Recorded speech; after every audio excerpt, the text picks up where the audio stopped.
So far, no one had ever managed to get around it. Thank you for the heads up, big brother. Once we're settled, we'll contact any family and friends we can reach. But soon, the five were distracted by the array of food in the restaurant. So much? This place is amazing. Why didn't we find it sooner? The other diners just smiled knowingly. Everyone's first time in the Jianglin Hotel restaurant was a shock. Out there, getting a proper meal was almost impossible. The five quickly ordered everything they wanted with their ID cards, even thinking about stockpiling more. You don't need to order so much at once. The restaurant has unlimited food. Just buy extra to take with you when you go out. Of course, unless someone in your group has a spatial ability, you can only carry things like buns or corn, foods that are easy to transport. Even so, this was still better than what most people could get. Sorry, it's just that it's been so long since we've had a proper meal. We couldn't help ourselves. Anyone would have reacted the same way. It's fine, just help yourselves. Heeding the regulars' advice, the five gave up on hoarding food and just ordered enough for a good meal. When they finally sat down to eat, they felt like they'd been reborn. Afterwards, they truly felt alive again. Let's go put our luggage in the room, then head to the general store for boats and life jackets. We'll go bring our families over. The five were cousins. Before the apocalypse, the whole family had gathered for a meal at their old home, and by some miracle, they'd managed to stay together since. Today, they'd set out together. They'd discovered the hotel's emergency passage because one of them was a diving instructor. They'd planned to dive out to rescue people, but instead stumbled upon a passage that hadn't been flooded. Since the passage was dry, they figured the place it led to might have survived as well. So, led by the diving instructor, the brothers entered the emergency passage together. Eventually, they arrived at Jianglin Hotel, and it was beyond anything they'd imagined. This was heaven for apocalypse survivors: food, drink, and all the tools they desperately needed. With the floods, the general store had just stocked up on life jackets and boats. This place was a paradise, a sanctuary in the apocalypse. Following the directions Chu Jiangwei had given them in the office, the five brothers quickly found their assigned apartment in Residential Area C. It was a 5-bedroom, 1 living room unit. Each of them had their own room. Once their families arrived, they'd see how many more rooms they needed. The rent here was much cheaper than at the base. Big brother, these rooms are so clean and tidy, and the rent is cheaper than at the base. Why didn't we find this place sooner? Yeah. If we'd known, we wouldn't have had to brave the rain and wade through the flood to get here. Everyone agreed. The rent they'd paid at the base was outrageous, and the living conditions weren't even half as good as here. Since it's so great here, let's settle down for good. Let's put away our things and go buy life jackets and boats. They could use the emergency passage again to go back, but to notify their families, they'd still have to travel a bit. Life jackets and boats were essential. The five brothers quickly unpacked, grabbed their ID cards, and headed to the general store. There, they found all sorts of supplies they'd need for their trip, and almost spent all the money they'd exchanged for crystal cores. In the end, they bought a life jacket for each of their family members, plus 2 boats, which their brother with a spatial ability stored away. Together, the five left Jianglin Hotel and re-entered the emergency passage leading to W City. Their families were at a rescue station on a hillside organized by the W City official base. This time, they were not only bringing their families back, but also spreading the word about Jianglin Hotel. Such a miraculous place had to be shared. Helping more people survive was what really mattered. Chu Jiangwei had no idea that, thanks to these unexpected guests, Jianglin Hotel was about to welcome a new wave of arrivals. Meanwhile, Shen Jigui and the others, using boats from Jianglin Hotel, had rescued many survivors they encountered along the way. However, since they had only prepared 1 boat, after rescuing quite a few people along the way, the boat became increasingly crowded. Shen Jigui had been in the cockpit the whole time, unaware of what was happening outside. By the time Lin Shuyuan and the others came in to report, the boat was already packed to the brim. We're heading back. Shen Jigui glanced at the bustling crowd on board and made the decision without much hesitation. Jin Chuyu and the others had no objections to Shen Jigui's decision. Even if he hadn't said it, they would have suggested turning back themselves. Meanwhile, the rescued passengers quickly noticed that the boat was suddenly turning around, which caused quite a stir among the crowd. They had just escaped from that direction, and after finally getting out with the boat's help, now they were being taken back? Many people voiced their objections. Jin Chuyu and the others immediately suppressed the commotion with their powers.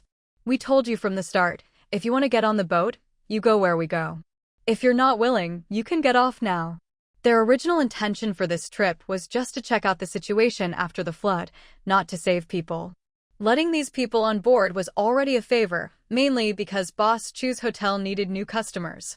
Otherwise, even if they'd stood by and done nothing, no one could have blamed them. It's the apocalypse. Saving people is a kindness. Not saving them is just doing what's expected. They weren't government officials. They had no duty to protect the people. Aren't you afraid the authorities will come after you for this? There are so many of us, if something happens, can you take responsibility? Besides, we paid supplies to get on board. There were still some stubborn ones who hadn't grasped the situation, sticking their necks out to argue. Shen Jigui chuckled, take responsibility? Even if I threw you all overboard right now, no one could hold us accountable. As for the supplies you mentioned, we made it clear before you got on. Those were your tickets. You only have the right to board once. What we do after that is none of your business. If you're not willing to go back with us, get off now. The supplies you handed over won't be returned. He might as well consider any goodwill he'd shown them before is wasted. Shen Jigui grabbed the collar of the loudest protester and lifted him up like a monkey, dangling him over the railing. I was wrong, please don't let go. Below the boat, a zombie happened to be drifting by. Seeing someone above, it craned its neck, trying to lunge up for a bite. Unfortunately for it, zombies can't swim and could only float helplessly in the water. Shen Jigui acted as if he hadn't heard the man's pleas, moving closer to the railing and stretching his arm out even farther. The man couldn't even touch the deck anymore, his face turning pale with panic. Now you know how to beg? Where was all that bravado just now?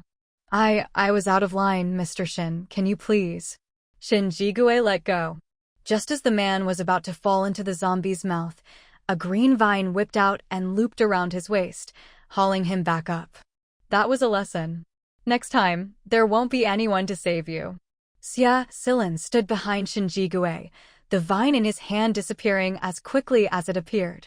The man now understood that it was Xia Silin who had saved him, and Xia Silin was part of Shen Jigui's team. I understand. Thank you, Mr. Shin, for sparing my life. Though he spoke words of gratitude, his lowered eyes hid a hatred no one else could see. Of course, Shen Jigui noticed, but he didn't care. This whole display was meant as a warning to the others, and this man's offense wasn't enough to warrant death, so he let Xia Silin save him. If he didn't learn his lesson and acted up again, there wouldn't be a second rescue. On the way back, they continued to encounter people in need of help. As long as the boat wasn't over capacity, Shen Jigui and the others didn't mind rescuing more. After all, it wasn't free. For those who truly had no supplies, they made them sign IOUs.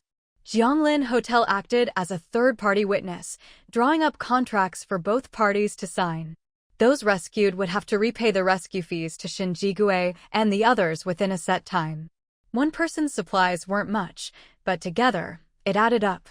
Even after splitting it among themselves, everyone got a decent share. Still, they preferred crystal cores as payment. Crystal cores could not only be absorbed to restore and enhance abilities, but also exchanged for currency at Jianglin Hotel, a truly versatile resource. Even with the floodwaters so high, the top of Jianglin Hotel's protective shield was still visible. Shen Jigui and his group steered the boat to a spot in front of Jianglin Hotel and stopped. We're here. Gather your things and get ready to get in the water. By now, Shen Jigui and his team had already put on their life jackets. As for the others, they only needed to follow them underwater. Even without life jackets, they'd be fine. Once inside the Jianglin Hotel's protective shield, they'd be safe. What's going on? There's nothing here. None of the rescued people had been to Jianglin Hotel before. Seeing nothing but water and no even a hill nearby, they thought Shinjigure and the others were joking. Getting into the water here? Wasn't that just asking for death? Enough talk. If you want to live, follow us. If you don't trust us, get off the boat, we're putting it away. They weren't about to leave the boat out here for someone else's sake. Left with no choice, everyone packed up, sealing their belongings as best they could with waterproof cloth or suitcases. One by one, they got into the water with their luggage. Only after entering the water did they notice something unusual. Whatever Shinjigure and his team were wearing, their clothes, and even their hair, didn't get wet at all. Once underwater, they finally saw the Jianglin Hotel, previously hidden by the murky floodwaters. Shinjigure and his group led everyone to dive beneath the surface and enter the hotel's protective shield. Zombies tried to lunge at them along the way, but Shinjigure and his team easily dispatched them with their powers. After the extreme cold, zombies had generally leveled up, but since they couldn't swim and the flood limited their movement, they were still easy to handle. Inside the hotel's protective shield, the newcomers wore expressions of utter disbelief. How is this possible? The flood is completely kept out. Even the world's largest official bases couldn't manage that. This is Jianglin Hotel. Take your belongings to the main hall, register for an ID card, and check in. Then you can live here. Of course, you'll need to make sure your account always has enough funds to cover your room fees. Shinjigure casually reminded them. He and his team headed to the main hall along with the others. On this trip, they'd collected plenty of jewelry and crystal cores, all ready to be exchanged for Jianglin Hotel's universal currency. Back when their boat stopped near the Jianglin Hotel, they had already informed Chu Jiangwei of their whereabouts. So, before they even entered the hotel, Chu Jiangwei was already waiting for them in the lobby. Seeing Chu Jiangwei, Shinjigue's expression unconsciously softened. Boss Chu, we're here to exchange crystal cores and jewelry. No problem. You all know how it works, just go ahead and do the exchange yourselves. Chu Jiangwei was already too familiar with Shinjigure and his group to bother explaining the hotel's procedures again. After all, Shinjigure and his crew knew the ins and outs of the lobby better than anyone. Even if Chu Jiangwei wasn't there, they could handle everything themselves. Besides, there was always Chu Jiangyang nearby. Hearing that name, people might assume Chu Jiangyang was Chu Jiangyue's relative, at least a cousin or something, but neither of them had ever admitted to being related. Later on, Shinjigure stopped thinking about the relationship between Chu Jiangwei and Chu Jiangyang. Shinjigure lowered his gaze. For a moment, he wanted to tell Chu Jiangwei about Yumalai's feelings for him, but he was afraid she'd reject him. If that happened, they might not even be able to stay friends. But then he thought, if he never said anything, Chu Jiangwei might never know how he felt, and that thought made him unwilling to give up. Chu Jiangwei, however, was completely unaware of Shinjigue's inner struggle. At the moment, she was still behind the front desk, helping newcomers with their ID cards and registration. Once everyone had left, Chu Jiangwei finally noticed Shinjigue still standing at the counter, not having left. Do you still need something? Hadn't they already finished exchanging their crystal cores? Oh no, nothing. I just wanted to ask. We'll probably be heading out by boat again tomorrow. Would you like to come with us? In the end, Shinjigue didn't have the courage to confess, so he found another excuse. Chu Jiangwei raised her eyebrows slightly at his question. Since the snow had melted and the floods had come, she hadn't been out at all. If she stayed cooped up any longer, she'd probably start rusting. Sure. Do you have a destination in mind? She asked. Not yet. If there's somewhere you want to go, Boss Chu, we can go wherever you'd like. Shinjigue looked at Chu Jiangwei, his expression unconsciously softening again. Unfortunately, when Chu Jiangwei was clueless, she was truly clueless. She didn't notice at all that Shinjigue acted differently around her than he did with others. There are survivors everywhere who need help. Let's just go with the flow. If you all have somewhere you want to go, I'll tag along. Who knows, maybe she could even make a little pocket money on the trip. After all, only she could provide unlimited food supplies. When buying from Shinjigue and his group, everyone had a limit on how much they could purchase. Our original plan was to follow the flood downstream. Since you don't have any special requests, we'll stick to that, just let the boat go with the current. Is that okay with you? Of course, Chu Jiangwei had no objections. The boat belonged to Shin Jigui's group, so it was up to them where to go. Seeing her nod, Shin Jigui finally let out a sigh of relief. All right, it's settled then. I'll come get you when we leave tomorrow. Okay. Chu Jiangwei nodded, completely unaware that having a guy come wake her up early in the morning was already crossing the line of ordinary friendship. She didn't have much experience dealing with men and didn't realize this at all. Shin Jigui, on the other hand, didn't want to spell things out. Sometimes, a slow and steady approach was best. Having made plans with Chu Jiangwei, Shin Jigui didn't linger in the lobby. He said goodbye and headed back to his room. Boss, we still don't know what the situation is like outside. I don't think this is the best time to go out, Chu Jiangyong said. Although Chu Jiangyong was a robot, he was far more capable of independent thought and decision-making than a typical mechanical assistant. Given how unpredictable things were outside and all the possible emergencies, Chu Jiangyong was strongly against Chu Jiangwei going out with them. But Chu Jiangwei just shrugged it off. It's fine. I've already promised them it wouldn't be right to back out now. Shin Jigui and his group had already gone out and come back safely. Chu Jiangwei figured things might not be as bad as everyone thought. Although Chu Jiangyong lived at the Jianglin Hotel as a normal person, he was actually a subordinate assigned by the system to help Chu Jiangwei manage the hotel. He had no authority to change her decisions. Meanwhile, after failing to find her parents in W City last time, Louise started pestering Zheng Wenin as soon as they got back, trying to get him to take her to W City again. Brother Wenin, can't you just go with me one more time? Don't you want to find Uncle and Auntie too? Louise stood at the door to Zheng Wenin's room, knocking for who knows how many times, refusing to give up. She had no choice. On her own, she could barely earn enough crystal cores to survive. Zheng Wenin wasn't willing to help her out, so all she could do was hope that if she found her parents, they could give her a better life. Louis had never considered what she'd do if her parents had turned into zombies. Or if they were struggling and needed her support. If that was the case, finding them might be worse than not finding them at all. I understand how you feel, but we have no idea where they are. Going out blindly is no different from looking for a needle in a haystack. To be honest, Zheng Wenin had no intention of going back to W City. As for whether they'd ever run into her parents again, that was up to fate. But Louis came knocking every day, begging him to go to W City with her. Even Chu Jiangwei found it a headache. He'd made himself clear many times, but Louis acted like she just couldn't understand. Hearing his words, Louis's face fell. Brother Wenin, you really won't go to W City with me again?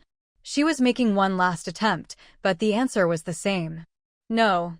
If it's meant to be, even if we don't look for them, fate will bring us together.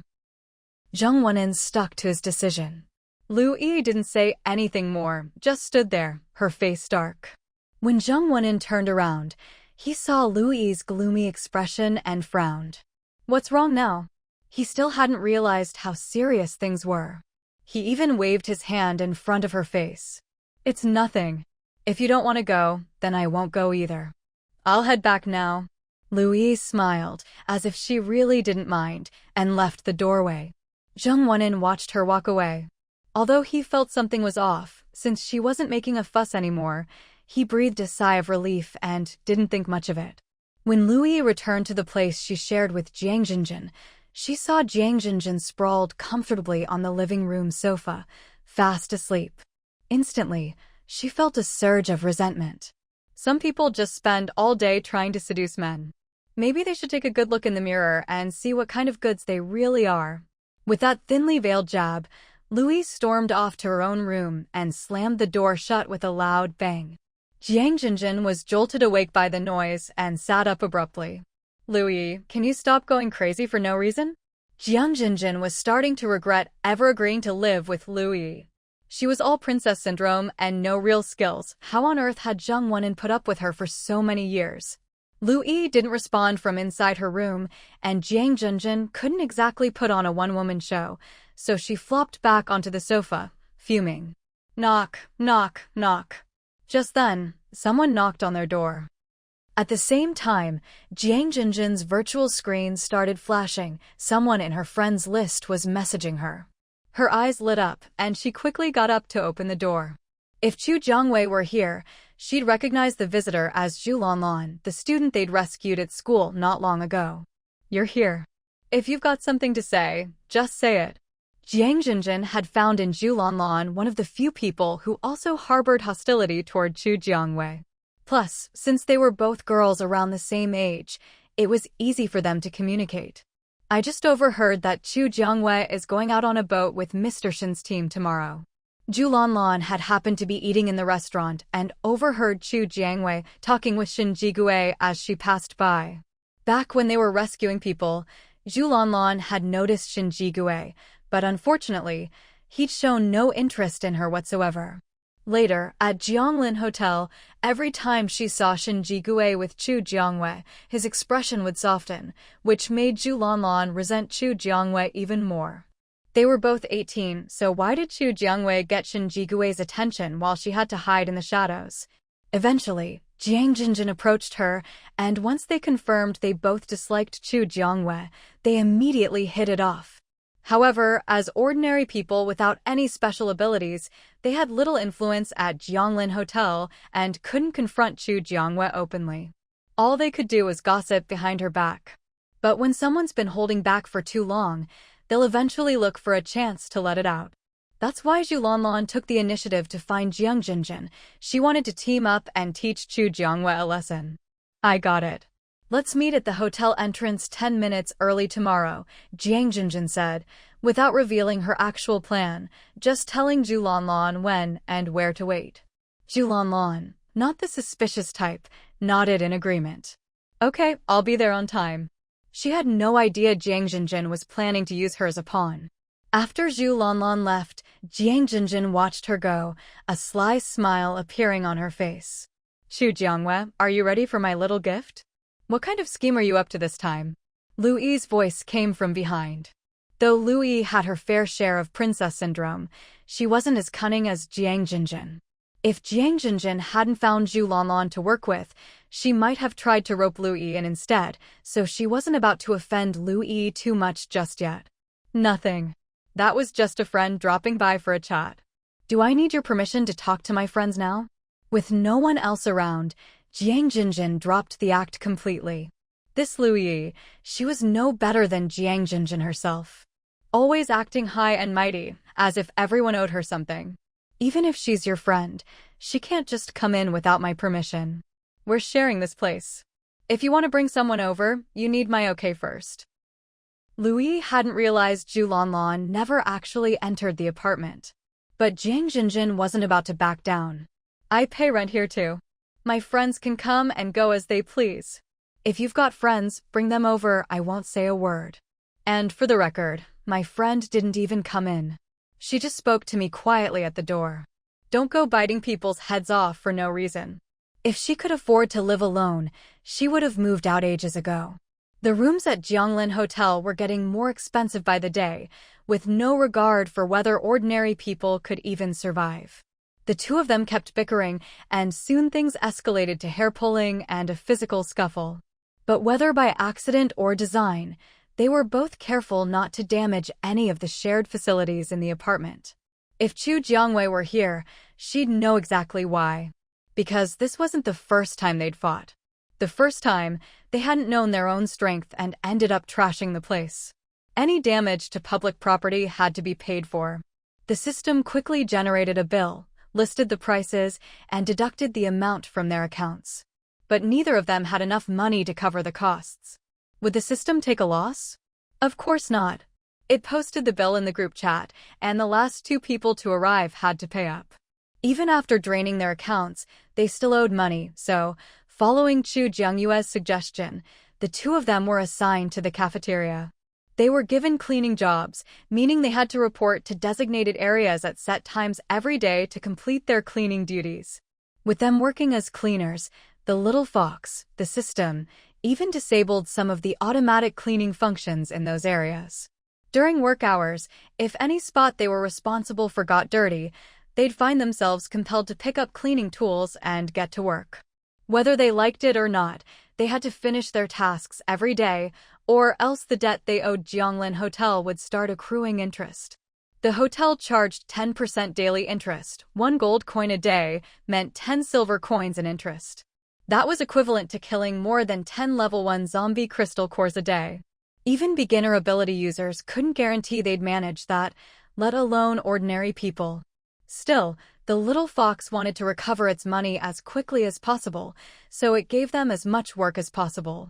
At least by disabling some of the auto-cleaning, it could save some energy and stockpile it to buy more skins when the hotel reached level 5. Neither Jiang Jinjin nor Lu Yi ever imagined that, even in the apocalypse, they wouldn't be able to escape the fate of being wage slaves. Their job paid 10 copper coins per hour, with a 7-hour workday, so 70 copper coins a day. Overtime, if officially assigned, would be paid double, but the little fox never gave them that chance.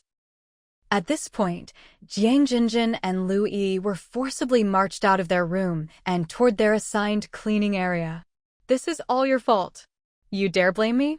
If it weren't for you, would I even be fighting with you? As the two of them were involuntarily walking forward, they kept cursing at each other, their words extremely foul. When Chu Jiangwei received the news, she was a little surprised at first, but in the end, she couldn't help but laugh out loud. Little Fox, remember to record them. Later, play the footage right above the main entrance in the office lobby. It'll also serve as a warning to others. Anyone who damages the hotel's public property will face punishment. Chu Jiangwei was not someone who repaid evil with kindness. When it came to rules, she never got muddled. Got it, host. Little Fox agreed cheerfully. After all, Jianglin Hotel was already equipped with 360-degree surveillance, with no blind spots. All it had to do was clip and edit the footage for use. As soon as Jiang Jinjin and Lu Yi left Residential Area B, they were forcibly directed to walk toward 2 different directions of Jianglin Hotel. Jiang Jinjin was taken to the residential complex and, without realizing it, started working. On the other side, Lu Yi's situation was similar to Chu Jiangyue's. Once she arrived at her destination, she started working involuntarily as well. Many people passing by couldn't help but take a second look. After all, this was the first time they'd seen something like this happen in such a long time. Whenever someone passed by, both of them kept their heads down, afraid that someone they knew would recognize them. Not bad. When you get a physical form, I'll buy you a skin. Chu Jiangwei praised Little Fox. Little Fox puffed out its chest. As the dignified system spirit of Jianglin Hotel, it was absolutely reliable. The next morning, Chu Jiangwei got up early, washed up, had breakfast, and then headed to the entrance of Jianglin Hotel to meet up with Shen Jigui and the others. Boss Chu, you're here. Seeing Chu Jiangwei, Shen Jigui couldn't help but smile. Chu Jiangwei nodded. Is everyone here? She didn't actually know who else would be joining today. She was only here on time because she'd promised yesterday. Host, the water level has dropped quite a bit today. If it keeps going down, maybe the flood really will recede. But when exactly it would recede was anyone's guess. Hearing Little Fox's report, Chu Jiangwei remained calm. The floodwaters hadn't dropped significantly yet, so they'd have to wait a few more days to see. Everyone's here. We streamlined the group today. Too many people would be hard to manage. Chu Jiangwei looked around. Besides Shen Jigui's team, there were only Jin Chuyu, Song Chungjun, and Ling Feng's teams. Altogether, there were 19 people. This time, each team had prepared their own boat, so if they encountered survivors, they'd be able to rescue more people. Let's go then. I'll go with your team. Of all these people, Chu Jiangwei was most familiar with Shen Jigui's team, so she chose to go with them. Shen Jigui nodded. All right, just stick with us when we head out. After confirming everyone was ready, Shen Jigui led the group out of Jianglin Hotel's protective barrier. Chu Jiangwei followed Shen Jigui, put on her life jacket, and headed up toward the water's surface. 10 minutes later, everyone had reached the surface and boarded their respective boats. Should we all head in the same direction or split up? There were pros and cons to both options. It just depended on what they wanted to do. Let's stick together. With more people, we can look out for each other. After thinking it over, Shen Jigui made the decision. No one objected. Yesterday, they'd learned some basic steering skills from Shen Jigui, so they could handle simple operations. That's why each group had prepared their own boat, not just for rescue missions, but also to get some practice. The boats provided by the hotel were absolutely safe. As long as they didn't do anything reckless, there shouldn't be any problems. The 4 boats set off together, with Shen Jigui's team's boat naturally taking the lead. If we keep going in this direction, which city will we reach? With floodwaters everywhere, it was hard to tell directions.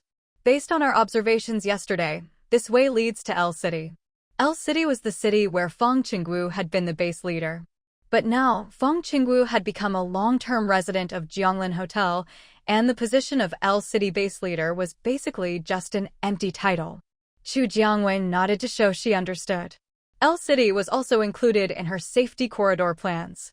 It was just that progress was slow, and with the floods, construction had to be put on hold. Feng Qingwu coveted Chu Jiangyue's safety corridor, but when it came to actually putting up the money to build it, he didn't have the guts. Even if he could collect tolls, who knew how long it would take to recoup the investment?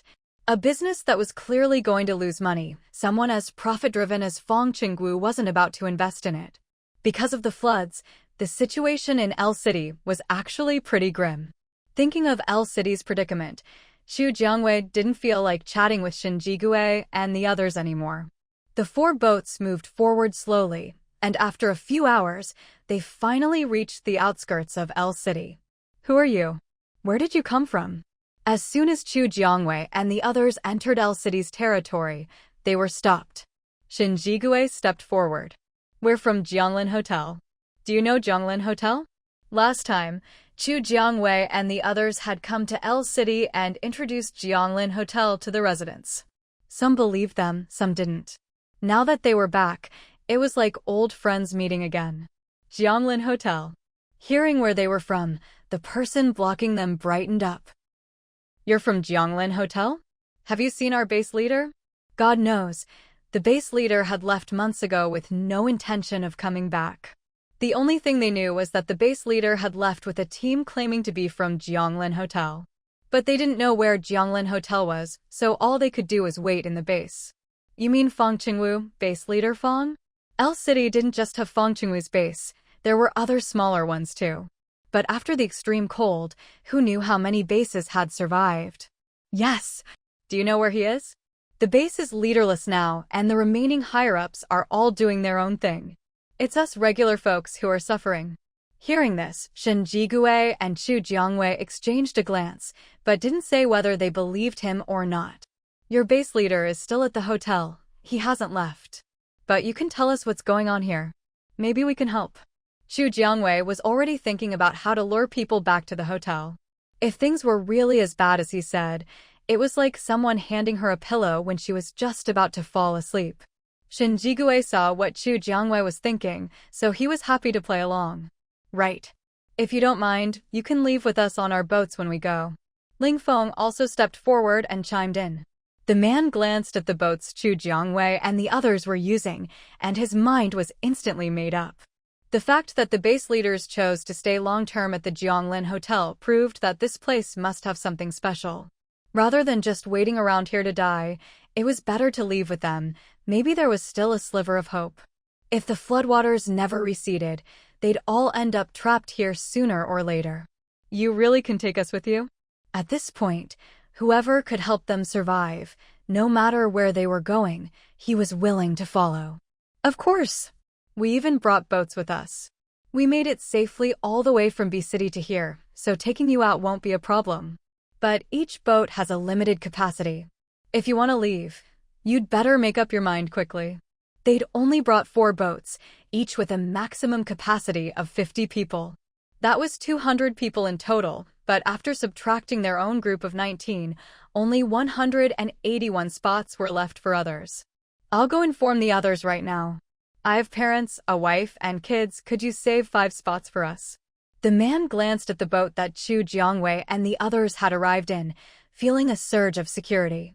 Even if no one else believed them, he was determined to leave with them. First come, first served. You'd better hurry. Chu Jiangwei didn't make any promises. 5 spots was no small request. The man wanted to say more, but seeing Chu Jiangyue's firm expression, he swallowed his words. He was just one person, no match for Chu Jiangyue's group. I'll go pack my things. As for informing the others, he'd wait until his wife, kids, and parents were safely on board.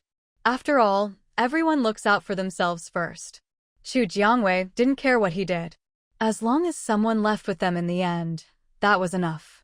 Once the man had gone, Chu Jiangwei and the others finally brought the boats ashore and everyone disembarked. They were on a small slope where most of El City's survivors had gathered. When the 4 boats approached, many people noticed, but fearing it was some kind of trap, no one came out to investigate. Only the man on duty today spoke up when he saw Chu Jiangwei and the others. This place doesn't look very big. I wonder how many people are here. With only 4 boats, if there were too many people, they wouldn't be able to take everyone at once. Who knows, maybe there's more to this place than meets the eye. Don't overthink it. This is the highest mountain in El City. It must have taken a lot of effort to gather everyone here. The extreme cold had faded quickly, the snow melted, and the floods came fast. Most people wouldn't have had time to react. It seemed the leaders of El City's base really were capable. Boss Chu. I'm here. The man who'd been on duty earlier came rushing out with his wife, kids, and parents in tow. A few others followed behind him, people who clearly had some authority here. Chu Jiangwei could guess without asking, these must be the ones who had a say in this place. When those people saw Chu Jiangwei and Xin Jigui, their eyes lit up. Some of them had met Chu Jiangwei and Xin Jigui before, when they'd come with Fang Chengguo. Back then, they'd been skeptical about what Chu Jiangwei said and chose not to leave. Who would have thought that after some time, they'd end up relying on Chu Jiangwei after all? Fate really does work in mysterious ways. Boss Chu, can we board now? Yes. Each person needs to hand over some supplies about the value of 1 gene of rice. You can exchange other items of equivalent value if you don't have rice. Chu Jiangwei stated the boarding requirement. There was no way it would be free otherwise. All the time and effort they'd spent would be for nothing. Although a gene of rice was valuable, if it meant escaping to a safe place, it was a bargain. We don't have that many supplies. Can we use crystal cores instead? Zombie crystal cores had basically become the common currency among survivors. After all, bartering was hard when it came to valuing different items. Using a universal currency was much more convenient. Xin Jigui looked at the others. Since the supplies collected were for everyone, it wasn't his decision alone. That's fine. If you're paying with crystal cores, it's 5 level 1 zombie cores per person. A gene of rice could make a lot of food. 5 level 1 zombie cores was already a good deal. Besides, once they returned to the Jianglin Hotel, those cores would be exchanged for the hotel's own currency anyway. Xin Jigui turned to the man. You heard him. For your family of 5, you'll need to hand over 25 level 1 zombie crystal cores. You're the first here, so you can pick any of the 4 boats. The man seemed decent enough, so Xin Jigui didn't give him a hard time and even let him choose his boat. The man looked around and finally chose the boat that Chu Jiangwei and Xin Jigui were on. He didn't really know why he made that choice. If he had to give a reason, it was just a gut feeling. If Chu Jiangwei knew what he was thinking, she'd probably tell him, your instincts are spot on. Out of 4 boats, he'd picked the one she was on. The few people who came out after him saw how easily he boarded and felt a mix of emotions, though they kept their faces expressionless. Boss Chu, are you sure you can take everyone straight to the Jianglin Hotel? There won't be any accidents on the way.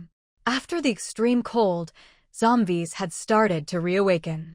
If not for the floods, there would probably be zombies wandering everywhere by now. We're definitely heading to the Jianglin Hotel, but no one can guarantee nothing will happen on the way.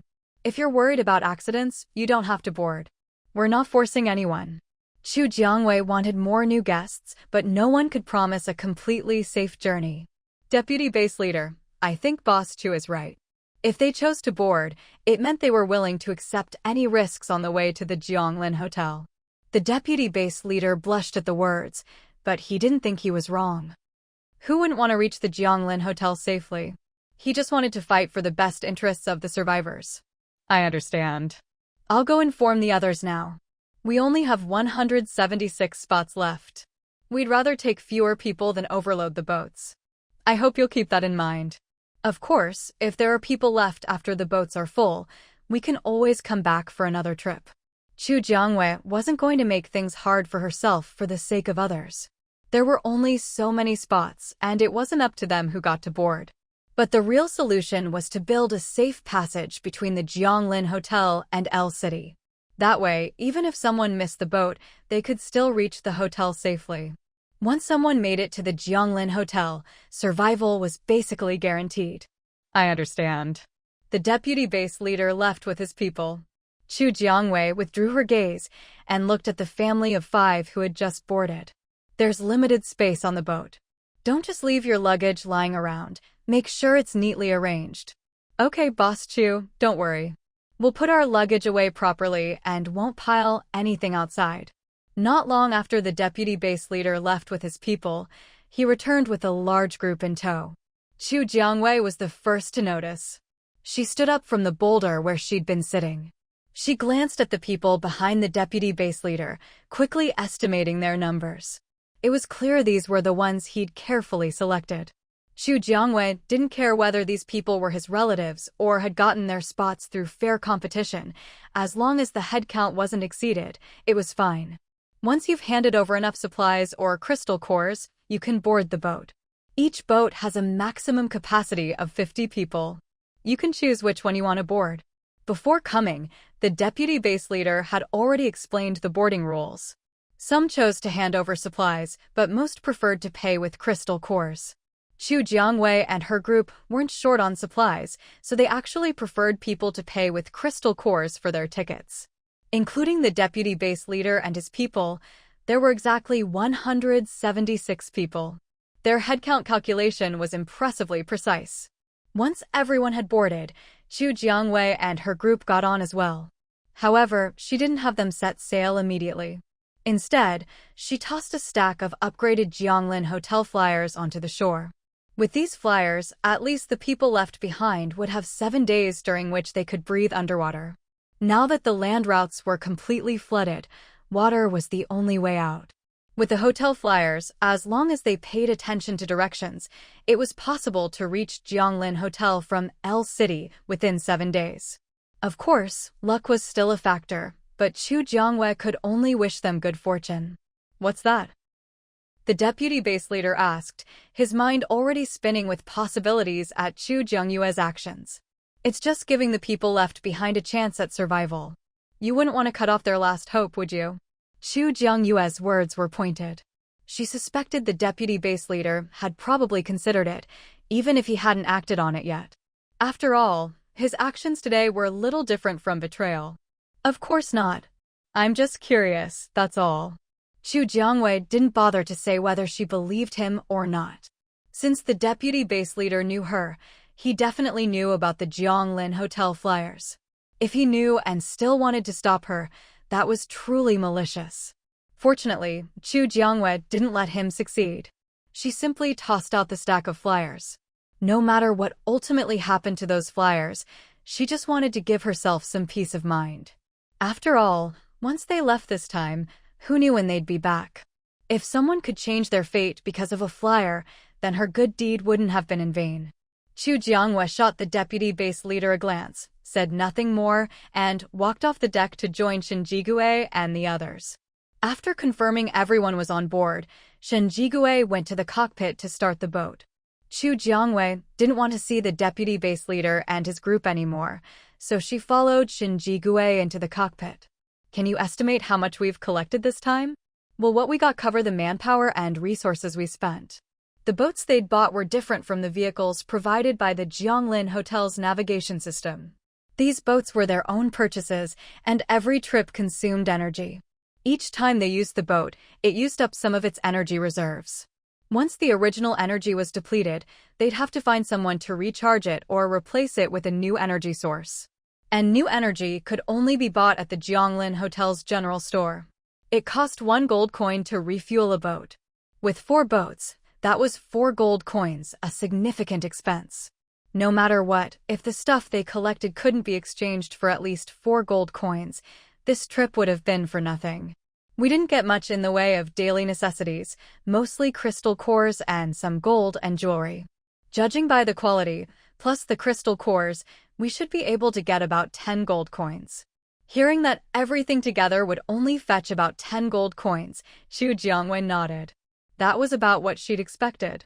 But that was just Xin Jigui's estimate. The actual amount would depend on what they got when they exchanged everything back at the hotel. As long as you have a rough idea. Remember to set aside enough gold coins for refueling each boat. I know. I've already set it aside. Xin Jigui had separated out crystal cores worth 4 gold coins as soon as they'd received the payments, and had Jiang he put them away separately. If they earned 10 gold coins, that meant a net profit of 6 gold coins this trip, about 31 silver coins per person.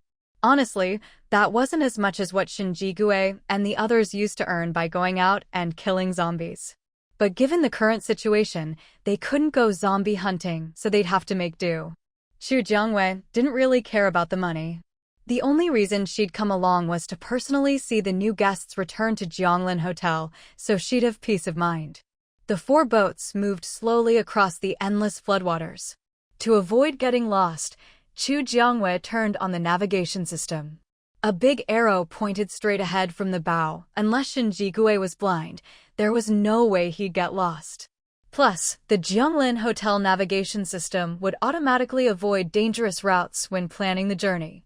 For example, underwater reefs or areas with zombie activity would be marked as danger zones, and the navigation would steer clear of them. After keeping Xin Jigui company in the cockpit for a while, Xu Jiangwei got bored and went outside. With so many people on board, the moment she stepped out she was greeted by a cacophony of voices. She even heard children crying. She understood that kids couldn't always control their emotions, but after a while, it really got on her nerves. Out of sight, out of mind. Xu Jiangwei headed straight for the cabin, entered her own small room, and turned on the soundproofing mode. That's right, the boats had rooms, but there were only a few. Xu Jiangwei and her group didn't open them up to others, they kept them for themselves.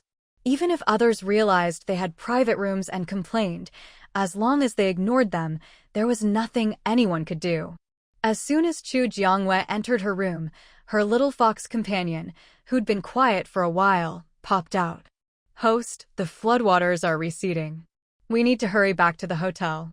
If the water level dropped too quickly, their 4 boats might get stranded halfway. If that happened, it would be awkward. They could still use the navigation system to drive people out in off-road vehicles, but dealing with 4 boats would be a headache. Jiang He's storage space couldn't fit that many boats. Of course, Xu Jiangyue's system backpack could, but she preferred not to reveal her trump card unless absolutely necessary. Hearing the little fox's words, Xu Jiangwei stood up before she'd even had a chance to sit down properly. I'll message Xin Jigui and the others to let them know. However, Xu Jiangwei couldn't just repeat what the little fox had told her. She could only say that she felt the water level had dropped significantly today. To avoid the boats running aground, it would be best for them to return to Jianglin Hotel as soon as possible. The quickest to reply was Xin Jigui. He didn't even ask Xu Jiangwei for a reason, he simply responded that he'd received the message and promised to speed up. Jin Chuyu, Ling Feng, Song Chengjun, and the others replied one after another as well. Some believed her, some didn't. But since Xin Jigui's boat was in the lead and he was navigating, the 3 boats behind, even if they didn't believe Xu Jiangwei, had no choice but to speed up and follow.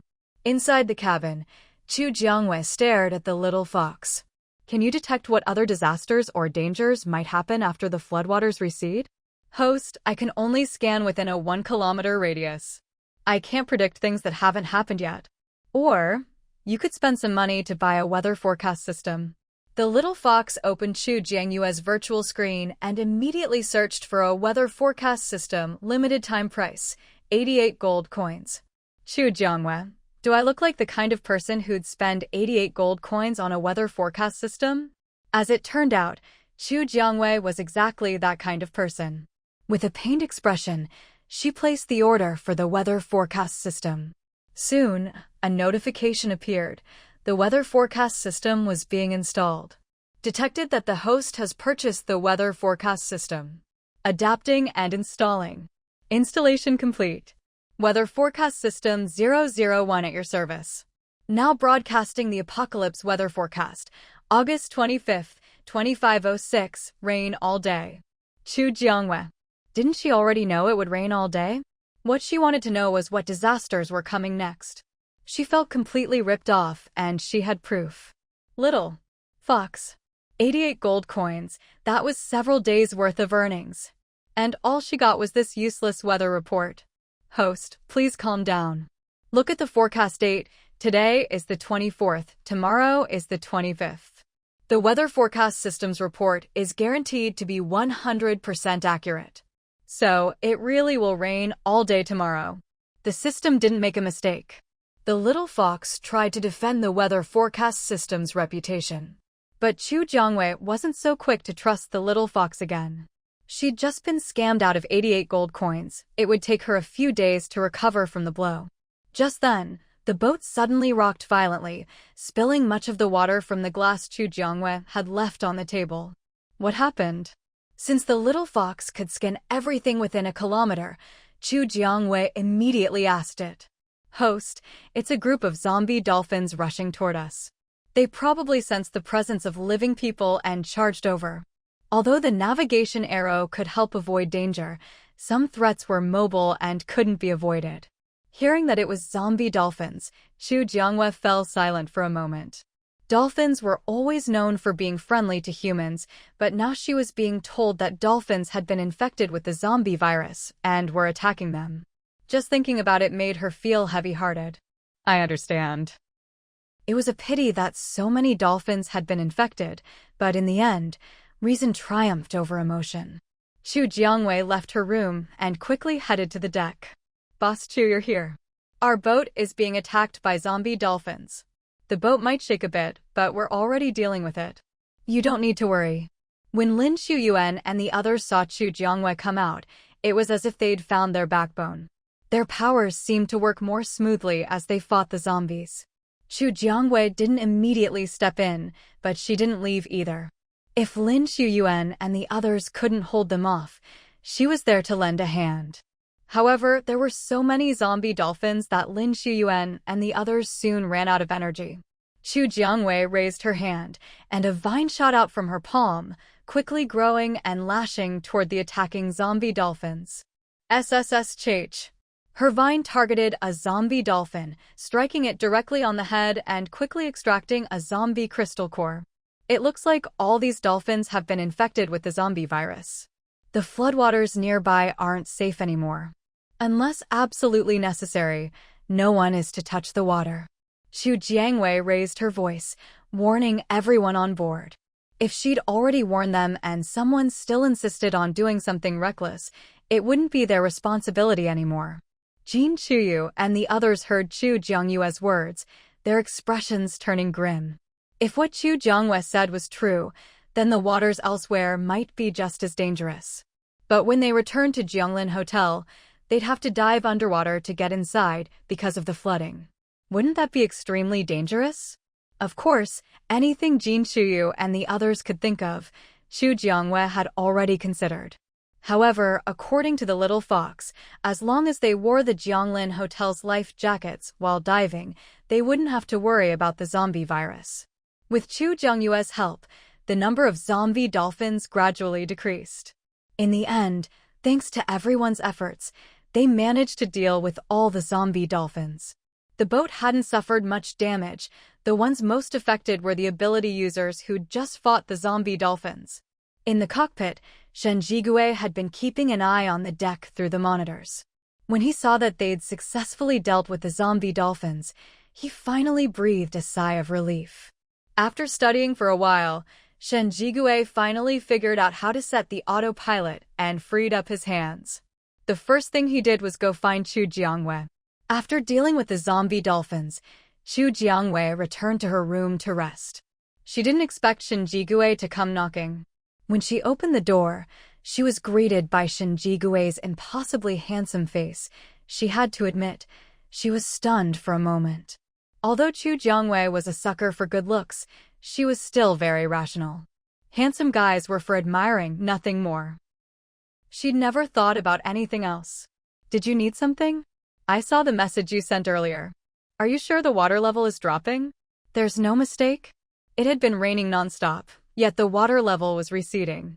No matter how you looked at it, something didn't add up. Of course. If I wasn't sure, I wouldn't have said anything. Chu Jiangwei would never joke about something so important. Besides, the little fox had said it herself. Chu Jiangwei didn't think it was joking. Hearing her confirmation, Shen Jigui's expression grew serious. Looks like we need to hurry back to Jianglin Hotel. Since the water level was dropping, but they didn't know how fast, if it receded completely before they made it back, things would get awkward. Chu Jiangwei didn't comment either way. If the boat couldn't go any further, they still had off-road vehicles as a backup. It was just that their vehicles could only seat 19 people, not as many as the 4 boats, so some people might get left behind. To avoid that, it was best to get back to Jianglin Hotel before the water receded completely. That would be the safest option. Shen Jigui returned to the cockpit and sped up the boat. Sitting at her desk in her room, Chu Jiangwei quickly noticed the increase in speed. Host, our commercial street's occupancy rate has reached 75%. The little fox, feeling a bit bored, started checking on the Jianglin Hotel's status. To its surprise, it stumbled upon this exciting statistic. With a new mission requiring an 80% occupancy rate and only 5% left to go, it seemed like it wouldn't take much longer to complete. Hearing the little fox's excited voice, Chu Jiangwei hurriedly opened her own virtual screen. Hearing about it from the little fox and seeing it with her own eyes were two completely different feelings. It's actually true. I didn't expect it to rise this fast. She'd thought there would only be a big jump after they returned to the Jianglin Hotel this time. At this rate, the mission might be completed before she even got back. Host, I want to change to a pink fur skin. The little fox's virtual avatar couldn't be changed anymore, but it could still alter its fur color. Isn't white pretty enough? And I bet that skin isn't cheap, is it? Knowing how the system shop worked, avatar skins definitely weren't something ordinary people could afford. It's not expensive, not at all. Just 20 gold coins. Host, you were willing to spend 88 gold coins before. Surely you wouldn't begrudge me just 20, right? The little fox started to sound aggrieved, as if all their time together had been a mistake. Hearing it was only 20 gold coins, Chu Jiangwei was a bit surprised. Was the main system finally being generous? We'll talk about it after we reach level 5. I can't buy it for you right now anyway. The fox would have to wait until the hotel reached level 5 before the skin-changing feature was unlocked. Okay, host, I'll wait for you. Hearing Chu Jiangwei promise to buy it a skin at level 5, the little fox was so happy it could have jumped 3 feet high. What other host would spend 20 gold coins on a system skin? Only mine. Only mine. Once it got its new skin, it would wear it proudly, take tons of photos and videos, post them on the system circle, and show off in front of other systems, making them all envious. Those other systems were always posting vlogs and photos in the system circle, but here it was, stuck in a place that was either boiling hot or freezing cold, surrounded by ruins, and now even hit by a flood. The little fox had been too embarrassed to post anything. Some systems even came by to snarkily ask why it hadn't posted in the system circle after being bound to its host for so long. So far, it hadn't seen anyone post about a host buying them a skin. The little fox would definitely be the first. Ha. Chu Jiangwei had no idea about the little fox's secret plans, but even if she did, she'd just find it harmless. If the little fox wanted to show off, it would still be her host's face on display. Having gotten Chu Jiangwei's promise, the little fox quietly perched on her shoulder and didn't bother her anymore. Now that the host had agreed to buy it a skin, as a good system, how could it distract her from her work? Absolutely not. Still, even though it was quietly sitting on Chu Jiangwei's shoulder, the little fox's scanning never stopped for a second. About 2 hours later, the little fox suddenly bristled. Host, there's a huge whirlpool ahead. We need to change course. Luckily, the little fox's skin range was pretty wide, and where they were now hadn't been affected much by the whirlpool yet. Hearing this, Chu Jiangyue's expression turned serious. She didn't even think to message Shinjigue. She just rushed out of her room and ran straight to the cockpit. Chu Jiangyue burst in. Shinjigue, change course now. There's a whirlpool ahead. If they got sucked into a giant whirlpool, survival was basically impossible. Hearing her, Shinjigue paused for a moment, then nodded without hesitation. Okay, I just noticed it too. The navigation suddenly changed direction. Even if Chu Jiangyue hadn't come, he would have followed the new navigation path. Chu Jiangyue now saw the navigation arrow ahead, clearly steering them away from the whirlpool. That's good. When I first noticed the whirlpool, I just rushed over to tell you to change course and totally forgot about the navigation system. Thinking of how flustered she'd been, Chu Jiangyue felt a little embarrassed. Shinjigue smiled. If it were me, I'd probably react the same way. Given Shinjigue's personality, Chu Jiangyue figured he was just saying that to make her feel less awkward, a kind little white lie. But even if it was a lie, Chu Jiangyue still felt happy. I see you've been here the whole time. If there aren't any complicated maneuvers, you could set it to autopilot. Shinjigue was one of the few people on board who could pilot the boat, so he'd had the hardest job the whole trip. When it came time to split the loot, the helmsman definitely deserved a bigger share. Let's wait until we're past the whirlpool. There are still a lot of unpredictable factors right now, so it's better to have someone at the helm. Shinjigue was very responsible. Right now, as they were navigating around the whirlpool, it wouldn't be good if something unexpected happened and he wasn't there. Chu Jiangyue rummaged through her system backpack and finally found some jicama she'd harvested from her farm. With a flick of her wrist, a huge jicama appeared in her palm. You've been working so hard, have some. Chu Jiangyue skillfully peeled it, then pulled out a fruit knife from her system backpack and quickly chopped it into big chunks. She even took out some forks and handed one to Shinjigue.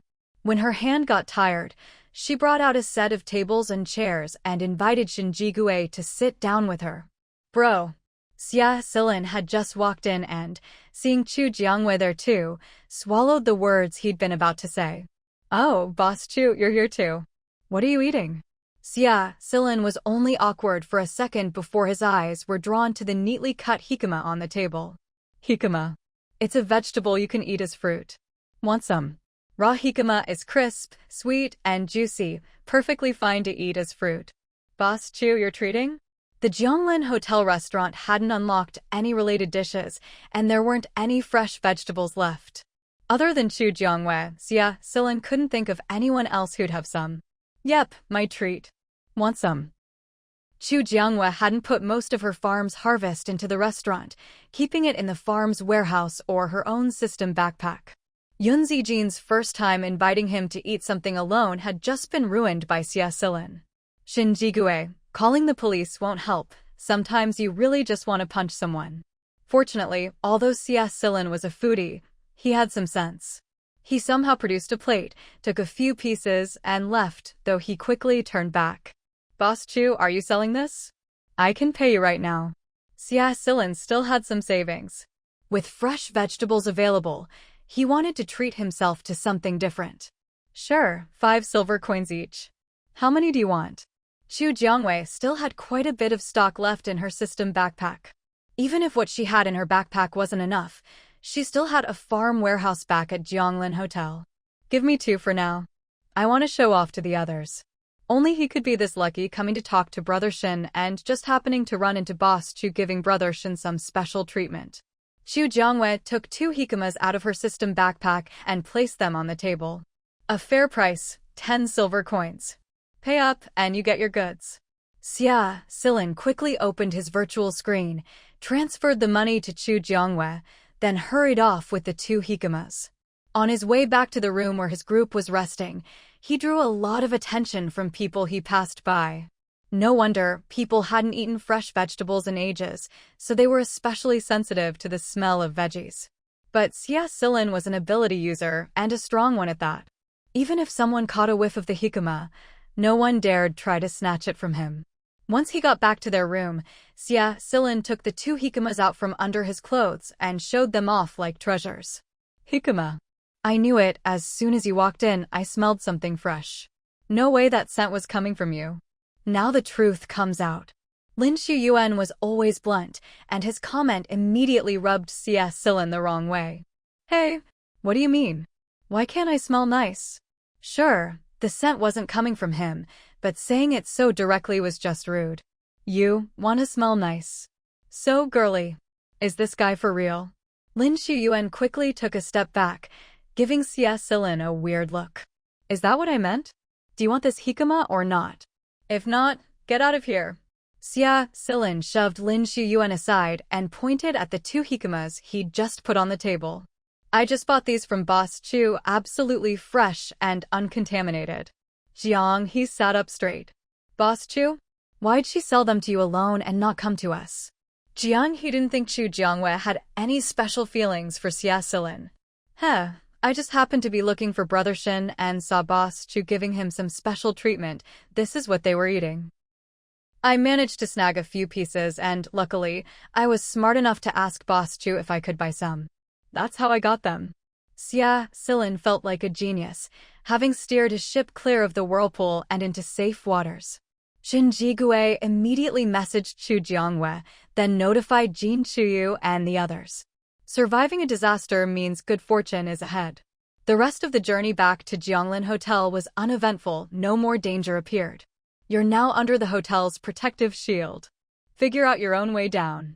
You have 30 minutes to pack up and leave. Anyone still here after 30 minutes will use force to remove you. Jiang He spoke through a loudspeaker, his tone tough, leaving no room for argument. Life jackets with a protective membrane, 10 level, 1 zombie crystals each. Limited stock, first come, first served. As soon as Jiang He finished, Chu Jiangwei stood openly at the boarding ramp, doing business without any attempt to hide it. Shin Jigui couldn't help but smile at Chu Jiangyue's blatant sales. What, is there a problem? Seeing Shin Jigui's expression, Chu Jiangwei shot back. Out of everyone on the 4 boats, she was the only one who could make this deal. Of course not. Need any help? Not only did Shin Jigui have no problem with her actions, he even offered to help. Help keep things orderly. Next time the farm has a new crop, you'll be the first to know.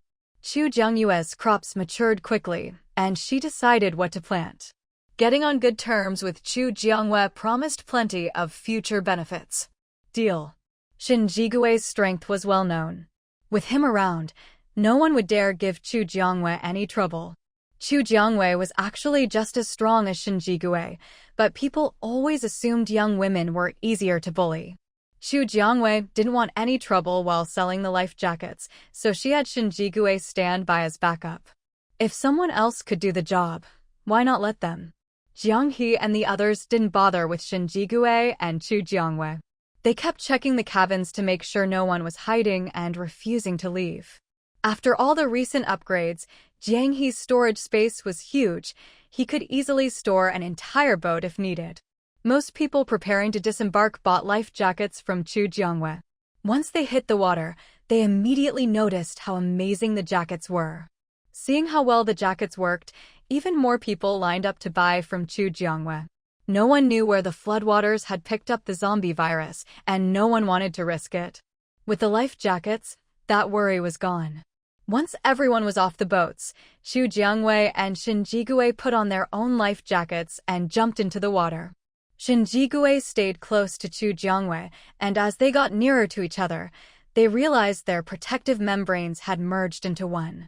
The barrier between them had disappeared, forming a double-sized shield. Shin Jigui looked at Chu Jiangwei, just as puzzled as she was. Chu Jiangwei, don't ask me, I'm just as clueless. This was her first time seeing this happen too. Afraid that separating might break the shield, they kept close together until they entered the Jianglin Hotel's protective dome, finally breathing a sigh of relief. Do you know what just happened back there? Shin Jigui asked as soon as the shield disappeared. No idea. I'll look into it and let you know if I find anything. Too bad he wasn't a spatial ability user, otherwise, he could have stocked up from Boss Chu right now. Fresh jicama like this was a rare treasure these days. When people heard that Chu Jiangwei was giving Shinjigue special treatment, the gossipers immediately perked up. Come on, spill the details. With that, Xie Silin was wide awake and launched into his wild storytelling mode. In the cockpit, after eating 2 pieces of jicama, Chu Jiangwei took out several kinds of fruit from her system backpack. But these fruits were from the kitchen fridge. Shinjigue couldn't eat them. Boss Chu, when will the hotel start selling fruit? Seeing how happy Chu Jiangwei was eating, Shinjigue had to admit he was a little tempted too. He hadn't had fruit since the apocalypse began.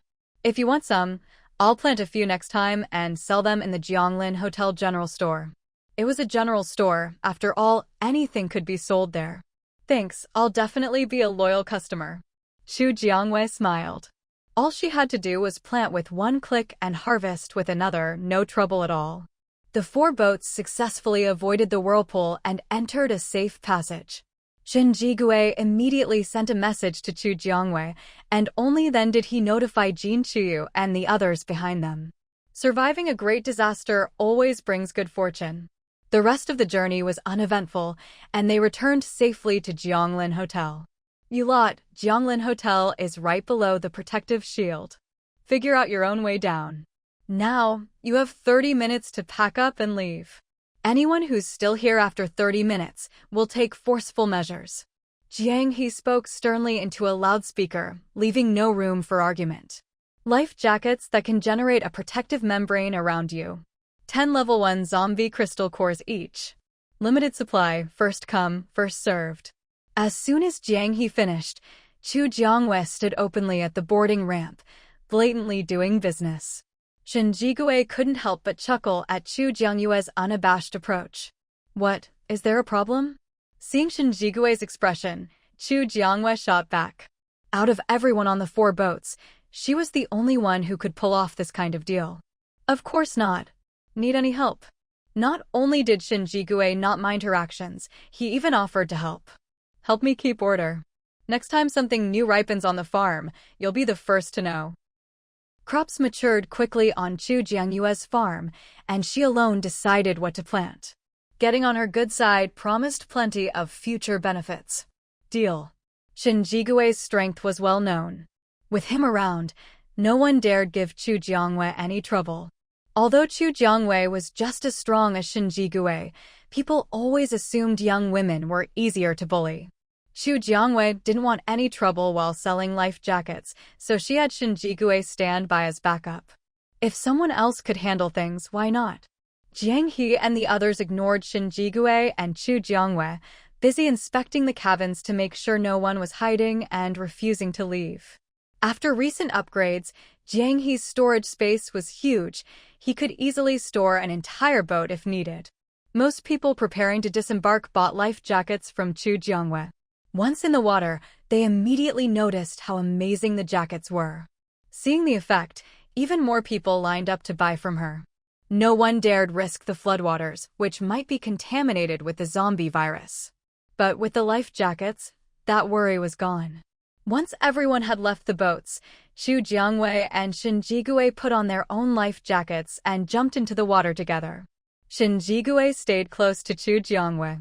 As the distance between them narrowed, they realized their protective membranes had merged into one. The barrier between them had vanished, replaced by a double-sized shield. Shinjigue looked at Chu Jiangwei, equally puzzled. Chu Jiangwei, don't look at me, I have no idea either. This is my first time seeing this happen. Worried that separating might prevent their shields from returning to normal, they kept close until they entered the Jianglin Hotel's protective dome. Only then did they breathe a sigh of relief. Any idea what just happened? Shinjigue asked as soon as the shield disappeared. No clue. I'll look into it and let you know if I find anything. First-time visitors to Jianglin Hotel instinctively gathered together under the protective dome, not daring to wander off. After all, the base had a strict hierarchy. Not for nothing were there slums, civilian areas, and powered zones. You have 2 hours to register for a hotel ID card and check in. If you don't, you'll be asked to leave. As for where you'll end up, I have no idea, Chu Jiangwei announced, making everyone straighten up.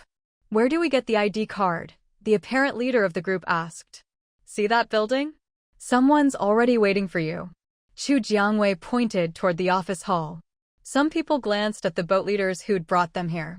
Shen Jigue, Jin Chuyu, and the others nodded. That was indeed the office hall. Getting an ID card and checking in were basic requirements for living at Jianglin Hotel.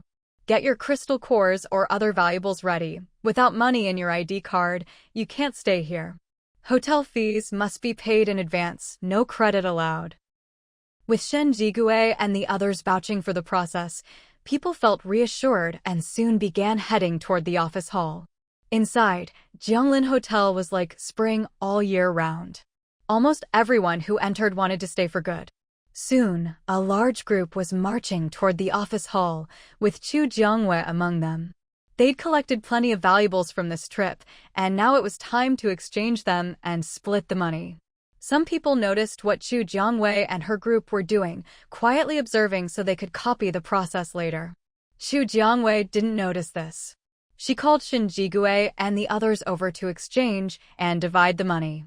Once inside, she went to her workstation and began processing all the items they'd collected. Soon, everything was loaded into the exchanger. Not long after, the machine finished and announced the total amount they'd earned. It's much higher than we expected: 38 gold coins, 56 silver, and 36 copper. There are 19 of us. After deducting 20 gold coins for fuel for the 4 boats, that leaves 18 gold, just enough for 1 gold coin each. As for the silver and copper, give them to Mr. Shen. If it weren't for him, we wouldn't have had anyone who could pilot the boats. Shen Jigue accepted without protest. He'd earned it. 1 gold coin was worth about 10,000 renminbi, not bad, but still less than what they could earn hunting zombies themselves. Shen Jigue and the others didn't mind saving people, but if it became just another task, it would lose its meaning. Boss Chu, can we line up here to register? Someone asked after Chu Jiangwei finished her business. Sure, how many of you? Chu Jiangwei was about to slip away when someone stopped her. But believing that service is service no matter who it's for, she quickly got to work. There are 5 of us. We don't have many crystal cores, sorry for the trouble. Hearing that, Chu Jiangyue's expression shifted slightly. No trouble at all. Happy to help. She waved them over and got to work for the day. Chu Jiangwei looked at the freshly issued mission, feeling a bit helpless. She hadn't expected that as soon as she finished the last mission, the system would immediately assign her a new one, not giving her a moment to catch her breath. Little Fox, what's going on? Isn't this mission a bit too rushed? Previously, all the missions were about residential or commercial street rental rates, but now it had suddenly switched to constructing safe passages. Even if she had the money, she wouldn't spend it like this. Host, the main system reports that this dimension is about to undergo a major upheaval. If humanity cannot survive this event, the entire dimension faces the risk of collapse and restructuring. If you can help it get through, this dimension will usher in a brand new future. Every dimension that survived the apocalypse eventually underwent an upgrade from a lower civilization to a middle-level one, or from middle to high-level civilization. That's the theory, but in reality, very few dimensions succeed.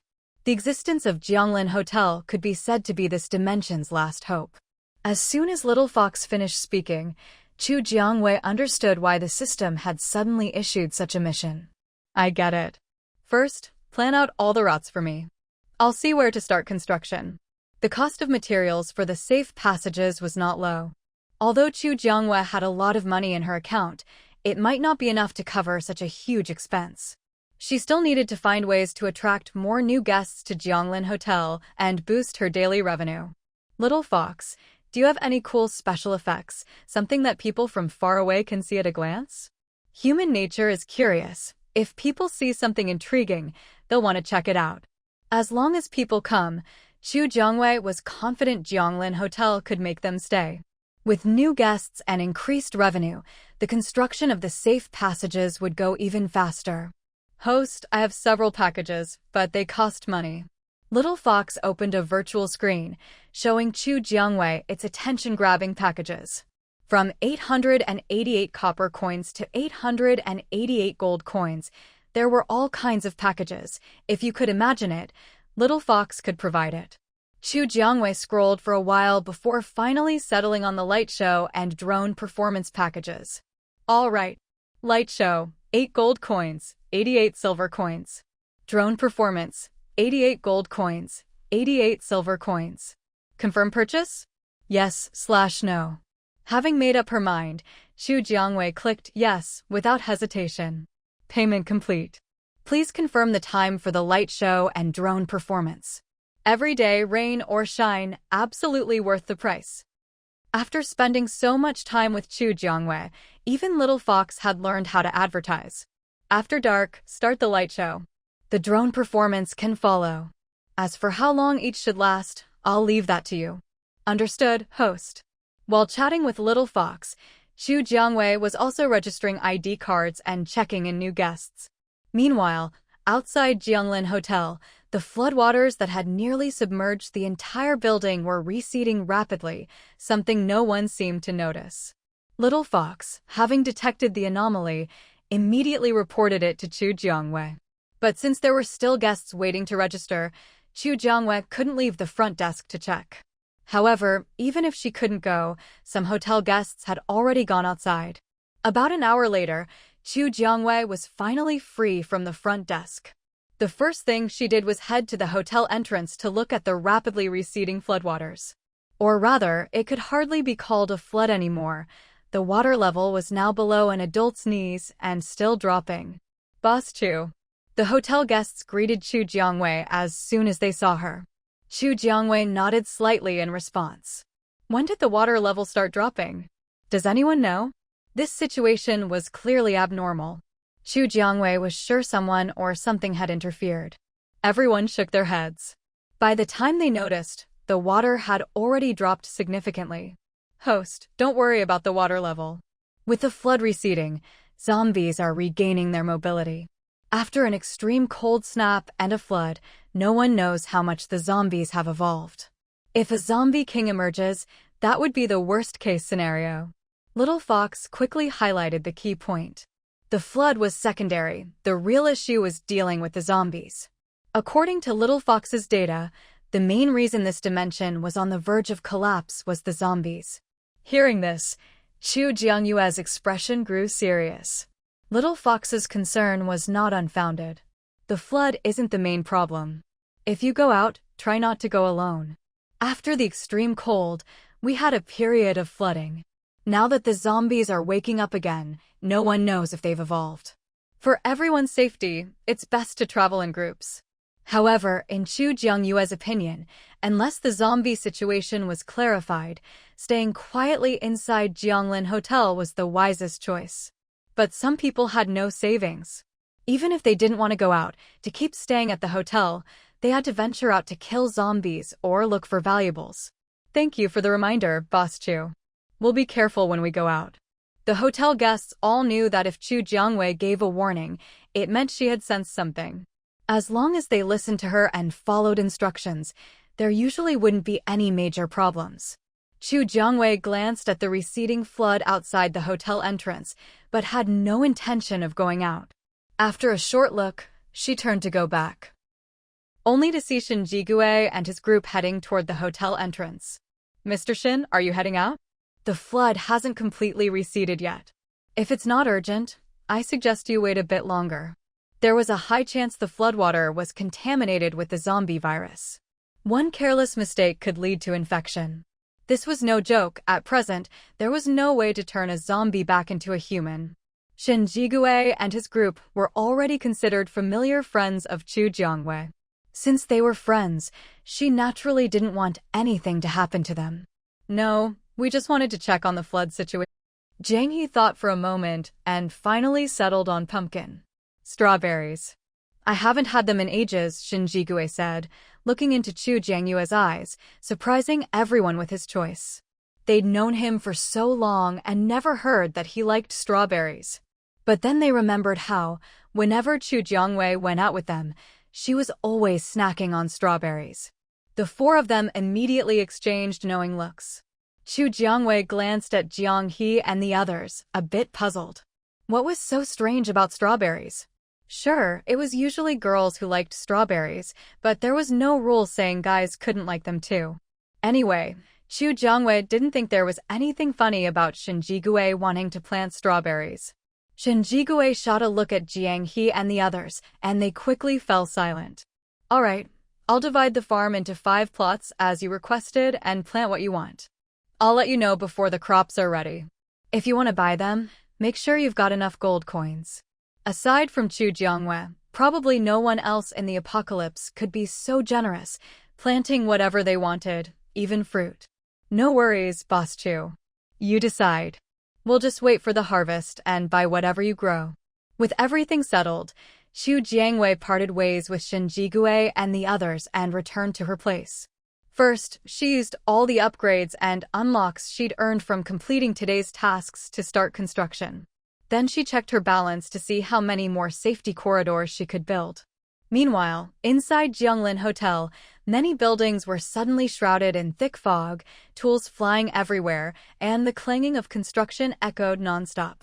The regulars were used to seeing new buildings spring up overnight at the hotel, so they remained calm, only speculating about what new features the upgraded buildings might have.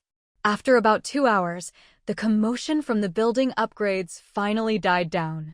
At that moment, Chu Jiangwei came out of her house and headed straight for her farm. From her perspective, there was a big one-click harvest button floating above the farm. All she had to do was tap it, and every mature crop would be instantly sent to her farm warehouse.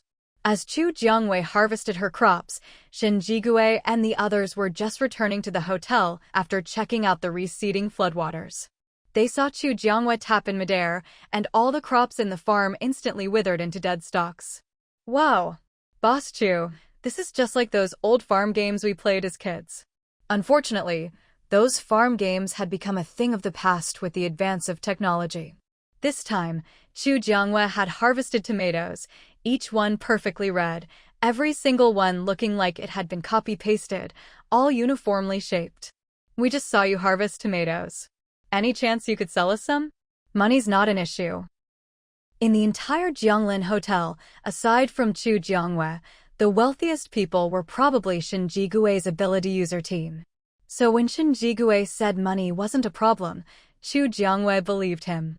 I won't overcharge you, 1 silver coin per tomato. Just tell me how many you want. Having just harvested a batch, Chu Jiangwei was feeling generous. 20 each, I guess. Jiang He, help us store them. As a spatial ability user, Jiang He naturally became everyone's storage guy. No problem. Cash on delivery. As long as they were within the hotel grounds, Chu Jiangwei could access her farm warehouse through her system backpack at any time. That's 1 gold coin for 5 people. I'll transfer it to you now. With that, Shen Jigui quickly transferred 1 gold coin to Chu Jiangwei. Hearing the sound of the gold coin arriving, Chu Jiangwei's eyes lit up. She swiftly took out 100 tomatoes from her farm warehouse and placed them on the ground in front of her.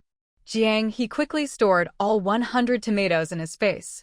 Boss Chu, you're amazing. If these crops were at any other base, they'd probably be treated like treasures. Lin Shuyuan couldn't help but sigh with admiration. Chu Jiangwei just smiled casually. All the crops I harvest from the farm will be sold in the Jianglin Hotel's general store. If you want to buy more, you can go there anytime. Hearing this, Shen Jigui and the others were visibly delighted. Boss Chu, you're the best. They were undoubtedly lucky. From the early days of the zombie outbreak, they'd found Jianglin Hotel. Aside from going out to earn crystal cores or collect gold, silver, and jewels, their lives were almost no different from before the apocalypse. The existence of Jianglin Hotel had created a paradise for them in the apocalypse. The best thing you can do is keep supporting my business. Chu Jiangwei hadn't lacked gold coins before, but now that her latest mission was to build safety corridors, she clearly didn't have enough to splurge. She could only try to earn as much as possible in the shortest time to speed up the construction of the safety corridors. Don't worry, Boss Chu. We'll definitely be regular customers. Nowhere else had such a variety of fresh fruits and vegetables, only Jianglin Hotel did, as if they could somehow source supplies from before the apocalypse. Having finally gotten their hands on the fresh produce they'd been longing for, Shen Jigue and his group of 5 couldn't wait to rush back to their place and whip up a stir-fry with tomatoes. They'd been eating at the Jianglin Hotel restaurant for so long that they were honestly getting sick of the food. On the way back, they ran into Jin Chuyu and her group. Noticing the bright smiles on Shen Jigue's group, much more radiant than usual, Jin Chuyu couldn't help but ask, "What's up with you guys? You look like you're in a great mood. Did you find some gold coins or something?" "No, we spent gold coins." Xia Silin quickly shook his head. In all this time, he'd never seen anyone actually find a gold coin. At Jianglin Hotel, gold coins were just numbers on a card, not physical objects. "Huh? You're this happy about spending gold coins? Did you get your hands on something good?" Jean Churin caught on right away. "You should go check out the general store. They've just stocked some new items." Boss Chu had just said that all the produce harvested from the farm, fruits and vegetables alike, would be sold at the Jianglin Hotel's general store. Su Shicheng didn't keep them guessing and directly suggested they go take a look. After all, they'd already bought theirs, so it didn't matter how many other people went. "Thanks for the tip. We'll head over right away." Jin Chuyu led her group, picking up the pace as they hurried to the general store. As soon as the 5 of them entered, they immediately spotted the tomatoes on the shelves, bright red and eye-catching. "Wow, tomatoes! And they're fresh. 1 silver coin each. That's not too expensive, is it?" Since other bases didn't even have tomatoes, it was hard to compare prices, but 1 silver coin was equivalent to a level 1 zombie crystal core. With their current strength, killing a level 1 zombie was a breeze. "Let's buy more while it's still quiet. Once word gets out, they'll probably sell out fast." The price tag also showed the stock quantity, which meant the tomatoes weren't unlimited, first come, first served. "There's 5 of us. How about 30 each?" Jin Chuyu thought for a moment before suggesting a number, but still checked with the others. "Sounds good, let's get 30 each." "Hello, customers. That'll be 150 tomatoes, for a total of 1 gold coin and 50 silver coins. Please pay first, then collect your goods." The robot attendant at the general store had overheard their conversation and came right over, instantly calculating the total and blocking their way until they paid. Even though they were buying individually, they could pay together. Jin Chuyu took out her ID card first. "Put it on this." Afterwards, the others would just transfer her 30 silver coins each, and the transaction was done in no time. Once the robot finished the checkout and handed them their tomatoes, it moved on to help the next customer. You had to admit, the robots Boss Chu put in the store were really convenient. After buying their tomatoes, Jin Chuyu's group left the general store, their smiles just as bright as Shen Jigue's group earlier, if not even brighter. "I have no idea where Boss Chu gets all these fresh tomatoes. They taste so good you could eat them like fruit," Jin Churin said, unable to resist biting into one as soon as they left. Her eyes lit up instantly. The taste of fresh vegetables, it's been so long. This is pure happiness." She looked completely blissful. It was clear she really loved it. "Now that we have tomatoes, knowing Boss Chu, I bet other vegetables will be available soon too. Looks like we won't have to worry about fresh produce anymore," Huijun said, glancing at the tomato in his hand. The other's eyes lit up at his words. "If that's true, then we really have something to look forward to." God knows, ever since they moved into Jianglin Hotel, the restaurant only had a few types of vegetables. No matter how good they tasted, they were getting sick of them. Now that they had tomatoes, they'd definitely be the new favorite for a while. Not long after Jin Chuyu's group left the general store, more people came in. Word spread quickly soon. Everyone in Jianglin Hotel knew the general store had tomatoes. But unlike other items, the tomatoes weren't unlimited. By the time more people came for them, all they saw was a sold-out sign.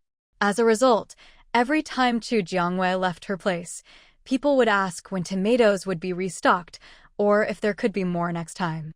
This made Chu Jiangwei avoid going out at all before the next batch of crops matured. Luckily, her crops matured quickly, just 1 day and 1 night. The strawberries, wheat, watermelons, peaches, pumpkins, and other crops she'd planted were all ready to harvest. Chu Jiangwei immediately notified Shinjigui's group that they could come by some in advance. After they bought what they wanted, the rest would be put up for sale in the general store. Since Chu Jiangwei already had these in her own kitchen, she didn't keep any extra for herself. When Shinjigui's group got her message, they could hardly believe it. It had been less than 2 days since Chu Jiangwei promised them some produce. This was beyond belief. But there was no reason for her to lie. If you ruled out all the impossible explanations, whatever remained, no matter how improbable, had to be the truth. We'll see for ourselves. Boss Chu wouldn't be stupid enough to lie to us, Shinjigui said. With that, the 5 of them left their place and soon arrived at Chu Jiangyue's farm. When they got there, Chu Jiangwei was already waiting outside. You're here. I was just about to harvest everything. I've got everything you wanted. Strawberries and peaches are 5 silver coins each, watermelons and pumpkins are 10 silver coins each, and wheat is 1 silver coin per liang. How much do you want? She quoted the prices while tapping the Harvest All button. These prices were much higher than the tomatoes, but Shinjigui's group didn't think they were expensive. In fact, they thought the tomatoes had been underpriced. Chu Jiangwei had set the tomato price low because it was the first batch of farm produce officially sold at the general store. She wanted to give the hotel guests a little bonus. And starting with a low price would attract more customers. After discussing, Shinjigui's group decided to buy 2 gold coins worth of each crop. As for how much you could get for 1 gold coin, they'd figure that out after finishing this batch. 10 gold coins. That's for 40 peaches and 40 strawberries, 20 pumpkins and 20 watermelons, and 20 jean of wheat. Don't be fooled by how much 10 gold coins sounds like. When you actually spend it, it doesn't buy you that much. For Shinjigui and his 4 companions, 5 grown men, if they really let loose, this amount of food would be gone in just a couple of days. All right, cash on delivery. There's no way she's giving out credit. This is a small business, and she's counting on those gold coins to do her tasks. After the little fox gave her the map for the safe passage, Chu Jiangwei picked the farthest destination first, S City in H Province, a total distance of 1,740 kilometers, or 1,740,000 meters. The material pack for the safe passage at Jianglin Hotel costs 1 gold coin per square meter. With the ideal design of a 2-way, 6-lane road, the width would need to be at least 35 meters. So, this safe passage would require a total of 60.9 million gold coins. That price made Chu Jiangyue's vision go black. Charge fees. You must charge fees. Both entrances and exits absolutely have to charge. Otherwise, after investing so much to build all these safe passages, she'd get nothing out of it. There's no way she could keep doing this task otherwise. She realized that all the gold coins she'd been saving up since the apocalypse began, she'd finally found where she'd need to spend them. Little fox, are you sure this mission wasn't premeditated? Chu Jiangwei shook the little fox, trying to read something from its expression. How could that be? Host, how could you think of me like that? ... The little fox looked utterly aggrieved. Chu Jiangwei was just trying to get a reaction out of it. Whether it admitted it or not, she just wanted to observe its micro-expressions. From what she could tell, the little fox probably wasn't the mastermind. All right, I know it's not you. Don't make that face. She was the one who started it, so in the end, she had to comfort the little fox herself. But to complete the mission, Chu Jiangwei wasted no time in posting a recruitment notice for building the safe passages. To get the job done as quickly as possible, she raised the wage to 50 silver coins per day for a 7-hour workday, 9 to 5, with a 2-hour lunch break. At 50 silver coins a day, that's 1,500 silver coins a month, or 150,000 copper coins. With the exchange rate of 1 copper coin to 1 yuan, that's 150,000 yuan a month, a salary that would be considered high even before the apocalypse. If you lived frugally at Jianglin Hotel, 50 silver coins would easily cover your daily expenses, with plenty left over. So as soon as Chu Jiangyue's recruitment notice went out, plenty of people came to the office lobby to ask Chu Jiangyong about the requirements for the safe passage construction jobs. Chu Jiangyong didn't know what Chu Jiangyue's requirements were, so he just told everyone to wait for further notice. After the crowd dispersed, Chu Jiangyong messaged Chu Jiangyue to ask about the requirements for hiring safe passage construction workers. Chu Jiangyue didn't have any special requirements for the people building the safe passages, just one. They had to work fast, the faster the better. The sooner they finished the task, the more confident they'd be facing whatever challenges came next. With Chu Jiangyue's criteria, Chu Jiangyong knew what to look for. From then on, whenever someone asked, Chu Jiangyong handed them an information form to fill out and told them to wait for notification. Once he had the forms, he waited until there weren't many people around and brought them to Chu Jiangyue. In the end, it was up to Chu Jiangyue to decide who to hire. Chu Jiangyong's job was just to collect the applications. After going through the forms one by one, Chu Jiangyue picked 10 people. She sent the list to Chu Jiangyong so he could notify those who'd been accepted. As soon as Shen Jigui finished speaking, the 5 of them left their quarters and quickly arrived outside Chu Jiangyue's farm. When they got there, Chu Jiangyue was already waiting for them outside. "You're here. I was just waiting for you so I could harvest everything at once. Everything you wanted is here. Strawberries and peaches are 5 silver coins each, watermelons and pumpkins are 10 silver coins each, and wheat is 1 silver coin per liang. How much do you want?" Chu Jiangyue quoted her prices while tapping the Harvest All button. These prices were much higher than for tomatoes, but Shen Jigui and the others didn't think it was expensive. In fact, they thought the tomatoes were priced too low. The reason Chu Jiangyue set the prices this way was, on one hand, because tomatoes were the first crop from her farm to be officially sold at the Jianglin General Store. She wanted to give the hotel guests a bit of a special deal. And starting with low prices was also a way to attract more customers.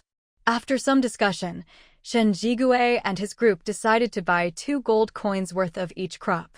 As for how much 1 gold coin could buy, they'd find out after finishing this batch.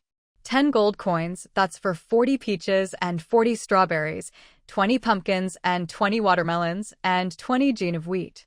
Don't be fooled by how much 10 gold coins sounds like. When you actually spend it, it doesn't buy you that much. For Shen Jigui and his 4 companions, 5 grown men, if they really let loose, this amount of food would be gone in just a couple of days. All right, cash on delivery. There's no way she's giving out credit. This is a small business, and she's counting on those gold coins to do her tasks. After the little fox gave her the map for the safe passage, Chu Jiangyue picked the farthest destination first, S City in H Province, a total distance of 1,740 kilometers, or 1,740,000 meters. The material pack for the safe passage at Jianglin Hotel costs 1 gold coin per square meter. With the ideal design of a 2-way, 6-lane road, the width would need to be at least 35 meters. So, this safe passage would require a total of 60.9 million gold coins. That price made Chu Jiangyue's vision go black. Charge fees. You must charge fees. Both entrances and exits absolutely have to charge. Otherwise, after investing so much to build all these safe passages, she'd get nothing out of it. There's no way she could keep doing this task otherwise.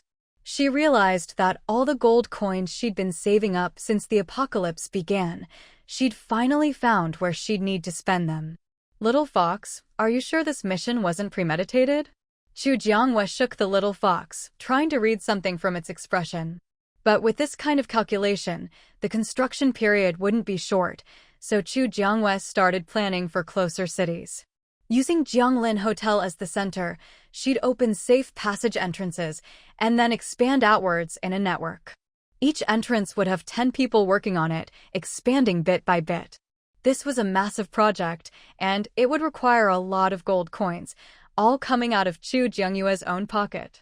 So she could only make money while completing the task. Watching her balance shrink bit by bit, Chu Jiangyue felt like her heart was trembling, but she had no choice but to press on for the sake of the mission. Little Fox, if the reward for this mission isn't worth it, I'm seriously going on strike. Just this one mission was enough to bankrupt her. If the reward wasn't good enough, she'd really lose her mind. The little fox didn't even dare talk back anymore. Building these safe passages was definitely not something it had expected. This mission was issued directly by the main system, and even it was a bit baffled when it received the order. But since the main system had spoken, it had no choice but to assign the task. I'll definitely relay the host's requests to the big boss main system and do my best to get you more mission rewards. Although there was no time limit for the mission, Chu Jiangyue's instincts told her that the sooner it was completed, the better. It was only after the little fox promised to do its best that Chu Jiangyue reluctantly calmed down. Now that the floodwaters had receded, guests at the Jianglin Hotel could go out again to hunt zombies and collect crystal cores. As a result, the hotel's daily revenue had increased significantly. Most importantly, the commercial street had now developed into a full-fledged business district. After the recent construction, not only were there more street-facing shops, but office buildings had also been added. With the increase in hotel guests, there were now people interested in starting companies, not just opening shops. The addition of office buildings solved this problem perfectly. The newly built office buildings had already attracted tenants. The most notable example was the company formed by 4 teams, Shen Jiguei, Jin Chuyu, Ling Feng, and Song Chungjun, who joined forces to establish an ability user company. They even coordinated with the relevant shop owners to rent all their shops together in one area. After reaching an agreement with the shop owners, they came to Chu Jiangyue to handle the necessary transfer procedures. 19 people in total, they posted recruitment missions in the office lobby every day. Then, 2 or 3 of them would lead a team out in different directions to hunt zombies and search for supplies. Recruits could choose between a fixed reward or a share of whatever loot the team brought back that day. However, the loot was distributed according to contribution, so sometimes, if luck was bad, the share might be less than the fixed reward. But if luck was good, one could make a killing. Some people preferred stability, while others were willing to take a gamble. It was all personal choice, and Shin Jiguei and the others were very democratic about it. Regardless of which reward option was chosen, it had to be decided before departure. No matter what was gained that day, the agreed-upon payment. She stayed in the Jianglin Hotel every day, planting all kinds of crops. The revenue at Jianglin General Store also remained consistently high thanks to Chu Jiangyue. But for Chu Jiangyue, who needed to build a secure passage, this money was just a drop in the bucket. The sooner I finish the mission, the sooner I can relax. With her mind made up, Chu Jiangyue immediately ordered 10 construction robots at 999 gold coins each. She'd test them out first, and if there were no problems, she'd buy more. She wanted to finish building the secure passage before the disaster the little fox mentioned arrived, so more people could come to the Jianglin Hotel and become guests. After placing the order, the construction robots appeared in Chu Jiangyue's system inventory. Chu Jiangyue left her room, walked to the open area in front, and released all 10 construction robots. Following the instruction manual, she gave them their orders. Finally, she loaded each robot's internal storage with materials for the secure passage. The 10 robots left the hotel entrance, splitting up to begin construction in 10 different directions. Many people in the hotel saw what Chu Jiangyue was doing, and their eyes practically lit up when they saw the construction robots. Boss Chu really is something else. These robots look way too advanced. Many people were looking at Chu Jiangyue, hoping to hear her introduce the construction robots. Chu Jiangyue was not stingy with her explanations. She patiently answered all the guests' questions, telling them everything she could. These people only saw the intelligence of the construction robots, but little did they know that Chu Jiangong, who handled all their daily business, was actually the smartest one of all. These are all construction robots, which I specifically used to build safe passageways. It's not easy for people from other cities to safely reach the Jianglin Hotel. Building these safe passageways is to help survivors from other cities make it here safely. After hearing Chu Jiangyue's words, everyone praised her for her broad vision. If it were them, They might not be willing to spend so many gold coins just to build a few safe passageways that might never pay off. As long as it benefits them, the customers had no objections. If people from other cities could safely come to the Jianglin Hotel, that meant they could also safely travel to other cities. For those whose family and friends were not by their side, this was a huge temptation. Boss Chu, is there a safe passageway being built to N City in Ji Province? When will there be one? My family and friends are all over there. Whether they were alive or dead, missing or not, no one knew. But people always hope for the best. What if someone was still alive? Wouldn't that be wonderful? There will be safe passageways to all major cities across the country.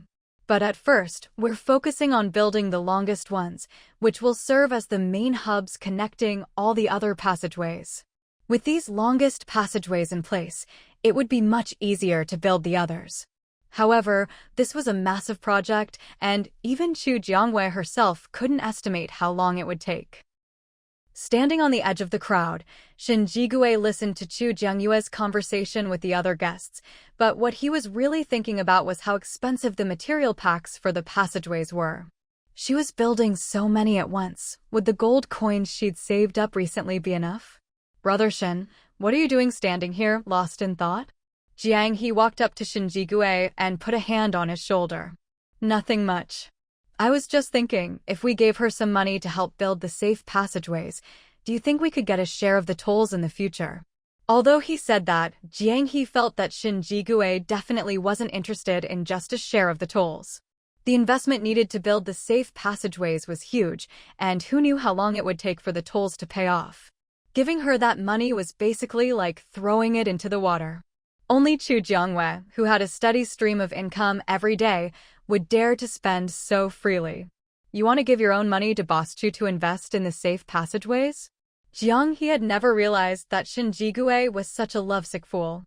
They weren't even together yet, and he was already willing to hand over his money. If they really got together in the future, would he have to hand over all his earnings every day? Jiang He looked at Shen Jigui with a changed expression. I just think that if she's doing this, she must have her reasons. Before, everything was built by hand, but now she's suddenly brought out so many robots. That means she's in a hurry. If there was something that could make Chu Jiangwei make such a big decision, Shen Jigui guessed it must be because she foresaw something about to happen. It just wasn't 100% certain yet, so she hadn't announced it. But building so many safe passageways was already a very strange move. Shen Jigui didn't believe for a second that Chu Jiangwei hadn't done the math. Building safe passageways wasn't an investment that would pay off in the short term. Who knows, Chu Jiangwei might not even live to see the day the passageways paid for themselves. I know you have a lot of gold coins, and I won't stop you if you want to do this, but I think you should leave yourself a way out. There's no reasoning with someone blinded by love, but Jiang He still tried to persuade him. He trusted Chu Jiangyue's character, but if Shen Jigui gave away all his money, life without funds would be tough. I'll think about it. After all, they were just friends. If he suddenly went up to Chu Jiangwei and told her he wanted to invest in building safe passageways, she might even suspect he had some ulterior motive. Everything would have to wait for the right moment. Chu Jiangwei had no idea what was happening outside the crowd. She finally managed to squeeze her way out and hurried into the house. Once inside, Chu Jiangwei opened her virtual screen to check the latest progress on the safe passageway construction tasks. Thanks to the efforts of the construction robots, the progress was steadily increasing bit by bit. Host, the main system just unlocked purchase access to all items in the system shop for you. Chu Jiangwei had been checking her task progress when the little fox's startled voice rang out again. But as soon as she heard what the little fox said, Chu Jiangwei was instantly wide awake. Did she hear that right? The main system had actually unlocked purchase access to all items in the system shop for her. She recognized every word, but put together, it felt unbelievable. I said, the main system has unlocked purchase access to all items in the system shop for you, the little fox repeated, giving Chu Jiangwei a slightly disdainful look. The main system is finally acting like a human being. That's rare. Chu Jiangwei had always felt that the unlocking speed for items in the system shop was way too slow. There were so many things they needed that just weren't available. The little fox didn't respond to Chu Jiangyue's comment. As the host, she was a partner, so the main system couldn't do anything to her. But as a subsystem, the little fox was still under the main system's control and would have to bear any punishments that came down.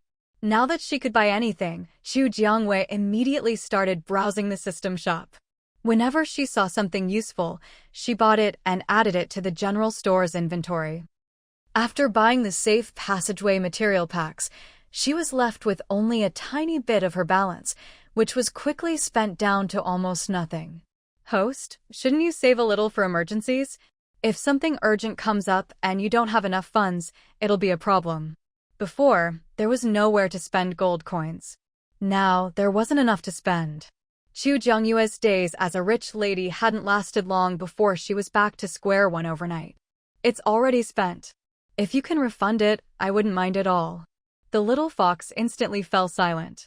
There was no way to refund gold coins that had already been spent. Even if it agreed, the main system wouldn't. Meanwhile, people visiting the Jianglin General Store noticed that there were a lot of new items on the shelves. These were all things Chu Jiangwei had just picked out from the system shop, items she thought would be useful. For example, there were skill cards that could temporarily give ordinary people supernatural abilities, capsules that could temporarily boost the power level of ability users, and so on. If you could imagine it, the system shop had it. Most importantly, Chu Jiangwei had set aside a special area just for weapons. Cold weapons, firearms, everything you could think of was there. However, the prices were also quite eye-catching.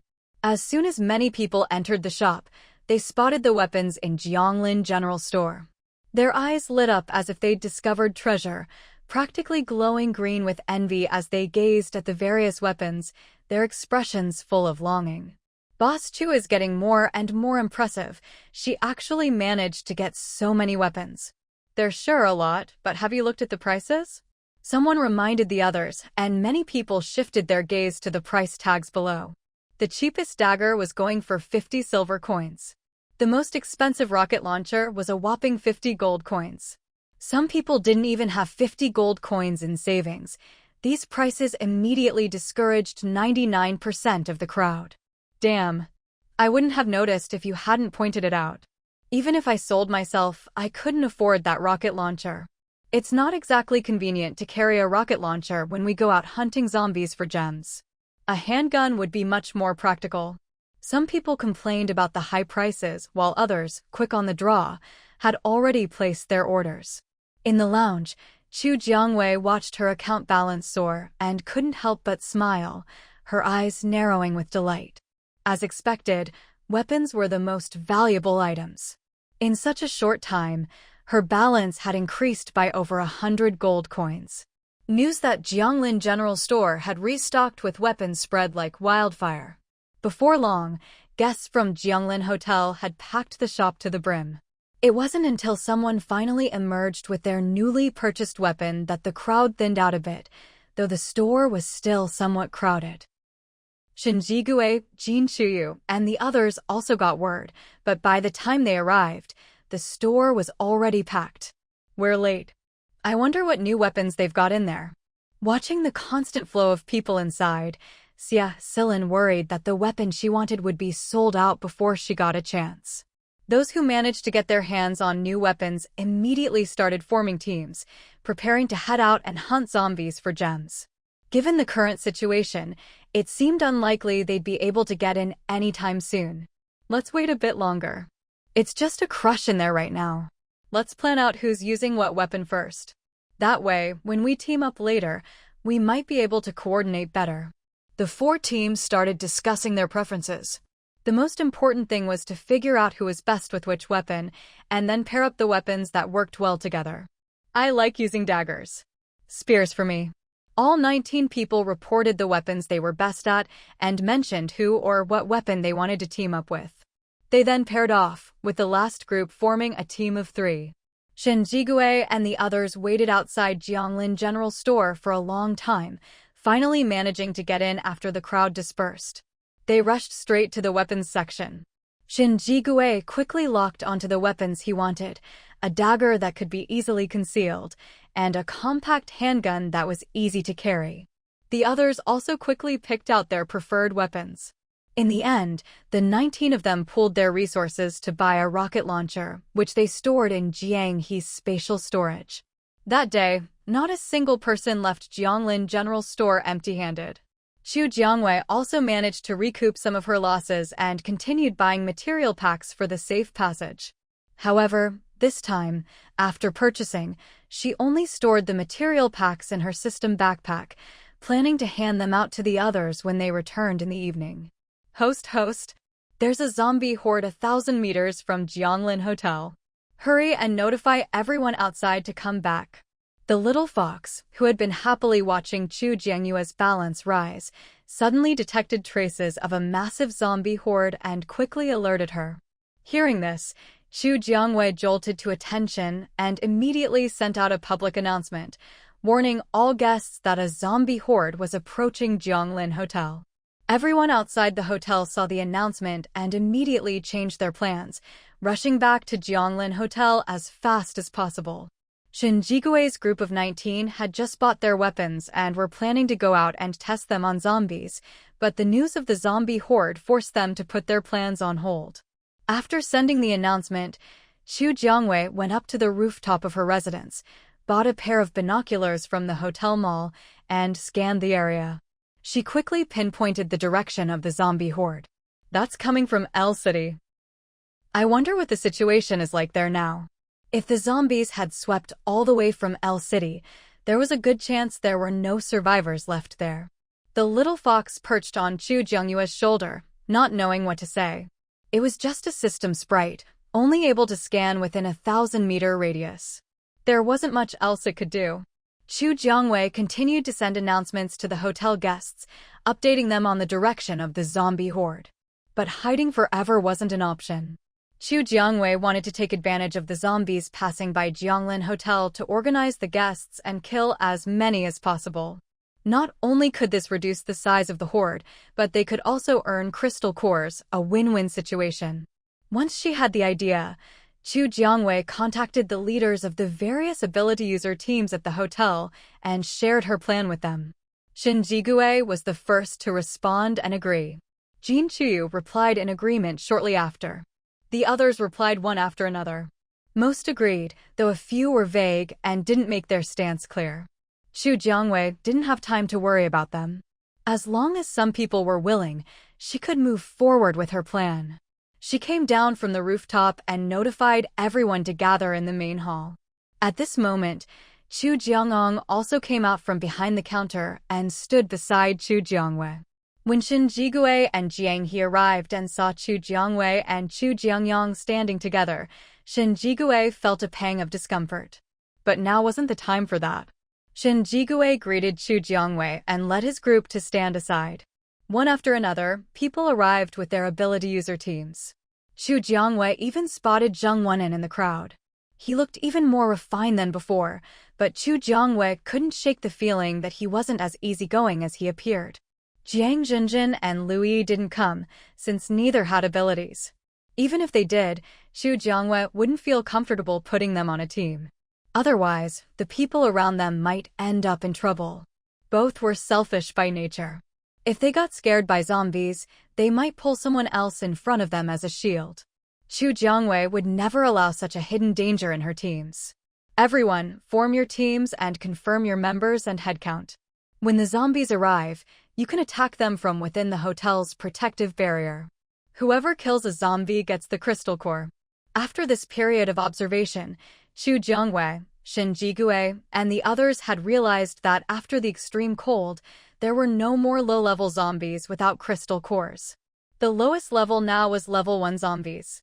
Although there were no more basic zombies, this was actually perfect for the hotel guests, since they needed crystal cores to exchange for hotel currency. Don't worry, Boss Chu. With the protective shield of Jianglin Hotel, we'll definitely wipe out those zombies. Fighting zombies? After all this training, we're already pros at it. Many people were pledging their loyalty to Chu Jiangwei, showing off their skills. Shin Jigue watched this flock of peacocks, grumbling inwardly. If Chu Jiangwei weren't here, he probably wouldn't even bother keeping a straight face. Chu Jiangwei didn't notice anything off about Shin Jigue and was still busily arranging everyone's positions. Jianglin Hotel didn't have any walls, just a circle of fencing and a protective shield around the perimeter. This made it convenient for the hotel guests to stand inside the shield and attack the zombies outside. Once everyone was in place, Chu Jiangwei herself stood at the main entrance of Jianglin Hotel, exuding a one-person holding the pass against 10,000 kind of aura. I'll stand with you. If people saw you here alone, they'd think we're making a girl shoulder all the responsibility, even with so many of us around. Chu Jiangwei glanced at Shin Jigue, the corners of her lips unconsciously lifting in a faint smile. Sure, whatever. Either way, there was no way the zombie horde would break into Jianglin Hotel. Their job was simply to kill as many zombies as possible, thinning out the horde or even wiping it out entirely. Standing next to Chu Jiangwei, Shin Jigue's heart was pounding. In all the time they'd spent together, this was the closest they'd ever been. Little fox, where's the zombie horde now?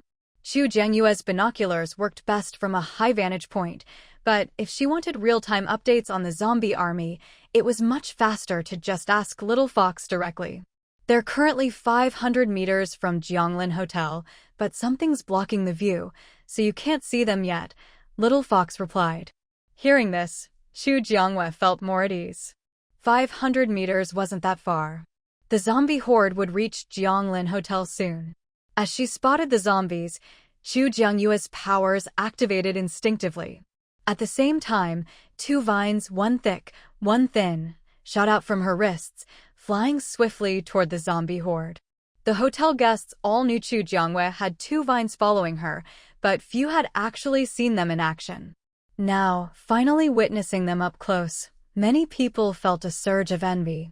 Why couldn't they have mutant plants following them around? But then again, Chu Jiangwei was a wood-type ability user. Maybe that made sense? Other wood-type users, there's a big difference between wood powers and wood powers. They had no idea how Chu Jiangyue's wood abilities worked, but they were certain that their own powers didn't get any special treatment from mutant plants. So, if you wanted to raise mutant plants, you might as well just keep dreaming. Chu Jiangwei watched as her two vines raced to slaughter zombies, only reminding them to be careful before leaving them to it. After all, they weren't afraid of the zombie virus and could move however they pleased among the horde. At the hotel's main entrance, only Chu Jiangwei and Shin Jigue stood guard. To kill as many zombies as possible before the horde moved on, Chu Jiangwei unleashed her powers without holding back. Because she kept using her powers non-stop, she eventually exhausted the last bit of her energy and felt a wave of weakness. Shin Jigue, who had been watching her closely, rushed over and caught her before she could collapse. Are you okay? You should rest a bit. The ground at Jianglin Hotel was self-cleaning, so she could sit down anywhere. Thanks, I'm fine. I just ran out of energy. I'll be good after a short rest. After thanking Shin Jigue, Chu Jiangwei stepped aside, sat down on the lawn, closed her eyes, and took out a wood-type crystal core from her system backpack to absorb and recover her powers. Shin Jigue kept fighting zombies, but his attention never left Chu Jiangwei. Only after confirming she was fine did he finally focus on the battle. Near the hotel entrance, two people stood together, glancing in Chu Jiangyue's direction. Didn't you always hate her? She's weak right now. If you want to do something, now's your chance. If you want to do something bad, leave me out of it. With that, the two fell silent. They wanted to cause trouble, but didn't have the guts.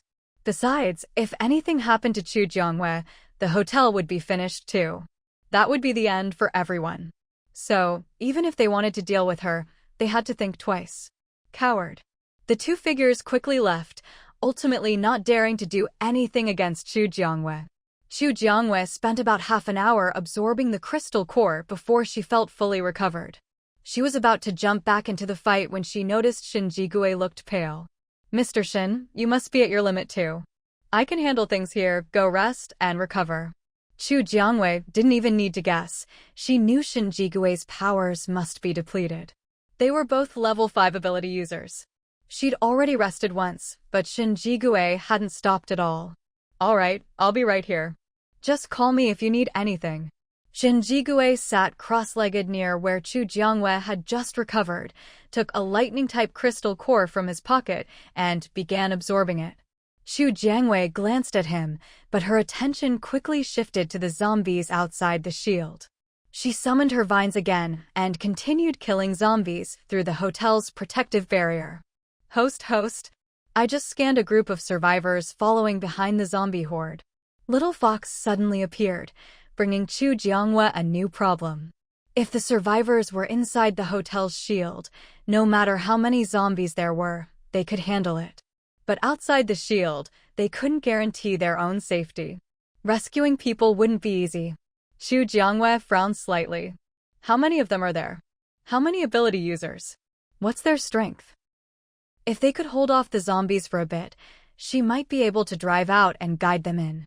There are 87 people, including 15 ability users, 5 fire type, 3 water type, 2 wood type, 1 ice type, 2 earth type, and 2 metal type. Most are level 3. They can hold off the zombies, but probably not for long. Little Fox's scan was accurate. With only 15 ability users protecting 87 people, it was already a miracle they'd made it this far. As Chu Jiangwei pondered how to rescue them, she kept fighting zombies. Boss Chu. Just then, a guest ran over to her. Chu Jiangwei paused her attacks and looked over. What is it? Boss Chu, my ability is Farsight. I just saw a group of people following the zombie horde. A zombie virus outbreak plunged the entire world into an apocalyptic era, causing the human population to plummet. Whenever they encountered survivors on the road, they would try their best to help. But there was a limit to how much they could help. They couldn't risk their own lives for others. How far is the zombie horde? Can you pinpoint their location? Chu Jiangwei suspected that the group of survivors this person mentioned was the same one the little fox had told her about. They're about 200 or 300 meters from the zombie horde, right outside the Jianglin Hotel at the 9 o'clock direction. Hearing this, Chu Jiangwei had a rough idea of the situation. All right, I understand. Thank you for letting me know. If possible, I'll try my best to rescue them, but I can't guarantee I'll be able to bring everyone back. Chu Jiangwei never made definite promises. If she failed, it would be awkward to face those involved later, and her reputation might take a hit. I understand, Boss Chu. Just do your best, we all get it. With that, the clairvoyant ability user quickly ran off, clearly with no intention of joining the rescue operation. His clairvoyant power didn't increase his combat strength, so for this group mission to kill zombies, he could only provide support from the rear. At this moment, Shinji-gue opened his eyes. You want to go save them? Shinji-gue spoke up, and Chu Jiangwei instinctively looked over. There are survivors, of course I want to save them if I can. But the situation is complicated. The Jianglin Hotel is surrounded by a horde of zombies. Getting through to rescue people won't be easy. Even though they had an off-road vehicle that zombies couldn't break through, with so many zombies around, whether they could even drive out was another question. If they've managed to hold out this long, they must have some way to avoid the zombies. We can wait until the horde moves on, then go look for them. If they could follow behind the zombie horde without getting torn apart, it was obvious this group had some secret the others didn't know. If Chu Jiangwei didn't make it in time, it would just mean those people weren't fated to survive. No one could be blamed. Shinji-gue didn't want Chu Jiangwei risking her life to save survivors who might turn on them later. Sometimes, you had to keep your distance, so others wouldn't think you were someone they could take advantage of. After hearing Shinji-gue's suggestion, Chu Jiangwei was silent for a long time, weighing which approach was best. In the end, after considering the pros and cons, Chu Jiangwei decided to take Shinji-gue's advice, wait until the zombie horde left, then go bring the survivors to the Jianglin Hotel. Having made her decision, Chu Jiangwei stopped worrying about the rest and focused on killing zombies. Seeing that Chu Jiangwei wasn't planning to drive out anymore, Shinji-gue finally relaxed and took out a lightning-type crystal core to absorb and recover. At that moment, almost everyone saw a zombie at the rear of the horde suddenly take flight. With withered skin and hollow eyes, Xu Jiangwei didn't know why, but she felt as if that zombie was staring right at her. Xu Jiangwei quickly looked away. The sight of that flying zombie sent chills down her spine. Roar! The zombie's roar, as it took to the air, reached a deafening volume. Look! That zombie is actually flying. Could that be a zombie king? It looks really powerful. I don't think it's a zombie king. Doesn't seem impressive enough. Even if it's not a zombie king, it's definitely higher level than the others. People in the crowd started discussing the flying zombie, and at that moment, the vines in Xu Jiangyue's hands grew explosively. Shen Jigui's powers had also recovered to their peak. Seeing the zombie flying in midair, his expression darkened and lightning began to gather in his palm. Both of them aimed their abilities at the airborne zombie. Xu Jiangwei strongly suspected that this zombie horde was being led by the flying zombie. The combined assault from Xu Jiangwei and Shen Jigui sent the flying zombie fleeing in panic, hiding back within the massive horde. Xu Jiangwei and Shen Jigui didn't pursue. Their main goal was to get the zombies to leave the Jianglin Hotel so they could rescue the survivors. As for the zombies, if there was a horde today, there would surely be another next time. Next time, they wouldn't let the flying zombie escape so easily. Not long after the flying zombie hit itself, the entire horde began to move forward. After dawdling for about 10 minutes, the zombie tide finally passed the Jianglin Hotel and kept moving on. Once she was sure the horde had left, Xu Jiangwei immediately drove out her silver off-road vehicle. Shen Jigui wouldn't let Xu Jiangwei go alone. When she drove up to the hotel entrance, he flagged her down and got into the passenger seat. I'm coming with you. Xu Jiangwei glanced at Shen Jigui but didn't refuse. Little Fox, lead the way. The little fox quickly ran back from somewhere else, hopped onto Xu Jiangyue's shoulder, and started to guide her. Got it. Host, please wait a moment.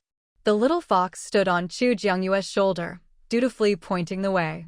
Sitting in the passenger seat, Shen Jigui couldn't help but glance several times at Xu Jiangyue's shoulder, for reasons he couldn't explain. He felt something was off, but couldn't put his finger on it. Host, is he suspicious of something? When Shen Jigui's gaze swept over, the little fox almost felt like he'd been seen, and his fur nearly stood on end. Standing on Xu Jiangyue's shoulder, the little fox felt completely exposed. Just don't keep staring at him, and you won't get found out. Xu Jiangwei felt the same way, but she was much calmer than the little fox. After all, she owned the Jianglin Hotel now. Keeping a pet was perfectly normal. Although Shen Jigui was a bit suspicious, it never occurred to him that Xu Jiangwei might actually have a system. That's what he got for never reading web novels. With the little fox guiding them, Xu Jiangwei soon spotted the group of survivors who had been following the zombie horde. The survivors also saw Xu Jiangyue's silver off-road vehicle, and almost all eyes turned to her. Xu Jiangwei stopped the car a short distance in front of them and got out with Shen Jigui. It's you. You're the one who handed out our hotel flyers. Someone in the crowd shouted, and the group instantly became noisy. Xu Jiangwei hadn't expected anyone to recognize her. We're from the Jianglin Hotel. There was just a zombie horde here, but now the zombies have moved on. It's part of the hotel's routine to scan the area, so I found out you were following behind the horde. If you trust us, you can follow us back to the Jianglin Hotel. However, before you enter, you'll need to check if you have enough crystal cores or any gold, silver, or jewelry from before. Otherwise, even if you make it to the hotel, you won't be able to stay. There was no longer a shortage of rooms at Jianglin Hotel, but the economy rooms were basically all gone, and the remaining rooms were generally quite expensive. That's why Xu Jiangwei gave this reminder. You all came from Jianglin Hotel? So everything on this flyer is true. These people were all at the end of their rope, clutching the hotel's flyer, hoping for a last chance at survival. Shen Jigui and Xu Jiangwei exchanged a glance, then nodded with absolute certainty. Of course. The conditions will only be better than the base you lived in before, not worse. If it were before the apocalypse, Jianglin Hotel's conditions wouldn't have been considered the best. But now, in the apocalypse, the hotel's amenities were more than comparable. Hearing Chu Jiangwei and Shin Jigui's words, many people broke into smiles, though some remained skeptical. After all, they weren't friends or family. Who knew if these two strangers were trying to trick them? Once they reached the strangers' turf, they'd be at their mercy. Even if these survivors fleeing for their lives didn't have much, there were a lot of them. If each person was robbed of a little, it would add up. We don't have a car. We can't keep up with you if you drive.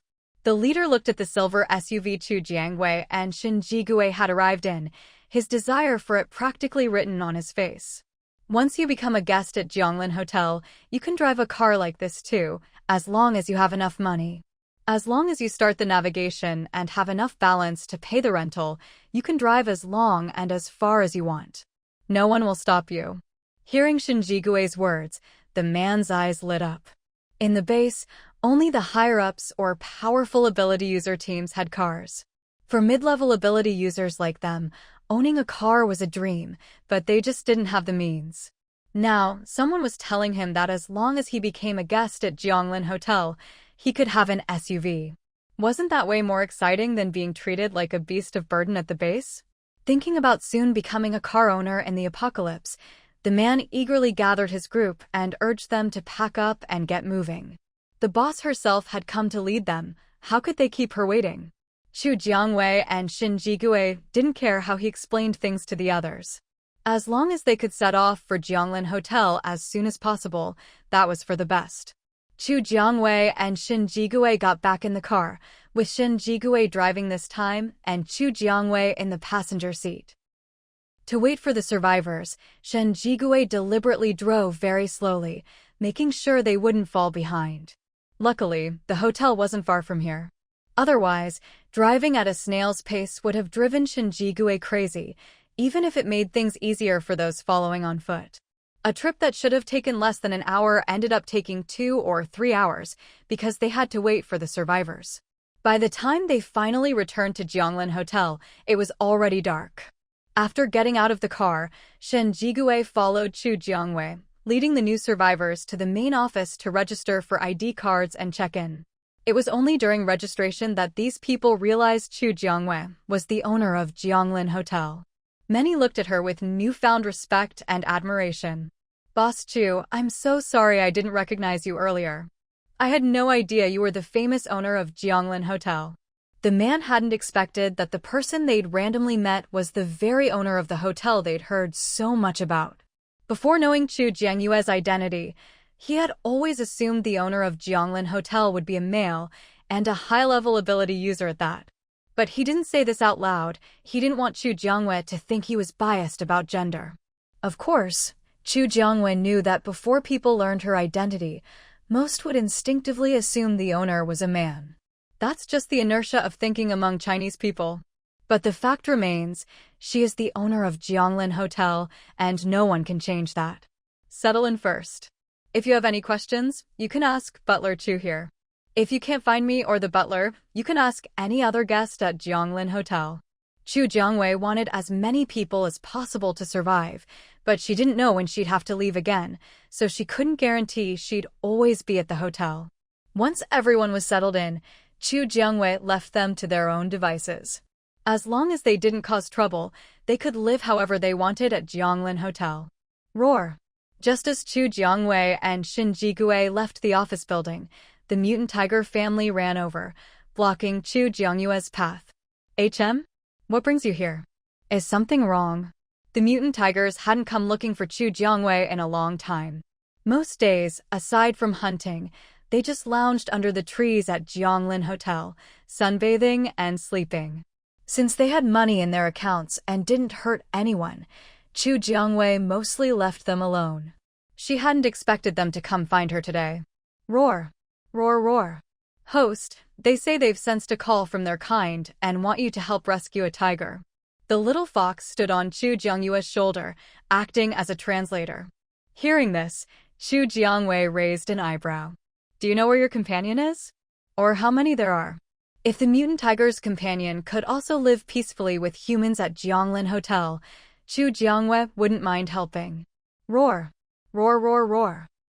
It says it doesn't know the exact location, but it can sense the direction. The closer it gets, the more accurate the sense will be. Hearing this, Chu Jiangwei felt a bit troubled. Not knowing the location meant she didn't even know how far away it was. If she set out to rescue them, she wouldn't know how long the journey would take or what dangers they might encounter. At this stage, no one knew when a major disaster might break out. Staying at Jianglin Hotel was the safest option. But Chu Jiangwei couldn't bring herself to refuse the mutant tiger. Let me think about it. If you get more information, come tell me right away. If you can find out where your companion is, how many need rescuing, and what exactly is trapping them, that would be even better. With information, she could make appropriate plans. Otherwise, gathering people and setting out with no preparation would be reckless and irresponsible to everyone's safety.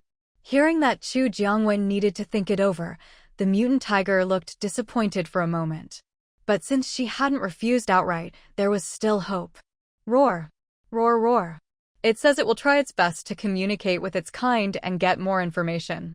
All right, go talk to them and come find me when you know more. Shin Jigue stood beside Chu Jiangwei, watching her communicate so fluently with the mutant tiger. You can understand mutant animals? Actually, Shin Jigue had already suspected this before, but Chu Jiangyue's behavior hadn't been as obvious as it was today. Well, not exactly, but I have my own methods. Of course, Chu Jiangwei couldn't understand the language of mutant animals, but luckily, she had a translator. However, she couldn't exactly tell others about the little fox, so she could only chalk it up as a beautiful misunderstanding. So, are you really going to rescue the mutant tiger's companions? What if they're trapped somewhere really far away? Even if we have a car provided by the hotel, a long journey would still be tough. The temperature difference between day and night outside was huge. Just preparing all the gear, like thermal suits, cold weather gear, cooling drinks, and other supplies, was already a lot of work. If I didn't know about it, I wouldn't worry. But since they've come to me for help, I can't just stand by and do nothing. The survival of the whole blue star depended on a complete ecological chain. If only humans survived, it wouldn't work. Whether it was humans, animals, or plants, as long as there was a chance, Chu Jiangwei wanted to save as many as possible. Of course, she wouldn't rush in blindly, she'd only act within her means. The premise for any rescue was making sure there was no risk to their lives. If you decide to go and need someone to go with you, just let me know. I'll go with you. Shin Jigue couldn't make decisions for others, but he could at least decide for himself.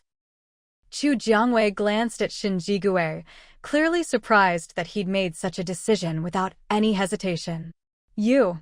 She had a guess in her heart, but the more she thought about it, the less likely it seemed, so she didn't finish her sentence. Shin Jigue looked steadily at Chu Jiangwei, hoping she'd say what was on her mind, but in the end, she didn't. Aren't you afraid that if you come with me, you might run into danger and not make it back? Even though they'd always done a good job with safety precautions, no one could guarantee that nothing unexpected would ever happen. I trust my own abilities, I can take care of myself. If something really does go wrong, it just means I wasn't good enough. I wouldn't blame anyone else. Shin Jigue's words struck a chord with Chu Jiangwei. If it were her, she wasn't sure she could be as calm as Shin Jigue. You make a good point. If it's too dangerous, I definitely won't act recklessly. You've been out with me for a while now, Jianghe, and the others are probably looking for you. You should head back. I have a few more things to check here. Chu Jiangwei didn't continue the topic. She said a few words to Shin Jigue, then quickly walked back to her place. Having someone who always supports your decisions, it's hard not to overthink it. Shin Jigue watched Chu Jiangyue's retreating figure, sighed silently, and finally turned to head back toward the residential area. Jiang He and the others knew Shin Jigue had gone out with Chu Jiangwei. They'd thought it would take at least a day or two, so they were surprised when he came back in less than a day. You finally got a chance to be alone with Boss Chu, but why do you still look so down? Jiang He and a few others sat beside Shin Jigue, feeling like something was off with his mood. Don't talk nonsense. There's nothing between us. If word of that got out, it wouldn't be good for her reputation. Shin Jigue was very clear about his own position. Chu Jiangwei had never shown any special feelings toward him. Jiang He looked at Shin Jigue with exasperation. After all this time, there was still no progress. If someone else swooped in first, would he be happy then? All right, I get it. There's nothing going on between you and Boss Chu. But aren't you going to try for yourself? What if Boss Chu doesn't mind? What if she actually likes your type? Boss Chu is rich and beautiful. If you don't act fast, who knows when someone else will sweep her off her feet. Jiang He was genuinely worried for Shinjigue. After all this time, there still wasn't any progress. She's completely focused on building the safety passage for Jianglin Hotel right now, and now the mutant tigers have come to her for help. If I confess to her now, how do you think she'd react? Romance in the apocalypse was unrealistic to begin with. Even though Chu Jiangwei didn't have to worry about survival, with great ability came great responsibility. Chu Jiangwei had already predicted something big was about to happen and was busy preparing for it. If he suddenly confessed, Shen Jigue could already imagine how ugly her expression would be. All right, you always have your reasons. But let me tell you, even if you don't want to confess, you should at least keep an eye on her. Otherwise, you'll regret it. Jiang He knew that there were no promises between the two of them. Even if Chu Jiangwei agreed to someone else, it wouldn't be anyone's fault. It all depended on fate between the two of them. I know what I'm doing. Shen Jigue hadn't confessed, but he'd been working hard to get closer to Chu Jiangwei. Chu Jiangwei hadn't shown any signs of rejecting him, so his efforts weren't for nothing. Chu Jiangwei had no idea she was being talked about behind her back. After returning to her place, she started browsing her system shop. There were a lot of things in the system shop, and it was all very complicated. Chu Jiangwei wanted to pick out more affordable and practical items for the guests at Jianglin Hotel, but it wasn't easy. Even so, she browsed the system shop whenever she had time. Besides that, she also checked the messages guests left for her. If there were items that guests especially wanted, or things that a lot of people mentioned, Chu Jiangwei would prioritize adding them to the shop. Host, are you really going to rescue the mutant tiger's companions? The little fox stood in front of Chu Jiangwei, looking a bit reluctant for her to go. If they can get more information and confirm it's not too dangerous, why not help? Chu Jiangwei wasn't determined to help no matter what, she'd only do it if she was sure it was safe. And she definitely wouldn't help for free. Whether it was the mutant tiger or its companions, one side would have to pay her for the rescue. As for how the reward would be divided, that would depend on the actual situation. It's good to help others, but if you're going out, I think you should be careful. The little fox felt that leaving Jianglin Hotel now wasn't a good idea, but as a system spirit, it was only there to assist the host with her tasks. Whatever the host decided, it couldn't interfere. Don't worry, I value my life. I've already died once. I'm not about to let it happen again. The next morning, just as Chu Jiangwei stepped out of her place, she ran into the mutant tiger family waiting at her door. What are you all doing here? Roar, roar, roar. Host, it says it communicated with its companions all night and got a clue. Its companions are trapped together in a basement. There's a forest above the basement, but it can't pinpoint the exact location. A forest? That can't be right. Right now, except for mutated plants, all the regular plants have withered and died. Forget about a forest. Even a small grove of trees is a rare sight these days. I don't know, that's just what it said. I'm just translating for you, word for word, without any embellishment. It might not be as precise as simultaneous interpretation, but the meaning is definitely 100% accurate. Roar, roar. It says, go to the forest.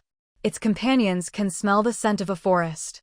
Well, it is an animal, so it's understandable that it's sensitive to the environment. Animals can often sense things that humans can't. The little fox's translation made Chu Jiangwei fall into thought. She herself hadn't noticed any forests nearby. If she didn't know which direction to go, it would be hard to carry out a rescue. Mutant Tiger, I trust that your companion isn't lying, but if you want me to lead a rescue, I need to know which direction your companion is in, relative to the Jianglin Hotel.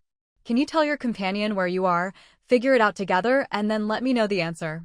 It's not that Chu Jiangwei is unwilling to help, it's just that there's too little information.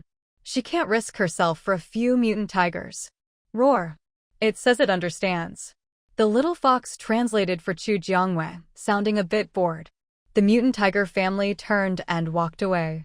To get Chu Jiangwei to lead a rescue, they lay down on the lawn and began trying to contact their companion again. Host, I think I know where the forest is now. Chu Jiangwei had just started walking toward the hotel's main office when the little fox suddenly spoke up. What do you mean? There really is a forest? Host, open the Jianglin Hotel's real-time map. As soon as the little fox finished, Chu Jiangyue's hands moved faster than her brain, and she opened the real-time map. The moment she did, she noticed it looked different from before. Anywhere the hotel's safety passageways reached was now clearly marked on the map. Chu Jiangwei quickly spotted the forest the little fox was talking about. This forest, well, it was more like a forest of mutant plants than a regular forest. The ordinary plants had all died, but the mutant plants hadn't. With enough of them, they could form a forest too. No one had ever imagined that a patch of mutant plants could actually form a forest. A forest made up of mutant plants. Chu Jiangwei hadn't expected this. But according to the mutant tiger, its companion was trapped in a basement, right? Besides humans, she couldn't think of anyone else who would lock up a mutant tiger in a basement. And to dare live beneath a forest of mutant plants and imprison a mutant tiger, this had to be the work of a very powerful organization. Otherwise, who would risk operating in the territory of mutant plants? Plus, mutant tigers are no pushovers. If someone could imprison one, it meant they either had advanced firearms or high-level ability users. Host, now that we know where Sunting is, should we gather people for a rescue? The little fox didn't think too much about it. Since Chu Jiangwei had said she wanted to help, and now they knew where the forest was, the sooner they acted, the better. Let's wait a bit. They needed to wait for the mutant tigers to finish communicating and give Chu Jiangwei the information. Only then could she gather a rescue team. Otherwise, if she handled everything for them, the mutant tigers would think rescue was easy, and next time they needed help, they'd just dump the problem on Chu Jiangwei again. Chu Jiangwei wasn't the type to just go along with whatever others wanted. The little fox didn't understand all the twists and turns in Chu Jiangyue's mind, but since she said to wait, the fox just accepted it. Let's go to the main office and see if there's anything we can help with. Because the safety passageways were still being built, there were new guests arriving at the Jianglin Hotel every day. Chu Jiangyong, the hotel manager, hadn't even left the main office a few times in the past few days. All the crops Chu Jiangwei grew on the farm, she had to harvest herself. Chu Jiangyong was too busy to help. But that wasn't enough.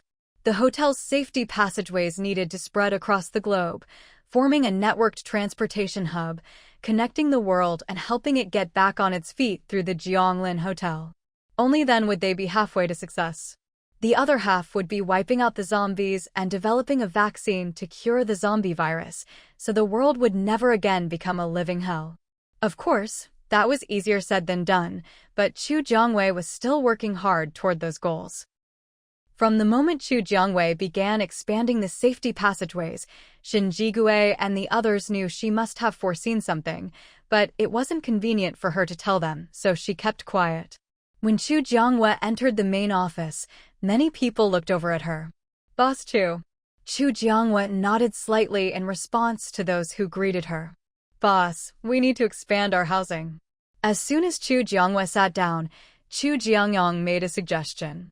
With a new influx of people arriving safely via the passageways, the once plentiful rooms were now full. Fortunately, Chu Jiangwei now had the authority to freely build and demolish residential areas. After hearing the suggestion, she nodded, sat down on the sofa in the lounge, opened her virtual screen, and started expanding the housing. Many guests had complained that the prices in Zones B and C were too high, so this time, Chu Jiangwei built a new building to the same specifications as Zone A and renamed it Zone B. The original Zones B and C became Zones C and D. That way, the two affordable options, Zones A and B, were together and the more expensive Zones C and D were behind them, making the layout quick and efficient. Building the new Zone B would take 30 minutes.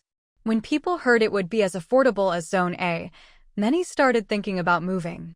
After all, The rooms were just as clean and tidy, and there wasn't much difference in size.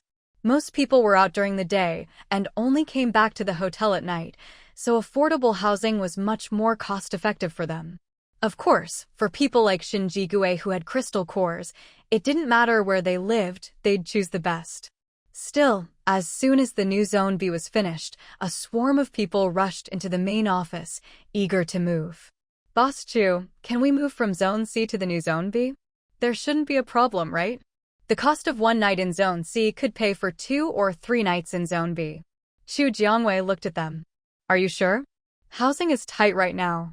Once you move out, someone else will take your spot right away. If you want to move back to Zone C later, it won't be so easy. It's settled then. The rate at which we're earning money just can't keep up with the room fees in Area C.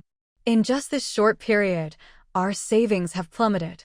If we don't move soon, we won't even be able to afford to stay at Jianglin Hotel anymore.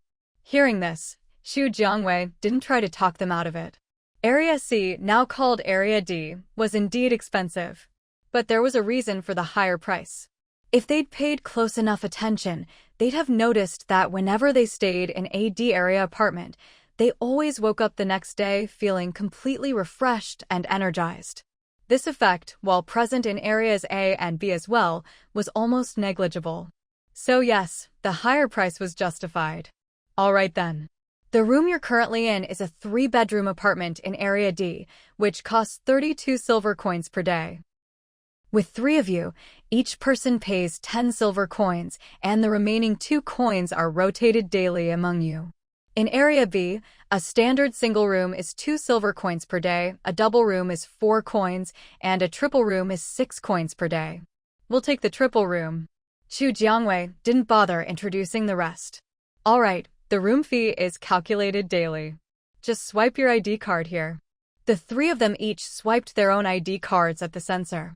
Okay, your new room is room 301 in Area B. You all know how to get in, right? They were regulars, so Xu Jiangwei didn't bother explaining further. If someone still complained that 6 silver coins a day was too expensive, Xu Jiangwei really could only say they were just too lazy.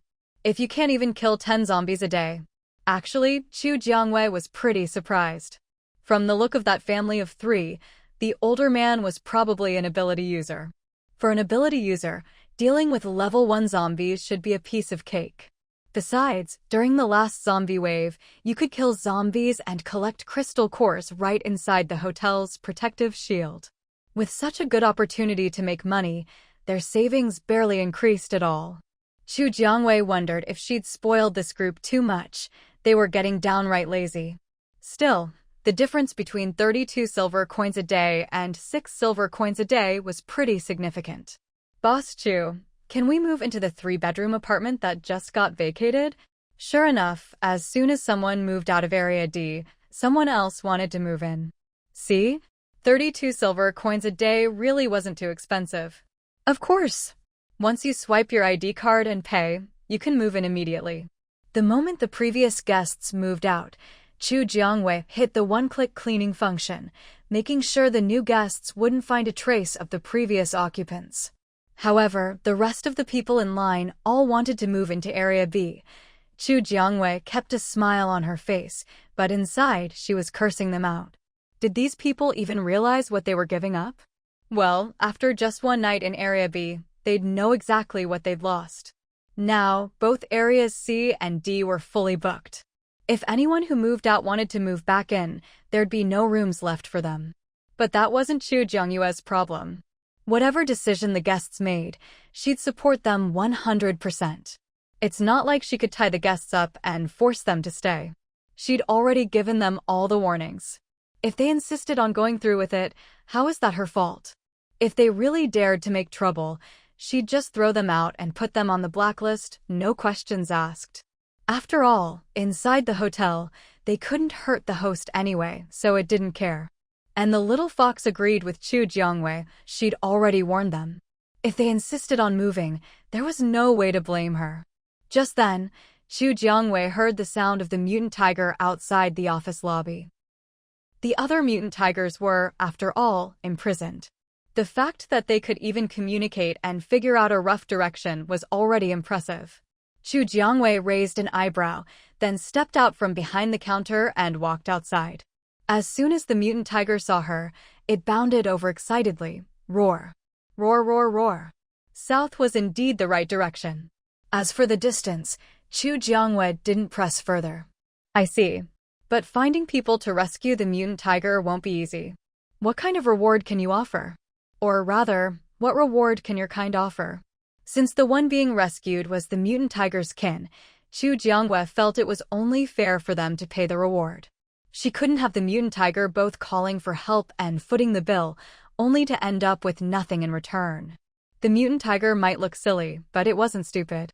It was the one asking for help, but it still planned to collect a reward from its kin later. No way was it doing this for free. Hearing the little fox's translation, Chu Jiangwei realized the mutant tiger wasn't that dumb after all. Not only did it know to have its kin pay the reward, it also planned to get a cut for itself. Not bad at all. Alright. Crystal cores are basically the standard currency now. Tell your kin to prepare plenty, our fees aren't cheap. The mutant tiger had already stressed this point when communicating with its kin, but they'd replied generously, no problem, they had plenty of crystal cores. With the mutant tiger acting as messenger, Chu Jiangwei began posting notices to recruit a rescue team for the mutant tiger. This was the first time Chu Jiangwei had ever organized a rescue for a mutant animal. She wasn't sure if anyone would sign up. In her room, Shen Jigui had been waiting for news from Chu Jiangwei, but instead, she received the recruitment notice. Without hesitation, Shen Jigui accepted the mission. Just then, someone knocked on her door.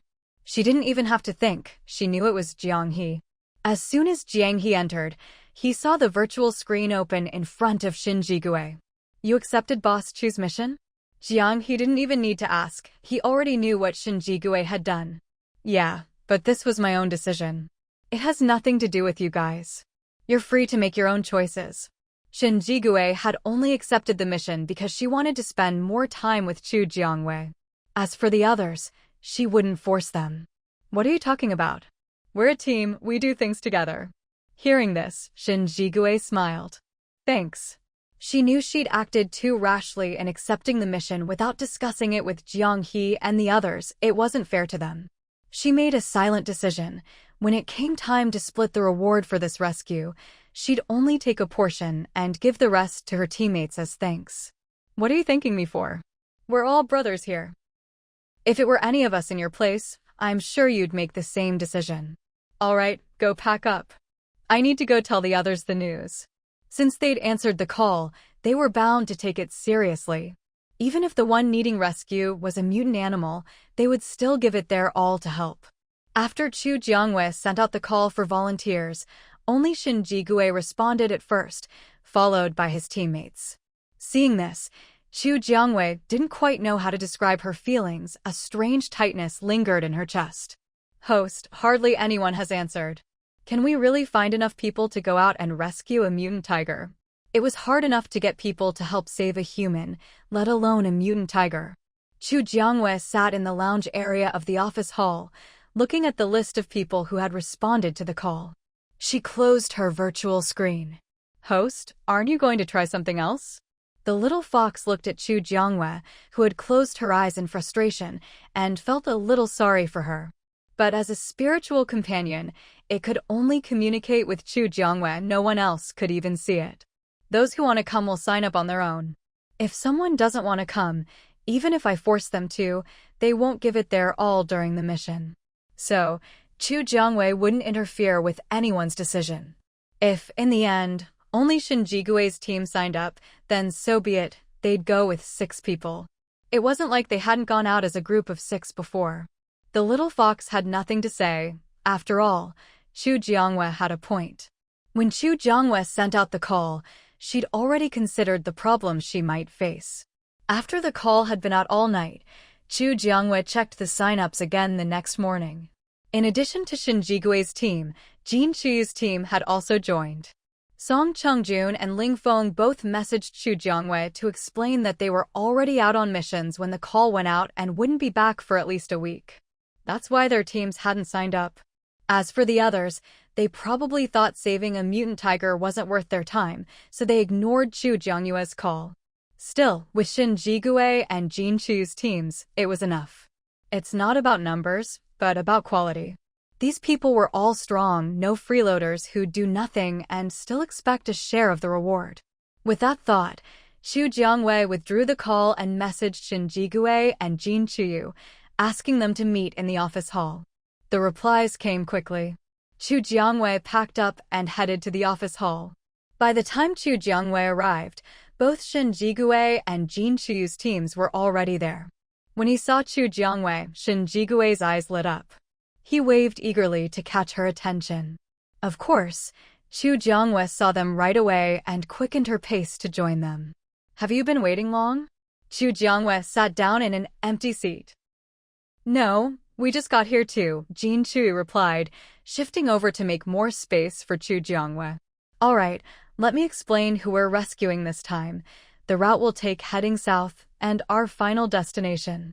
Chu Jiangwei opened her virtual screen and shared the real-world map of Jianglin Hotel with them.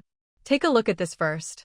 Shin Jigue, Jin Chuyu, and the others looked puzzled, not sure what Chu Jiangwei wanted to show them. But soon, they understood why.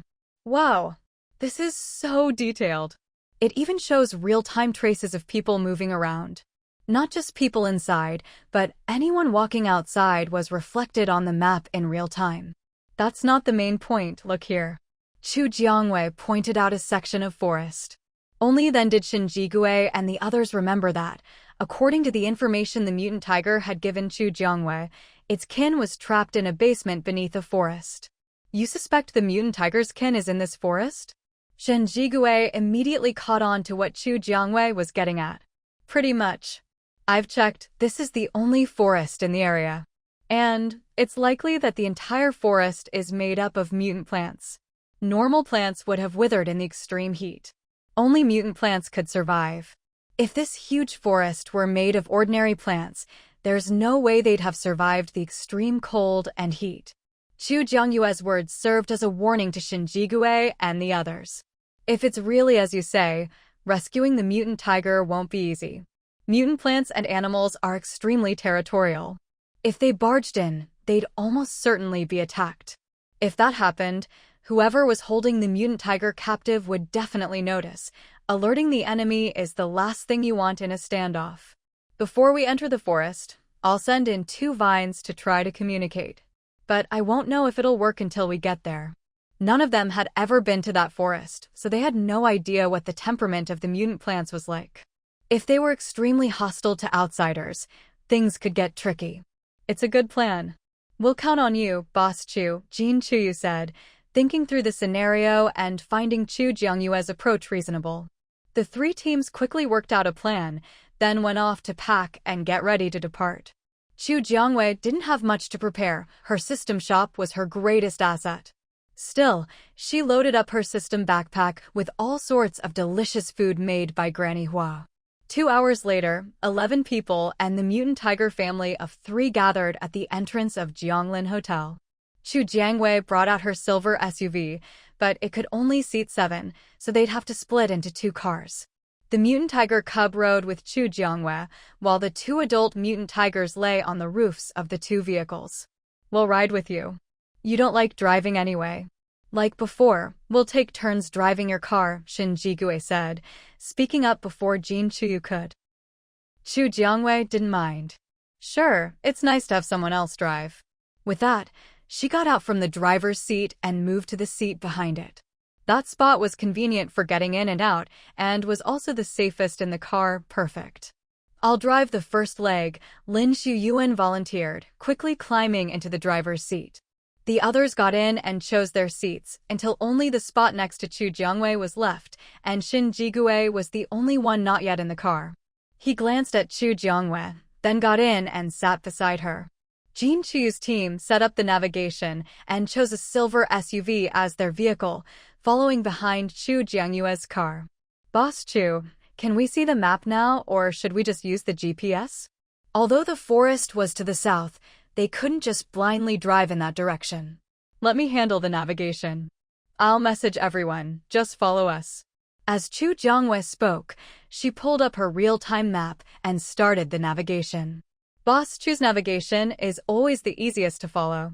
When they used their own navigation, they had to pay attention to the map themselves, and it was easy to take a wrong turn if they weren't careful. Chu Jiangyue's navigation, on the other hand, was just a big arrow pointing the way. All they had to do was drive in the direction of the arrow, totally foolproof, perfect for people who couldn't read maps or had no sense of direction. At first, Chu Jiangyue thought this navigation was too simplistic, but the more she used it, the more she liked it. Wait, is there something up ahead? Xia Silin, sitting in the passenger seat, thought he saw something move in front of them.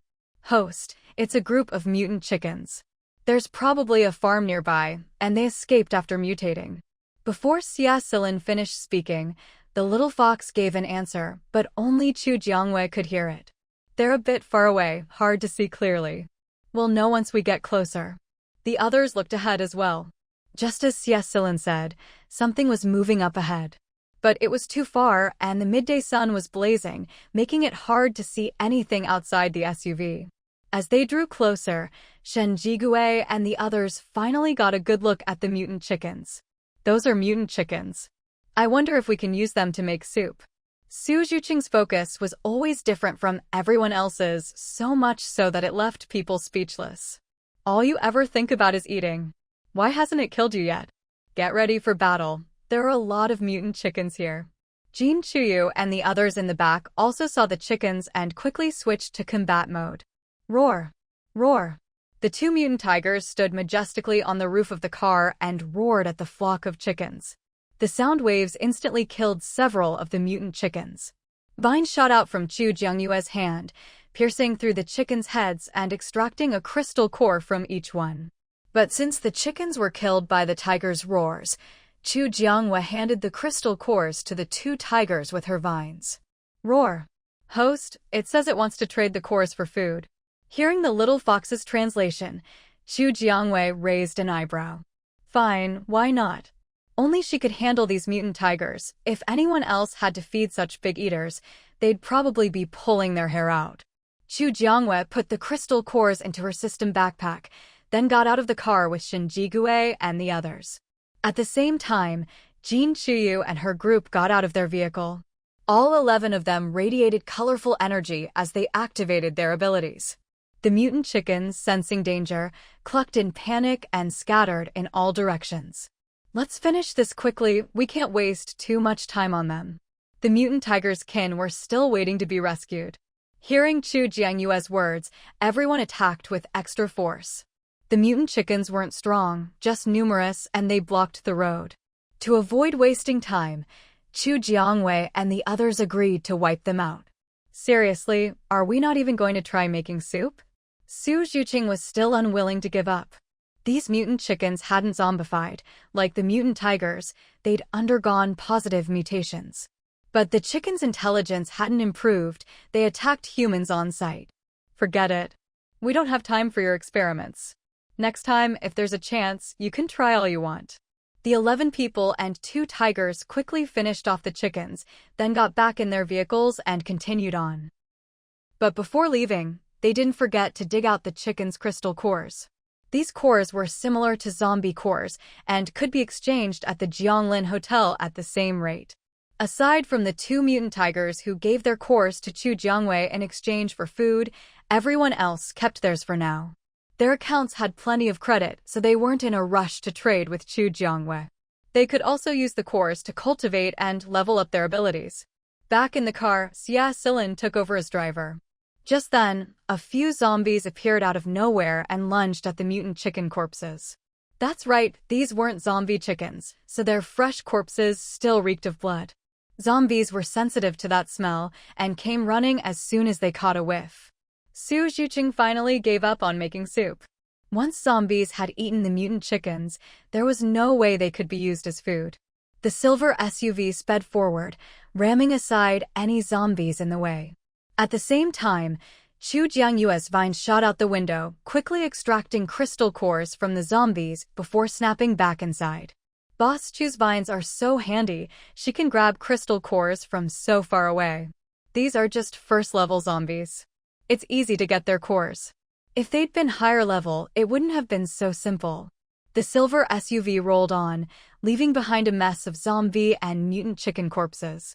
But the group didn't expect that, just after dealing with the mutant chickens, they'd soon run into a flock of zombie ducks. Another roadblock? Was there a farm around here or something? Zombie ducks were much harder to deal with than mutant chickens, since they had to be careful not to get bitten. Even ability users could be infected by the zombie virus if bitten. Luckily, everyone was experienced in fighting zombies. They always attacked from a distance, never close combat. Chu Jiangyue's vines whipped out, skewering zombie ducks like kebabs. It took a while, but eventually the 11 people and 2 tigers finished off all the zombie ducks. Phew. Finally done. If there's another fight, I'll be out of energy. The 2 battles had come in quick succession, and everyone's abilities were running low. They hadn't fully recovered yet. Up ahead, looks like there's a flock of sheep. But it was unclear if they were mutant sheep or zombie sheep. Sheep were much bigger than chickens or ducks, and after mutation, could be even larger. What? More. Su Xiucheng looked like he'd lost all hope. One more fight, and he'd be at his limit. We'd better absorb some crystal cores and recover as much as we can, or we'll be in even worse shape if we have to fight again. Chu Jiangwei glanced at the distant flock of sheep, her expression turning serious. If Su Xiucheng was right and there really was a farm nearby, they might be facing a lot more than just a few mutant or zombie animals. If they kept encountering mutant or zombie animals every few miles, even the strongest ability users would run out of energy eventually. Can't we take a detour? Sure, fighting them gets us crystal cores, but if we keep going like this, we'll use up all our powers sooner or later. Lin Shiyuan was simple-minded. He just thought, if this road doesn't work, can't we just take another one? No way. This is the only way through. The other directions are completely impassable. Besides, the route Chu Jiangyue's navigation had mapped out was definitely the safest among all possible options. If they couldn't get through here, then the other routes would be even more impossible. Let's go check it out first. Maybe this is the last wave. Either way, they'd have to face it sooner or later. At worst, after dealing with this wave, they could all hide in the car, absorb crystal cores, recover to their best state, and then move on. This time, Jiang He took the wheel. After all, he was a spatial ability user, and in terms of combat, he was relatively weaker than the others. To ensure the safety of their walking warehouse, Shen Jigui and the others preferred not to let Jiang He join the fight unless absolutely necessary. Otherwise, if anything happened to him and he couldn't use his spatial ability, all the supplies they'd stored with him would be lost. Jiang He was also very clear about his own role. Under normal circumstances, he never left the safe zone that Shen Jigui and the others had marked out for him. The 2 silver-white cars, with 2 mutant tigers riding on the roofs, soon approached a herd of mutant sheep, each twice the size of their pre-apocalypse counterparts. Luckily, they weren't zombie sheep, so Chu Jiangwei and the others breathed a slight sigh of relief. The wool on these sheep was so filthy that you couldn't even tell what color it was supposed to be. I wonder if their wool will still be usable after shearing. These sheep had obviously mutated to become much larger, and their wool was twice as thick as before the apocalypse. If their owners were still alive, they'd probably be jumping for joy. Bah!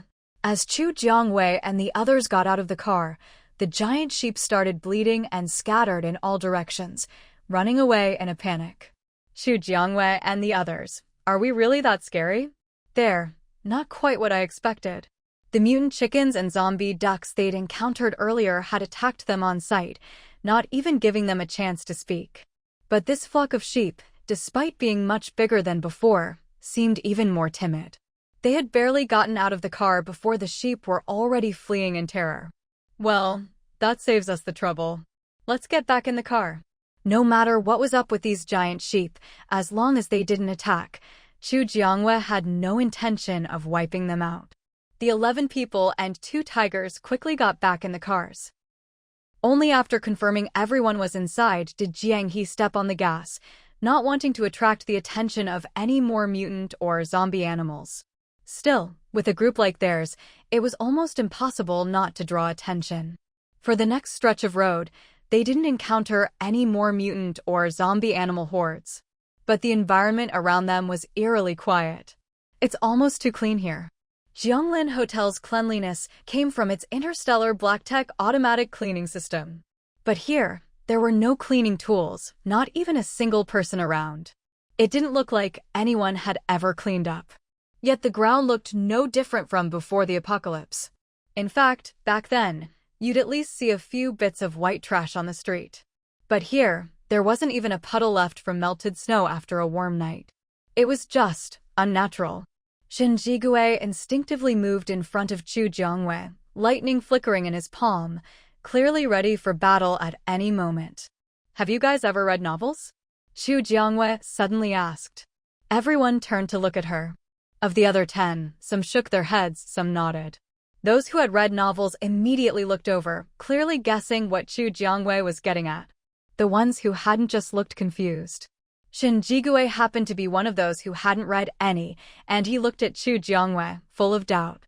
In novels, the protagonists are often walking along when they unknowingly fall into an illusion and end up separated from their companions. While trapped in the illusion, they might unwittingly walk right into a trap set by the illusion's creator. If they're not careful, they could lose their lives. And anyone capable of creating such illusions was never to be underestimated. Hearing this, Shen Jigui was learning about this kind of thing for the first time. But we haven't been separated. Everyone's still here. How can you be sure that the people standing next to you right now are really us? Chu Jiangwei hit him with the existential question. Shen Jigui was speechless. Chinese horror always caught people off guard. I have my own way of telling. You're all real. Chu Jiangwei didn't know how Shen Jigui could tell, but she only cared about making sure the people around her were real. If this really is an illusion, we need to find a way to regroup and break out of it as soon as possible. Jean Chu used to be a staunch materialist, but ever since she awakened her ice powers, her worldview had quietly shifted. If someone can create illusions, it means they're extremely adept at manipulating space. Maybe they're even a psychic ability user. Supposedly, when psychic ability users reach a certain level, they can create illusions so real they're indistinguishable from reality. When Chu Jiangwei mentioned psychic ability users and the terrifying use of space, Jiang He's eyes lit up.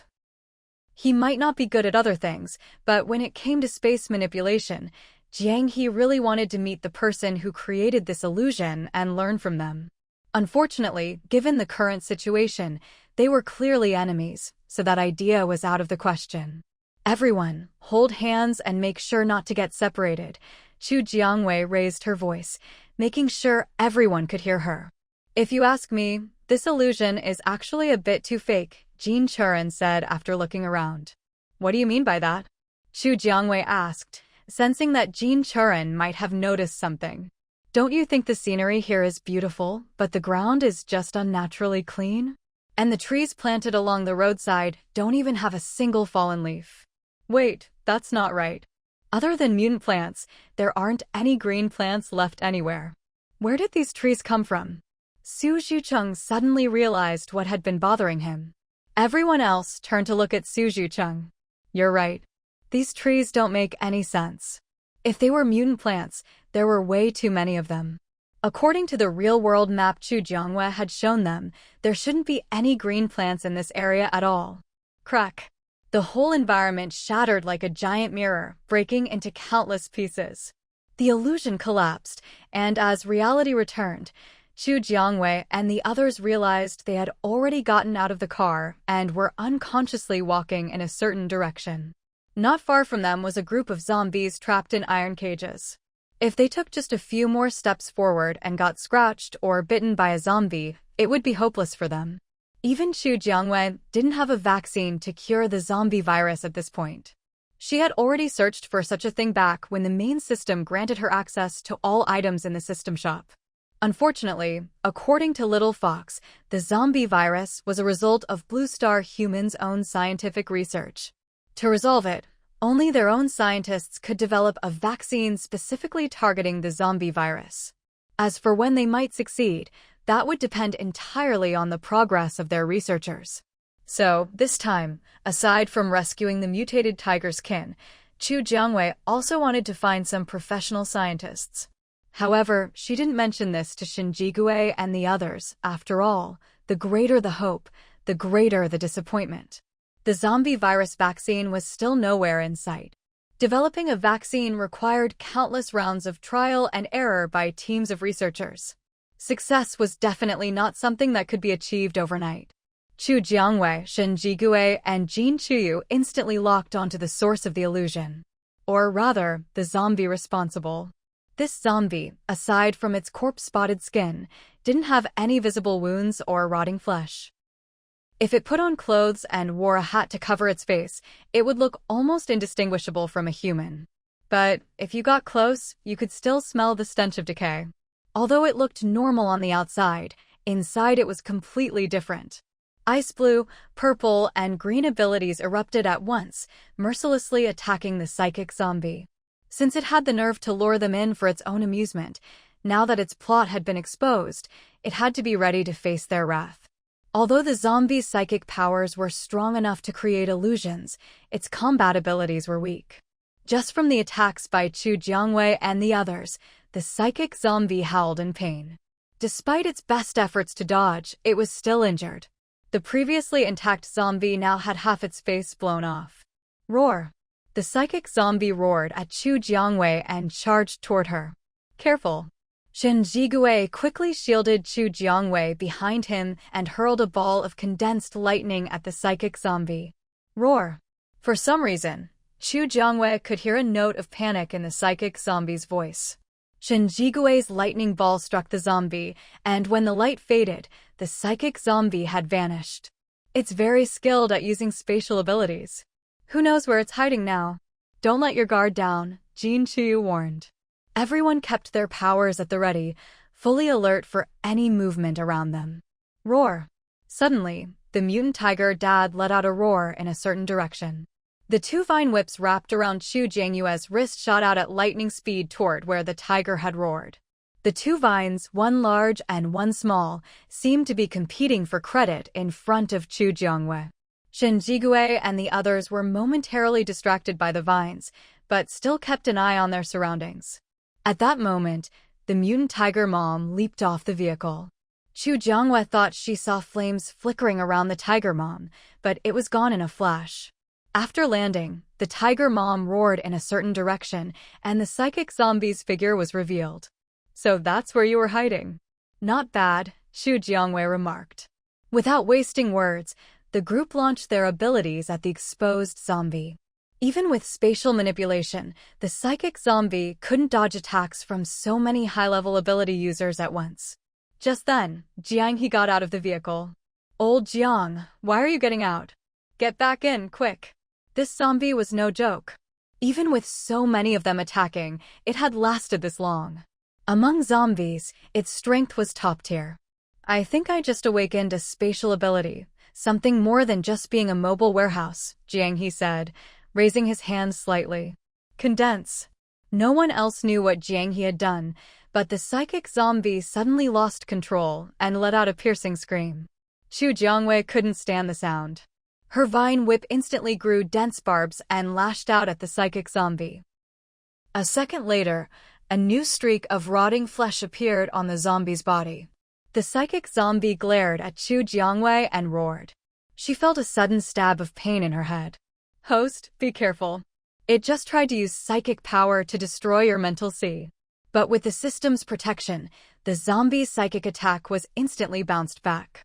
Now, the psychic zombie looked dazed and foolish, worse than an ordinary level 1 zombie. Did it go mad? Only Chu Jiangwei knew why the psychic zombie had suddenly become like this. But since she wasn't a psychic ability user, she chose to play dumb. I don't know, but while it's down, let's finish it off and take its crystal core. There was only this one zombie crystal core as loot from the whole fight, so it would go to Chu Jiangwei to exchange for gold coins to split later. Shinjigue hurled a compressed lightning ball, while Chu Jiangyue's barbed vine whipped toward the psychic zombie. Jin Chuyu conjured a flurry of ice spikes and sent them flying forward. He-Jun's hands released rolling black mist, which soon enveloped the psychic zombie. Jin Churin and the others also unleashed their abilities. Under the simultaneous assault of so many high-level users, the psychic zombie finally exploded into dust with a bang. Lin Shuyan quickly raised a wall of fire, blocking all the zombies' remains outside. It's finally dead. If it had survived all that, I'd start doubting reality, Silin said, collapsing to the ground, completely exhausted. Get up, we need to get out of here fast, Chu Jiangwei urged. Her instincts told her this place wasn't safe.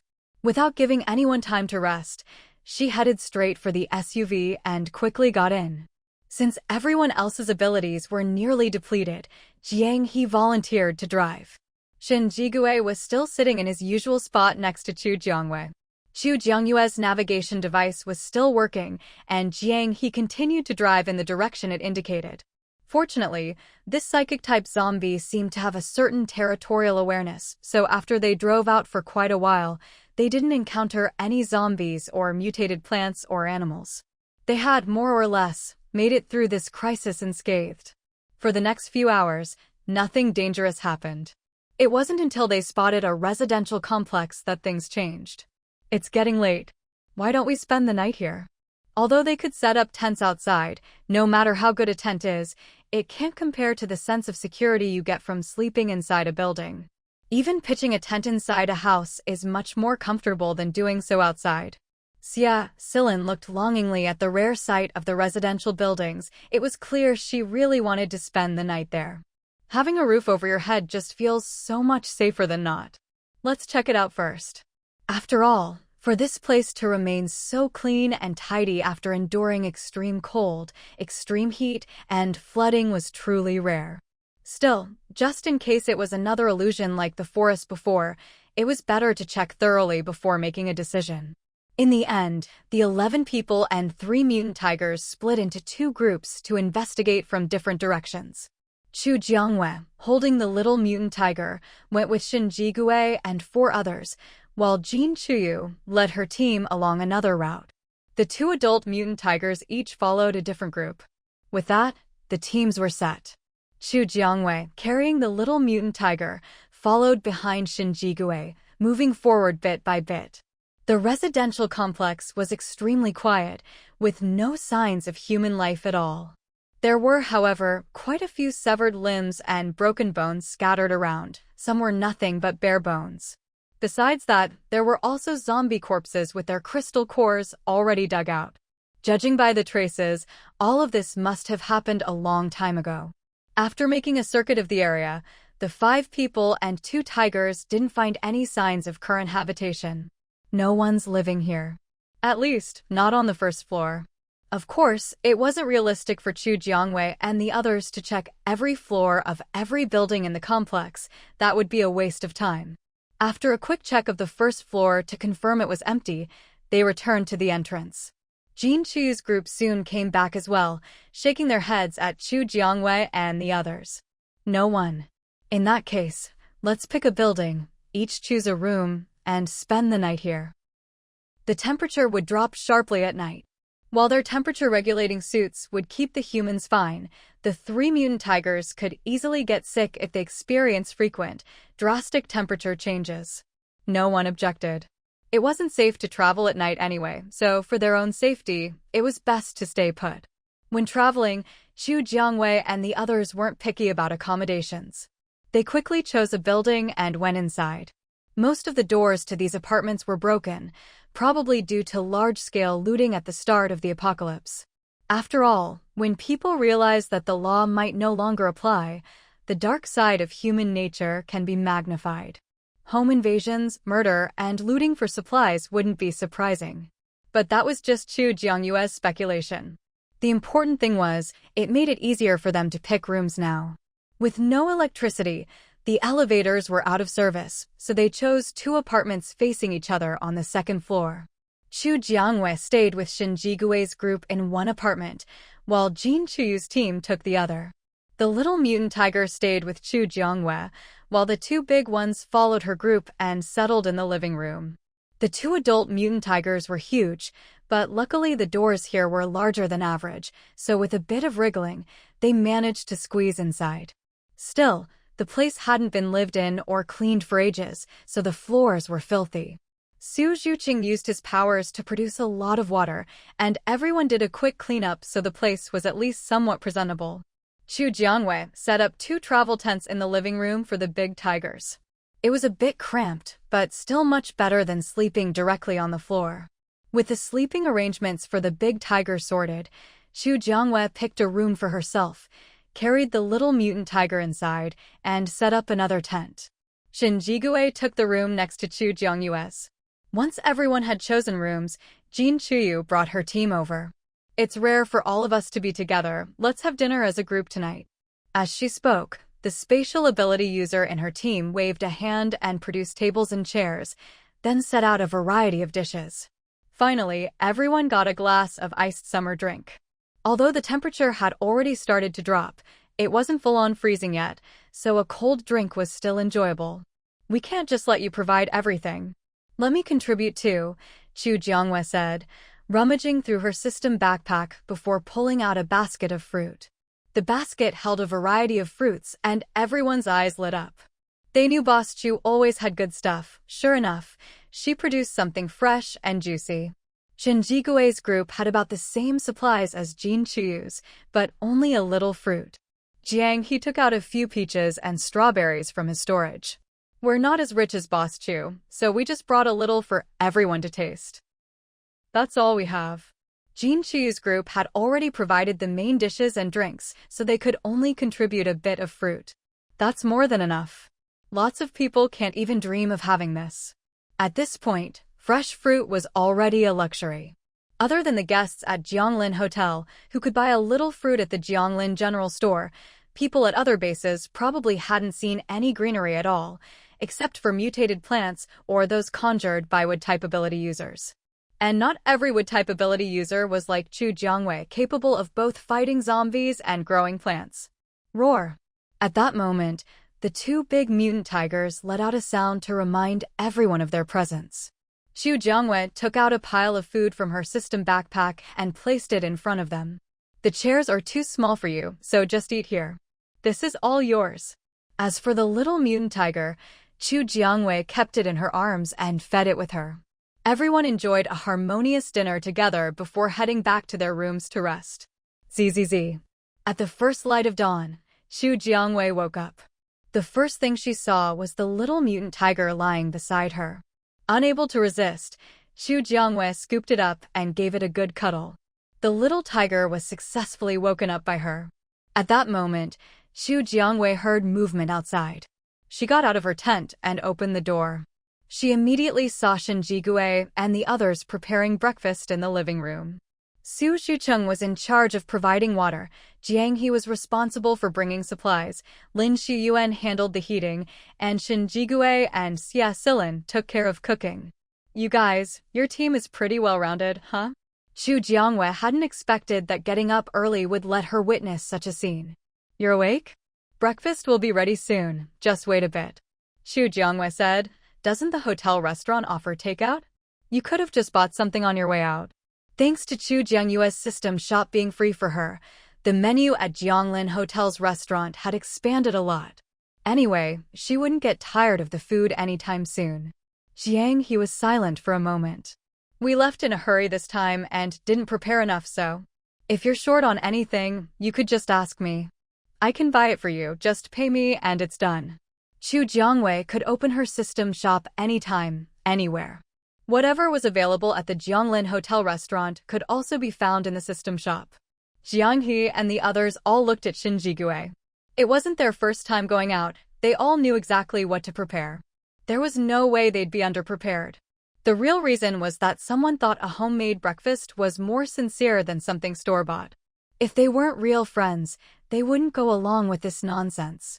When Shen Jigui first suggested it, they already thought it was a bit much. Now, being caught in the act by Chu Jiangwei made it even more awkward. Especially since Chu Jiangwei herself had pulled out a table and chairs and started laying out food and drinks. "Granny Hua made me a bunch of food, but it's all from ingredients in my own kitchen, so you guys probably can't eat it. But you can have some of this fruit." The fruit was harvested from Chu Jiangyue's farm. She kept a little for herself and sold the rest at the Jianglin General Store.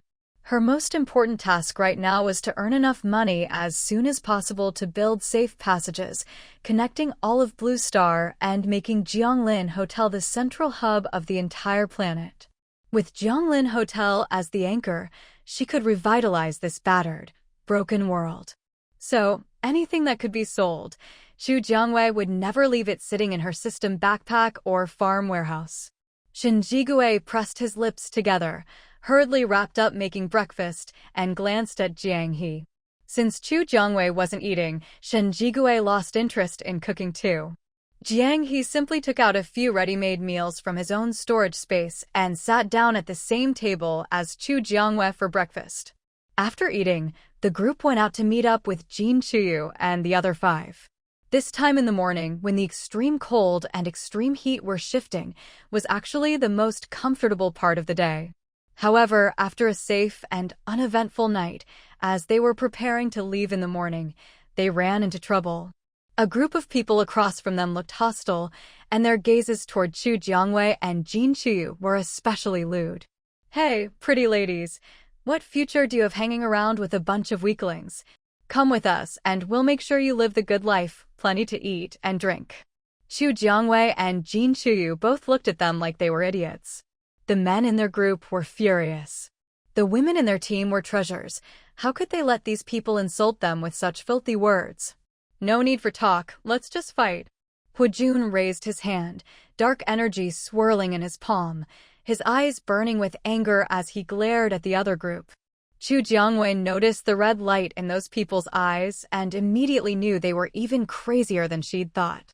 "Host, something's off about their aura," the little fox on Xu Jiangyue's shoulder said, feeling uneasy. With the little fox's warning, Xu Jiangyue's gaze turned even colder. The little fox was a digital life form. Its instincts were almost never wrong. Xu Jiangwei had her suspicions, but she didn't say anything until she could confirm them. The fight was about to break out. The other side had 20 people. Xu Jiangyue's group had only 11, plus 2 mutant tigers. But throughout history, the few have often defeated the many, and everyone on Xu Jiangyue's side was a high-level ability user. The strongest on the other side was only a third-tier ability user. Overall, Xu Jiangyue's group had the upper hand. With a green vine in each hand, Xu Jiangwei already had the enemy in chaos. "Speak. Where are you from? Who else is in your group?" Xu Jiangwei directly tied them up with vines, threw them to the ground, and even kicked them, questioning them bluntly. The group just looked up at Xu Jiangwei without saying a word. "If you won't talk, that's fine, I'll find out myself. But since you're useless, there's no reason to keep you alive." As she finished speaking, green energy gathered in Xu Jiangyue's palm. The 20 people, still struggling, found the vines binding them growing tighter and tighter. Seeing the massive power of Xu Jiangyue's ability in her palm, despair filled their eyes. They hadn't lived enough. They really didn't want to die. "I'll talk. Ask me anything, I'll tell you everything I know. Where are you from? How did you know we were staying here?" They'd checked the neighborhood last night. There were no signs of anyone living here. We live in an apartment building not far from here. We just happened to pass by today." If he'd known these people were so strong, he wouldn't have brought his men to ambush them. Now he'd lost everything. "Where do you live? Take us there." Wanting to confirm her suspicions, Xu Jiangwei decided to check it out herself. When she said she wanted to go to their place, the expressions of the 20 captives changed noticeably. "Get up. Lead the way." Jin Chuyu saw their faces and knew there was something fishy about where they lived. She formed ice spikes in her hand and stabbed them into the ground around the captives, scaring them half to death. Shen Jigui's hand crackled with lightning as he glared at the group. "We'll lead the way. Right away." Now they'd really kicked the hornet's nest. All 20 looked ashen. Xu Jiangwei linked them together with vines, binding their upper bodies, but freeing their legs so they could walk. But the last vine was still in Xu Jiangyue's hand. If they tried to run, they wouldn't get far. If they thought they could break free from Xu Jiangyue's grip, they were dead wrong. Even if Xu Jiangwei wasn't holding on, the vines were still under her control. She could make the vines sprout thorns at any time. If they wanted to find out what that felt like, she didn't mind letting them try. The 20 who'd planned to rob them now walked at the front, heads hanging low. Soon, as the sun rose and temperatures soared, sweat poured down their faces and soaked their clothes. With the stench of sweat filling the air, Chu Jiangwei had no choice but to lengthen the vines, keeping her distance.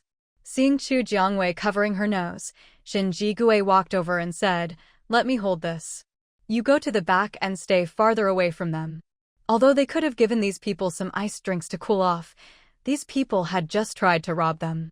Chu Jiangwei and her group weren't the type to repay evil with kindness. They weren't about to foolishly hand over their supplies for free. Chu Jiangwei didn't bother with any pretense and simply handed the vine in her hand to Shen Jigui. "What, aren't you guys hot at all?" The would-be robbers had all noticed Chu Jiangwei and her group's state. None of them were sweating in the slightest, which seemed unbelievable. "Cut the crap and lead the way." Shen Jigui gave the vine a tug, and with that one pull, he left a fresh cut on each of the 20 captives. No one dared say a word after that. All they could do was obediently lead the way. After about 10 minutes, they finally arrived at the building the 20 had mentioned. Calling it a building was generous. It was more like a cluster of self-built country houses, a few structures thrown together with a fenced yard, forming a small base. Seeing the place, Chu Jiangyue's expression darkened. "Take us inside." Shen Jigui didn't know what Chu Jiangwei was planning, but he cooperatively gave the vine another tug, drawing more blood. The 20 hesitated. This was their main base. If they brought these people inside, they'd never be able to show their faces around here again. "If you won't take us in, then just leave your lives here. It's not like we can't force our way in." Chu Jiangyue's system store had a weapons section. Even if they were outnumbered, they could still handle it. "Who's outside?" A shout came from inside the house. Chu Jiangwei raised an eyebrow. Well, now they didn't even need these people to lead the way. The 20 captives trembled in silence, but Chu Jiangwei and her group were completely unfazed. Soon, a group of people rushed out of the house. Quite a few of them lit up when they saw Chu Jiangwei and Jin Chuyu. But Chu Jiangwei could feel it. The way these people looked at her and Jin Chuyu was like they were sizing up merchandise. It was clear they didn't see women as people at all. "Hey, didn't expect some to deliver themselves right to our door." The 20 captives, tied up by Chu Jiangyue's vine, instantly looked miserable when they heard the newcomer's words. These people really were ignorant of danger. Just look at how those women were dressed, clean and neat, standing tall and proud. It was obvious they weren't to be messed with. They'd only tried to rob them because they'd lost their heads. Otherwise, they wouldn't be in this mess. Now, seeing their own companions making the same mistake, the 20 wanted to warn them, but didn't dare speak up. Shen Jigui and the others were watching. If they said even one more word, they'd get another cut. The last 2 wounds hadn't even healed yet. They didn't want new ones on top of old. So the 20 just covered their faces and slumped on the ground, not daring to imagine what would happen to these people in the end. "Watch your eyes. Come here and see if these are your people." Hu Jun couldn't stand the way these men looked at Jin Chuyu, as if she were an object. The people who'd come out of the house looked where Hu Jun pointed and recognized the familiar faces. "Brother Feiyu. Who the hell are you? How dare you tie up our brother Fei? Are you tired of living?" Jin Chuyu waved her hand, sending a barrage of ice spikes at them. "Now that you've confirmed these are your people, let's talk about compensation." It was obvious these weren't good people, and Jin Chuyu didn't want to waste words. If they wanted to know what these people were up to, the best way was to get inside their base and investigate. But the men just looked at Jin Chuyu like she was an idiot. "Compensation? Ha ha. Did you hear what she just said? Compensation." It was the first time anyone had ever dared demand compensation from them. "If you won't offer compensation, don't blame us for taking what we want ourselves." But if they took it themselves, the amount wouldn't be up to these people anymore. Chu Jiangyue's tone was calm, but to the men, it was blatant provocation. "You filthy slut, just because you're a bit pretty, you think you can act all high and mighty? Do you even know who I am around here? Someone, tie them up. Separate the men and women. I was just wondering what to eat today, and now food's delivered itself to my door. If I don't enjoy it, I'd be letting myself down. Brother Biao, since we've got fresh goods, can we?" A few of Brother Biao's lackeys leered at Chu Jiangwei and Jin Chuyu. No explanation was needed. Chu Jiangwei and Jin Chuyu could see exactly what those looks meant. Chu Jiangwei had had enough. The vine in her hand whipped out. Maybe you should find out what kind of reputation Chu Jiangwei, have around here. As Chu Jiangwei made her move, Shen Jigui and the others joined in. Shen Jigui had already had enough of these people, especially the way they looked at Chu Jiangwei. If he'd had a legitimate reason, he would have knocked them flat the moment they looked at her like that. Now that Chu Jiangwei had started, Shen Jigui's lightning orbs targeted those men who'd been staring at her, blasting them into piles of ash in no time. Host, I just did a sweep inside. These people, they eat humans. Even the little fox, a digital life form, found cannibalism utterly twisted. Hearing this, Chu Jiangwei paused for a moment, then attacked with even more ferocity. Don't hold back. These people, they're all scum. Even if they survive, no hotel will take them in.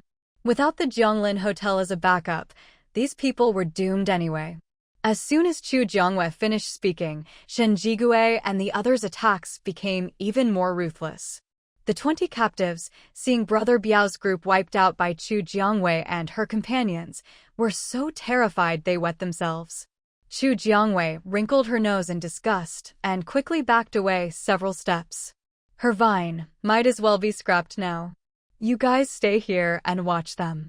We're going in to take a look. The 2 mutant tigers were too conspicuous and too big to move around inside. Besides, Chu Jiangwei didn't want to take the 20 captives in with them, so she decided to leave them outside. She handed the end of the vine to the 2 mutant tigers. Roar. Host, they agreed, but they want you to hurry. They still have companions who need rescuing. Chu Jiangwei patted the tiger's legs. She couldn't reach their shoulders. Don't worry. I'll do my best to keep my promise.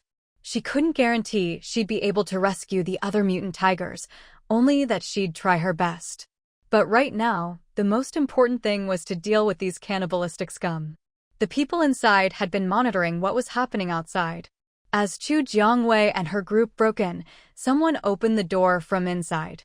It was clear that these people really didn't want Chu Jiangwei and her group to enter the building. Step aside or face the consequences. Chu Jiangyue's hands glowed with her powers, ready to strike at the slightest sign of resistance. We got here first. If you want this place too, shouldn't you respect the order of arrival? After witnessing the earlier battle outside, they knew Chu Jiangyue's group was no ordinary bunch.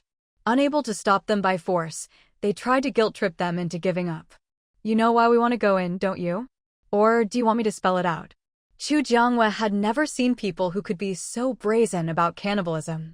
Resources were scarce in the apocalypse, but things hadn't reached the point of utter desperation. Zombies couldn't eat meat, but mutated animals could still be cooked and eaten.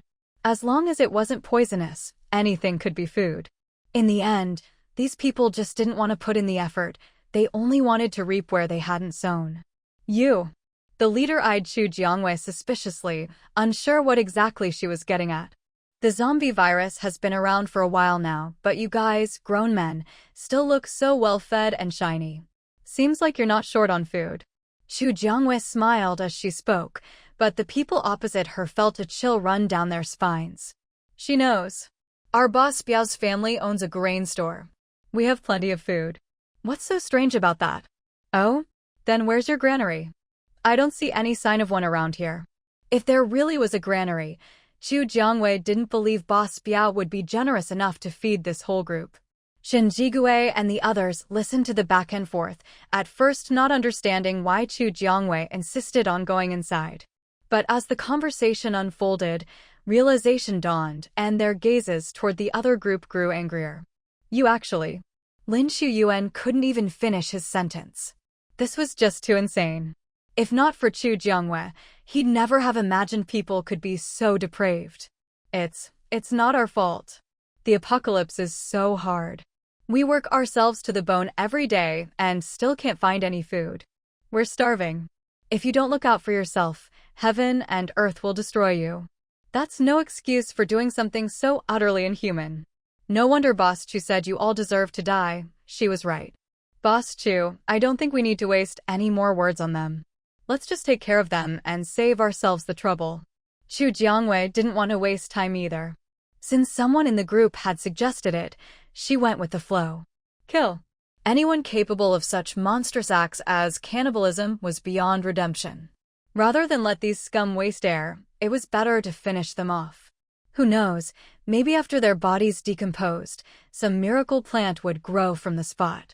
If that happened, at least their deaths would have served a final purpose. At Chu Jiangyue's order, the others attacked without hesitation, their powers flashing. The people blocking their way were quickly overwhelmed, unable to fight back at all. After all, even if these people had awakened powers, they'd never fought zombies outside. Their levels were only boosted by forcibly absorbing crystal cores. Against lower-level powered people, they might have stood a chance. But against Chu Jiangyue's group, who'd leveled up through real combat, they were helpless. Of course, in such a big place, there couldn't be just a few people. After the first wave was dealt with, more came out to block them. But Chu Jiangwei soon realized these newcomers were even weaker, some barely knew how to use their powers in battle. Chu Jiangwei was speechless. With such a ragtag bunch, how weak must the people they kept as emergency rations have been? But there was no time to dwell on it. They fought their way through, and in less than half an hour, wiped everyone out. In the end, only a group of elderly, sick, and disabled people remained, all tied up. Chu Jiangwei and Jin Chuyu stepped forward to untie them. Are you from the government? Did they send you to rescue us? Even now, some still hoped the authorities would send help. Maybe only in China would people still hold on to such hope. But Chu Jiangwei shook her head. No, we were just passing by and got robbed by these people, so we came over. Pack up and get ready to leave. She flipped her hand and pulled out a stack of improved Jianglin hotel flyers from her system backpack.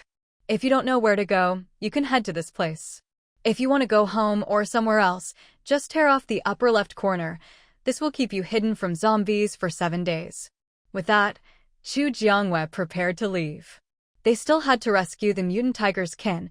There was no way they could take this group of elderly and infirm with them. If these people insisted on tagging along, Chu Jiangwei would not be pleased. Among those who'd been tied up, most were young women. Judging by their injuries, it was clear what they'd been through. Chu Jiangwei and Jin Chuyu couldn't bear to look. If they'd gone through the same, they might not be in as good shape. Wait. Just as Chu Jiangwei and Jin Chuyu were about to leave, someone called out. They stopped and turned back. What is it? You're just going to leave us here? You're not going to help us. The speaker was a pale-skinned girl, her clothes little more than a few scraps of cloth barely covering her. That's right. We just couldn't stand what those people were doing. We dealt with them, and now we're leaving. What? Did they expect them to take responsibility for their lives from now on? Before, we got a little food every 2 days. Now that you've killed them, how are we supposed to eat? Chu Jiangwei and Jin Chuyu looked puzzled. If there's no food, can't you go look for it yourselves? You were only tied up, not missing limbs. I see. So if you think we've cut off your food supply by killing those people, there are still 20 of them alive outside. Should we let them go so they can keep feeding you?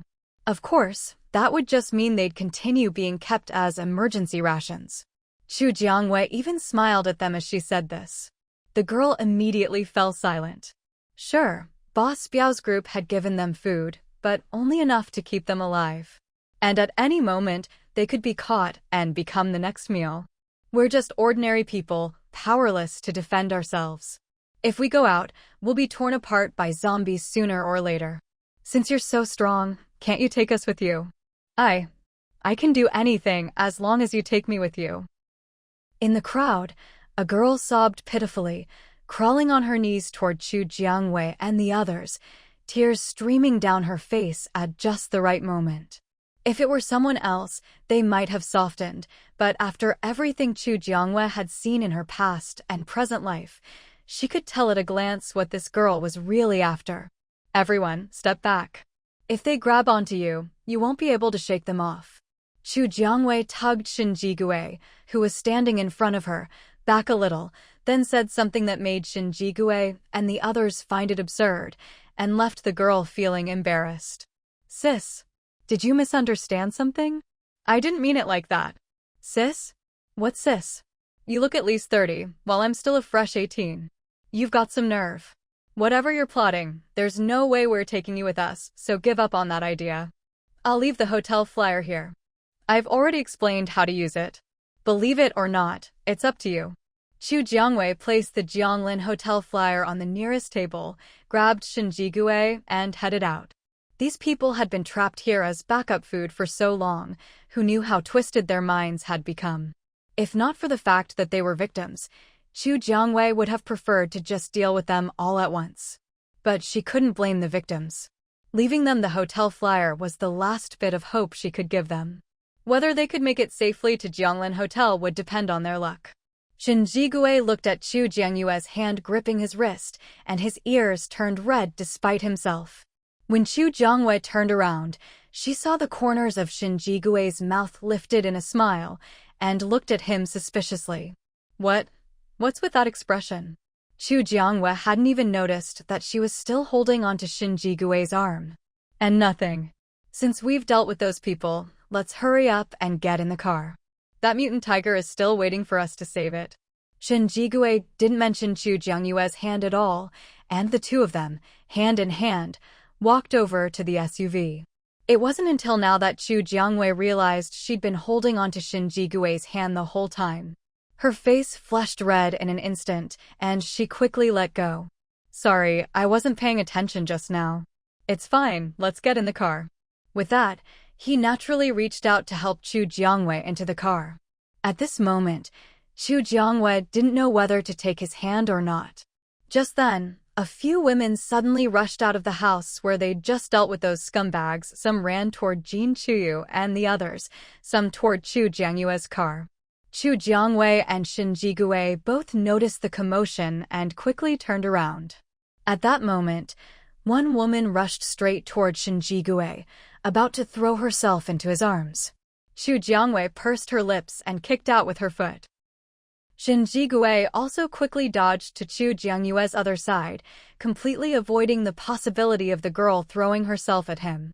Our Mr. Shin really is irresistible, winning hearts even in the middle of a mission, Chu Jiangwei teased, though Shinjigue felt like he could hear a hint of gritted teeth in her tone. I can't control what others think, but I know what I want. I just wonder if our boss Chu knows what she wants. Shinjigue could tell that Chu Jiangwei was a little jealous, though she wasn't showing it too obviously. He took the opportunity to express his feelings to her. No matter what, making Chu Jiangwei understand his feelings was the most important thing right now.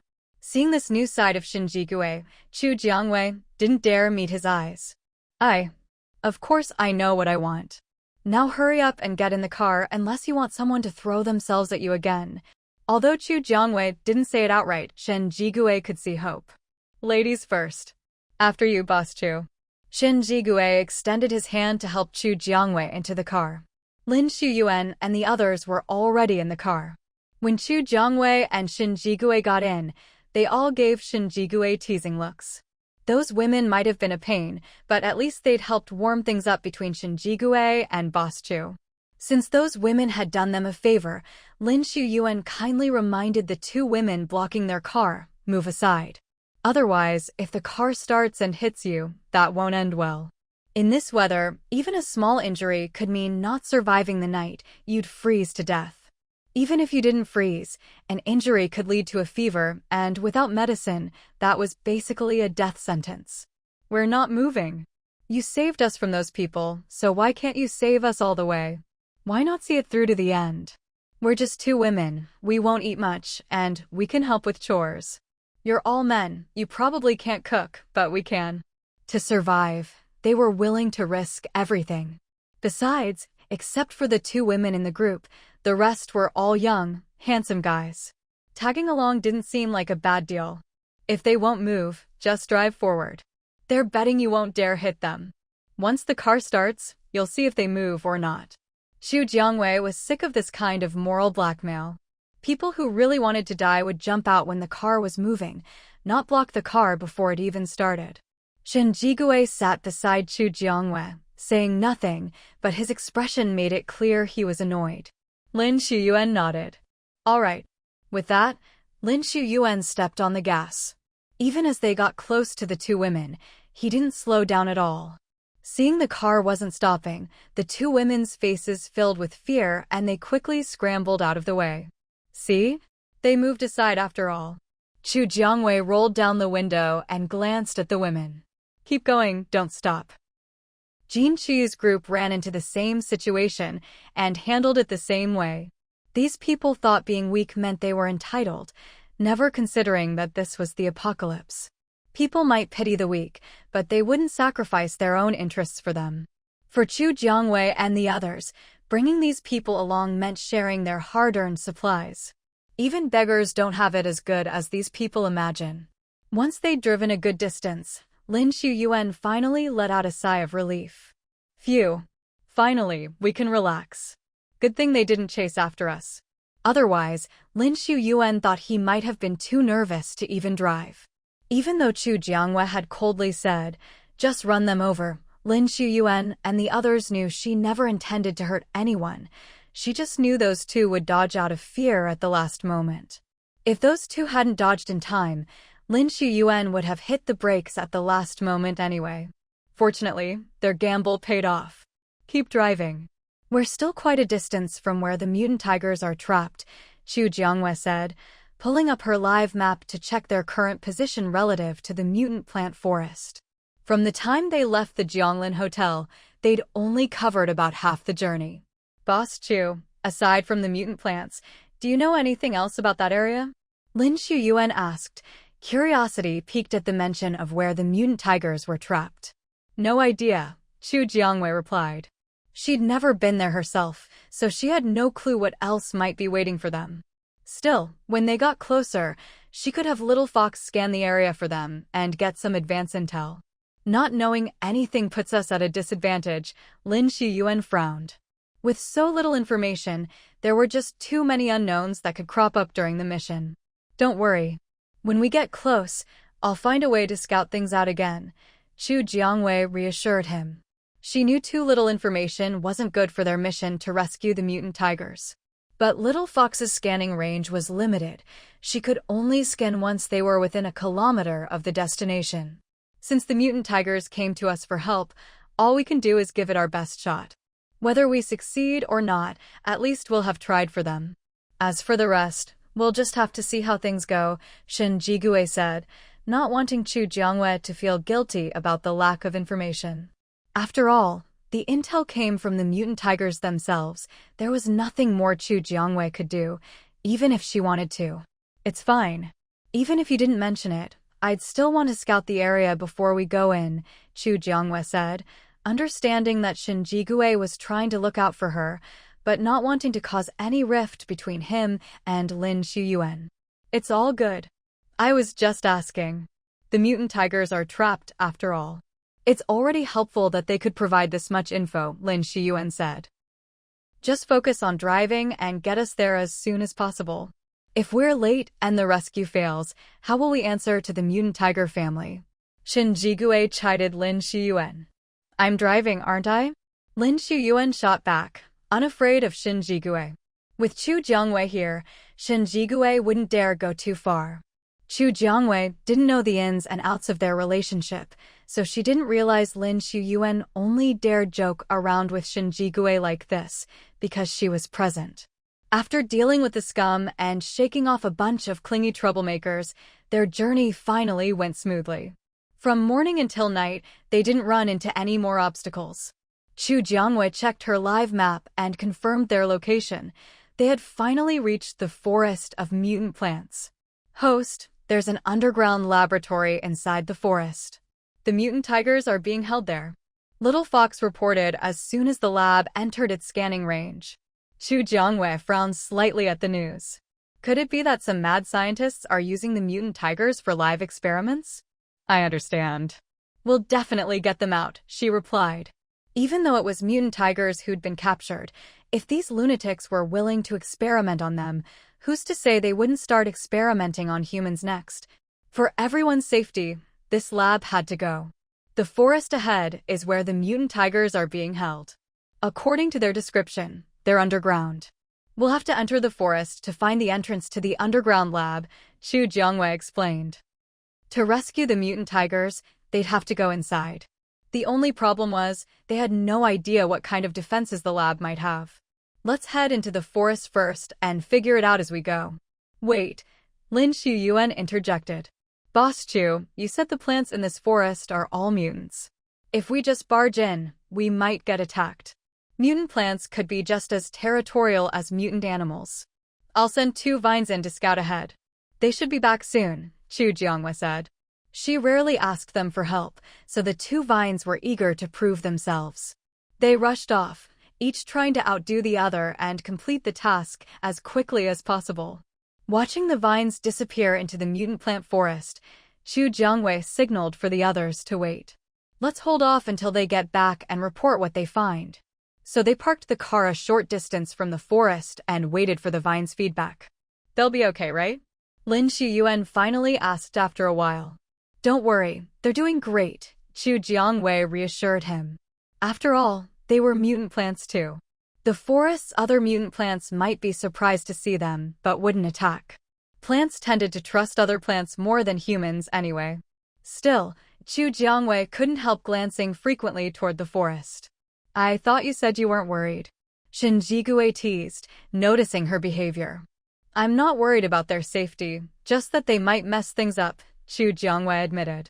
They're plants, after all. They don't really understand human ways. I'm just afraid they'll make things worse. They seem pretty clever to me. I don't think you need to worry, Shen Jigui said. The 2 vines always competed for Chu Jiangyue's favor. They were smart enough to handle a bunch of mutant plants. Just then, both vines sent their feedback to Chu Jiangwei via telepathic waves, almost simultaneously. Chu Jiangyue's eyes lit up. They did it. As long as we don't harm any of the plants in the forest, we're free to come and go thanks to the little vines. But if anyone damages the plants, the others won't show any mercy. As a wood-type ability user, Chu Jiangwei felt a natural affinity for plants. As long as the mutant plants weren't hostile, she had no problem with them. Let's get out and walk in, she suggested. Driving would crush the small plants by the roadside, and Chu Jiangwei didn't want to risk upsetting the mutant plants over something so trivial. Rustle, rustle. As soon as Chu Jiangwei stepped into the forest, she heard movement. Though she couldn't see them, the mutant plants were all watching her closely. Is she the human you said smells so nice? Yeah, that's her. She's the one. Our master gives us delicious food every day because of her. When the 2 little vines said this, they puffed up their branches with great pride. Anyone who didn't know better would have thought they'd just done something praiseworthy and were being commended for it. The other mutant plants were all very curious about what treats the 2 little vines' owner gave them every day. What could the little vines possibly know? All they knew was that Chu Jiangwei gave them a ball of wood-type ability energy every day. It was precisely because of this wood-type energy from Chu Jiangwei that the 2 vines had grown so much thicker than before. Chu Jiangwei had no idea that the 2 little vines had pretty much spilled all her secrets. At this moment, she was still focused on searching for the entrance to the laboratory in the mutant plant forest with Shen Jigui and the others. This place is huge. If we just walk around looking for it, it's like searching for a needle in a haystack. Chu Jiangwei hadn't finished speaking when the others all nodded in agreement. I'll have them ask the plants around here. With that, Chu Jiangwei closed her eyes to communicate with the 2 vines. Before long, she received a response, and the 2 vines eagerly came up to her, vying to lead the way. Let's go. They'll guide us from the front. Chu Jiangwei took the lead at the front of the group. Shen Jigui hurried to follow right behind her, and the others quickly fell in line. Before long, the 2 vines in front stopped. According to the information the vines provided, this was the entrance to the basement where the mutant tiger had been captured. This should be it. But before we go in, we need to get ready. They had no idea what was inside. All they could do was rely on the mutant tiger family and their kind to communicate. But since those inside were trapped, the information they could get was very limited. Still, there was one thing they could be sure of. No one from the lab had shown up in a long time. Whether the lab had been abandoned, something unexpected had happened, or the people had just gone out and not returned, they didn't know. Little Fox's words successfully put Chu Jiangyue's worries to rest. We're already here. Whatever's inside, we have to face it. Anyway, anyone who could capture so many mutant tigers and build a place like this can't be a good person. Should we just smash open this entrance?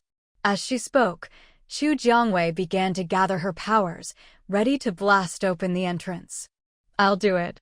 There was no way Shen Jigui would let Chu Jiangyue take the risk with such unknown danger ahead. Hu Jun also pulled Jin Chuyu behind him. Boss Chu's sister Jin, you ladies should step back. Leave this kind of heavy work to us men.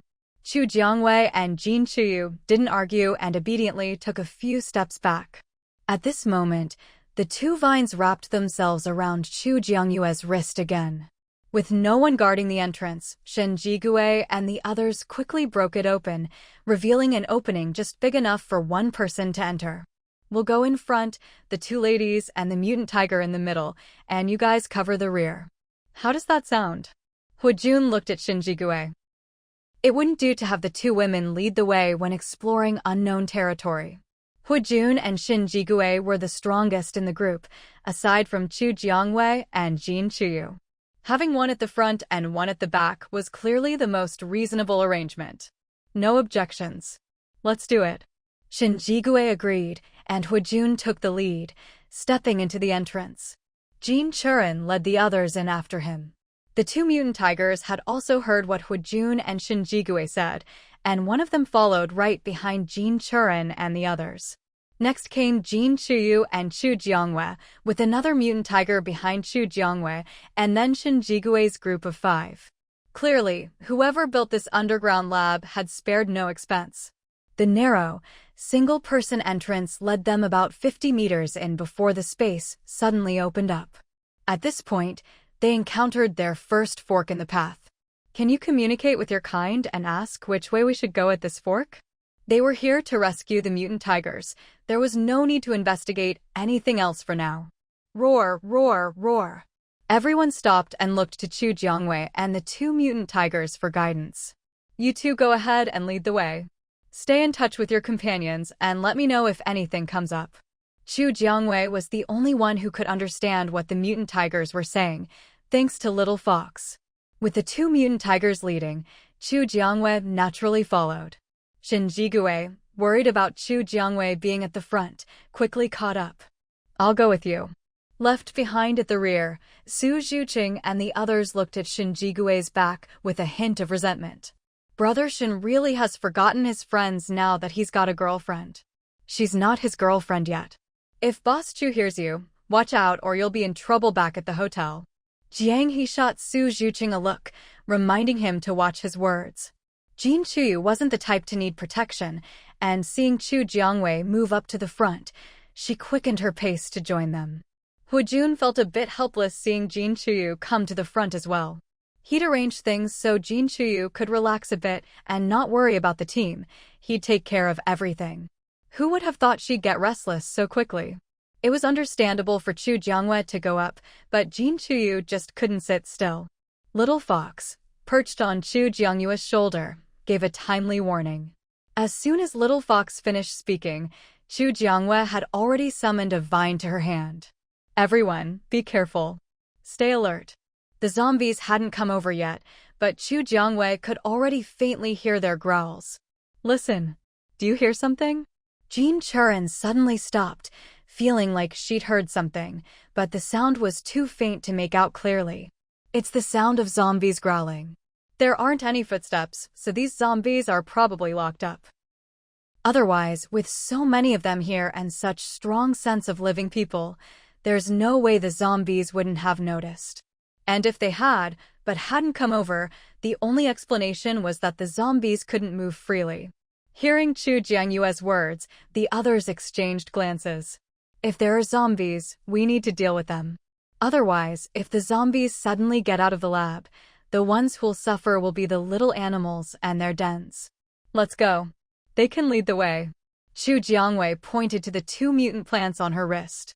Seeing Chu Jiangyue with a mutated vine in each hand, Jin Chuyu couldn't help but feel a little envious.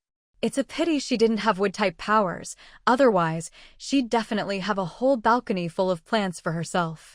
The two mutant tigers led the way, with Chu Jiangwei and Jin Chuyu following close behind. Behind the two of them were Shin Jigue and Huajun, each keeping a watchful eye on Chu Jiangwei and Jin Chuyu, ready to jump in and protect them at the first sign of trouble. The path the mutant tigers took matched exactly with the directions indicated by the two little vines. Soon, they arrived at the place where the zombies were being held. The zombies were locked inside a transparent glass room, but the glass used to make this room was all bulletproof. Even zombies, who don't feel pain, couldn't break through it. That just showed how sturdy the glass was. There are quite a few zombies here, but if we want to deal with them, the first thing we need to do is let them out. With so many zombies rushing out at once, there's no guarantee we'll all make it out in one piece, Huajun said, looking at the zombies, feeling a chill run down his spine. I have weapons, but if you want them, you'll have to pay in gold coins, Chu Jiangwei said, pulling a rocket launcher out of her system backpack. The moment they saw the rocket launcher, Shen Jigue and the others all looked at Chu Jiangwei with new eyes. Boss Chu, I didn't expect you to have something this good hidden away. I didn't have it before, just unlocked it recently. So, what do you think? One rocket launcher for 20 gold coins, first come, first served. A rocket launcher packed a serious punch. Even if they let the zombies out, with a rocket launcher in hand, there was nothing to be afraid of. A headshot was no joke. Besides, if you couldn't hit your target from this close, you might as well not call yourself a citizen of Huagua. Boss Chu, I'll take one. No guy could resist the allure of a gun. Seeing Chu Jiangwei hefting a rocket launcher on her shoulder, the guy's eyes practically lit up green. Money in one hand, goods in the other, Chu Jiangwei said, pulling another rocket launcher from her system backpack. Me. Boss Chu, I want one too. Xia Silin, the youngest of the group, was practically bouncing with excitement at the sight of the rocket launcher. Everyone present went to Chu Jiangwei for weapons, though not all of them chose rocket launchers. Shen Jigue only exchanged for a handgun, holding a gun in one hand and a thunderlight orb in the other, making him even more efficient at killing zombies. Huajun and Jin Chuyu made the same choice as Shen Jigue. Is everyone ready? I'm about to fire. The place was already abandoned, and the button to open the bulletproof glass had long since stopped working. The only way to let the zombies out was to break it by force. Let's do it. Lin Shuyuan and the others, armed with their newly acquired weapons, stood not far from the bulletproof glass, ready for action. As soon as she finished speaking, Chu Jiangwei raised the rocket launcher and fired without hesitation. Boom! The bulletproof glass didn't shatter immediately, so Chu Jiangwei fired again. This time, the glass broke apart in an instant. A member of Jin Chuyu's team with Earth-type powers quickly raised a wall of earth to block the flying shards of glass. Once all the glass had shattered, the floor was littered with shards, and the zombies that had been locked up rushed toward Chu Jiangwei and the others. Who knew how long these zombies had been trapped here? They hadn't tasted fresh meat in ages, and now they charged like starving wolves. But Chu Jiangyue's group was ready. Some fired rocket launchers, some used guns, others unleashed their powers. There were at least 20 zombies, but with their firepower, it didn't take long to wipe them all out. After all the zombies were down, Chu Jiangwei activated her powers, using her vines to extract the crystal cores from each zombie's head. Su Zhucheng also pitched in, using his water powers to wash the rotten flesh off the crystal cores. Do you want the crystal cores or the gold coins? Chu Jiangwei asked. There weren't that many crystal cores, but each one was at least level 3, and each could be exchanged for 1 gold coin.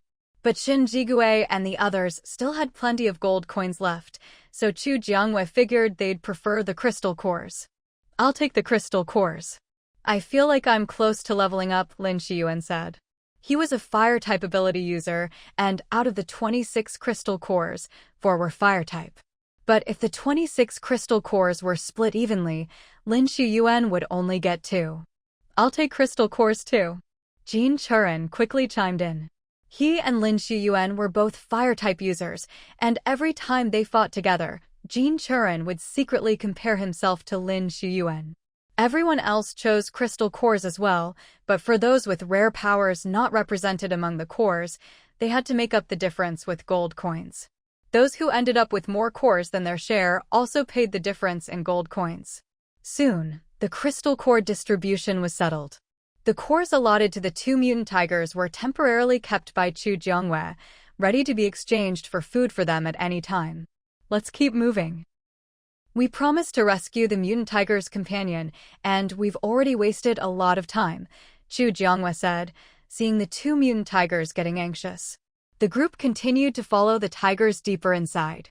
But the people who built this underground lab clearly weren't good people. Even though they were gone, the lab was full of traps. They had barely taken a few steps when, without warning, countless arrows shot out from the walls. If Chu Jiangwei and the others hadn't reacted quickly, they might have all died right there. Luckily, the arrows weren't endless. After about 5 minutes of dodging, the barrage finally stopped. Still, the arrows had been fast and dense, and everyone had gotten at least a little hurt. The 2 mutant tigers, with their thick hides, had some arrow wounds too, though not as deep as the humans. We're all a bit banged up. Let's find a place to rest and patch ourselves up, someone suggested. Fortunately, the lab's owner hadn't poisoned the arrows, or things would have been much worse. Your legs hurt. I'll carry you to a place to rest, Shin Jigui said, frowning at the blood on Chu Jiangyue's leg. It's fine, I can heal myself. But your arm's bleeding pretty badly from blocking that arrow for me, Chu Jiangwei replied. Even as Shin Jigui offered to carry her, his own arm was still bleeding. Chu Jiangwei raised her hand, gathering green wood-type energy, and placed it on Shin Jigui's injured arm. I'm not a healer, but wood-type powers can manage small wounds. Since you got hurt protecting me, this one's on the house. Next time, though, I'll have to charge you.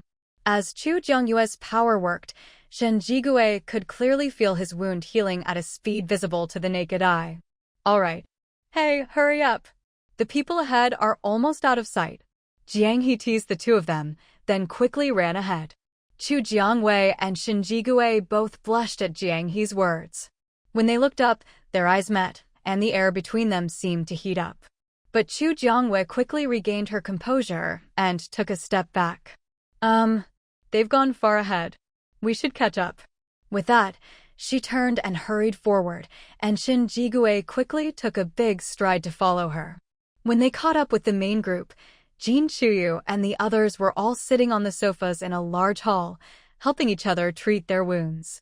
After tending to their own injuries, they split up to help treat the wounds on the 2 mutant tigers as well. When Chu Jiangwei and Shin Jigui arrived, everyone looked at them with meaningful expressions. Well, you're finally here. Oh, looks like you 2 don't need my help with healing anymore. Chu Jiangyue's wood-type ability was different from Silin's, even though both were wood-based. For example, Chu Jiangwei could use her ability to heal everyone's wounds, while Silin's wood-type power didn't have that effect. However, Silin's ability had its own unique strengths. From Chu Jiangyue's long observation, Silin's wood-type ability was more combat-oriented, with almost no support or healing growth. We need it. We all need it. Hearing that Chu Jiangwei was willing to heal them, everyone present, including the 2 mutant tigers, became excited. After all, Chu Jiangwei almost never used her wood-type ability to heal others. Getting a chance like this only happened when she was in a particularly good mood. Chu Jiangwei activated her power, casting a rain of wood-type energy over everyone. Anyone touched by the rain could feel a surge of vitality. Wounds began to heal, and even old scars faded. However, even Chu Jiangwei couldn't keep up this group healing for long. Soon, she felt her power running dry and quickly stopped the healing rain. Even though Chu Jiangwei had been careful with her energy, she still staggered a little when she stopped. Shin Jigui hurried over to support her. Are you all right? It was clear from his tone that he was genuinely worried about her health. I'm fine, just used up my power. I'll be okay after a short rest. Come, sit down and rest for a bit. Shin Jigui helped Chu Jiangwei to the sofa and sat beside her, keeping a close eye on her condition. Chu Jiangwei didn't notice Shin Jigui's actions. After sitting down, she began to observe her surroundings. What kind of experiments were they doing here? She was puzzled. The fact that this lab was built right in the middle of a forest made of mutant plants already set it apart. More importantly, with mutant plants guarding the place, zombies couldn't get in at all. So where did those zombies they just fought come from? If the lab staff had all turned into zombies, then who locked them behind bulletproof glass? This lab was suspicious in every way. No idea. All the equipment here is out of power. Without electricity, the machines are just scrap metal, so we can't check any records. Shin Jigui had noticed something was off from the moment they entered and had been observing carefully. But with no power, he couldn't access anything, so his findings were limited. Chu Jiangwei frowned slightly at his words. It's fine. If you want to investigate, we can always come back later. For now, their top priority was to find the mutant tiger's companions and rescue them. Shin Jigui was still thinking rationally. After a short rest and tending to their wounds, the group continued forward.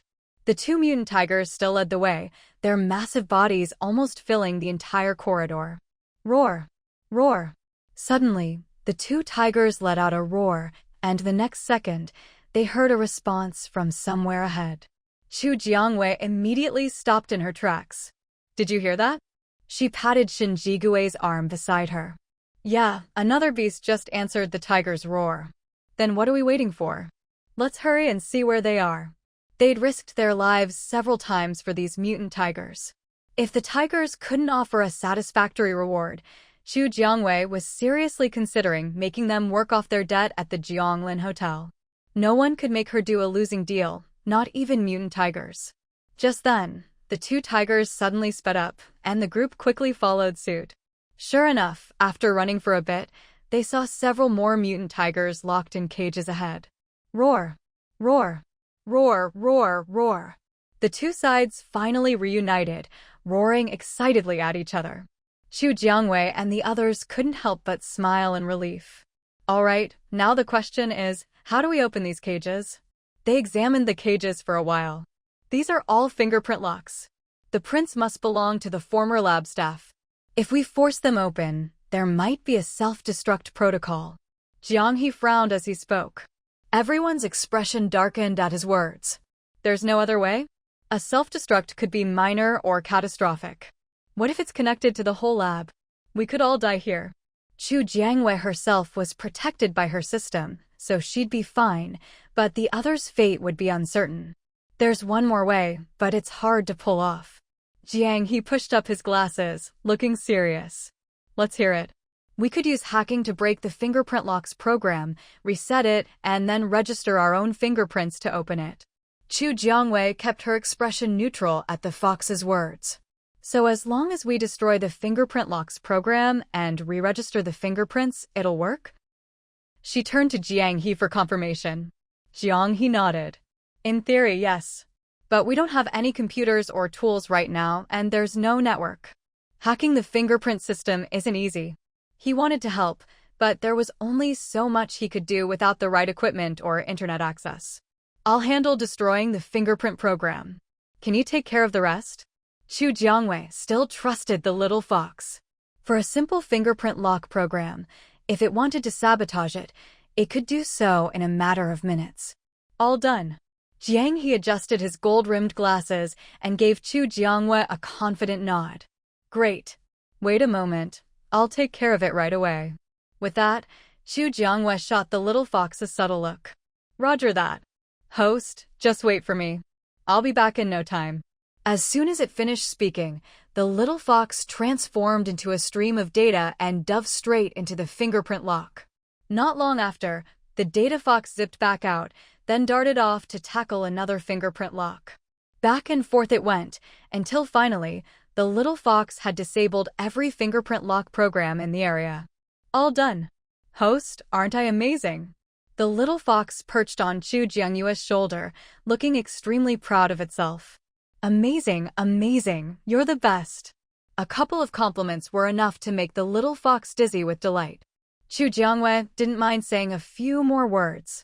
All right, Mr. Jiang, see if you can re-register our fingerprints now. Hearing this, Jiang He, still a bit skeptical, walked up to one of the cages and checked the fingerprint lock. It actually works now. At this moment, Jiang He looked at Chu Jiangwei with shining eyes. Boss Chu, how did you do it? Chu Jiangwei had clearly done nothing just now, so how on earth did she pull it off? That's a trade secret. You don't need to worry about it. Just focus on whether we can register our fingerprints and open the cages. Since Chu Jiangwei put it that way, Jiang He didn't press further. He started arranging for everyone to record their fingerprints and open the cages one by one. As soon as the mutant tigers were released from their cages, they began frolicking about. After being locked up for so long, suddenly having to walk again, a few of the mutant tigers almost stumbled over their own feet, but they quickly got used to it. Stop. Seeing their reaction, Chu Jiangwei called out. Don't worry about anything else. Let's get out of here first. Who knew how many traps and mechanisms were hidden in this lab? For the sake of their own lives, Chu Jiangwei thought it best to leave as soon as possible. However, the newly rescued mutant tigers were all skin and bones, so weak they could barely walk straight.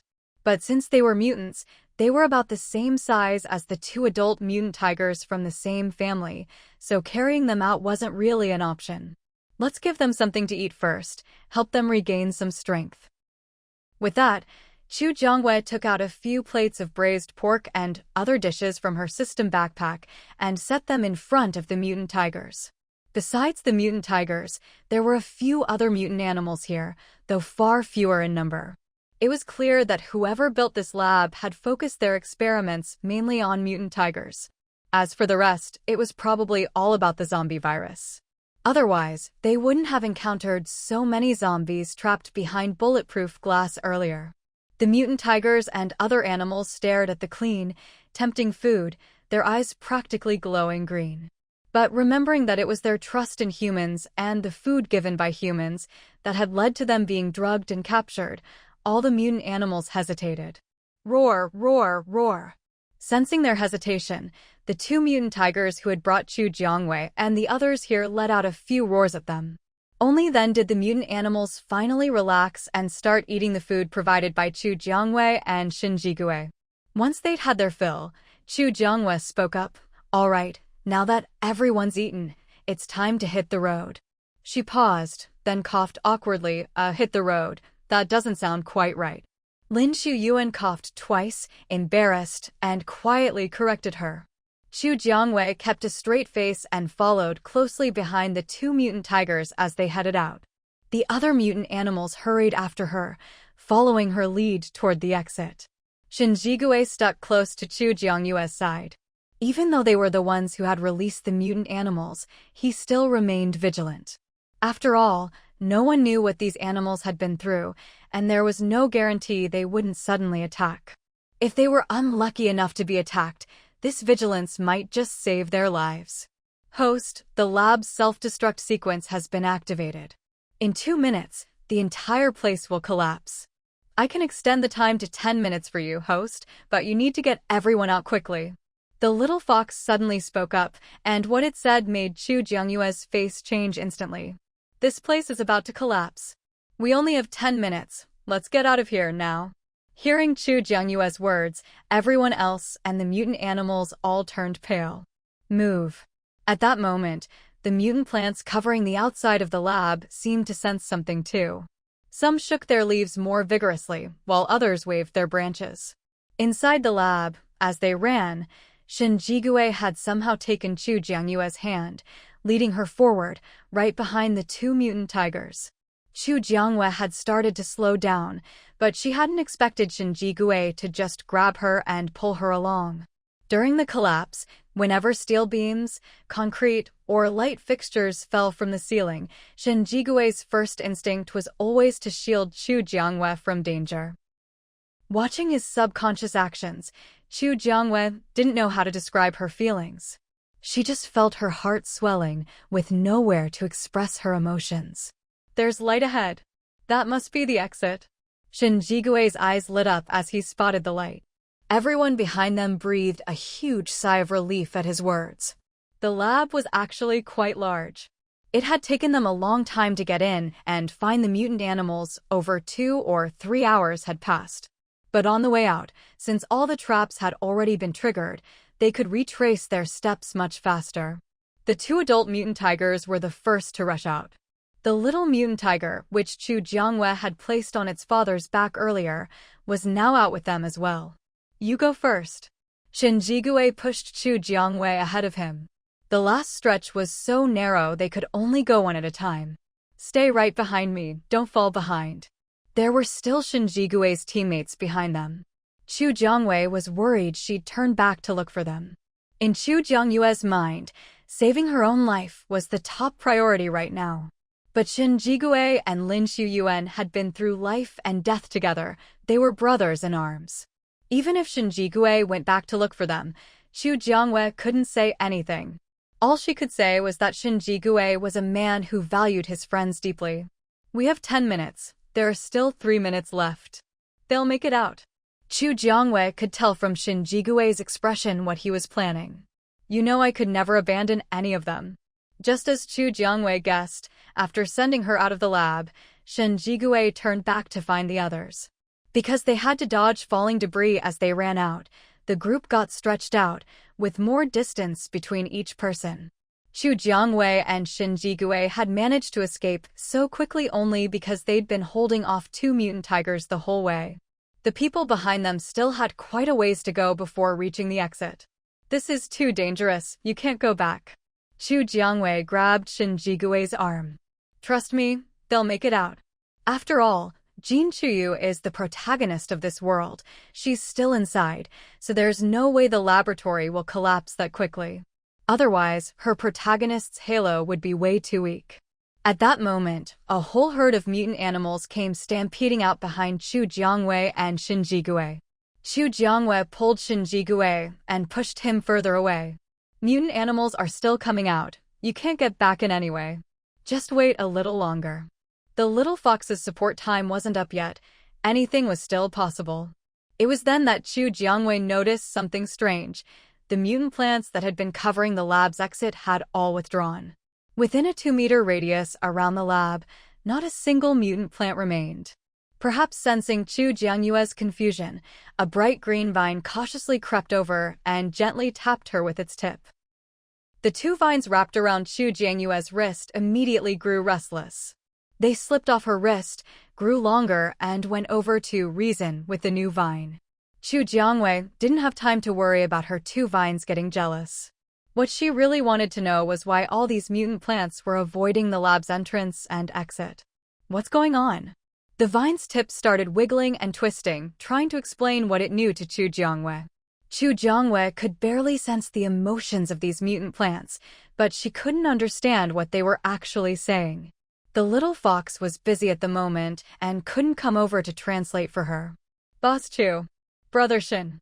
Voices called out from the direction of the lab exit. Chu Jiangwei and Shen Jigui looked over quickly. Seeing Jin Chuyu, Lin Shuyuan, and the others all make it out safely, both of them let out a huge sigh of relief. Just now, as the mutant animals came running out one after another, Shen Jigui had really been worried that the others wouldn't make it out in time. Host, run. The lab is collapsing. This whole area will cave in and become a wasteland. The little fox had been holding back the lab's self-destruct sequence to buy everyone time to escape. Only after everyone was out did it finally let go, allowing the self-destruct to activate. But it hadn't expected that, upon returning, Chu Jiangwei and the others would still be lingering near the lab exit. As the lab collapsed, the entire area it occupied would cave in. The mutant plants that had been hiding the lab would be buried along with it unless they found a way to escape. At this moment, Chu Jiangwei instantly became the best hope for all the plants. Anyone who could raise 2 vines to be so docile and harmless must have some special ability. All the plants began moving toward Chu Jiangwei. Even though she could only vaguely sense their emotions, her head was buzzing from all the commotion. What's wrong? Shen Jigui immediately noticed something was off and asked her. Chu Jiangwei shook her head. She couldn't very well say that all the mutant plants wanted to follow her and were now chattering away in her mind, could she? I'm fine. Let's go. The lab's collapse will cause the whole area to cave in. We shouldn't stay here. With that, Xu Jiangwei sent her 2 vines ahead to lead the way, and the group followed the mutant plants out. Wherever Xu Jiangwei went, the mutant plants would automatically move aside, clearing a path so she could leave faster. But they'd already decided to follow her.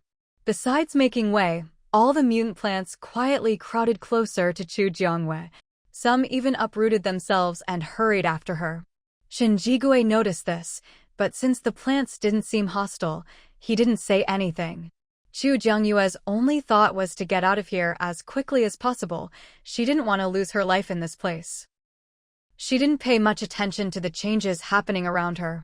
Even though she occasionally felt something was off, she didn't dwell on it.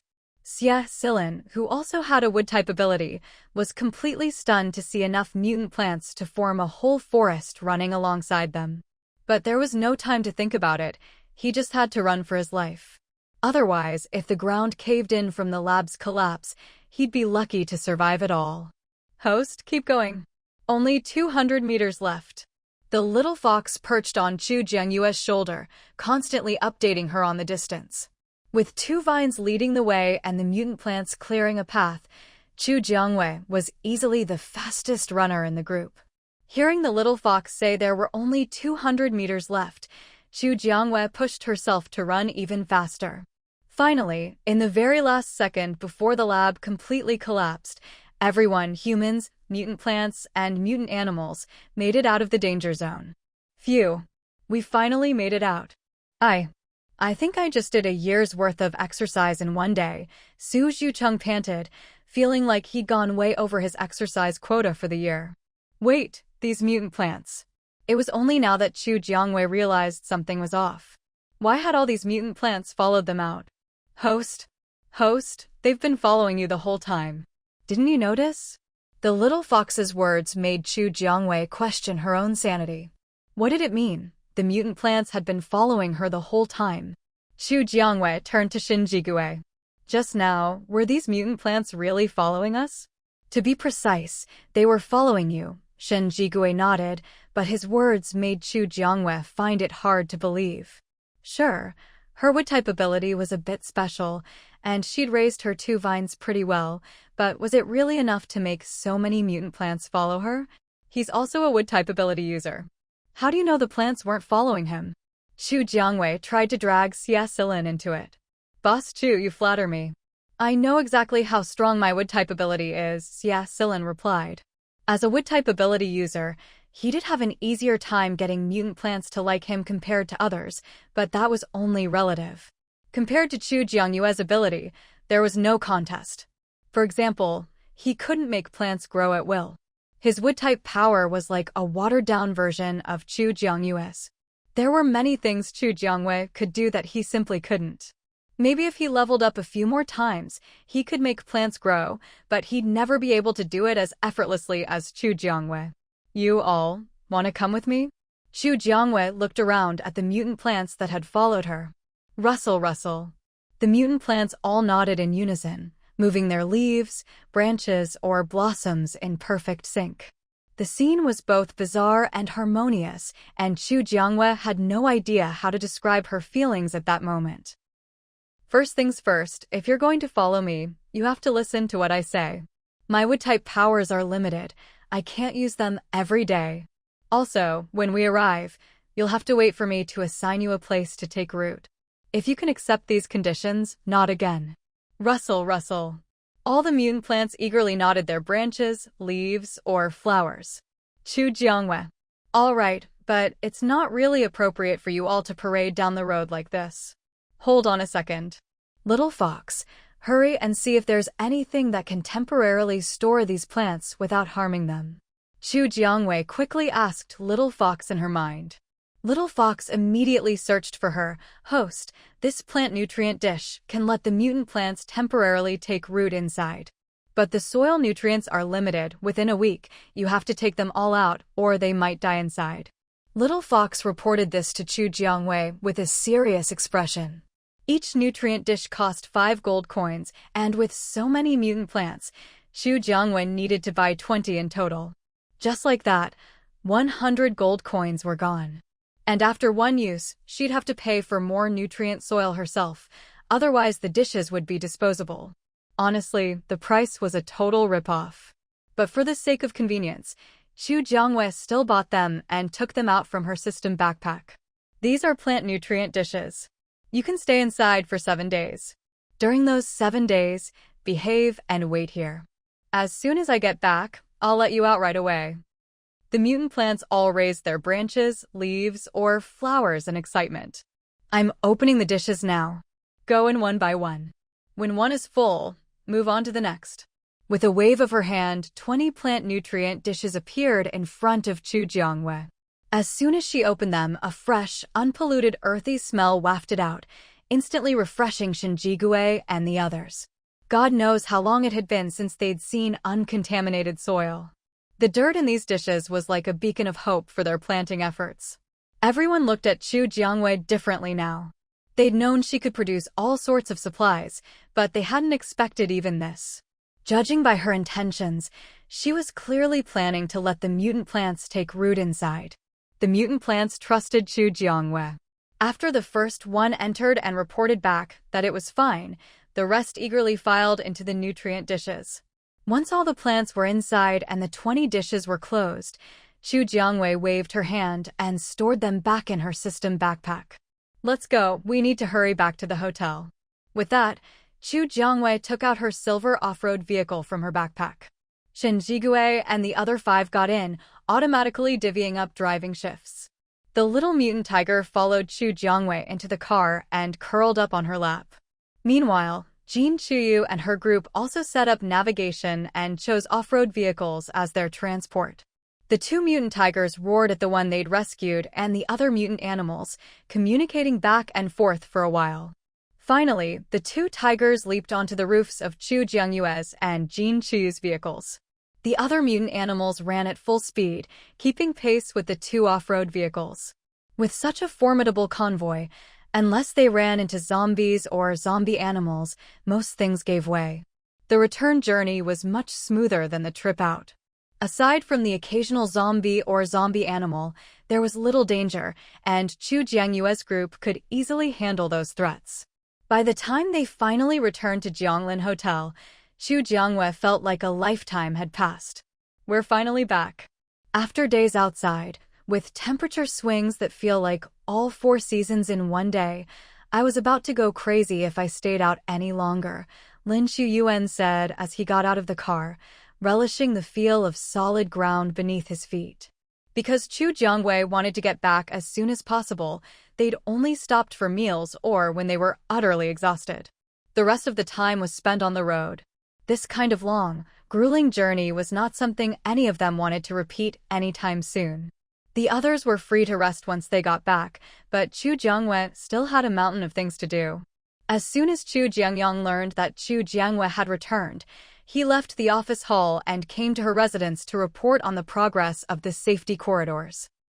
So far, only 5 corridors had been completed, and the number of guests at Jianglin Hotel was increasing daily. The residential area had expanded significantly, now taking up the largest portion of the hotel grounds. After listening to Xu Jiangyang's report, Xu Jiangwei waved him off to return to work. There were plenty of people needing business handled at the office hall. Even the short time Xu Jiangyang took to report to her meant a new line had formed. If he weren't a robot who could work endlessly as long as he had enough energy, he'd never keep up.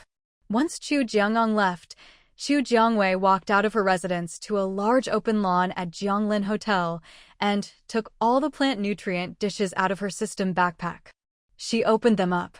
The mutant plants inside sensed the dishes opening and rushed out eagerly. The hotel guests were amazed to see so many mutant plants suddenly appear, along with the mutant animals that had entered with the 2 mutant tigers. Many people came out of their homes to watch. Some brave souls even crept up to the mutant plants or animals and gave them a poke. Sensing no hostility, the mutant plants and animals merely glanced at the people who touched them and ignored it. All of you, stand here and wait for my instructions. As the owner of Jianglin Hotel, Xu Jiangwei stepped forward to maintain order. All mutant plants, you can take root anywhere on the lawns or open spaces within the hotel grounds. But let me be clear, if you take root in my hotel, you cannot attack me or my guests. If anyone entering the hotel, guest or passerby, tries to hurt you, you can fight back. Don't try anything sneaky. As long as you're within Jianglin Hotel, I can find out anything you do if I want to. Chu Jiangwei wasn't worried about anyone accusing her of invading their privacy.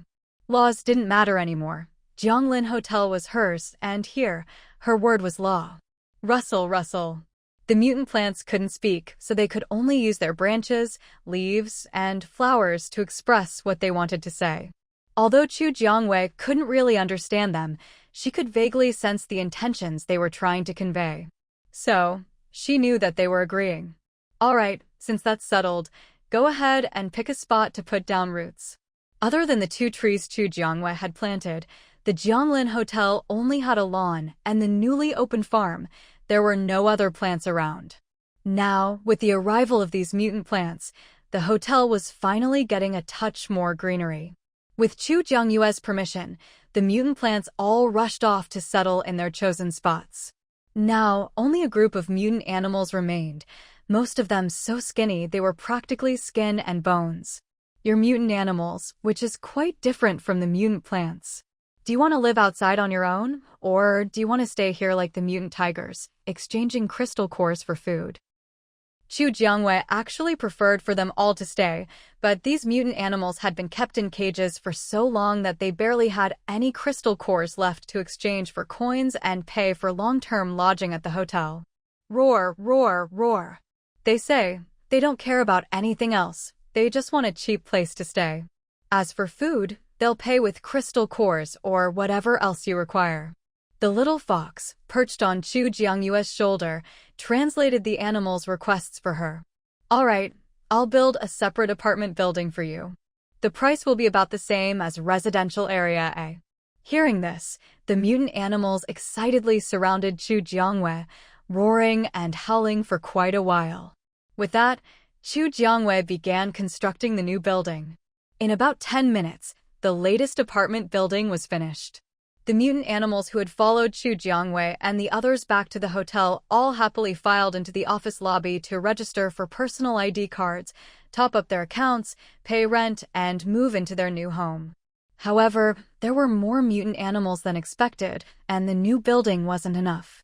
Chu Jiangwei had to build another apartment building just for them. Still, mutant animals were different from people.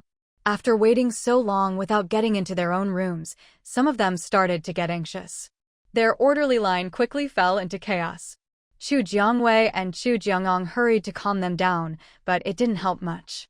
Soon, Shen Jigui and the others heard about the commotion and that Chu Jiangwei was overwhelmed, so they all came to the office lobby to help maintain order. With Shen Jigui, Jin Chuyu, and other high-level ability users keeping things under control, the mutant animals finally quieted down and lined up obediently. By the time all the mutant animals were settled, night had already fallen.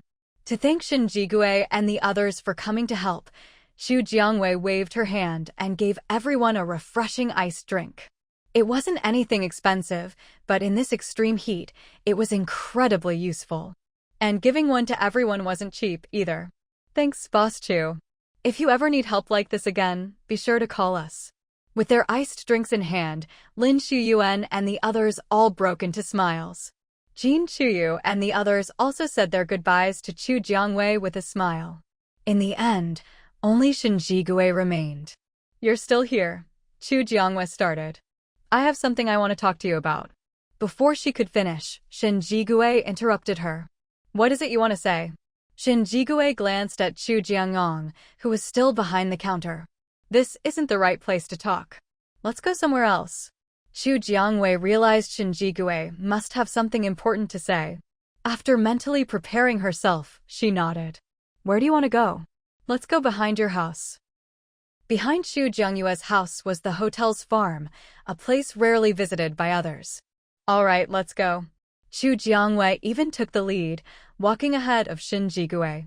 The two of them left the office lobby one after the other and headed toward Chu Jiangyue's house. Soon, Yun Zijin and Shin Jigue arrived at the back of Chu Jiangyue's house, stopping at the entrance to the farm. What did you want to say? First, let me introduce myself. My name is Shin Jigue. I'm 25 years old. I have no parents. Before the apocalypse, I was a retired soldier and inherited my family's company. No first love, no ex-girlfriend, no childhood sweetheart, no secret crushes. After spending time together during the apocalypse, I realized at some point that I developed feelings for you. Chu Jiangyue, I like you. Will you be my girlfriend? After saying this, Shen Jigue felt his face burning. If it were daytime, you'd probably see that he was blushing so hard he could cook an egg on his face. Chu Jiangyue didn't say anything at first. She'd guessed Shin Jigue might confess, but she hadn't expected such a straightforward self-introduction. You. It was only during this recent trip to rescue the mutant tiger that Chu Jiangyue realized Shin Jigue's feelings for her. She definitely didn't dislike him, but as for being moved, Chu Jiangyue herself wasn't sure what that was supposed to feel like. You don't have to answer me right away. I can wait. Shin Jigue looked at Chu Jiangyue and spoke earnestly. I understand. I'll think about it seriously. Honestly, if Shin Jigue hadn't confessed, Chu Jiangyue would never have even considered the idea of getting a boyfriend. If he'd never made a move, she might have gone on forever without thinking about finding a partner. It's getting late. I'll head back to rest. You should get some sleep too. Now, seeing Shin Jigue made Chu Jiangyue feel a little awkward, so she decided the best strategy was a quick retreat. Good night. But could you not make me wait too long? Before leaving, Shin Jigue tried to plead his case one last time. Otherwise, if he said he wasn't in a hurry and Chu Jiangyue kept putting off her answer, he'd be left hanging, and she'd probably keep thinking about it too. That wouldn't be good for either of them. What Chu Jiangyue didn't realize was that, when others confessed to her before, she'd always rejected them on the spot. But with Shin Jigue, not only did she not reject him, she even said she'd consider it. Little did she know, I'll consider it basically meant, I'm saying yes, but I'm not ready yet. Give me a couple of days and I'll agree. But when you're in the middle of things, it's hard to see clearly, so it's understandable that Chu Jiangyue didn't realize this. Just wait. I'll let you know when I've made up my mind. With that, Chu Jiangyue hurried past Shin Jigue and ran back to her house. Only when she was out of sight did Shin Jigue reluctantly head back toward the residential area, looking back every few steps. He wondered, if they really got together, would he be allowed to come and go from her house freely? Otherwise, if you're dating but can't even visit each other's homes, what's the point? Chu Jiangyue had no idea what Shin Jigue was thinking. As soon as she got back to her room, the first thing she did was head to the bathroom and splash cold water on her face. When the heat finally faded from her cheeks, Chu Jiangyue stopped patting her face. Host, your heart rate is a little fast. You might want to calm down. The little fox suddenly popped out of nowhere, and its words made Chu Jiangyue blush all over again. Is that so? You must be mistaken. Chu Jiangyue hadn't expected that, after hiding her emotions so well in front of Shin Jigue, she'd be exposed so easily by the little fox. But things like heartbeats were out of her control. Tonight, it seemed, someone was destined to be lying awake. The next morning, Chu Jiangyue woke up naturally, thanks to her internal clock. Reminder, your farm has crops ready for harvest. As soon as she got up, she received a notification from the farm. But Chu Jiangyue wasn't in a hurry. She went to the dining room and enjoyed the breakfast Granny Hua had prepared for her, then strolled leisurely outside toward the farm. As she was heading to the farm, she happened to run into Shin Jigue and his 4 teammates, who were heading out the front door of Jianglin Hotel. Shin Jigue had just confessed to her yesterday, and now they ran into each other first thing in the morning. For a moment, Chu Jiangyue felt a little awkward. Good morning, Boss Chu. Lin Chuyuan didn't notice her awkwardness at all. He greeted her with his usual cheerful enthusiasm. Morning. Jiang He, the brains of the group, glanced back and forth between Chu Jiangyue and Shin Jigue, quickly sensing that something was different between the two of them. But since neither of them showed anything on their faces, Jiang He wisely kept quiet. Watching Lin Shuyuan greet Chu Jiangwei so obliviously, Jiang He couldn't help but rub his forehead. What a blockhead. Morning, Shen Jigui greeted, doing his best to appear calm. Morning. Actually, the farm crops are ready for harvest. Would you like to come take a look? If there's anything you want, just let me know and I'll set some aside for you. You can just transfer the payment to me directly. These days, Chu Jiangwei was planting the most expensive crops she could, all to earn more gold coins. Among the guests at Jianglin Hotel, Shen Jigui's group was definitely among the wealthiest. Since she happened to run into them, and thinking of all the gold coins she'd need to build the safety corridor, Chu Jiangwei temporarily put aside her awkwardness.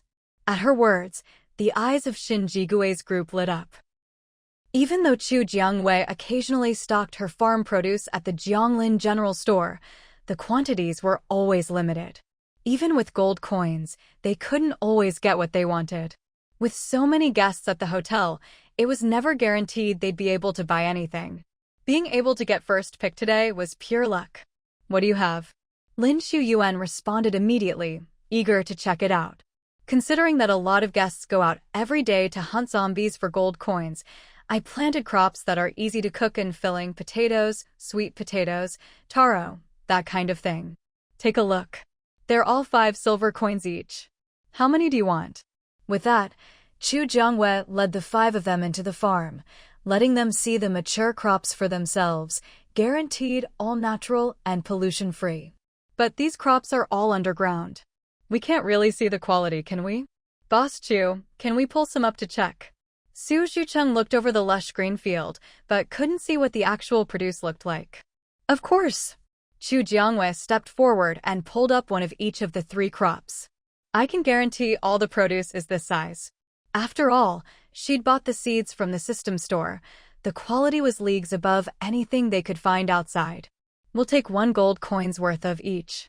I'll transfer the money now, Shen Jigui said, pulling up his virtual screen and swiftly sending over 3 gold coins. Sure, they're all 2 silver coins each.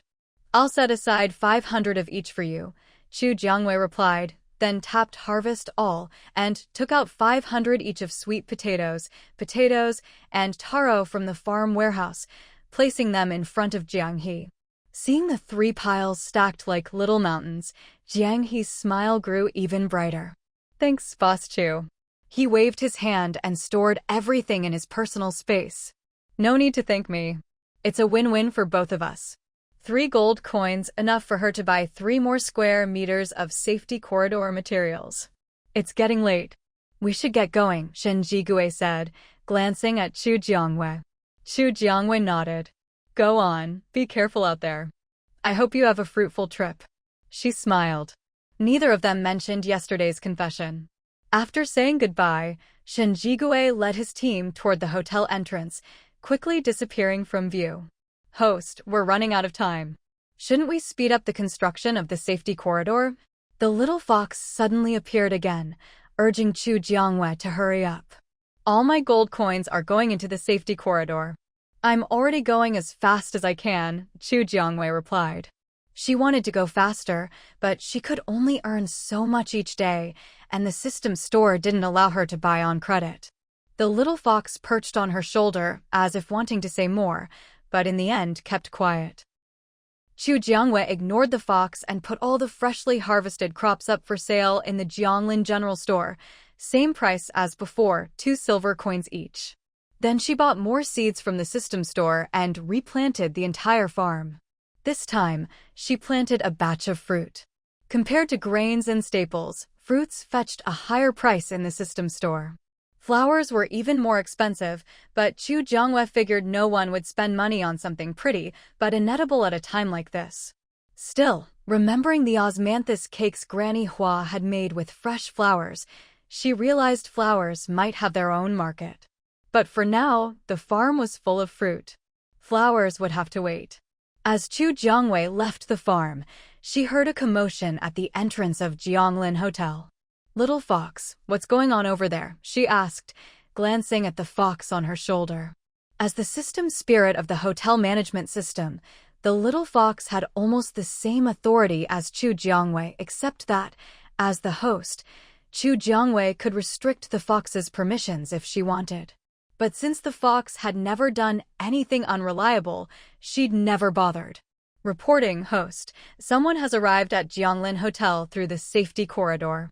After coming in, they discovered that besides people, there are also many mutated animals here. They're accusing the hotel of not ensuring the safety of its guests. Butler Chu had already gone over and was trying to explain the origins of these mutant animals, as well as the rules of Jianglin Hotel. Inside Jianglin Hotel, private fighting was strictly forbidden. If anyone had a grudge to settle, they could do so outside the hotel's premises, even a life-or-death duel, and Chu Jiangwei wouldn't interfere. I'll go take a look. If so many people had gathered, Chu Jiangwei figured it couldn't be that simple. She walked toward the hotel entrance, and as she approached the crowd, she heard voices from within. How can people and animals possibly coexist peacefully? This is just irresponsible. What if I'm staying here and suddenly get bitten by a mutant animal, get injured or disabled? If I get hurt or disabled, will your hotel compensate me? I don't care. If you don't get rid of these mutant animals, I absolutely won't stay at your hotel. So they hadn't even checked in yet? With that arrogant attitude, anyone would think she was a VIP guest at Jianglin Hotel. But right now, it was a seller's market. Even if he were a VIP, Chu Jiangwei wouldn't make any concessions for just one person. If you think our hotel isn't safe because of the mutant animals, you're free not to stay. It's not like I'm holding a knife to your throat and forcing you to check in. As soon as Chu Jiangwei spoke, the crowd that had been blocking the way immediately parted to make a path. Seeing how obedient the guests were, the person who had just been berating the hotel suddenly had a bad feeling.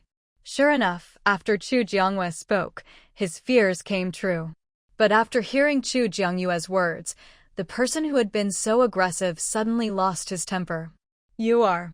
Anyone bold enough to say that in front of Chu Jiangong, the hotel's butler, had to be someone important at Jianglin Hotel. Even a fool could guess that. But since it was their first time here, it was normal they didn't recognize Chu Jiangwei. I'm the owner of the hotel. Are you dissatisfied with my guests? Chu Jiangyue's words instantly silenced the other party. The moment they stepped into Jianglin Hotel, they'd noticed the temperature change. Because of the extreme heat outside, they were barely wearing anything. But as soon as they entered, the temperature became perfectly comfortable. How could they not be amazed? But after the shock came all sorts of suspicions. However, seeing Chu Jiangwei in person, their eyes lit up. So, you're the owner. About what I just said. The mutant animals checked in before you. I'm not going to kick them out just for you. So, stay if you want, or don't. As for safety concerns, this was probably the safest place on all of Blue Star right now. There are more people coming after me. If you don't clear out these beasts, none of us will stay here. Think carefully. I don't mind living with mutant animals in the hotel. Can I check in now? With the first person stepping forward, more followed.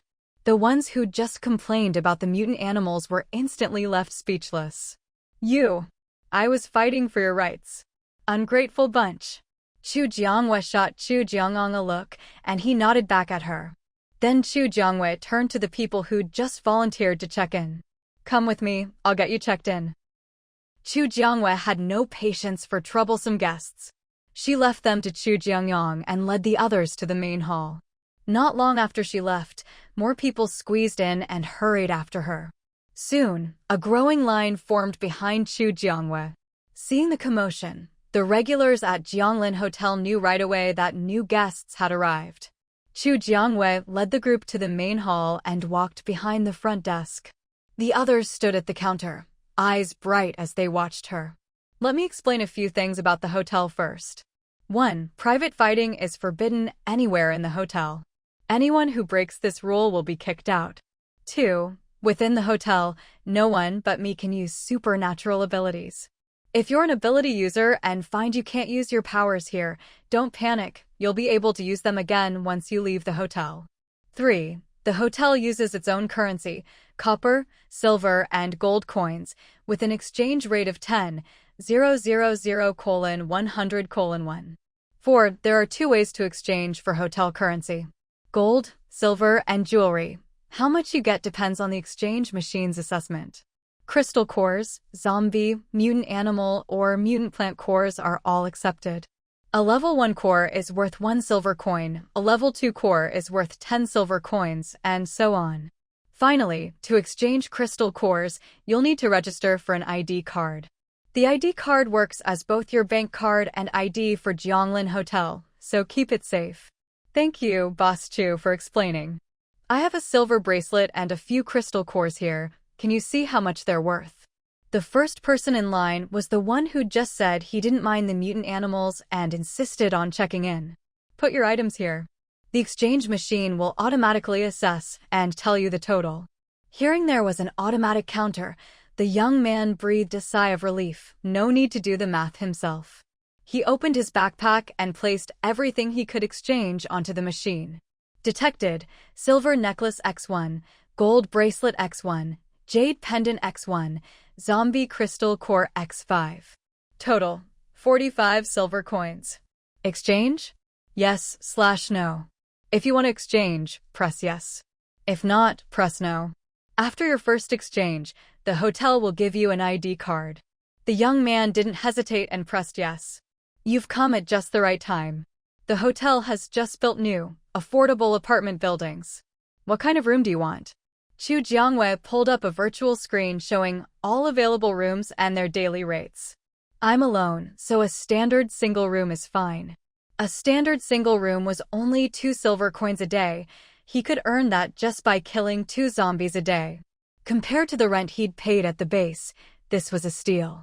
Chu Jiangwei had no idea what he was thinking. As far as she was concerned, Jianglin Hotel's prices had always been like this. Whether or not she made money didn't matter, as long as the guests were happy. Alright, I've booked you a single room in Building 3 of the affordable housing area for human survivors. As more and more guests arrived, the residential area kept expanding, and Chu Jiangwei had reorganized it several times. In the end, she divided humans and mutant animals into 2 main zones. Within the large residential area, there were further divisions: affordable housing units, elite apartments, luxury flats, townhouses, standalone villas. Prices ranged from sky-high to as low as just 2 silver coins per unit. No matter their financial situation, every guest who came here could always find a type of accommodation they could afford. The vigorous development of the residential district also indirectly boosted the economy of the Jianglin Hotel's commercial area.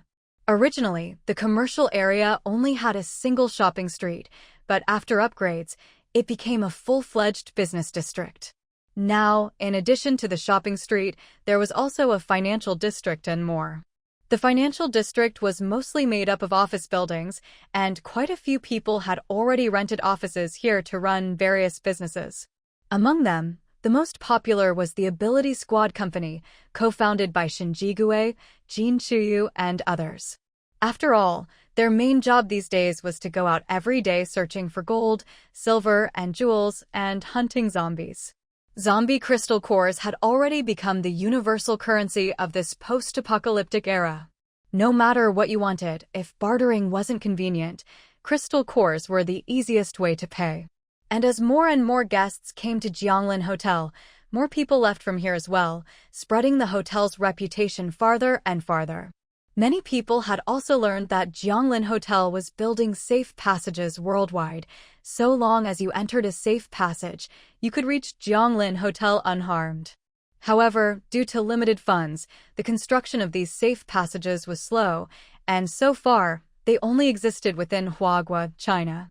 As for other regions, Chu Jiangwei could only say, for now, there was nothing she could do.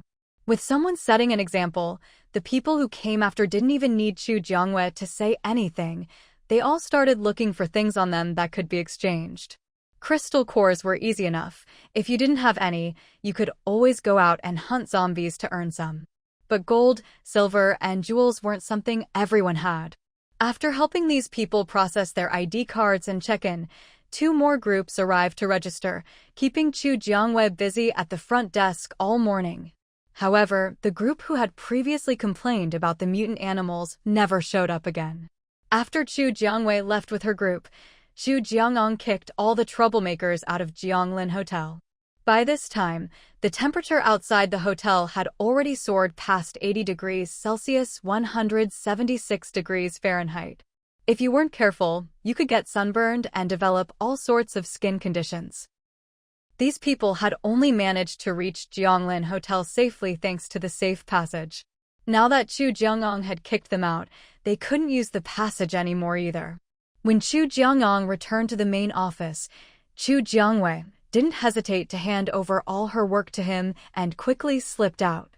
Once outside the office, Xu Jiangwei strolled leisurely through the hotel's internal corridors, checking on the mutant plants she'd planted in the hotel's open space the day before.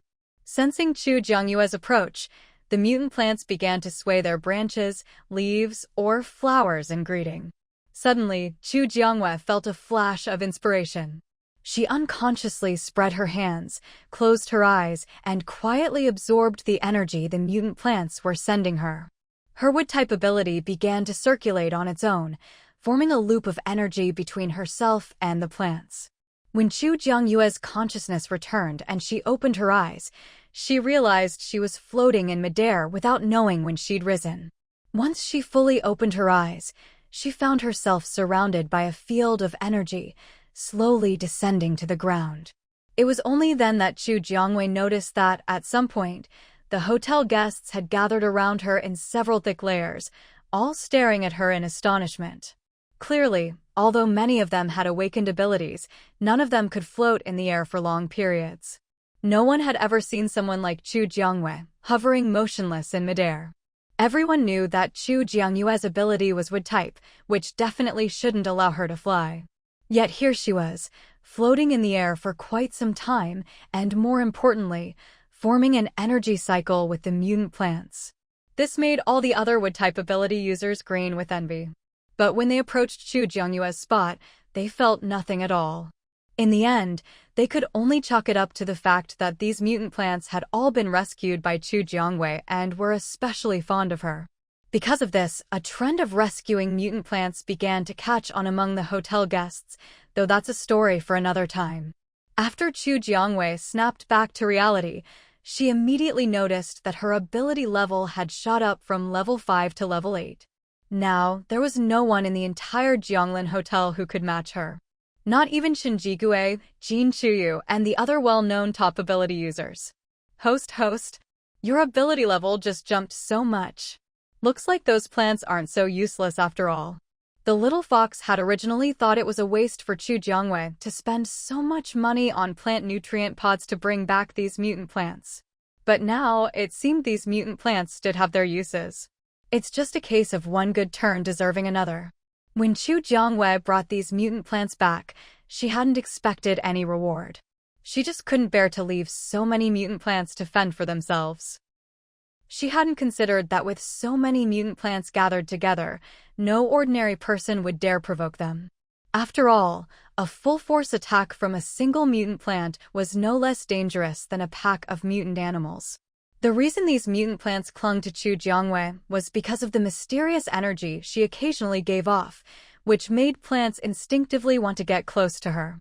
Host, Shinjigue and Jin Chuyu are back, but it looks like someone's hurt.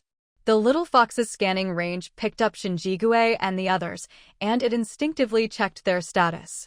Unexpectedly, it found something wrong. They hadn't left together, but now they were returning in 2 off-road vehicles, one after the other. Maybe they'd met up outside. When Xu Jiangwei heard the little fox's words, her expression changed instantly. Shinjigue and the others all had high-level abilities. There weren't many who could hurt them. Where are they now? Xu Jiangwei pushed through the crowd around her and headed toward the hotel entrance.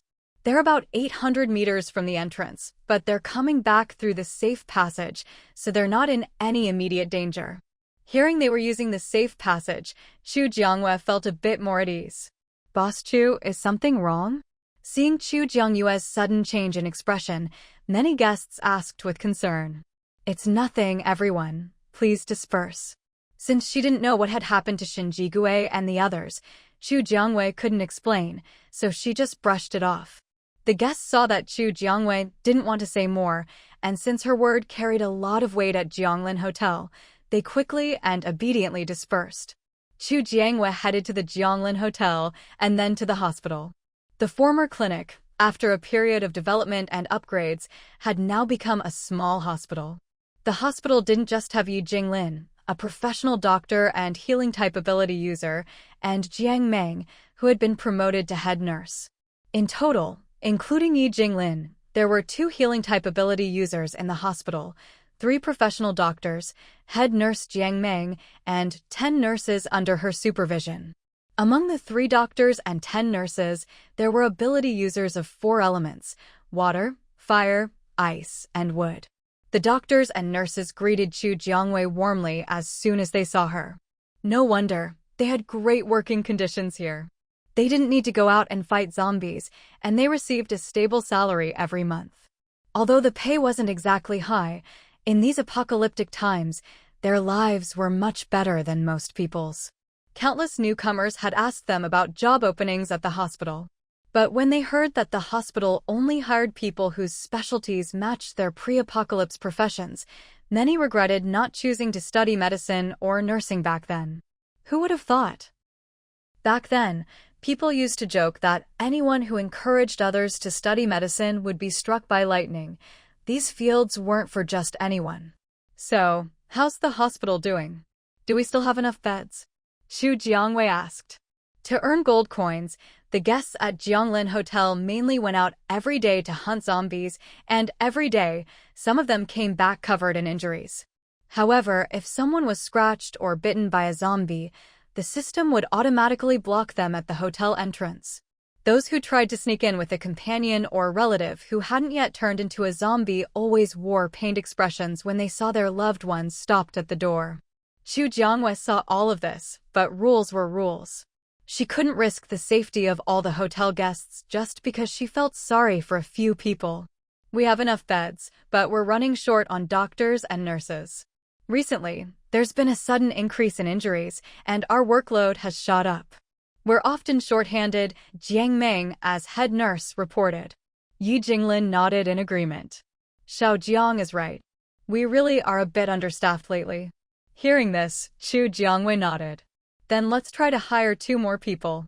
Do you need nurses or doctors? Nurses. 5 doctors are enough, but we really don't have enough nurses. Doctors were done once they finished seeing a patient, but nurses had a lot more to do, especially at night. With only 2 nurses on night shift, sometimes they barely had time to drink water. With 2 more nurses, they could have 3 people on night shift. Even though the number of shifts wouldn't change, having 1 more person would make things much easier. All right, hire 2 more nurses. You handle the interviews yourselves and bring them to me for final approval. If there's no problem, we'll sign the contract. They hadn't expected their request to hire more staff to be approved so easily. They thought they'd have to argue for it. Just then, Chu Jiangwei noticed she'd received a message. She opened her virtual screen and saw a red dot next to Jiang He's name. She clicked into Jiang He's chat and immediately saw 2 messages. After reading them, Chu Jiangwei quickly looked up and said, "Prepare 2 beds and have the surgeons ready. We have incoming patients with wounds from mutated animals." Jiang He's message was about Xin Jigui and Huijun being injured. They were currently rushing back at full speed, almost at the Jianglin Hotel. Jiang He had messaged Chu Jiangwei, asking her to arrange for doctors in advance. Although the hotel had a hospital, there wasn't always a free bed or available doctor. Asking Chu Jiangwei for help was a bit like pulling strings, but Jiang He couldn't think of a faster solution. Understood, we'll get everything ready right away. Yi Jinglin and the others knew that if Chu Jiangwei was making personal arrangements, the injured must be close to her. Xin Jigui and the others returned quickly. By the time Yi Jinglin finished giving instructions, 2 silver-white SUVs had already pulled up at the hospital entrance. First out were Jiang He and Jin Chuyu, then the others, and finally, with everyone's help, the 2 severely injured men were carried out. Yi Jinglin and his team had stretchers ready. As soon as the injured were out of the car, they were placed on stretchers, wheeled into the hospital, and rushed straight into the operating room. The patients have multiple bleeding wounds, emergency hemostasis needed. Outside the operating room, Jiang He's gratitude was genuine. No need to thank me. You're all my friends, Xu Jiangwei replied. She didn't think what she'd done was anything special. Although she was the owner of Jianglin Hotel, after all this time together, she already considered them friends. No matter what, she couldn't just stand by and do nothing. But what happened out there? How did they get hurt? And it looks pretty serious. Both Shen Jigui and Hu Jun were level 5 high-ranking ability users, among the top 10 in the entire hotel. Don't get me started. First, we ran into a small zombie horde. Not long after, we encountered a pack of mutated wolves. We didn't even get a break in between. We'd already used up a lot of our powers fighting the zombies, and then we ran into the wolves. If it weren't for Shin and Hui using the last of their abilities to break us out, we might not have made it back, Lin Shiyuan rambled, recounting their day's ordeal to Chu Jiangwei. But as Chu Jiangwei listened, she felt like something was off. Aren't mutated animals usually afraid of zombies? How did you end up running into a wolf pack right after fighting zombies? Mutated animals and plants could mutate normally or become zombified. If a normal mutant animal or plant was injured by a zombie, it could become zombified too. So normal mutants had a natural aversion to zombies and zombified creatures. Normally, they'd avoid each other. In their previous outings, the closest they'd ever seen a mutant animal to a zombie was at least 5 kilometers apart. But according to Lin Shiyuan, after they finished off the zombie horde, they drove less than 2 minutes before running into a pack of mutated wolves. That was definitely unusual. You mean, there might be human involvement? Jiang He caught on immediately. He'd been too worried about Shinji Gue and Hu Jun's injuries to think about it before, but now that Chu Jiangwei mentioned it, realization dawned on him. I only have this suspicion, but no evidence. I can't jump to conclusions. Although Chu Jiangwei said this, Jiang He had more or less already made up her mind. However, as for who was really behind it, that remained a mystery. Chu Jiangwei waited outside the operating room for a long time, about half an hour, before the doors finally opened. Yi Jinglin and Jiang Meng walked out almost at the same time. Dr. Yi, how's my friend doing? Yi Jinglin and Jiang Meng both knew Shinji Gue and Hu Jun, and of course, they also recognized the other members of their team. The injuries have stabilized. But since they were given anesthesia, they're still asleep for now. In a little while, they can be moved to a regular ward. Once they wake up, you can start the discharge process. All right, thank you, Dr. Yi. Yi Jinglin waved his hand, not saying much more. As a doctor, this was simply his duty. Hearing Yi Jinglin's words, Chu Jiangwei finally relaxed. She said a few words to Jiang He, then left the hospital. Host, their injuries this time were probably the result of someone's long-standing plot. Are you sure you don't want to look into it? Even the little fox could sense something was off, but Chu Jiangwei had only given Jiang He a reminder and didn't intend to get more involved, leaving the little fox a bit puzzled. Weren't Chu Jiangwei and Shin Jigui old friends who had been through thick and thin together? This isn't something I need to worry about. They'll investigate on their own. Chu Jiangwei was indeed curious about who had been plotting for so long, but after all, she was just the owner of Jianglin Hotel. Strictly speaking, her relationship with Shinji Gue and the others was just business. In matters like this, as an outsider, it wasn't her place to interfere.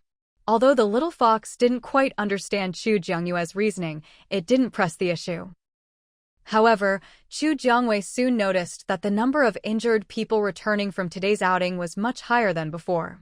She had thought only Shinji Gue's group had been targeted, but it turned out others had encountered the same situation. This made Chu Jiangwei start to think more deeply. The little fox stood on Chu Jiangyue's shoulder, opening its mouth as if to say something, but in the end, it stayed silent.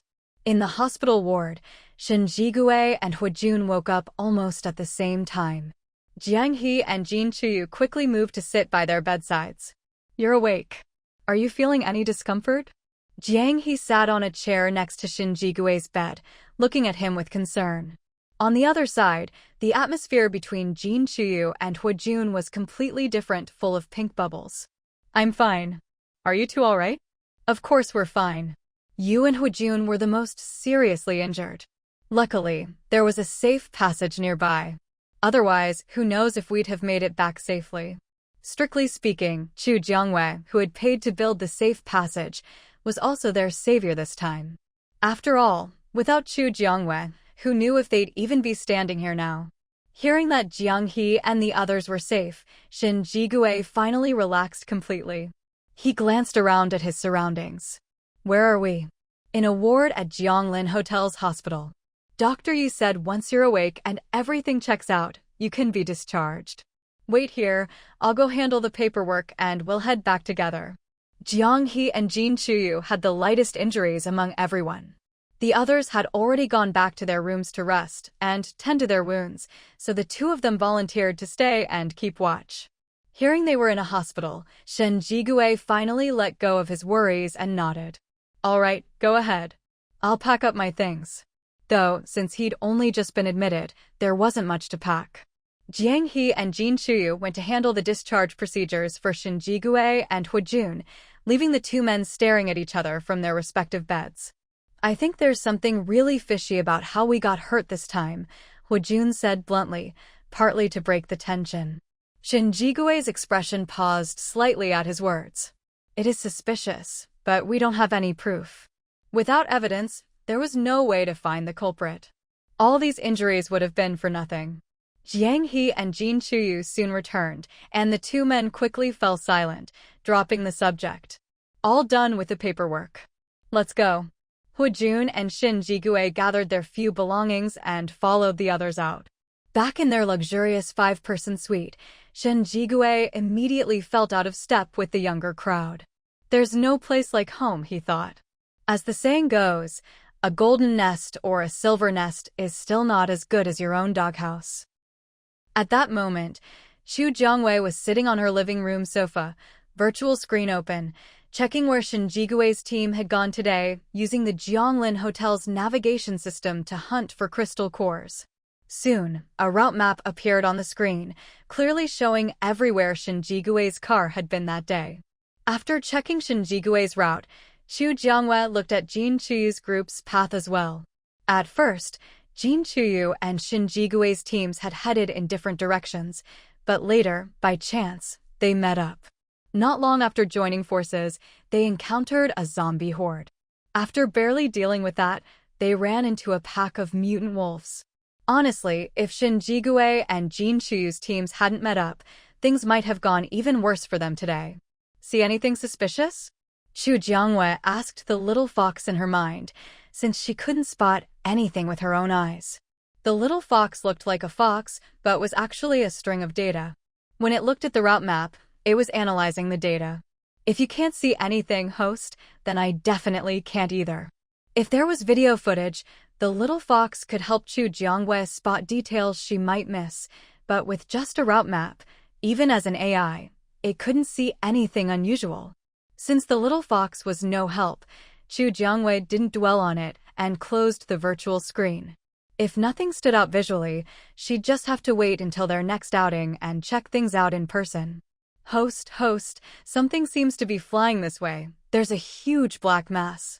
The little fox's scanning system suddenly detected something and leapt to the window, where it saw what looked like a dark cloud approaching from the distance. Chu Jiangwei followed the direction the little fox was pointing and felt her scalp tingle. That wasn't a cloud at all, it was a massive flock of black crows. And they were heading straight for them.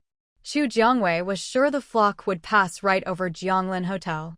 Without hesitation, she began editing a hotel announcement. A huge flock of mutant crows was about to pass over Jianglin Hotel. Anyone wanting to hunt crows for crystal cores should seize this opportunity. The more they killed, the better. As soon as Chu Jiangyue's announcement went out, people started pouring out of the residential area. Seeing the dark mass in the sky, the hotel was instantly abuzz with excitement. Many people were messaging their family and friends who were out and about. With the crows closing in, it was definitely safer inside Jianglin Hotel than outside.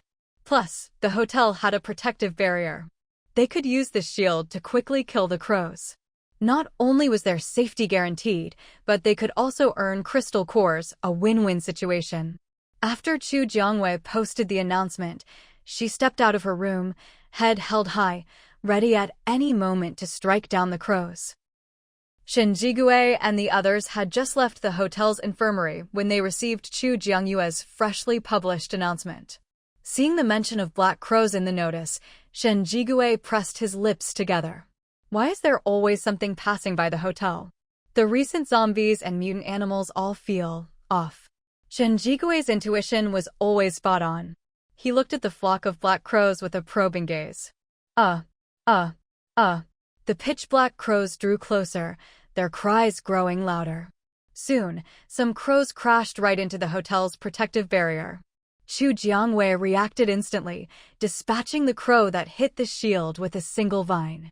At that moment, Shen Jigui glanced over at Chu Jiangwei, who had acted so swiftly and decisively. You're out here too. This isn't the best spot for killing crows. Wanna move somewhere else? Shen Jigui walked over to her side. The hotel's shield was dome-shaped, covering the entire main area. Chu Jiangyue's place was right in the center, where the barrier was highest, not the ideal spot for hunting black crows. Chu Jiangwei looked at him. You're not even fully recovered yet, and you're worrying about me? You should go back and rest. You look sickly. She jabbed at him, urging him to go rest. But Shen Jigui felt he was already fine, no way he'd listen. He wasn't about to miss this prime opportunity to kill crows and earn crystal cores. I'm almost fully healed, and my powers are back. Killing a few crows is nothing. Chu Jiangwei still felt he shouldn't be pushing himself, but she couldn't exactly tie him up and drag him back. As long as you know your limits. Don't overdo it. Shen Jigui smiled faintly. Don't worry. If I really can't handle it, I'll go back myself. He cared about his health. If something really happened, even a pile of crystal cores wouldn't tempt him. I scouted out a great spot just now. Want to check it out? Shen Jigui always wanted to do things perfectly. He'd been observing the area since he came out. Now, seeing Chu Jiangwei also hunting crows, he wanted to team up. Sure, whatever. Chu Jiangwei was just killing crows on a whim. She didn't care where or how many she killed. Follow me. With that, Shen Jigui turned and led her to the open space behind her building. This spot isn't crowded, and the shield is lower here, much more convenient than out front. How long did you spend scouting this place? She had to admit, he'd picked a great spot. Hearing her praise, Shen Jigui chuckled and scratched his head. Chu Jiangwei patted the vines wrapped around her wrists. In the next second, the two vines shot out, extending rapidly toward the cloud of crows pressing down on the shield. In no time, the vines were threading through the crows above the shield, skewering them one after another. Once she'd caught enough, the vines retracted, handing over the collected crystal cores to Chu Jiangwei. Inside Jianglin Hotel, everyone, humans, mutant animals, and mutant plants, were all killing crows as fast as they could. It seemed like the crows had a destination in mind. Before Chu Jiangwei and the others could finish them off, they hurriedly flew away. Of course, maybe they just lost too many to the hotel's defenders and got scared off. But this was only the beginning. As soon as the crows left, a second wave of mutant animals arrived. No sooner had the mutant crows departed than a swarm of mutant bats swooped in. The bats clung to the shield, blocking out all the light. Guests inside the hotel looked up in unison. These mutant bats. I feel like their target is the hotel itself, one guest muttered, sensing the bats' intent was too obvious. They were coming straight for Jianglin Hotel. Chu Jiangwei also looked up at the dense mass of bats covering the barrier, her expression darkening. No matter if they're being controlled or it's just a coincidence, all we can do is kill them all. There was no other solution. Otherwise, with so many mutant bats clinging to the shield, even going outside would be impossible. Host, I've detected a massive zombie horde heading for the hotel. The little fox dashed back from the hotel entrance, leaping onto Chu Jiangyue's shoulder. Hearing this, Chu Jiangyue's expression grew grave. It seemed the mutant crows and bats were just the vanguard. Once they'd drained everyone's powers, the zombies would attack, leaving them much weaker. But whoever planned this attack, be it a person or a zombie, hadn't counted on the hotel's protective barrier. I understand. Chu Jiangwei stood on the path outside the hotel, raising her hands as vibrant green vines shot skyward. Wherever the vines reached, they took the lives of mutant bats, collecting their crystal cores along the way. No one knew how much time passed, but the tips of Chu Jiangyue's vines had turned dark red from killing so many bats. Hiss! Hiss! While Chu Jiangwei and the others were still focused on the bats, the hotel had already been surrounded by a dense horde of zombies. Hearing the chorus of zombie roars, Chu Jiangwei finally had a moment to check outside. Seeing the hotel encircled, she pressed her lips together. At some point, Shen Jigui had come to stand beside her. Sensing his presence, Chu Jiangwei turned to him. "Aren't you still injured? Why aren't you resting?" Seeing the lightning crackling in his hands, she knew he'd been fighting the mutant bats. "I'm fine now. I can handle a few bats. Healing is one thing, but full recovery is another. You should go back and rest." With that, Chu Jiangwei started pushing him toward the residential area. "I want to fight alongside you. It's just a minor injury. I'm not that delicate," Shen Jigui said, even feeling like he could just head outside the Jianglin Hotel and kill zombies right now. The hotel has a protective barrier. There's really nothing to worry about with something this small. The protective barrier around Jianglin Hotel was Chu Jiangyue's confidence. Whether it was mutant animals or a zombie horde, as long as they dared to come, she was sure she could wipe them all out. After all, inside Jianglin Hotel, they could be completely self-sufficient. As long as there was money in their accounts, there was no need to worry about food or shelter. And once food and shelter were taken care of, most other problems were basically solved. That's true, but having to kill mutant bats and zombies every day, like clocking in at work, isn't something most people can handle. After all, not being able to go out and not wanting to go out are two completely different things. With one more person, we might be able to finish the job sooner. Don't you think? Shen Jigui was no longer willing to call Chu Jiangwei Boss Chu, but he didn't dare use her name intimately either, so he just settled for you.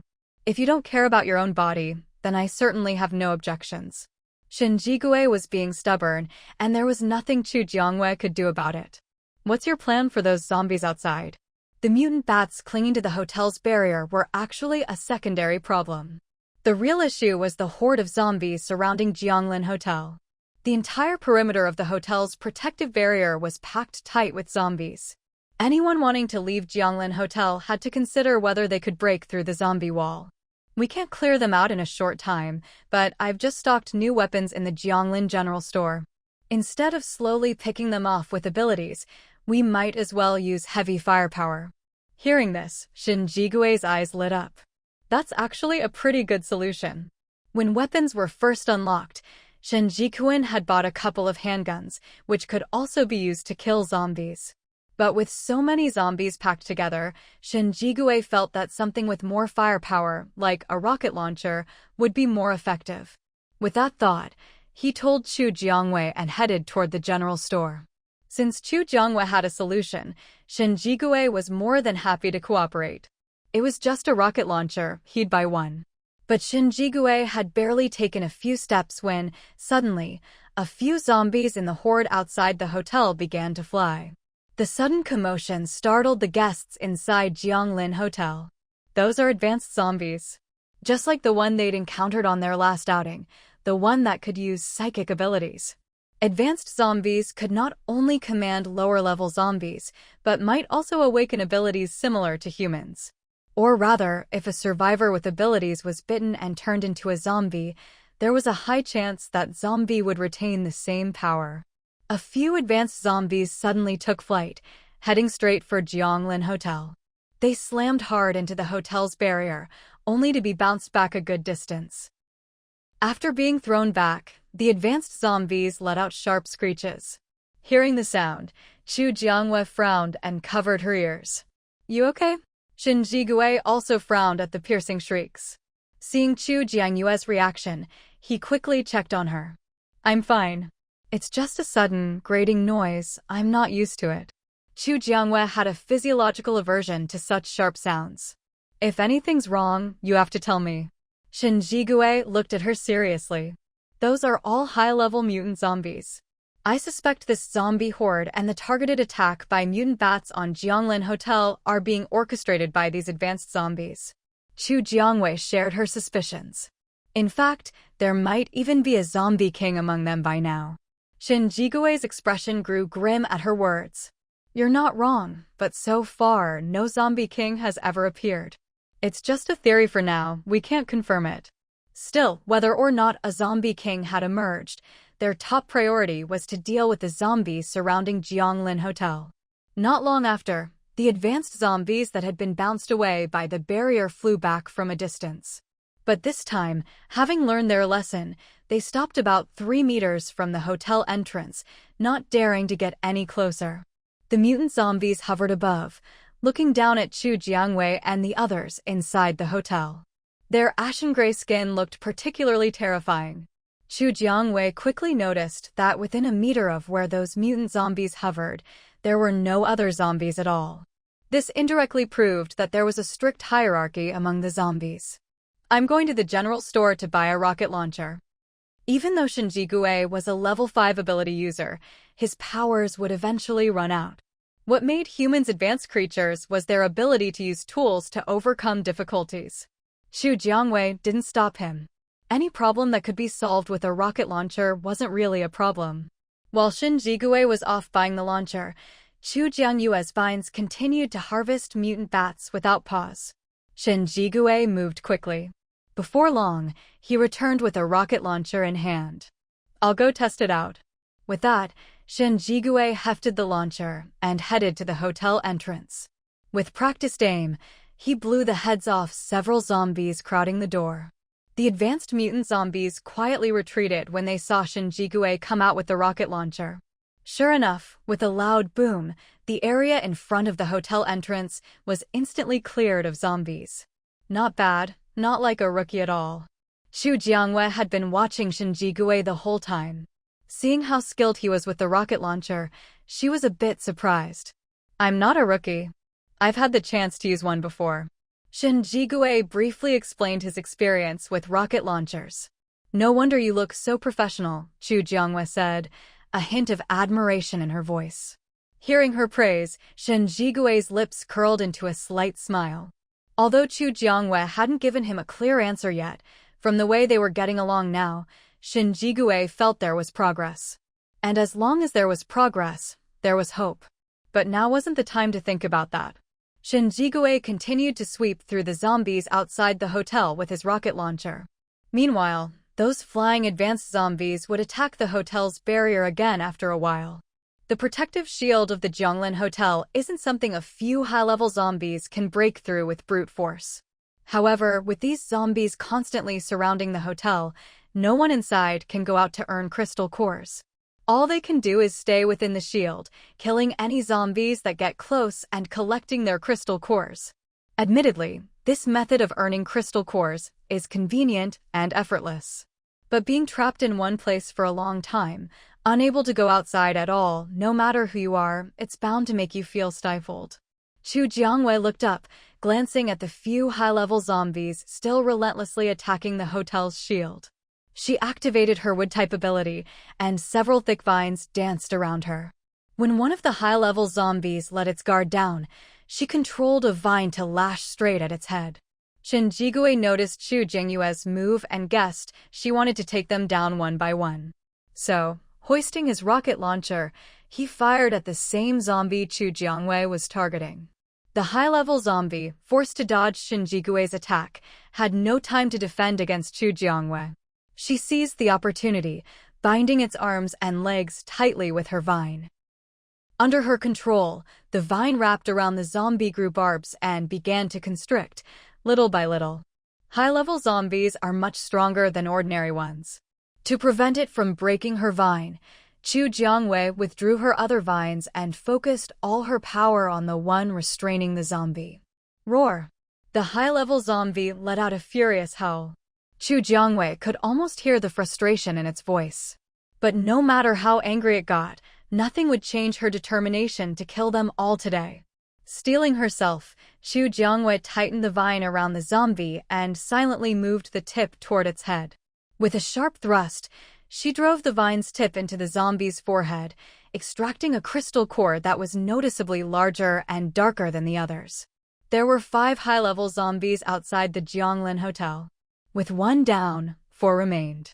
Shen Jigui, Jin Shuyu, and the others each picked a zombie to hold off. Even if they couldn't kill them outright, they could at least keep them occupied and prevent them from helping each other. Xu Jiangyue's victory over 1 high-level zombie instantly boosted the morale of everyone still fighting inside the hotel. High-level zombies were formidable, but if Xu Jiangyue could take 1 down alone, it proved they weren't invincible. However, after killing the zombie, Xu Jiangyue's powers were nearly depleted. She took out a few wood-type crystal cores from her system backpack and began absorbing them. After a short while, she'd absorbed all the cores and her powers were mostly restored. Yun Zijin stood up again and noticed someone acting suspiciously behind Shen Jigui, who was still fighting a high-level zombie. The person was raising their hands with a strange look in their eyes, staring intently at Shen Jigui's back. Xu Jiangyue's eyes narrowed. Her vine shot out, binding the person and dragging them aside. She quickly approached Shen Jigui. "What are you trying to do?" Hearing Xu Jiangyue's scolding behind him, Shen Jigui immediately realized something was wrong. But he was locked in a critical battle with the zombie and couldn't afford to be distracted. As Xu Jiangyue reached the suspicious person, she saw their vacant eyes, clearly not in their right mind. A thought struck her, and her expression grew grave. "Everyone be careful. There's a psychic-type high-level zombie among us. Some people may already be under its control, so stay alert." She raised her voice to warn everyone still fighting. As for the person under the psychic zombie's influence, Xu Jiangyue didn't bother untying them. Until the zombie was dealt with, she wouldn't risk letting them go. Who knew how many others the hidden psychic zombie had already bewitched? Until they found and eliminated it, everyone needed to stay on guard. She dragged the bound person to an open area and gave them a hard slap to keep them unconscious. Until the psychic zombie was found and destroyed, she wouldn't let them wake up. With that done, Xu Jiangyue hurried to join Shen Jigui in fighting the high-level zombie. With Xu Jiangyue's help, Shen Jigui's burden was greatly reduced. The two quickly fell into a rhythm and soon took down a second high-level zombie. Besides these high-level zombies, there's a psychic zombie hiding somewhere. That person who tried to push you out just now is under its control. We don't know how many people have been affected. We have to find and eliminate that psychic zombie as soon as possible. Otherwise, this battle of attrition could quickly turn against them. Shen Jigui's expression grew serious at Xu Jiangyue's words. "I understand. I'll help you look." Little Fox, scan the area carefully too. They might not be able to spot anything with the naked eye, but with Little Fox scanning, they'd have a better chance of finding something unusual. "Got it, host." Little Fox knew this psychic zombie was the real threat behind today's zombie siege, so it agreed without hesitation. As Xu Jiangyue's bound system, Little Fox was always on her side. Xu Jiangyue and Shen Jigui began watching their own people for any odd behavior. Whenever they spotted something suspicious, Xu Jiangyue would immediately bind the person with her vines and place them with the others. Shen Jigui would run over and knock them out with a chop to the back of the neck. Whenever Xu Jiangyue saw this, she'd help by tying them up as well. Better to be safe than sorry, even if it meant restraining the innocent. In this war against the zombies, they had to win. Failure was not an option. With Xu Jiangyue and Shen Jigui handling the internal threats, everyone else could focus on fighting the zombies outside. Meanwhile, Little Fox darted around, invisible to humans, mutant plants and animals, and zombies alike, expanding its scanning range as much as possible to quickly locate the psychic zombie hiding among the horde. Suddenly, a scream rang out from the crowd. Xu Jiangyue and Shen Jigui rushed toward the source of the noise. When they arrived, they saw someone in a crazed state, viciously biting others. Judging by the person's skin tone, Xu Jiangyue and Shen Jigui could tell they weren't a zombie. If they were, the hotel's systems would have automatically expelled them. But the awkward thing was, this person wasn't a zombie, yet they were still attacking people like one.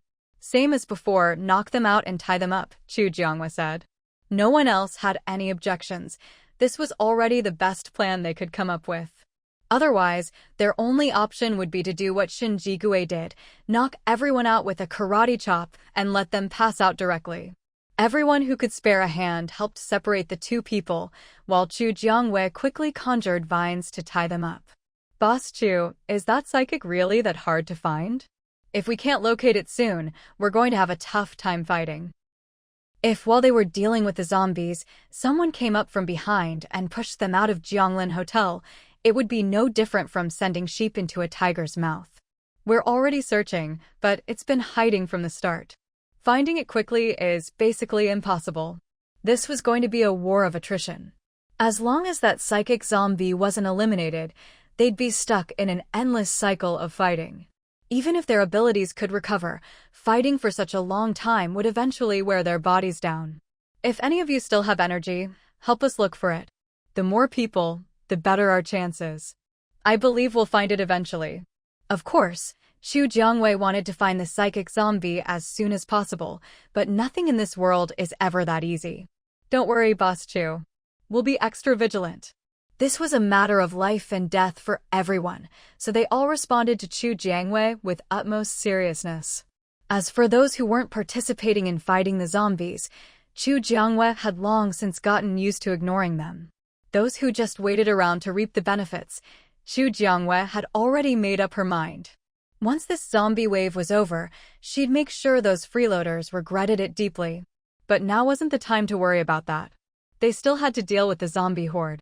Host, I think I found where the psychic zombie is hiding. The little fox came running over to Chu Jiangwei at top speed, bringing good news. You found the high-level psychic zombie? Where is it? Chu Jiangwei stared intently at the little fox. Anyone who didn't know better would think she was spacing out. This is just my guess. I'm scared too, so I didn't dare go too deep into the zombie horde. Even though it was just a string of data, the fox's program included physiological instincts, so it still had a natural aversion to zombies.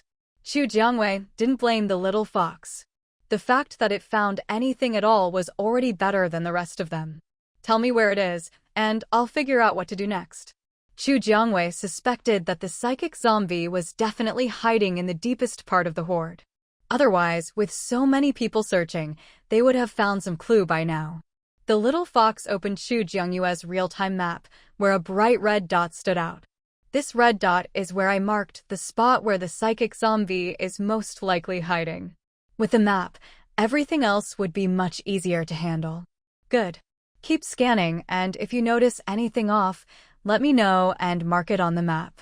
If a psychic zombie could hide among these zombies, Chu Jiangwei didn't believe there wouldn't be more hidden threats elsewhere.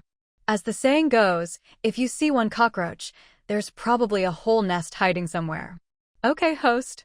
Now, the little fox would do whatever Chu Jiangwei asked, agreeing without hesitation.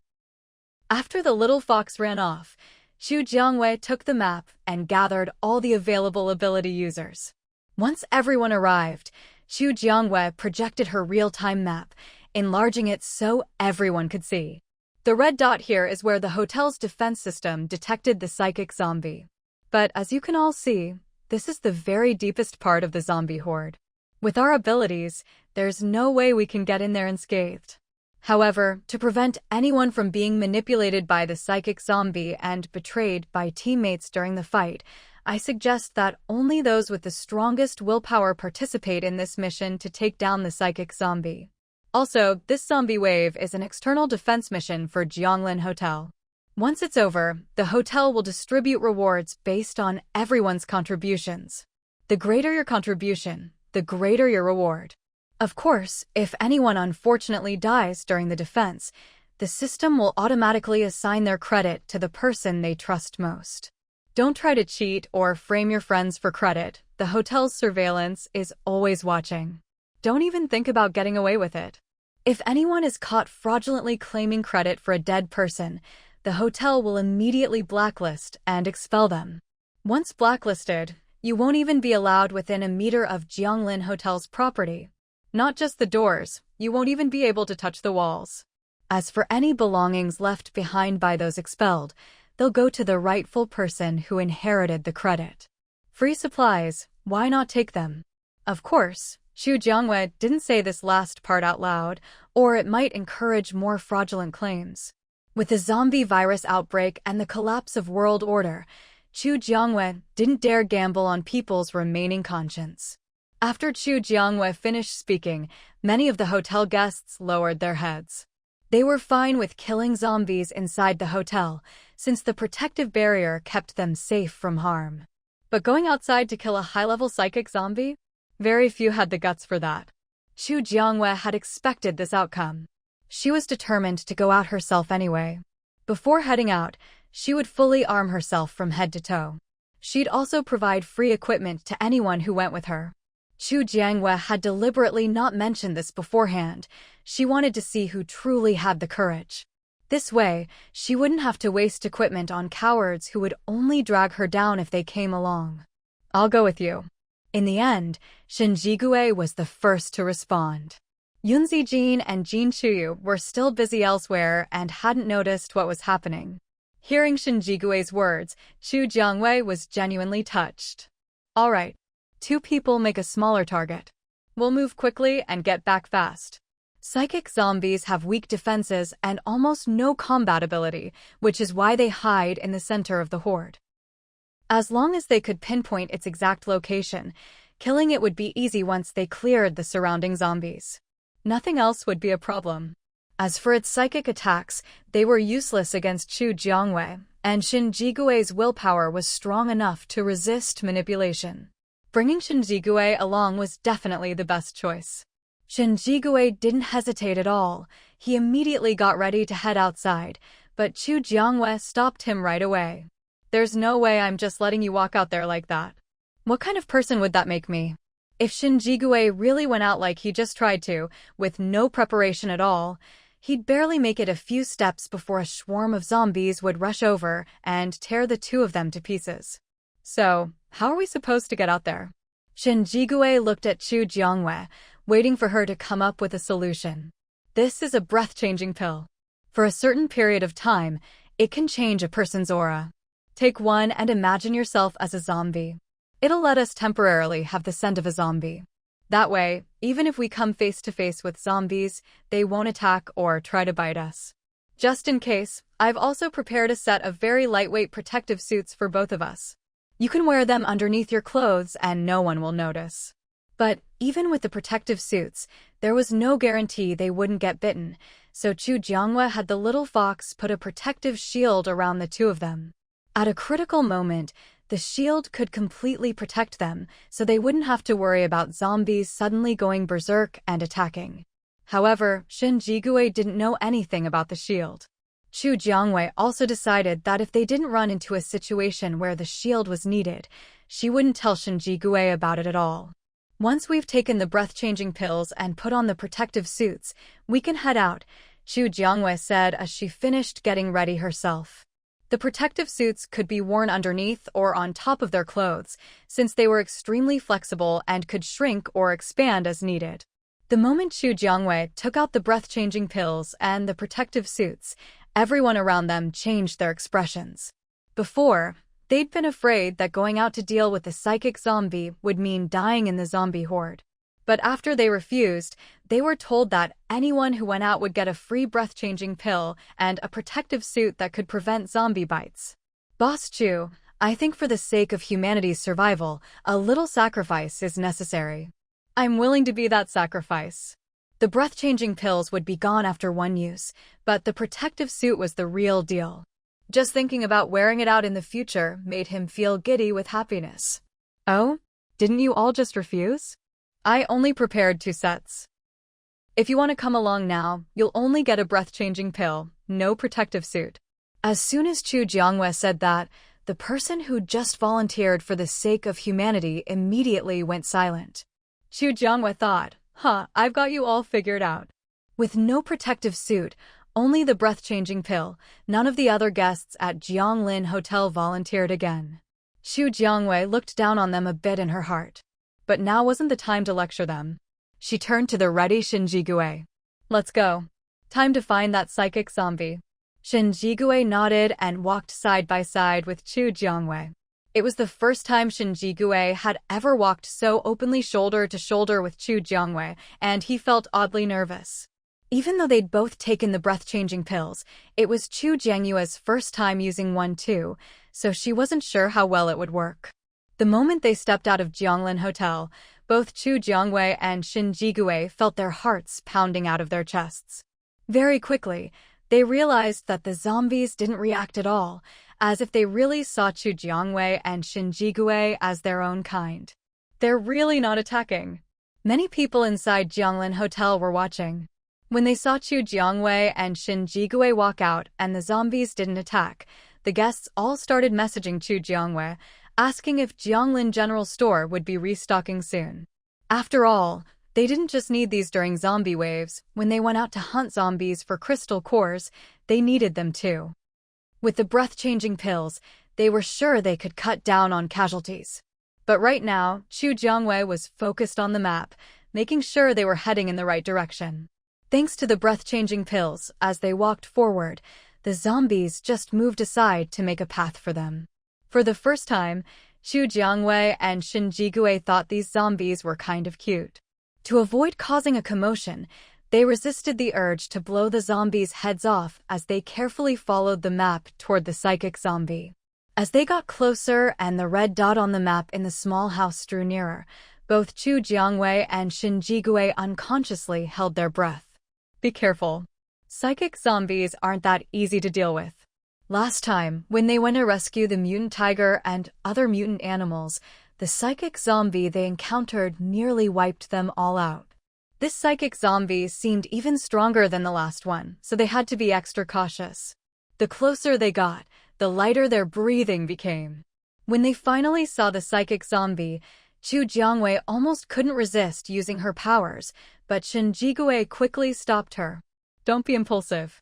We need to lure it out and then take it down.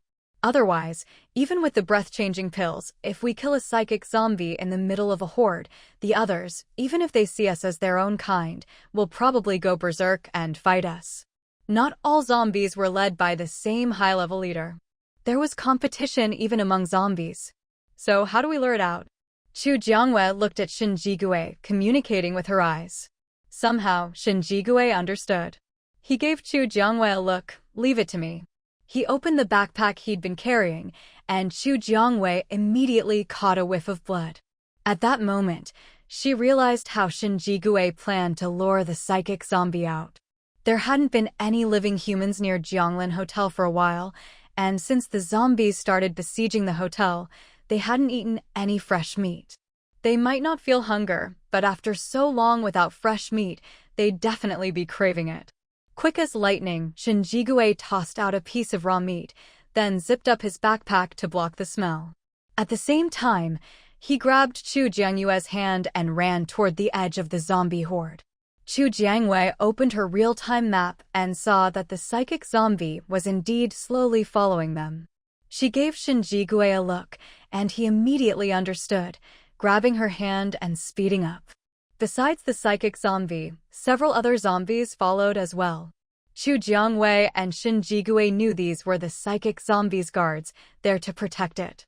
A few ordinary zombies were nothing to them, they could take them out with a wave of their hand. What really worried them was the psychic zombies' mental attacks. Turn at the next corner. Chu Jiangwei studied the map while giving directions to Shin Jigue. Shin Jigue trusted Chu Jiangwei completely, so wherever she told him to go, he followed without question. Thanks to their agility, which far surpassed that of the zombies, the two quickly shook off the pursuing horde and disappeared around a corner. The zombies that had been chasing after Chu Jiangwei and Shin Jigue suddenly lost their targets. However, unlike ordinary zombies, the psychic zombie could still see Chu Jiangwei and the others through its mental powers. While the rest of the zombies gave up the chase, the psychic zombie led a few controlled zombies and continued to pursue Chu Jiangwei and Shin Jigue. After running for a while, Chu Jiangwei and Shin Jigue found a spot that was easy to defend and hard to attack, and stopped there. As they had hoped, the psychic zombie and its bodyguards soon appeared. Standing side by side, Xu Jiangwei and Shen Jigui faced the psychic zombie, which was now not far from them. "Hello there, Mr. Zombie," Xu Jiangwei waved at the psychic zombie in greeting. The psychic zombie tilted its head, clearly not understanding Xu Jiangyue's gesture. Not that it mattered, Xu Jiangwei and Shen Jigui didn't need it to understand. Without another word, they launched their attack. Vines danced from Xu Jiangyue's hands, while Shen Jigui unleashed a constant barrage of lightning. Very soon, the bodyguard zombies were all taken care of, leaving only the psychic zombie standing alone across from Xu Jiangwei and Shen Jigui. Although the psychic zombie wasn't exactly smart, it was already much more intelligent than the average zombie. Seeing its movements, Xu Jiangyue's sense of danger spiked. She lashed out with her vines without hesitation. The psychic zombie dodged to the side, but still couldn't avoid Xu Jiangyue's whip-like vines. Meanwhile, Shen Jigui hurled balls of lightning. No matter how the psychic zombie tried to dodge, at least one would always hit. Under the combined assault of Xu Jiangyue's vines and Shen Jigui's lightning, the psychic zombie quickly began to falter. But it wasn't willing to give up. Sensing it was on its last legs, the psychic zombie mustered its remaining strength and launched one final psychic attack at Xu Jiangwei and Shen Jigui. The moment it did, Xu Jiangwei felt an overwhelming sense of danger. She quickly retracted her vines and leapt back. At the same time, Shen Jigui sensed something was wrong. His expression turned serious as he instinctively pulled Xu Jiangwei behind him. "Host, get out of the way." That zombie just used the last of its strength for a final psychic attack, the little fox warned. Unfortunately, the warning came a split second too late. Shen Jigui had already stepped forward. His protective suit could defend against zombie bites and scratches, but it couldn't shield him from a psychic attack. Even Shen Jigui himself thought he was about to end up brain damaged, but at that critical moment, a thin layer of blue light suddenly appeared around him, a protective barrier. The scene everyone feared, Shen Jigui being struck down by the psychic attack, didn't happen. Still, Xu Jiangwei was deeply shaken. She hadn't expected Shen Jigui to pull her behind him without a second thought. After all, Shen Jigui had no idea there was a protective barrier on him as a last line of defense.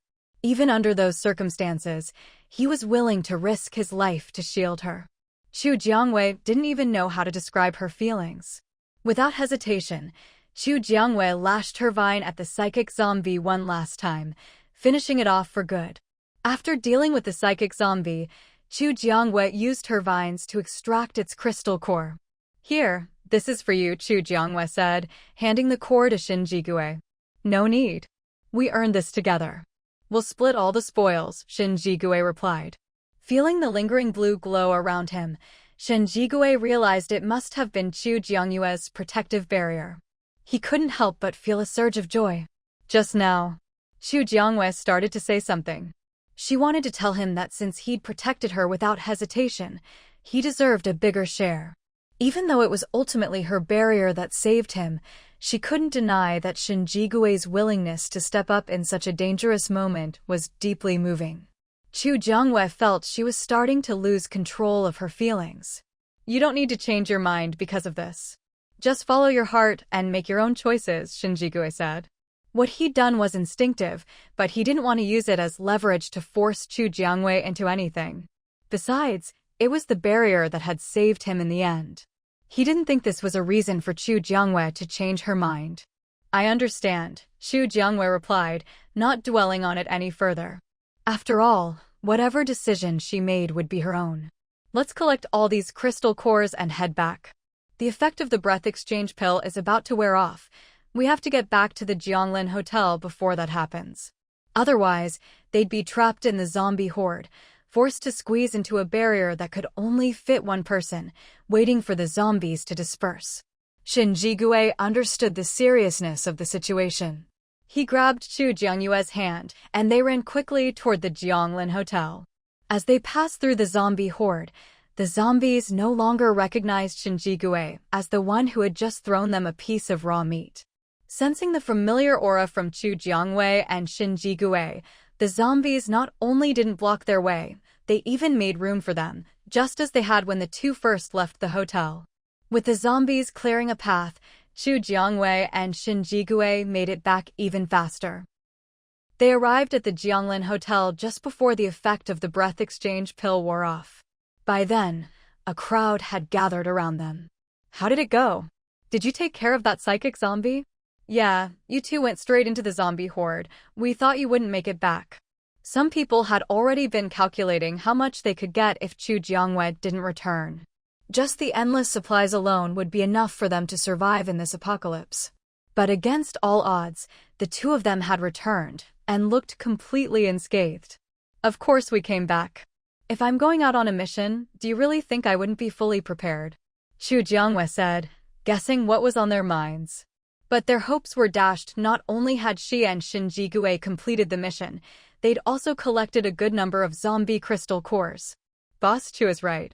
We were being foolish. Let's get back to killing zombies. The people who had just shown a bit of scheming quickly came over to Jianglin Hotel, now wearing awkward expressions and busily pretending they were killing zombies. Chu Jiangwei sneered inwardly. Did they really think no one could see through their little tricks? But Chu Jiangwei couldn't be bothered to expose them. In the end, wasn't she the one who'd be making the money anyway? Boss Chu, Brother Shin. Are you two all right? At that moment, Lin Qian jogged over, his face full of concern as he looked at the two of them. We're fine. The psychic-type zombie has been dealt with. Those people tied up over there, you can take someone to untie them now, Shin Jigui said, pointing at a pile of more than 20 people. Because they kept struggling, Chu Jiangyue's vines, which had barbs, would hurt them more the more they fought. Knocking them out actually spared them some pain. Now that the psychic-type zombie had been taken care of by Chu Jiangwei and Shin Jigui, a few people had already woken up. Their eyes were no longer vacant, which meant the zombie's mental control had ended with its death. All right, I'll go right away. Knowing the psychic-type zombie was gone, Lin Qian looked visibly relieved and hurried off to untie the people. The vines Chu Jiangwei had separated from her own ability didn't need her to do anything. Lin Qian could just find something to cut them with. At this moment, Jin Chuyu also led some people over. I heard you went to Jianglin Hotel to deal with a psychic-type zombie. How did it go? Jin Chuyu glanced at Chu Jiangwei, only relaxing after confirming she wasn't hurt. It's been handled. When we came out, I saw you all dealing with a high-level zombie. Are you guys all right? Chu Jiangwei had checked the situation in the hotel before heading out. We're fine, don't worry. Receiving Chu Jiangyue's concern, Jin Chuyu's lips curled up slightly. She'd never met a girl she could really talk to before. Chu Jiangwei was the one she clicked with the most. But because of Chu Jiangyue's status, she'd always been careful not to seem too eager or close, lest people think she was currying favor. Now that they were interacting more, even if she showed a bit more concern, no one would think too much of it, so Jin Chuyu gradually drew closer to her. Meanwhile, Lin Qian was untying the people who'd been bewitched by the psychic-type zombie and then knocked out and tied up by Chu Jiangwei and the others. When the people woke up and realized they were tied up, many started clamoring for Chu Jiangwei to give them an explanation. Lin Qian was getting a headache from their noise. Don't you know what you did? If Boss Chu hadn't knocked you out and tied you up, you'd have been thrown out of the hotel by now. Whether or not they'd been bewitched by the psychic-type zombie, just the fact that they'd attacked from behind was enough for everyone to turn against them. Chu Jiangwei tying them up had actually saved their lives. Hearing Lin Qian's words, quite a few people frowned. How can you prove what you're saying is true? It was a fact they'd been tied up, but they were sure they had no memory of attacking anyone from behind. Don't believe me? I'll get Boss Chu to explain. Lin Qian opened his virtual screen, found Chu Jiangyue's chat, and sent her a message. Just wait. Boss Chu will come over as soon as she sees this. Seeing how confident Lin Qian was, and that he'd even called Chu Jiangwei over, the others started to feel uneasy. Could it be they really had stabbed everyone in the back? But wait, Lin Qian had said they were bewitched by the psychic-type zombie, which was why they did something to betray everyone.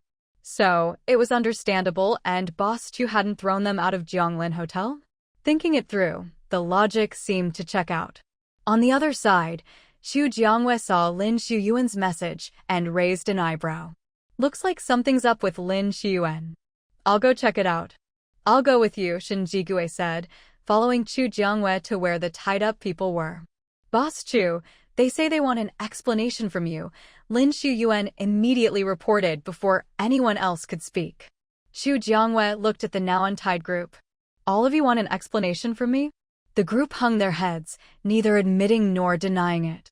Clearly, no one wanted to be the first to speak up, but no one wanted to back down and miss out on compensation either.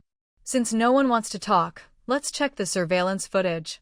She'd already said before that there was surveillance everywhere in Jianglin Hotel. If they wanted an explanation, there had to be evidence. Only then could they demand one from her.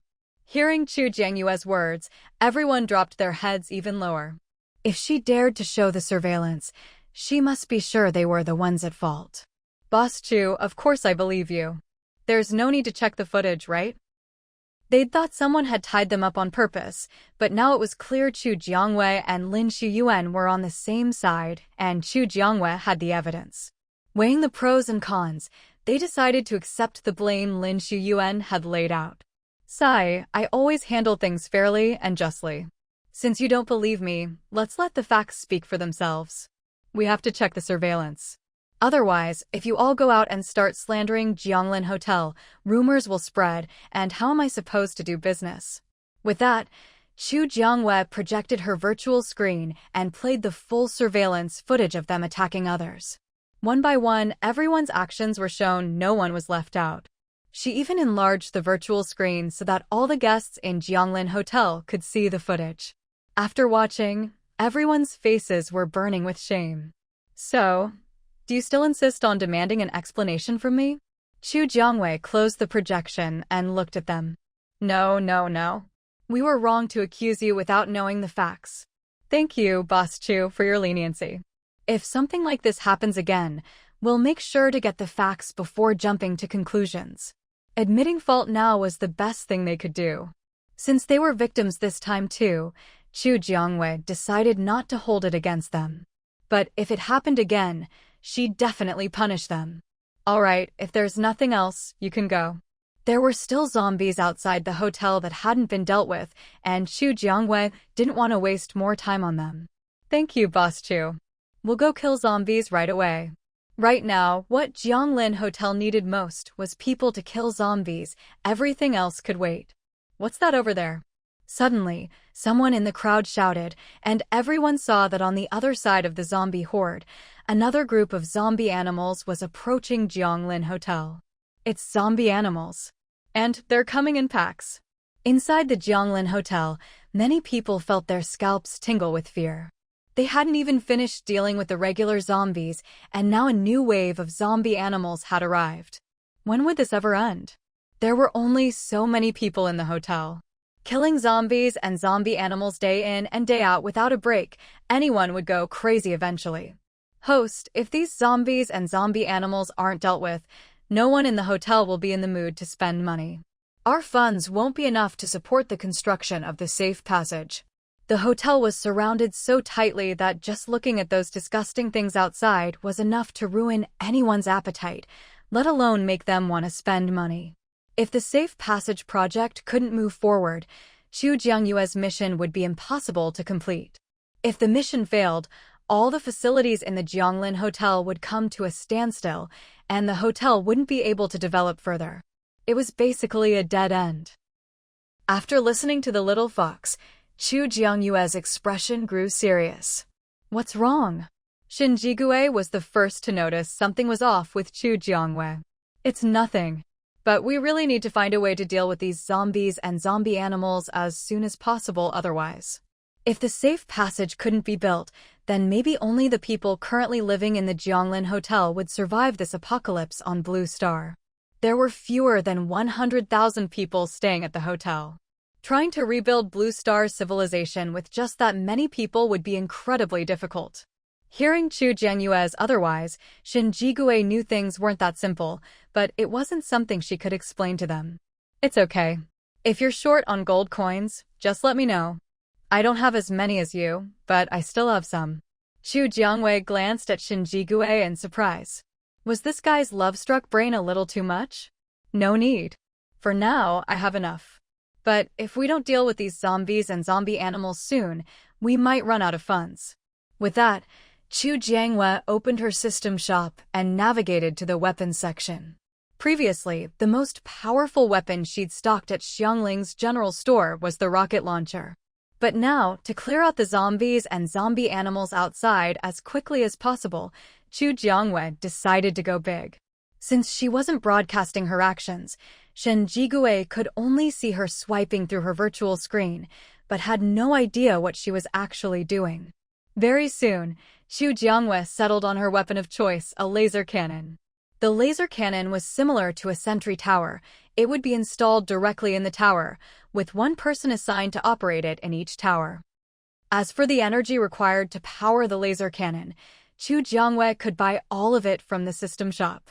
After placing her order, Chu Jiangwei set up sentry towers every 20 meters along the perimeter of the Jianglin Hotel. Soon, she designated the construction area, and a thick fog appeared, with the sounds of various tools clanging away inside. About 20 minutes later, all the sentry towers were completed. Chu Jiangwei walked over to the nearest tower. A mechanical arm appeared above her, equipped with a seat for 2 people. Shen Jigui was worried about Chu Jiangwei going up so high alone, so he accompanied her and sat down beside her on the mechanical arm. They didn't even need to do anything. The seats automatically fastened their safety belts. In no time, the mechanical arm lifted them up to the top of the sentry tower. The first thing Shen Jigui saw was the laser cannon mounted at the window. Even though he didn't recognize it as a laser cannon, just looking at its shape, he could tell it was a heavy weapon. Is this your new weapon? Yeah, it's to help us deal with the zombies and zombie animals outside as quickly as possible. She hadn't bought one before because Chu Jiangwei thought the hotel guests were strong enough to handle this wave of zombies. For the guests, it was basically a crystal core giveaway event. The only problem was that doing the same thing every day for so long, without being able to go outside, would drive anyone crazy. It was the arrival of the zombie animals that finally convinced Chu Jiangwei to buy heavy weaponry. Can you show me how it works? The other towers will need people too. If you show me, I can train the others for you. That way, Chu Jiangwei wouldn't have to be so busy. Of course. If you can help, that would be great. Shen Jigui's company had recruited plenty of talent. If he helped find people to man the towers, it would be much easier than Chu Jiangwei having to post job ads and interview people herself. This thing is called a laser cannon. Its power is about 2 or 3 times that of a grenade. Here's where you add energy. As long as this display shows there's energy left, you can keep firing. If you run out of energy, just ask me for more. After all, the laser cannons were public facilities for the hotel, so Chu Jiangwei would provide the energy for free. This is the aiming control. Give it a try. With so many zombies and zombie animals outside, it didn't matter if the aim was perfect, there was no way to miss. Chu Jiangwei trusted Shen Jigui to handle the laser cannon perfectly. Following her instructions, Shen Jigui aimed, confirmed the direction, and pressed the fire button. Boom! The next second, the whole ground trembled. In the middle of the zombie horde outside the hotel, a vacuum appeared instantly. Seeing the power, Chu Jiangyue's eyes lit up. Nice!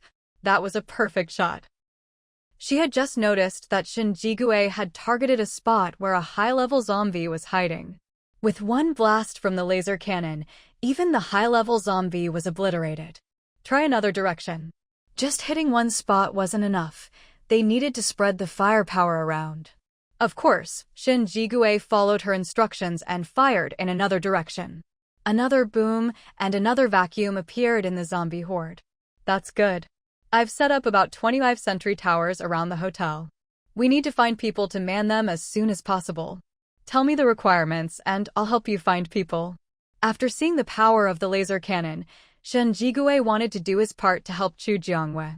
1 person, 5 silver coins a day, 8-hour shifts, 3 people per post, rotating 24 hours. Got it. Let's head down and I'll help you find people. Okay. Of course, Chu Jiangwei couldn't rely on Shen Jigui for everything. While he was looking for people, she also posted a recruitment notice. As the 2 of them came down from the sentry tower, Everyone gave them admiring looks. Those 2 blasts had definitely caught a lot of attention. Even the official bases probably couldn't muster such overwhelming firepower. Boss Chu, is this a new weapon for the hotel? Will it be for sale at Jianglin General Store? Sure enough, after just 2 shots, people were already eyeing the laser cannon. This is a laser cannon. For now, only the hotel can use it. It's not available for individuals. The laser cannon was simply too powerful. Chu Jiangwei was worried that if she provided it for personal use, it could bring unwanted trouble to Jianglin Hotel. If anyone wants to try it out, you can sign up for sentry duty. There will be plenty of opportunities for you to experience it in the coming days. As long as the zombies and zombie animals outside hadn't left, the sentries needed to fire the laser cannon every day to kill them. She was just worried that people would get bored or fed up with doing the same thing day after day. However, as soon as Chu Jiangwei finished speaking, quite a few people's eyes lit up. Can anyone sign up? Are there any other requirements? After all, using a laser cannon for real was way more exciting than just talking about it. Anyone can sign up, but you'll still need to pass my interview. Those who want to sign up with me should go to the office hall and find Butler Chu. You can also sign up with Mr. Shin. If you want to know the specific process, ask him. If you pass his review, I'll accept it as well. After hearing Chu Jiangyue's words, many people exchanged strange glances between the 2 of them. Chu Jiangwei ignored their looks and headed straight back to her own place. Chu Jiangong would handle the sign-ups. She just had to wait for everyone to finish registering and then go to the office hall to interview the applicants. This time, there were quite a few sentry posts, so they needed to recruit a lot of people. That's why the recruitment was open to all guests at Jianglin Hotel. As long as someone could do the job, regardless of gender, Chu Jiangwei would approve them. Currently, the outer wall of Jianglin Hotel was about 4 kilometers long, with a sentry post every 50 meters, 80 in total. Each post needed 3 people, which meant they had to recruit 240 people this time. Hiring so many people in such a short time wasn't easy. But those who passed the interviews could start right away, and they could gradually fill the remaining spots until every post had 3 people working in shifts. On Shin Jigui's side, the process was much more complicated than with Chu Jiangwei. Still, those who failed Shin Jigui's interview would sometimes go to Chu Jiangong to sign up, hoping to pass Chu Jiangyue's interview instead. However, Shin Jigui always sent Chu Jiangwei a list of his interviewees, so if anyone tried to sign up with both, Chu Jiangwei would spot it immediately. At first, Chu Jiangwei thought recruiting over 200 people would be tough. She was even considering posting a long-term recruitment notice in the office hall if they couldn't fill all the spots this time. But to her surprise, it only took 2 days to fill every position. After all, a daily wage of 5 silver coins might not sound like much, but it was still better than what most people could earn going out and not even killing a single zombie in a day. At least it was a steady income, and outside of work hours, Chu Jiangwei didn't forbid them from going out to kill zombies and earn crystal cores. Once all the sentries were in place, the hotel was filled every day with the sounds of bang, bang, bang, the noise of the laser cannons firing. Fortunately, the residential area of Jianglin Hotel had soundproofing. Otherwise, with all that banging day and night, the guests wouldn't be able to sleep, and neither would Chu Jiangwei. After several days of blasting zombies and zombie animals with the laser cannons, the number of creatures outside had noticeably decreased. Chu Jiangwei finally began to see the possibility of wiping out the zombie and zombie animal hordes outside. "Host, look over there, what is that thing?" The little fox was perched on Chu Jiangyue's shoulder. Suddenly, it turned its head and spotted something strange. Following the direction of the little fox's paw, Chu Jiangwei saw a bizarre creature, not quite a zombie, but not a zombie animal either. It looked to be about 3 meters tall, covered in the heads of zombies and zombie animals all fused together, and it stood on a pair of thick elephant-like legs. Because of its massive size, the creature moved slowly, but each step covered the distance of 2 or 3 normal people's strides. So, despite its slow movements, it wasn't actually that slow. What the heck is this thing? Just when it seemed like they were about to finish off all the zombies and zombie animals, something completely new had appeared. Chu Jiangwei wasn't even sure if the laser cannon could hurt it. Given its size, its defenses must be strong. She just didn't know how strong. By now, everyone in Jianglin Hotel had noticed the giant monster. Here we go again. We were just about to finish off the zombies and zombie animals, and now this upgraded monster shows up. Is someone controlling these things? It feels like they're targeting the hotel. The hotel's just too eye-catching. But if someone can control zombies, zombie animals, and even monsters like this, they probably aren't human, right? If any human could do this, they'd probably have already declared themselves king of the world. If not human, then is it a zombie? But to organize such a massive zombie horde, summon zombie animals, and now unleash this giant monster, could the mastermind behind all this be a zombie king? Clearly, with everything that had happened, someone had finally guessed the truth. Listening to the guests' discussions, Chu Jiangyue's expression grew grim. Ever since the system had assigned her the task of building a safe passage, Chu Jiangyue had vaguely suspected something, but she'd never found any real evidence. She couldn't just voice her gut feeling without proof. This was a matter of life and death. No one would believe a casual guess. Chu Jiangyue was also afraid her guess might be wrong. If she misled the hotel guests, she'd be the one to take the blame. It wasn't just Chu Jiangyue, Shen Jigue, and the others looked just as worried. Aim the laser cannons at it. Let's see if we can hurt it. If even the laser cannons were useless, Chu Jiangyue would have to search the system store for new weapons. The only consolation was that the hotel's protective shield was still up. As long as everyone stayed within Jianglin Hotel's boundaries, there was no risk of being ambushed by zombies or zombie animals. The sentries had all spotted the giant monster slowly approaching the hotel, and everyone aimed their laser cannons at it. Bang! Several laser cannons fired in unison. Some missed, the blasts hitting the ground near the monster's feet. Others hit their mark, striking the monster's belly. Several of the heads fused to its body were blasted off, but the monster itself didn't seem much affected. Everyone watching saw this, and Chu Jiangyue's mood darkened. Boss Chu, what do we do now? If the laser cannons were useless, what else did they have to fight the monster? Everyone, don't worry. Even if the laser cannons can't kill it, there's no way it can get into Jianglin Hotel. As long as you don't go outside, you'll basically be fine. There were plenty of things Chu Jiangyue might worry about, but the safety of Jianglin Hotel was absolutely guaranteed. If Chu Jiangyue said anything else, maybe the hotel guests would have their doubts, but when it came to safety, everyone trusted her completely. But we still have to deal with the giant monsters outside, right? We can't just let them hang around the hotel entrance forever. Just looking at them was enough to give people the creeps. No one could figure out how these things even came to be. They were so disgusting, and yet someone actually had the nerve to unleash such a monster. Weren't they afraid someone would intercept it halfway? After all, with so many heads on that giant monster, if each head had a crystal core, there'd be a whole mountain of them. But that was just a passing thought for Chusan. If she really had to knock out every single crystal core one by one, Chu Jiangyue would rather go kill regular zombies instead. Compared to these giant monsters, even ordinary zombies looked almost pleasant. The giant monster approached the entrance of Jianglin Hotel, even towering a bit above the main doors.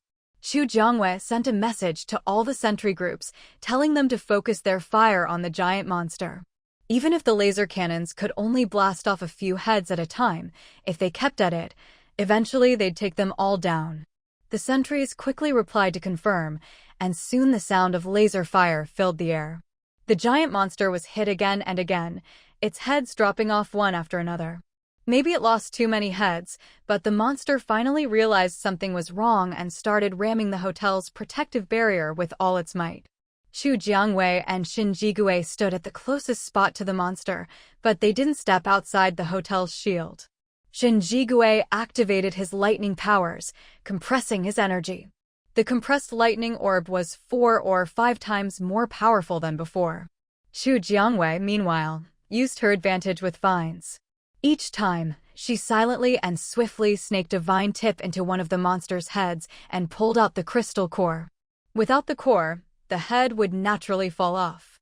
Seeing that this method worked, Chu Jiangyue didn't mind the grossness anymore. Little by little, she'd get all the heads off eventually. Host, a few more giant monsters are coming this way. The little fox had been diligently scanning the area, and now it had detected several more giant monsters. Chu Jiangwei looked in the direction the fox indicated, and sure enough, she saw a few new giant monsters, almost identical to the one at the hotel entrance. Here we go again. The cost of blasting them with laser cannons is skyrocketing, Chu Jiangwei muttered. She still needed to save up to buy materials for a safe passageway, otherwise, she wouldn't be so stingy about energy costs. Seeing Chu Jiangyue's penny-pinching expression, Shen Jigui couldn't help but smile a little. He found it rather cute. I don't believe it. With so many laser cannons, we can't possibly lose to a few zombies. Fire. Blast them hard. Soon, all the zombies and zombie animals had been wiped out by the laser barrage, leaving only a few slow-moving giant monsters. Chu Jiangwei realized that until the giant monsters were taken down, their only goal was to keep ramming the hotel's shield. It seemed the people behind these zombies and monsters knew that breaking through Jianglin Hotel's shield was the only way to breach its defenses. Too bad for them, no one but Chu Jiangwei knew the shield was provided by the system. With the current power level on Blue Star, there was basically no way to break through Jianglin Hotel's shield. With 80 laser cannons firing at once, no matter how many monsters showed up, they'd all fall outside the hotel gates. Boss Chu, these things aren't endless, right? We kill one wave, and then another shows up. After all, lately, to avoid being bitten by zombies, no one had gone out to collect crystal cores while fighting. They planned to wait until everything was dealt with, then go out and harvest the cores all at once. But now, after fighting zombies, then zombie animals, and now giant monsters, if this kept up, when would they ever get to go outside? If they couldn't go out, they couldn't collect crystal cores, and without cores, they'd have to live off their savings. Who could afford to keep spending gold coins without earning more? That just wouldn't work. Once we finish this wave, if there are more after that, I'll figure something out for you, Chu Jiangwei promised. She understood what they were worried about, not being able to earn crystal cores and being short on money for room fees. Special circumstances called for special solutions. Chu Jiangwei had that authority. But unless it was absolutely necessary, she wouldn't let anyone know she had that kind of power. Otherwise, if everyone claimed they had special circumstances, she'd never be able to collect room fees and might as well let everyone stay for free. With Chu Jiangyue's reassurance, many people breathed a sigh of relief. As long as they could go out and collect crystal cores, everything would be fine. After all, the bodies lying around Jianglin Hotel weren't just zombie corpses, they were the guarantee of their future lives here. Under the barrage of laser fire, the new wave of giant monsters finally went down. After waiting a while and seeing no more zombies or strange creatures approaching from the Guiyuan area, Chu Jiangwei began organizing the hotel guests to go out and collect crystal cores. But there was a strict rule for collecting cores. You could only harvest from zombies you killed yourself. You could swap with friends, but you couldn't collect more cores than the number of zombies you personally killed. Chu Jiangwei kept a record of everything. If anyone tried to cheat, they'd be detected as soon as they re-entered the hotel. If someone was caught and refused to admit it, Chu Jiangwei would kick them out and blacklist them. She explained all these rules to everyone before letting them out of the hotel. If anyone still tried to take chances, they'd have no one to blame but themselves. Everyone quickly agreed, then rushed out to the field of zombie corpses. But with so many bodies, how could they tell which ones they'd killed and which ones they hadn't? This stumped almost everyone. Someone brought the issue to Chu Jiangwei, and she could only tell them to collect the same number of crystal cores as the zombies they'd killed. They could take fewer, but absolutely not more. With that, everyone was swept up in the excitement of sudden wealth. Chu Jiangwei counted how many zombies she'd killed that day, then started digging out crystal cores. Once she felt she had enough, she stopped. Shen Jigui stayed by her side the whole time, doing whatever she did, just like a little shadow. Everyone had noticed the interaction between the two of them and subconsciously believed that something good was about to happen. Quite a few people were envious of Shen Jigui behind his back, jealous that he was able to win over Chu Jiangwei and gain her approval. Now, the only thing left was for the two of them to make their relationship public.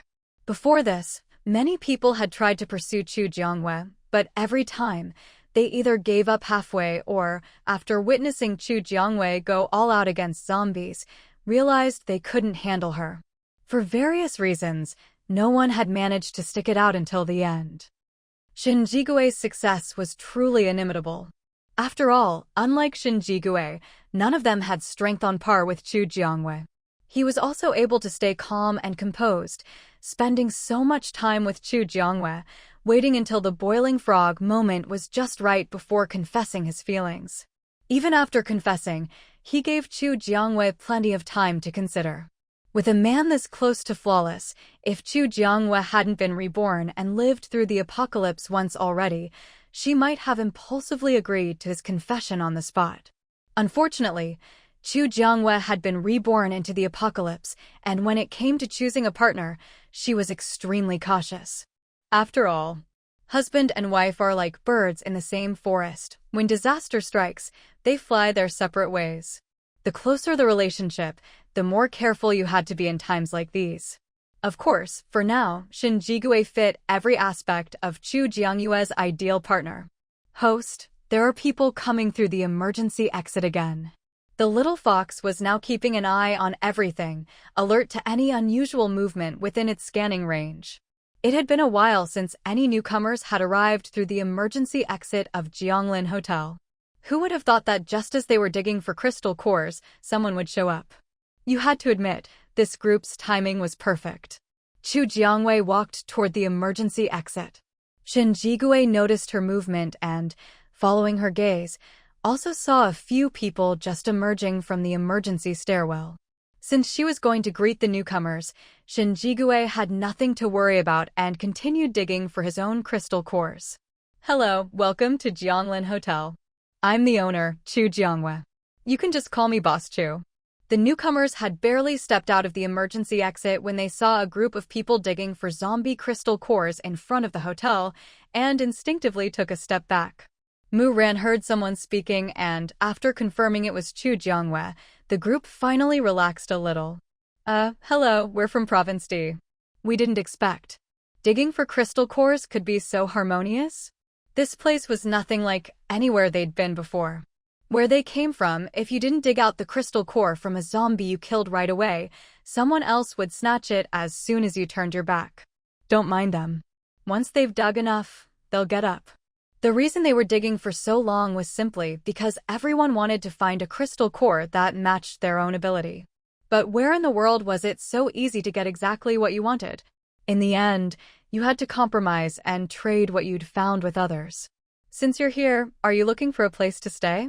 No matter which emergency exit they used, they'd all end up at Jianglin Hotel. Isn't it expensive to stay here? Although the entrance of Jianglin Hotel looked a bit dirty at the moment, it was still different from the gates of other bases. The group longed for a place to stay, but worried the price would be too high for them. Of the four of them, only one was a fire-type ability user. The rest were ordinary people. There are expensive rooms and cheap ones. Depends on what you're looking for. You can come in and have a look first. No pressure if you decide not to stay. But just a friendly reminder, there probably aren't any other places to stay nearby. The nearby rich district had been ruined by flooding, and the houses were all waterlogged and uninhabitable. The four exchanged glances and finally decided to follow Chu Jiangwei inside to take a look.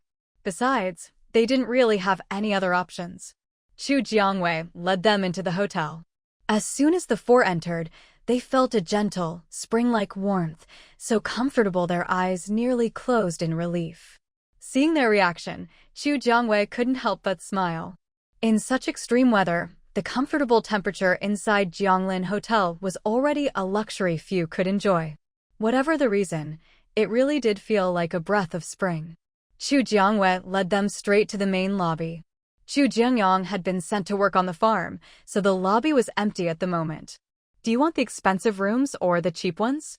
Judging by their neat but worn clothes, they probably could only afford the cheaper rooms, but Chu Jiangwei still asked.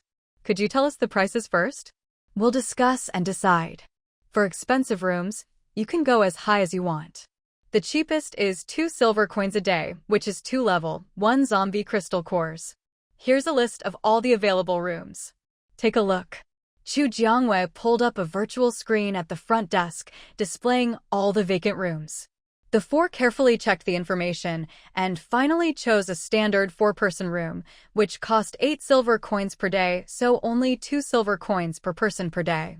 Alright, since it's your first time here, you'll each get a hotel ID card as a welcome gift.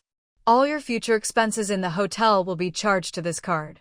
The first card is free, but if you lose it, there's a replacement fee, so please keep it safe. To top up your card, just put whatever you want to exchange on this converter. It will automatically identify the value and tell you how much credit you'll get, which will then be loaded onto your card. Once you have your cards, I can check you in. Understand? Yes, we understand. With that, the four of them started rummaging for things they could exchange. Gold, silver, jewelry, crystal cores, jade, any of that works. Worried they might not know what was acceptable, Chu Jiangwei added a reminder. Hearing that gold and jewelry could be exchanged, the four's eyes lit up. I have a jade pendant, can I exchange that? Yes. A gold chain. Of course. After confirming several times, they finally took out quite a bit of jewelry from their bags. Whether it was valuable or not was debatable, but at least it was still useful now. Each of the four took out their items to top up their cards and received their own hotel ID cards. They had already decided to stay in the 4-person room, so as soon as they got their cards, Chu Jiangwei checked them in and deducted 1 day's room fee. Starting tomorrow, the room fee will be automatically deducted daily. Make sure you keep enough credit on your cards, or you'll be automatically evicted by the hotel. So keep an eye on your balance and avoid running out. To prevent these 4 newcomers from being completely clueless, like running out of money and not knowing how to top up their accounts, which could get them kicked out of the hotel, Chu Jiangwei kindly gave them a reminder. This kind of thing had happened before, and even though he'd emphasized it several times, there were still people who forgot to recharge. If someone keeps making the same mistake even after being reminded so many times, well, they have only themselves to blame. Still, Chu Jiangwei was a bit gentler when dealing with newcomers. We understand. We'll be careful. Thank you for the reminder, Boss Chu. The 4 of them, carrying their ID cards and luggage, quickly found the residential area by following the signs outside the main office hall. After settling their issue, Chu Jiangwei stepped out of the Jianglin Hotel again. Over the past few days, the heads of zombies, zombie animals, and big monsters that had been killed were scattered all over the open area around the hotel. To make it easier for the hotel guests to come and go, Chu Jiangwei had to figure out a way to clear all those corpses from around the hotel. By evening, most people who had come to dig out zombie crystals had already left. Chu Jiangwei gathered several fire ability users and a few helpers and had them pile all the corpses together. Then, Chu Jiangwei bought a big barrel of gasoline from a corner of the system shop and poured it over the zombie bodies. Burn them, he said to the fire ability users. Seeing what Chu Jiangwei was doing, the fire ability users immediately understood. Coach wanted to burn all the corpses. Otherwise, if they just left them at the hotel entrance, it would stink to high heaven sooner or later, and they'd be the ones suffering. They tossed a few sparks onto the pile. With the gasoline, it instantly became a roaring blaze. After sunset, it was already getting dark, but the huge fire lit up the area outside the Jianglin Hotel as if it were broad daylight. Watching the flames, Chu Jiangwei finally felt that the zombie tide had truly been dealt with. Seeing all the zombies, zombie animals, and monster heads reduced to ashes, he finally turned and headed back to the hotel. As he neared his own place, Chu Jiangwei noticed someone standing in front of his house. Walking closer, he realized it was Shin Jigue. What are you doing here? We just finished off the zombies, aren't you tired? Why haven't you gone back to rest? Chu Jiangwei planned to go to bed early tonight. Who knew what time he'd get up tomorrow? I wanted to ask you, have you made up your mind? Chu Jiangwei had been thinking it over for several days now.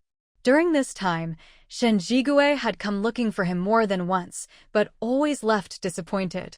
Now that the zombie tide was over, Shen Jigue felt their relationship could move to the next level, so he came to test the waters. If Chu Jiangwei still hadn't decided, he could wait.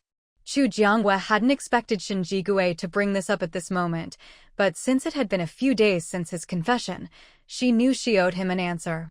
Chu Jiangwei composed herself. I can say yes, but there's a condition. Shen Jigui only heard the word yes and his eyes lit up instantly. Say it. Anything. Whatever the condition was, Shen Jigui felt it would be a small matter. If you ever find that you don't like me anymore, or if you fall for someone else, just tell me in advance. Don't pull any cheating nonsense. If you dare cheat on me, be ready for my revenge. Chu Jiangwei could accept anything except cheating, which was not only morally wrong but would also make her lose face. I won't. That would never happen between us. Shen Jigui knew his own character. He was either not interested, or it was for life. Since he'd made this decision, he was prepared for a lifetime. Well, who can say what the future holds? So, I'm just putting it out there now. When it came to relationships, Chu Jiangwei was rational. If Shen Jigui had confessed just a few days after they met, she would have definitely refused. It was just that Shen Jigui had picked the right moment. All right, I promise. But I want you to know I'm ready for a lifetime too. I hope you're as well. After he finished, Shen Jigui looked steadily at Chu Jiangwei, hoping to catch some change in her expression. Unfortunately, Chu Jiangwei didn't give him the chance. Since you agreed, as today is our first day together, let's celebrate with a hug. Shen Jigui didn't dare rush forward and hug her, so he mustered his courage and asked. Chu Jiangwei was silent. Shen Jigui took her silence as consent, stepped forward, and for the first time, embraced the person he'd dreamed of for so long. Actually, I'm a pretty good cook. Wanna try? Chu Jiangwei, still in his arms, heard this completely unrelated comment whispered in her ear. What? Isn't your food always prepared by Granny Hua? She's getting old and shouldn't work too hard. I can cook for you too. Chu Jiangwei. If you use the ingredients in my kitchen, you won't be able to eat what you make. She took a step back and teased Shen Jigui. But she was telling the truth. The little fox had said from the start that the ingredients in her kitchen were specially prepared by the system for the host. No one else was allowed to touch them. No worries, I can bring my own ingredients. He just wanted to share a meal with Chu Jiangwei. How hard could that be? Suit yourself, but you'll have to talk to Granny Hua yourself. I can't convince her. Except when Chu Jiangwei was away, as long as she was at the hotel, Granny Hua insisted on preparing 3 meals a day for her. All right, I'll explain it to Granny Hua. It's getting late. You should head back. Chu Jiangwei was already feeling sleepy. If she didn't go back soon, she might just fall asleep on Shen Jigui's shoulder. Okay, see you tomorrow. See you tomorrow. With that, Chu Jiangwei turned and went inside. Shen Jigui watched her go in, saw the light come on in her second-floor bedroom, and finally left.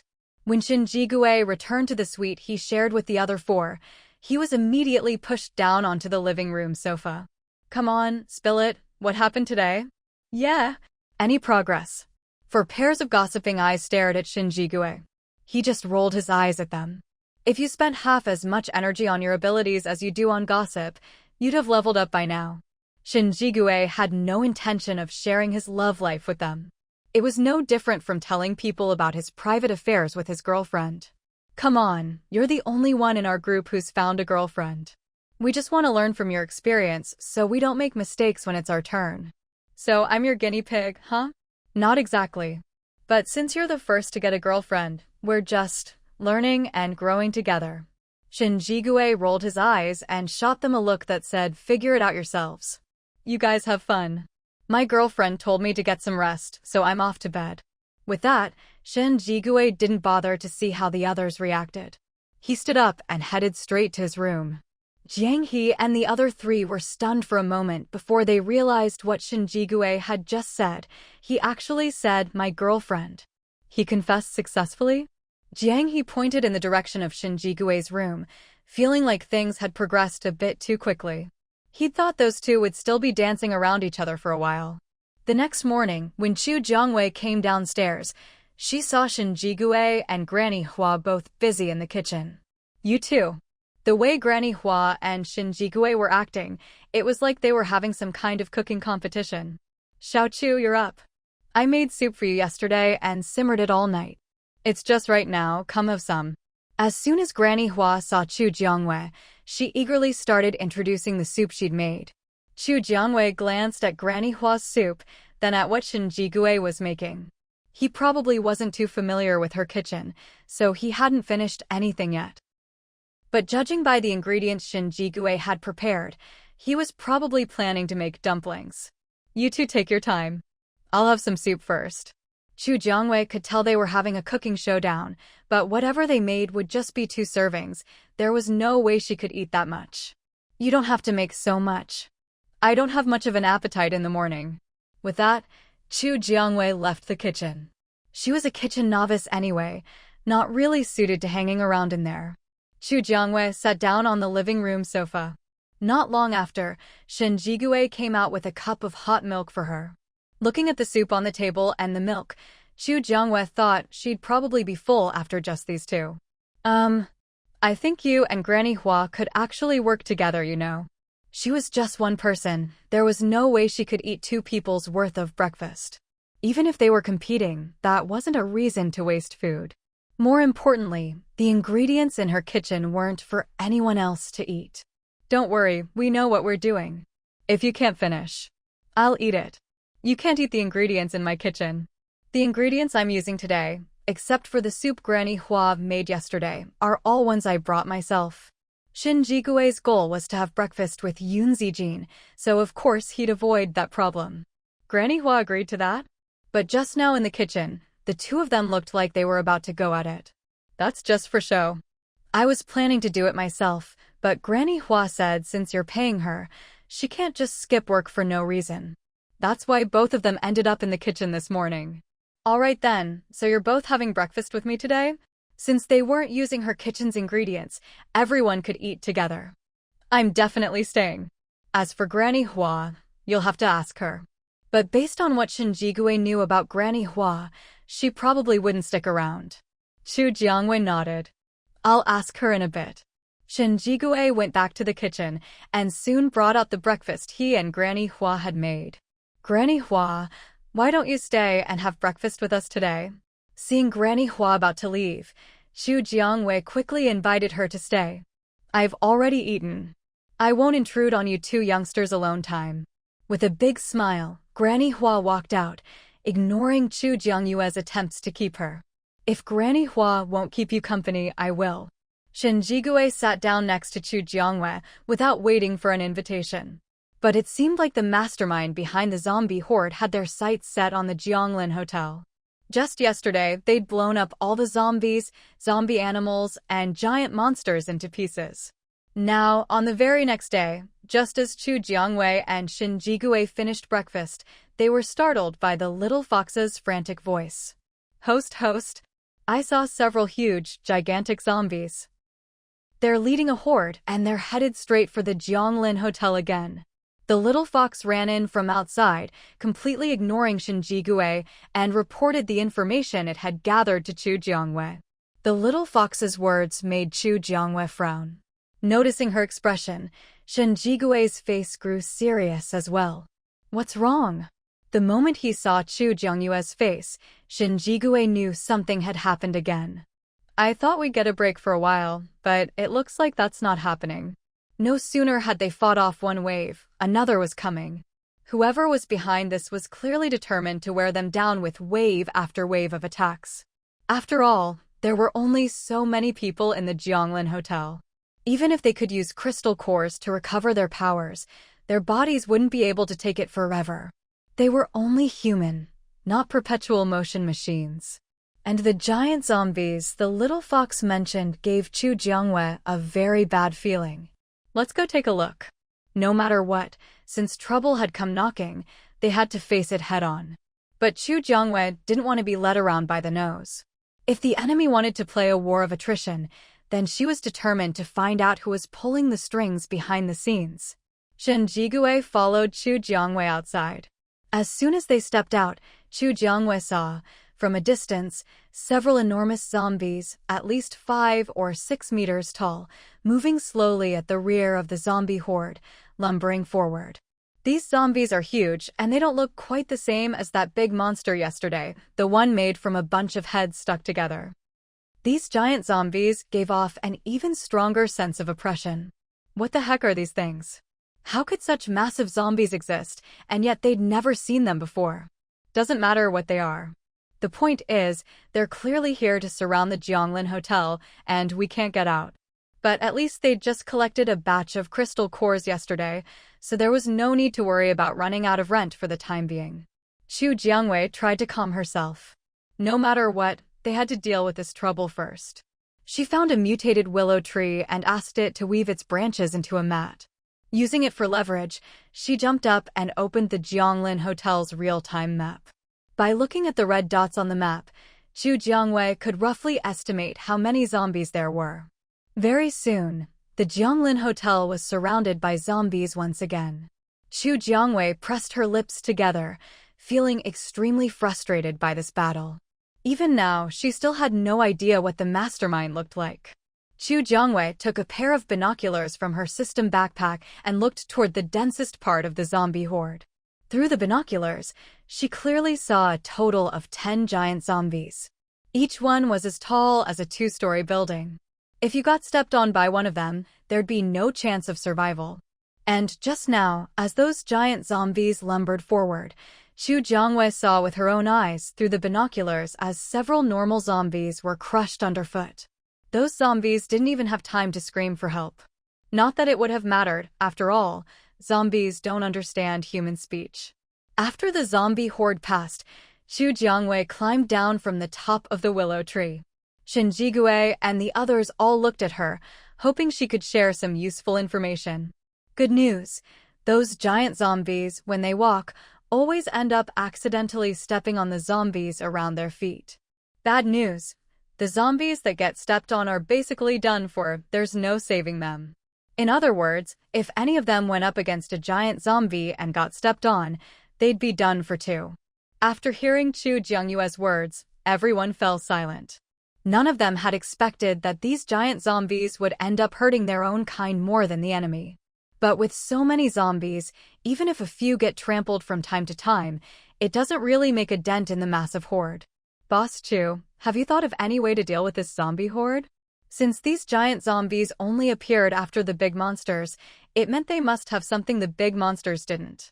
Last time, they dealt with the big monsters using laser cannons, but now, facing these giant zombies, who knew if the laser cannons would still be effective? I'm still thinking.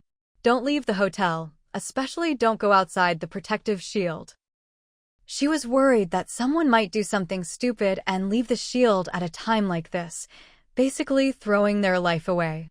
The giant zombie had reached the protective shield outside the Jianglin Hotel and started pounding it with its fists. From Xu Jiangyue's vantage point, she could even see the shield denting inward from the blows. But that was all, just a dent. The shield itself was completely undamaged. If there had been any damage, the shield would have triggered an alarm. At this point, the sentries on the watchtowers started firing the laser cannons at the giant zombie. But the result? They could barely leave a scratch on the giant zombie, basically negligible. Seeing this, Xu Jiangwei and the others grew even more tense. The watchtowers they'd just set up now seemed like a joke in the face of the giant zombie's defenses. Unwilling to give up, Xu Jiangwei opened the system shop, navigated to the weapons section, and started searching for suitable weapons. But aside from weapons, she was also looking for a vehicle that could help them move during the zombie horde. They couldn't just sit back and wait for someone else to fight for them. They needed to find the source of the enemy and cut everything off at its root. Once there weren't enough zombies left, no matter how many were outside, they'd eventually be able to wipe them all out. When the last zombie was killed, that would be the time for humanity to rebuild their home. While everyone else was fighting zombies at the edge of the hotel's protective shield, Xu Jiangwei sat in an open area, swiping through her virtual screen, searching for weapons and vehicles. 20 minutes later, Xu Jiangwei finally found a weapon and a vehicle that suited her needs. Laser rifle, an upgraded, condensed version of the laser cannon, a more advanced laser weapon. Magic bus, super high defense, capable of traveling on land, sea, and air, but it requires a lot of magic energy cores to operate. Of course, if you're rich, just ignore that. If you can't solve the problem at its root, no amount of money will help. Without hesitation, Chu Jiangwei placed an order for both items. She bought 81 laser rifles. She kept one for herself and distributed the rest to the sentries. Of course, the sentries could only use them on the watchtowers. They weren't allowed to take them down.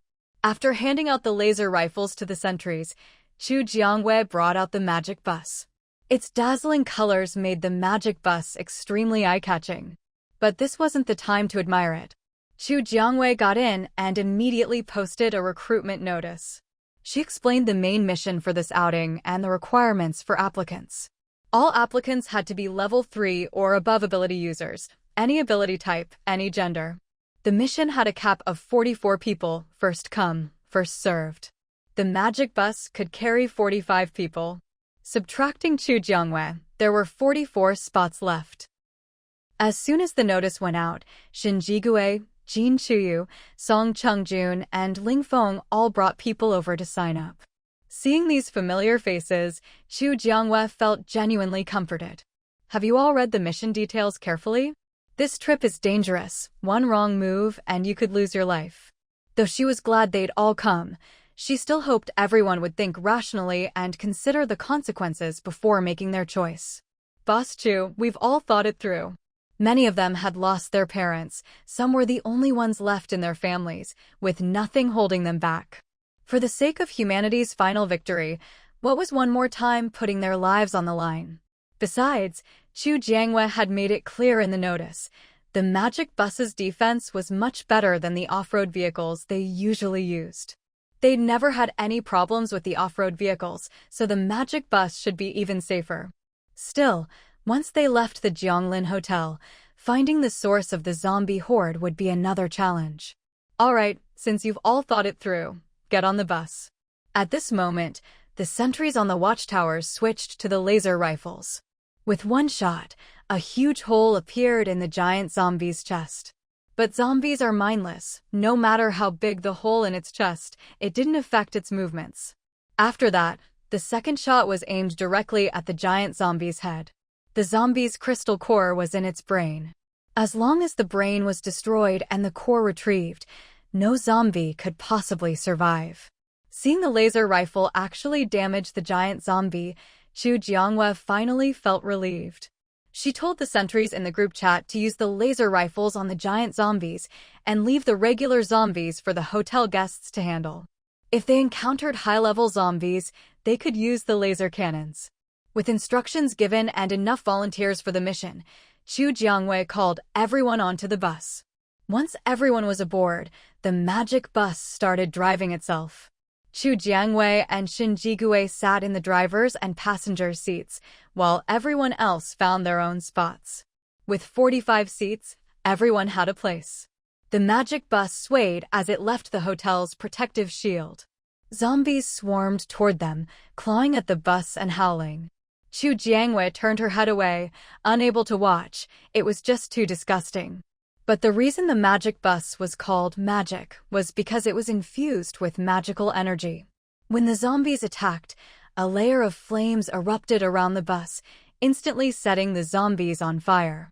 No matter how they struggled on the ground, the flames couldn't be extinguished, and eventually, the zombies were burned to ash, leaving only their crystal cores. Chu Jiangwei used vines to collect the crystal cores and stored them in her system backpack.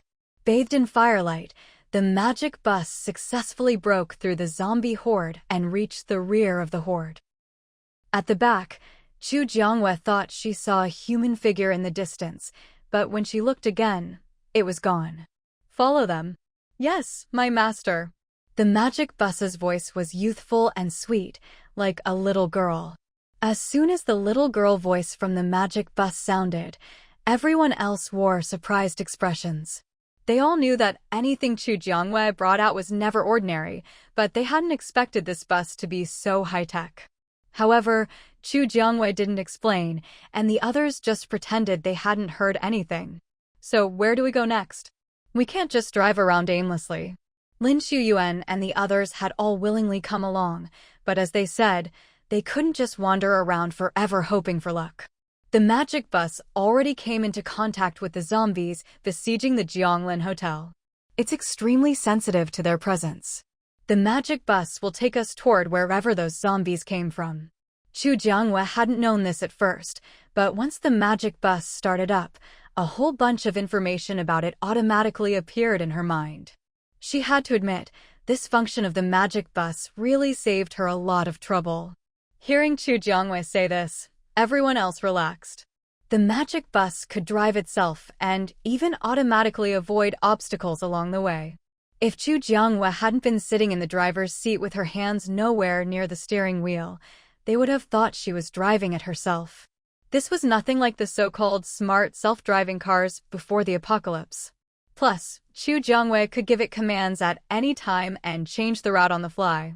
Back before the apocalypse, this would have been a godsend for people who couldn't pass their driving tests, a true blessing for road hazards everywhere. Sitting inside the magic bus, Chu Jiangwei and the others could even leisurely comment on the unusual scenery they passed. Shen Jigui, sitting in the passenger seat, pressed some button out of curiosity and somehow connected the driver's seat and the passenger seat together. It was Chu Jiangyue's first time on the magic bus as well, and she was a bit surprised by this. What does this do? Chu Jiangwei couldn't imagine what the point of this feature was. No idea. Shen Jigui had just been bored and randomly pressed a couple of buttons, not expecting this result. Since Shen Jigui didn't know, Chu Jiangwei didn't bother to get to the bottom of such a pointless function. Small zombie horde ahead. Please choose, go straight/detour. A prompt suddenly appeared in front of Chu Jiangwei, asking her to make a choice. She didn't know exactly what each option entailed, but since it was in front of her, she had to pick one. Trusting her instincts, Chu Jiangwei chose to go straight. After all, it was just a small group of zombies, they could handle that. Killing this wave of zombies would let them collect more crystal cores. Why not? Besides, her gut told her that the detour would be much harder than going straight. If the detour wasn't also dangerous, the magic bus would have just chosen it automatically instead of asking her. Soon, Chu Jiangwei made her choice, and the magic bus drove straight ahead as instructed. Sure enough, before long, they saw a small zombie horde up ahead. There really is a zombie horde, Shen Jigui exclaimed. He hadn't thought much of this trip with the magic bus. After all, it wasn't their first time traveling together. It was just that before, they'd always used the off-road vehicle from Jianglin Hotel, and now they had the magic bus. When the magic bus was just 3 meters from the zombie horde, it stopped. Shen Jigui and the others quickly got out and started killing zombies. All sorts of colored abilities flew through the air, and the horde that had blocked the bus was wiped out in no time. Afterward, no one forgot to dig out the crystal cores. Those were money, after all. Once they'd collected the cores, everyone got back on the bus. The last few fire ability users stayed behind and burned the zombie corpses to ashes. After everyone was back on board, Chu Jiangwei gave the order for the magic bus to continue forward. About 2 hours later, the magic bus stopped again. It stopped. What is this place? Doesn't look like anything special. Everyone instinctively looked out the windows to check the surroundings. Wait, something's off. This place might look the same as everywhere else, but look at the ground. Chu Jiangwei happened to glance down and noticed the ground here was different from what they'd seen before. The ground they'd passed earlier was always cracked and parched or turning to sand. On top of that, there was always the stench of rotting flesh and blood soaked into the soil. But here, although the ground was also cracked and sandy, there was no smell of rot or blood. It was a small detail most people wouldn't notice. But Chu Jiangwei had never gotten used to that smell, so the absence of it here was immediately obvious to her. It is a bit different, Shen Jigui agreed, crouching down to take a closer look. But there's nowhere around here for anyone to hide. If the zombies were being controlled by someone, that person would surely have a group of zombies protecting them. Chu Jiangwei was puzzled too, but the magic bus wouldn't make a mistake. That meant someone really was here, they just hadn't found them yet. Let's keep looking. They must be hiding somewhere we haven't noticed. Wherever someone's been, there will be traces. Even if they try to cover them up, there will always be something left behind. Let's split into small teams and search everywhere. If you find any clues, message the group. If you run into danger, call for help immediately and we'll all rush over. Even though all 45 of them were level 3 or above ability users, there was always the chance of running into something tricky. Like those 2 times they'd encountered psychic zombies, it was always a pain to deal with them. Understood. Shen Jigui naturally stuck close to Chu Jiangwei, while Jiang He and Lin Shuyuan formed a team of 4. Spatial ability users were a bit weaker in combat compared to others, but all ability users were physically stronger than regular people. Plus, Jiang He trained regularly to improve her skills, so she could keep up with the others. The 45 of them spread out, carefully searching for anything they might have missed. Have you noticed? There aren't any signs that zombies have ever been here. If zombies had passed through, the ground wouldn't be this clean. That's true, but maybe someone cleaned it up, Shen Jigui suggested. Sometimes people just fool themselves. Hearing this, Chu Jiangyue's eyes lit up. That wasn't impossible. If the zombies had just passed through and someone immediately cleaned up, it could look spotless. But that would require a lot of water. Would the person controlling the zombies really have that much water to wash the place down? Chu Jiangwei couldn't help but wonder. There seems to be some kind of mechanism here. Someone suddenly shouted from within the scattered group, instantly drawing everyone's attention. Let's go take a look. Chu Jiangwei followed the voice and ran over, with Shen Jigui close behind. Where's the mechanism? Hearing Chu Jiangyue's voice, the others all stepped aside, making a path just wide enough for one person to pass. Chu Jiangwei walked to the front, with Shen Jigui right on her heels. The mechanism they found turned out to be an electric pole. Yes, just an ordinary electric pole. At first, no one paid it any mind. After all, electric poles could appear anywhere. But they quickly noticed that this particular pole didn't have any wires attached at the top. Then, someone accidentally stepped on a spot next to the pole, and the pole shifted to the side. Everyone immediately sensed something was off. When they pushed the pole further, it actually revealed the entrance to a basement.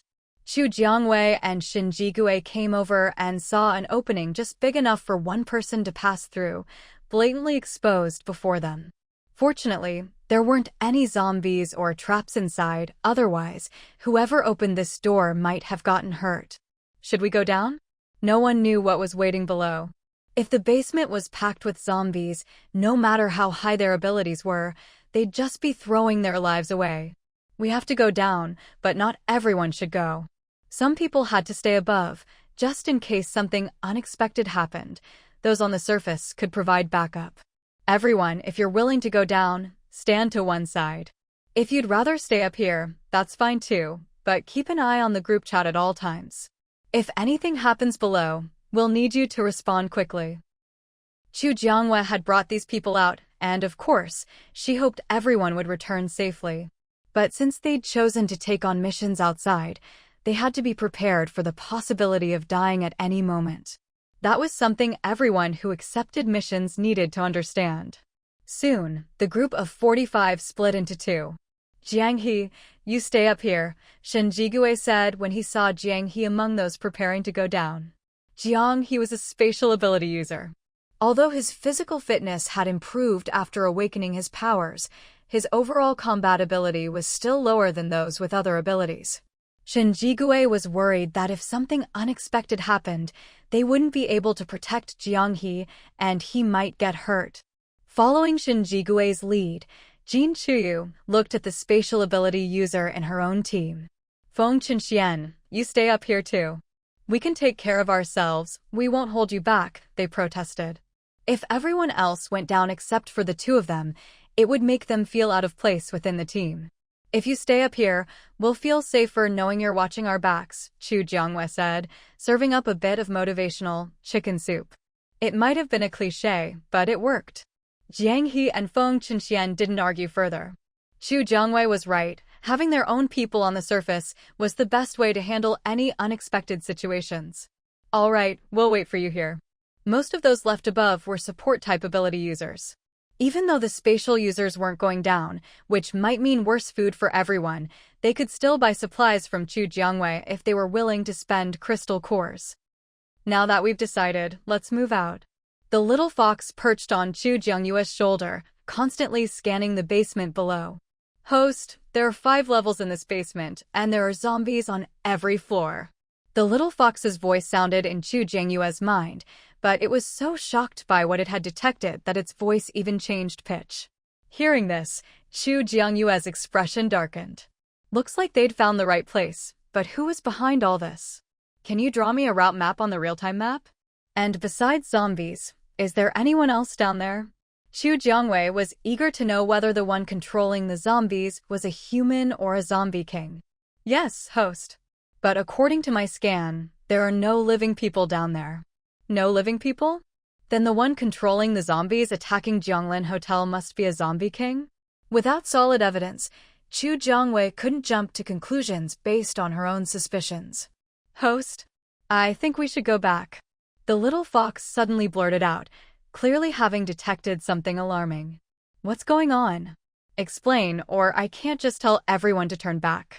They'd already gone quite a way down. To suddenly call a retreat without a good reason would be unacceptable.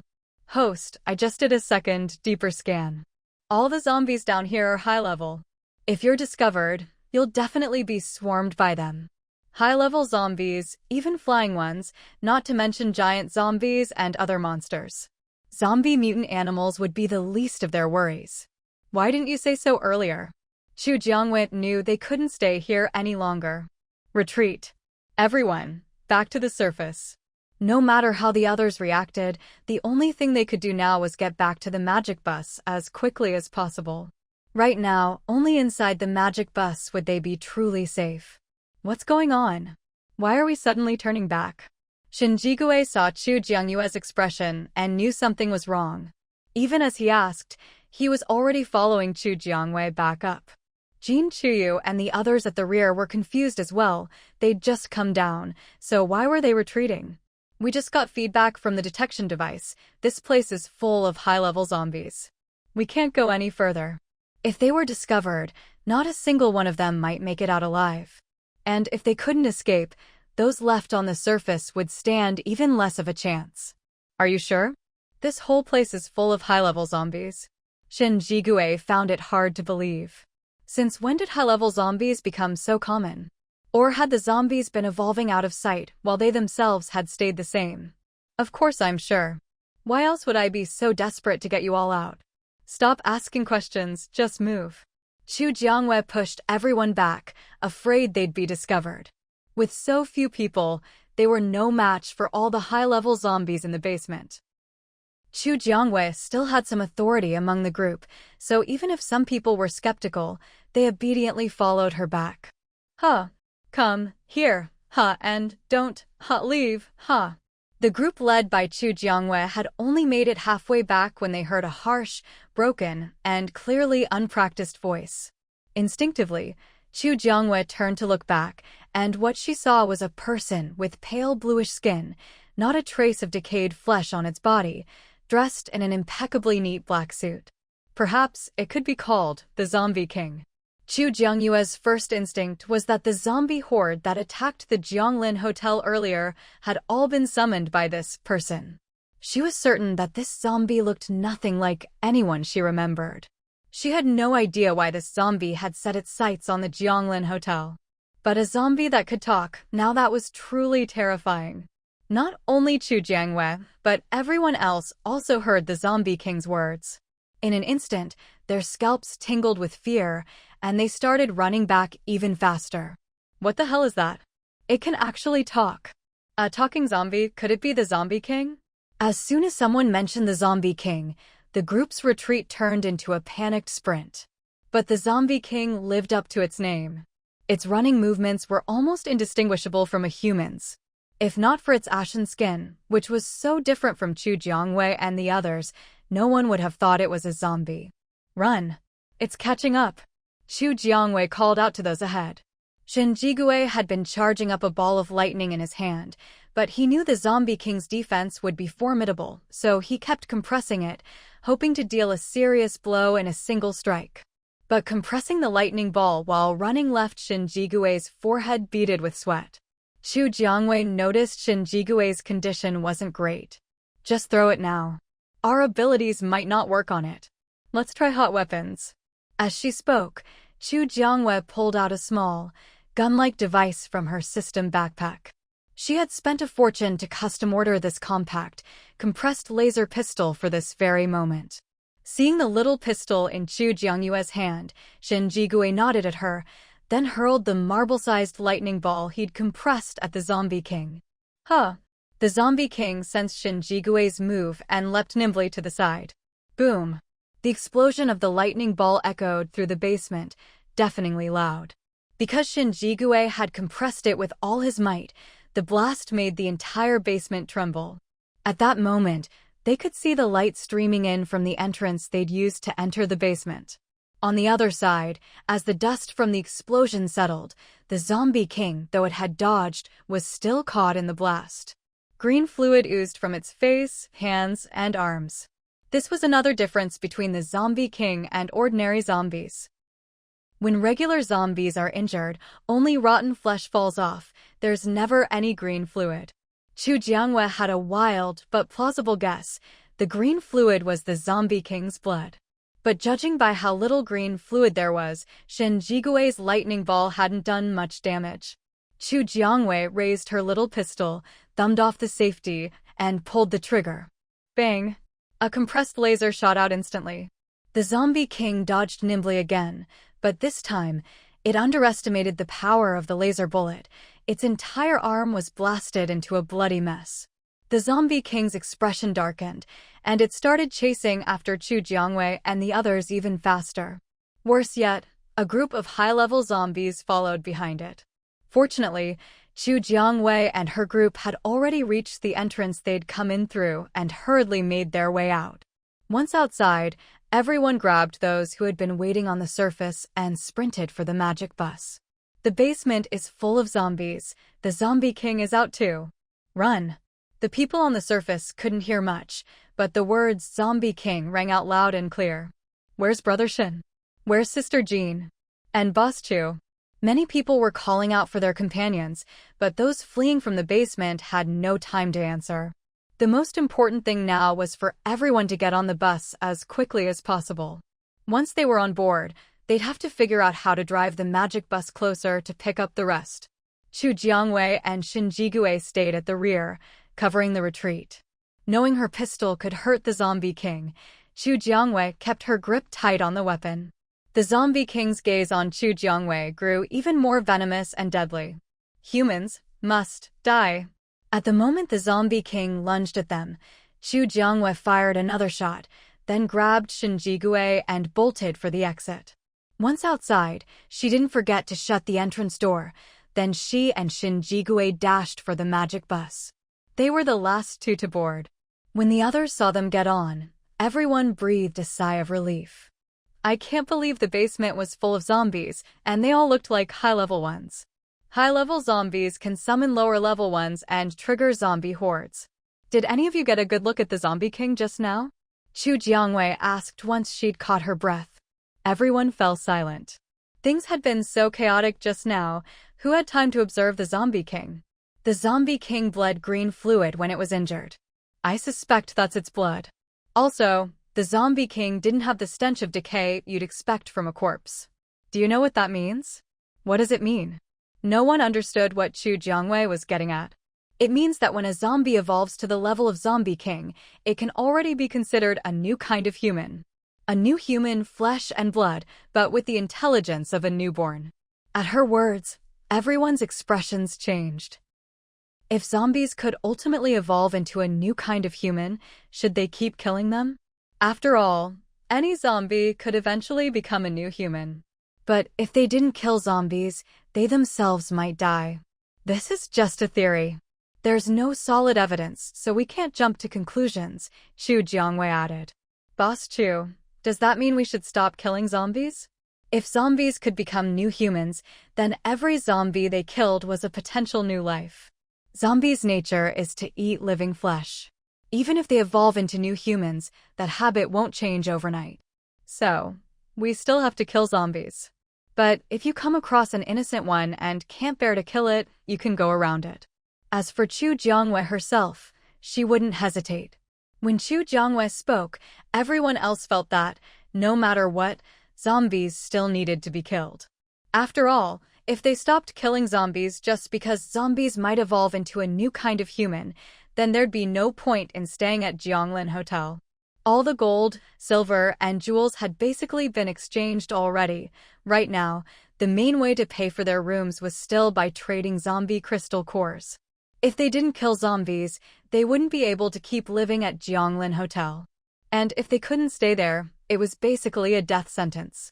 Besides, the zombie king they saw today, even though it had flesh and blood, didn't show the slightest trace of human emotion.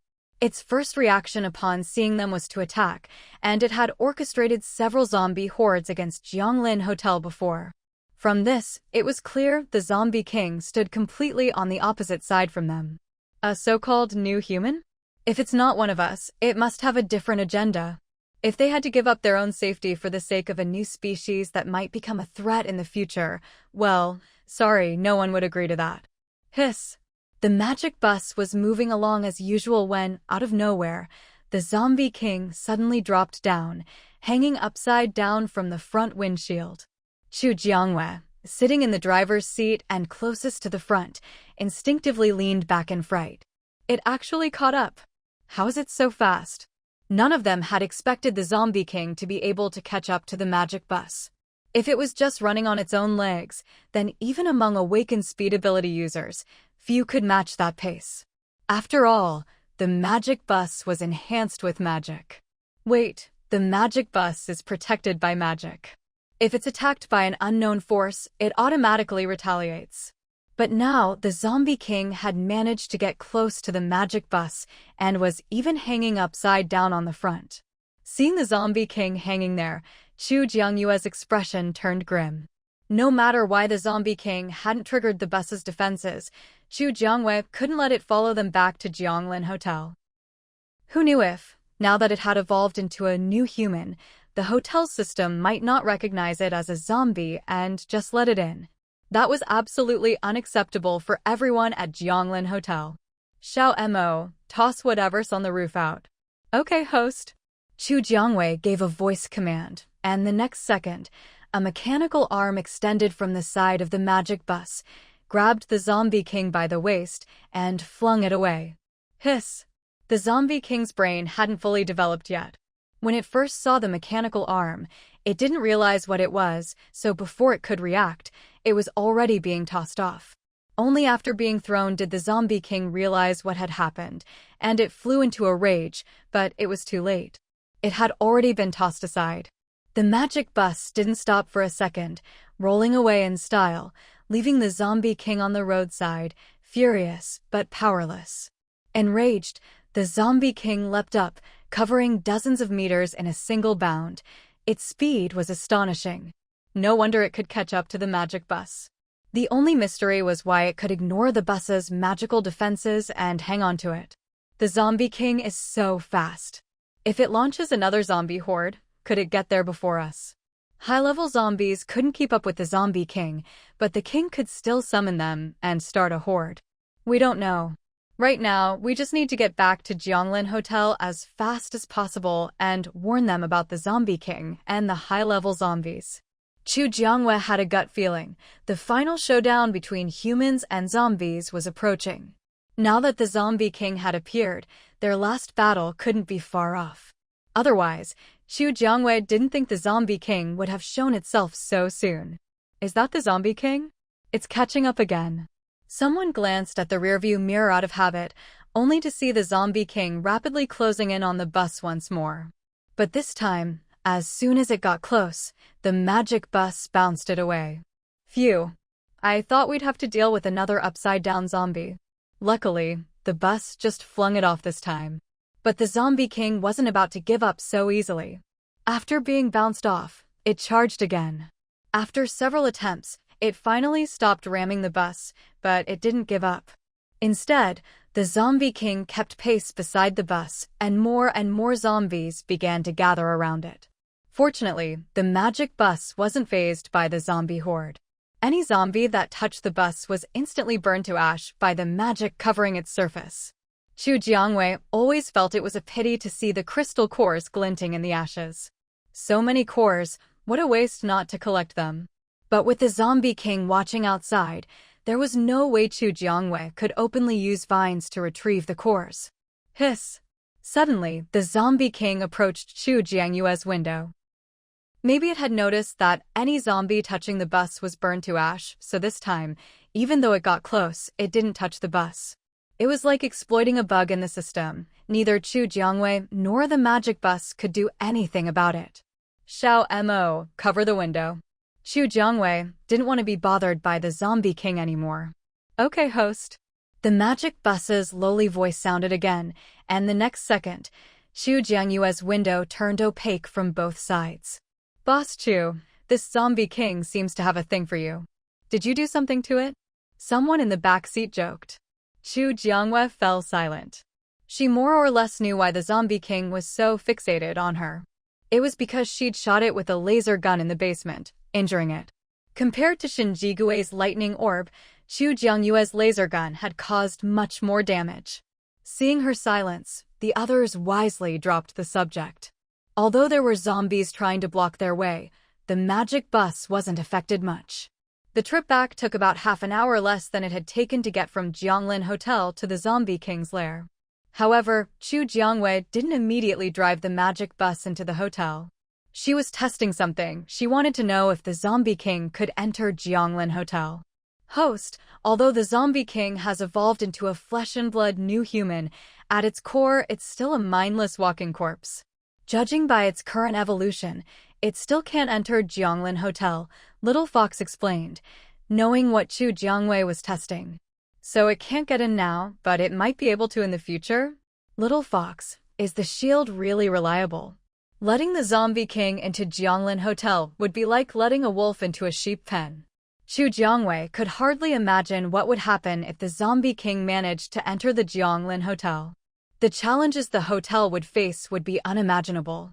With the Zombie King's strength, even if all the guests in the Jianglin Hotel joined forces, they might not be able to stop it. But that was a problem for later. Right now, the magic bus drove straight into the Jianglin Hotel, with the Zombie King originally following alongside it.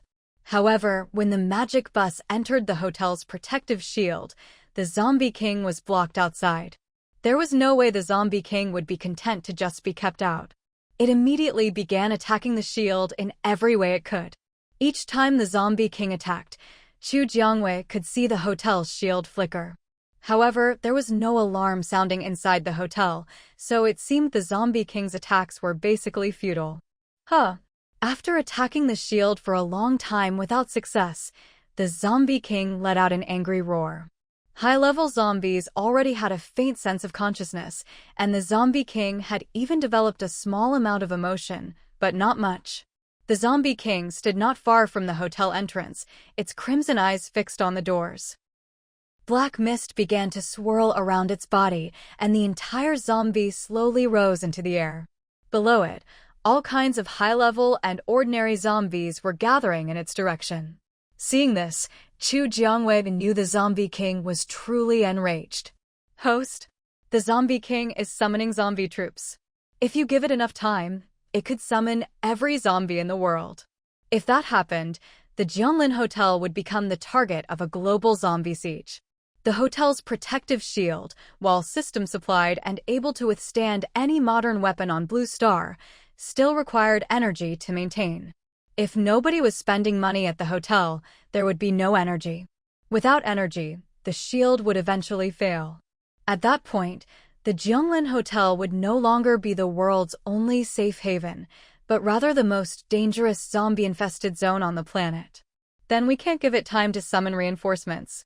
Chu Jiangwei looked up at the Zombie King, now shrouded in black mist, and felt her wood-type abilities stirring restlessly within her. Shen Jigui had been standing by Chu Jiangwei's side, and immediately sensed the change in her powers. What's wrong? Are you feeling unwell? Shinjigue looked at her with deep concern and, for some reason, a vague sense of unease. Chu Jiangwei had just opened her mouth to reply when, unexpectedly, a force lifted her into the air. Yeah. As Chu Jiangwei was forced into the sky, Shinjigue called out her name in alarm, reaching out to grab her.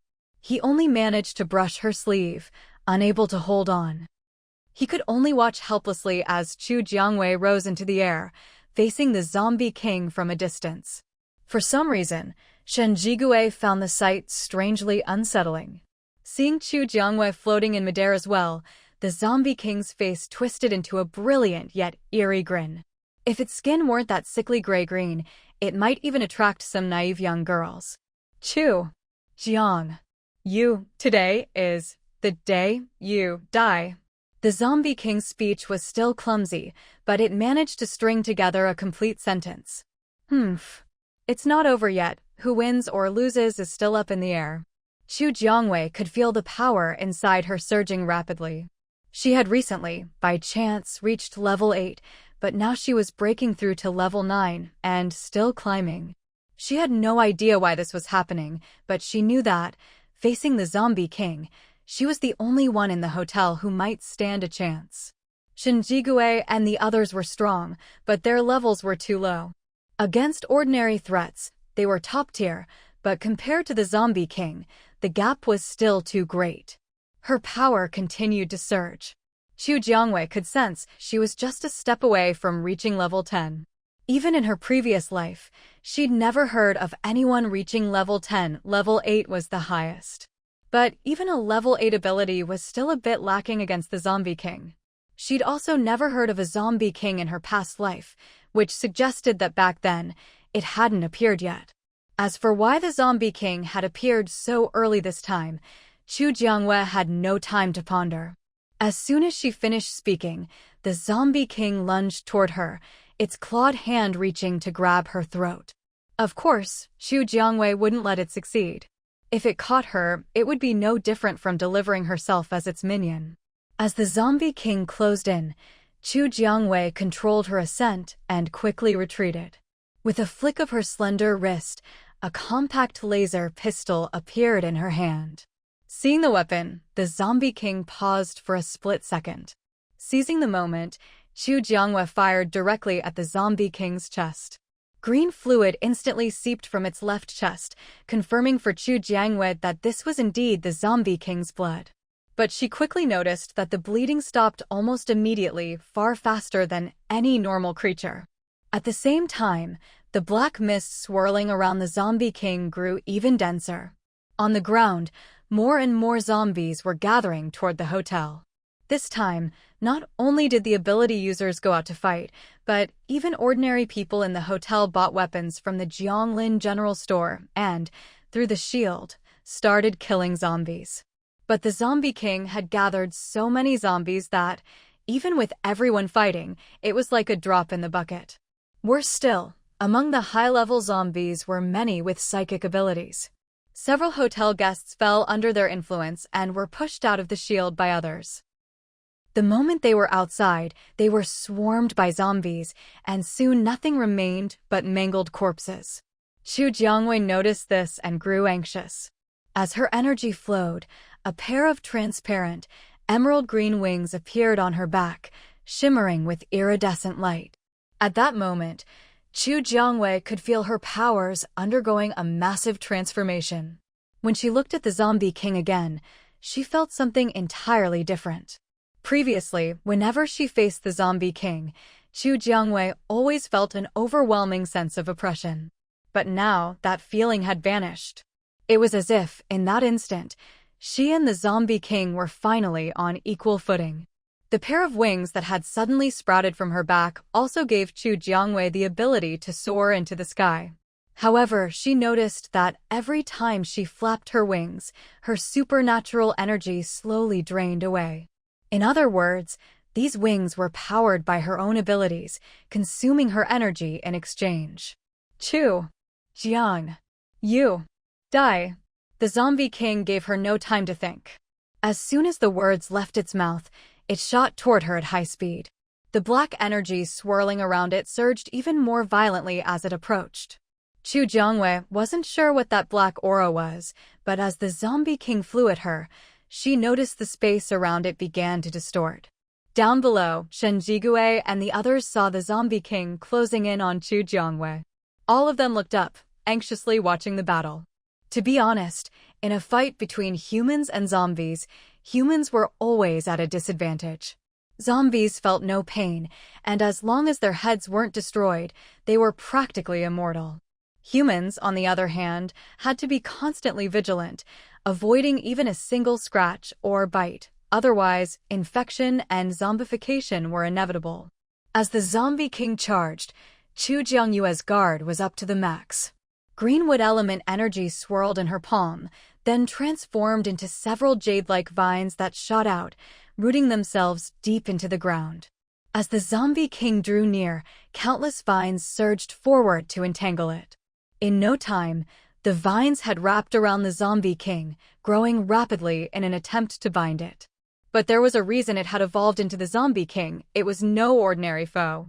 Just as Chu Jiangyue's vines were about to succeed, the zombie king broke free with a violent wrench, snapping the vines apart. The sudden recoil sent Chu Jiangwei flying backward, but she managed to steady herself by flapping her wings in time, avoiding a fall. On the ground, Shen Jigui kept fighting off zombies, but his attention never left Chu Jiangwei. Seeing her forced back after the zombie king broke her vines, his heart clenched with anxiety and frustration. Why hadn't he awakened a flying ability? If he had, he wouldn't be stuck down here, unable to help at all. After breaking free, the zombie king's eyes turned completely blood-red. Its fingernails had somehow become razor-sharp and black, and combined with its ashen skin, it looked utterly poisonous. Chu Jiangwei wrapped a ring of vines around herself, hoping to buffer the zombie king's approach. This way, if it suddenly lunged, she'd have a little more time to retreat. For her own safety, Chu Jiangwei had to constantly keep her distance from the zombie king during their fight. Otherwise, one misstep and she'd be infected by its virus, her worst nightmare. Huh. The zombie king sneered at the vines circling Chu Jiangwei and lunged, slashing at them with its claws. With a single swipe, it left deep gashes in her vines. Chu Jiangyue's expression darkened. When the zombie king damaged her vines, it was essentially destroying her supernatural energy. If too many were destroyed at once, she felt her blood surge and even had the urge to cough up blood. Yet it's not looking good. We have to help her. Shen Jigui, who'd been watching her closely, immediately noticed something was wrong. Jin Chuyu and the others glanced up as well. Just then, they saw blood trickling from the corner of Chu Jiangyue's mouth. Shen Jigui felt as if his heart was being squeezed, the pain nearly suffocating him. Unconsciously, his lightning ability began to surge. No one noticed, but as his power gathered, the once bright sky began to darken with ominous clouds. Seeing the blood at Chu Jiangyue's lips, the zombie king grinned wickedly. "You are bleeding. Smells so sweet." Even after evolving into a new kind of human, the zombie king hadn't lost its craving for raw flesh and blood. The moment Chu Jiangwei started bleeding, its eyes grew even redder, and it slammed into her vine shield. Chu Jiangwei felt her whole body tremble, but she quickly reinforced her vines, thickening the barrier. Useless. Today is your death day. Seeing her reinforce her vine wall, the zombie king taunted arrogantly. Chu Jiangwei ignored it. Since she couldn't kill it in one blow, she had to maximize her own safety. She knew the vine wall couldn't stop the zombie king forever, but at least it could buy her some time.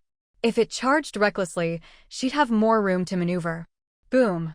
Suddenly, a deafening thunderclap echoed from the sky. Chu Jiangwei instinctively looked up and saw a bolt of lightning strike in the distance. If anyone had been hit, they'd have no chance of survival. But now wasn't the time to worry about that. The zombie king was already tearing through her vine barrier again. "Brother Shen, what's wrong?" On the ground, Lin Shuyuan and the others noticed Shen Jigui's strange state and hurried over. At that moment, Shen Jigui felt a surge of power within him, purple energy crackling around him, lightning occasionally flickering in the air. All he could think about was helping Chu Jiangwei. Somehow, without wings, he began to rise, step by step, until he was level with her in the sky. How did you get up here? I can handle this myself. Get back down there and kill those zombies before someone else snatches the crystal cores. Chu Jiangwei scolded him. I can help you. Shen Jigui just had a gut feeling, so he didn't hesitate to join her against the zombie king. Another one, courting death. I will grant your wish. The zombie king lunged straight at Shen Jigui. Raising his hand, Shen Jigui unleashed his lightning ability. In an instant, the blazing sun above was swallowed by dark clouds. Everyone else was stunned by what they saw. They'd seen lightning abilities before, but never one that could change the weather. Shen Jigui's move opened a whole new path for other lightning users. Boom! A bolt of lightning as thick as a bowl struck the zombie king from above. Huh! As the lightning hit, the zombie king let out a shriek. Chu Jiangwei, who was closest, could even see its bones. But after the lightning faded, the zombie king seemed largely unchanged, except its hair now looked like instant noodles. Seeing it nearly unscathed, Chu Jiangyue's expression darkened. None of them had expected the zombie king's defenses to be so strong. The same lightning would have left anyone else dead on the spot. Everyone exchanged uneasy glances. Was the zombie king really invincible? Did it have no weaknesses? If so, did they even stand a chance? Regardless, Chu Jiangyue's determination to kill it never wavered. Standing beside her, Shen Jigui scrutinized the zombie king from head to toe, hoping to spot a weakness. But there was a reason it had become the zombie king. Its weak points weren't easy to find. Shen Jigui kept his lightning ability ready. As soon as the zombie king moved, he struck it with another bolt. This time, thanks to his previous experience, he managed to injure its arm. After the thunder crashed down, a deep wound appeared on the zombie king's right arm, green blood oozing out. Huh. The zombie king hadn't cared about the lightning at first, but now, seeing its own blood, it was clearly angered. It couldn't feel pain, but it wasn't blind. Shen Jigui had successfully drawn half the zombie king's aggro away from Chu Jiangwei, just as he'd hoped. He wanted them to fight side by side, splitting its attention and looking for an opening to finish it off. The zombie king wasn't clever enough to see through this. All it knew was that this human had heard it. The black mist around it thickened as it charged at Shen Jigui, claws raised, veins bulging on its ashen hands, a terrifying sight. As it closed in, Chu Jiangwei extended her vines to surround Shen Jigui, quickly building a protective wall around him. Shen Jigui worried that if she split her vines with him, she wouldn't have enough for herself. But if the zombie king got close, he could always strike with lightning. It might not do much damage, but it could keep the zombie king at bay.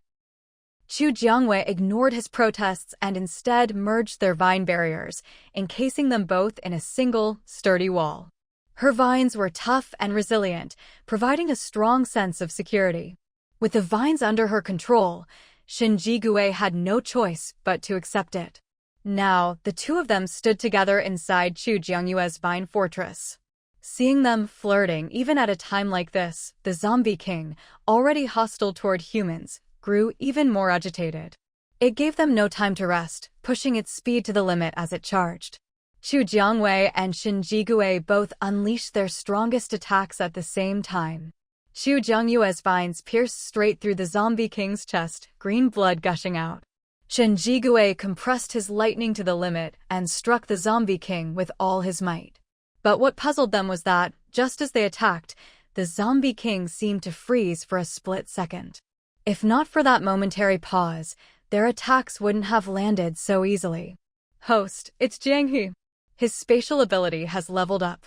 The little fox perched on Chu Jiangyue's shoulder had a scanning function and was the most aware of the battlefield. Hearing this, Chu Jiangwei instinctively looked down at Jiang He.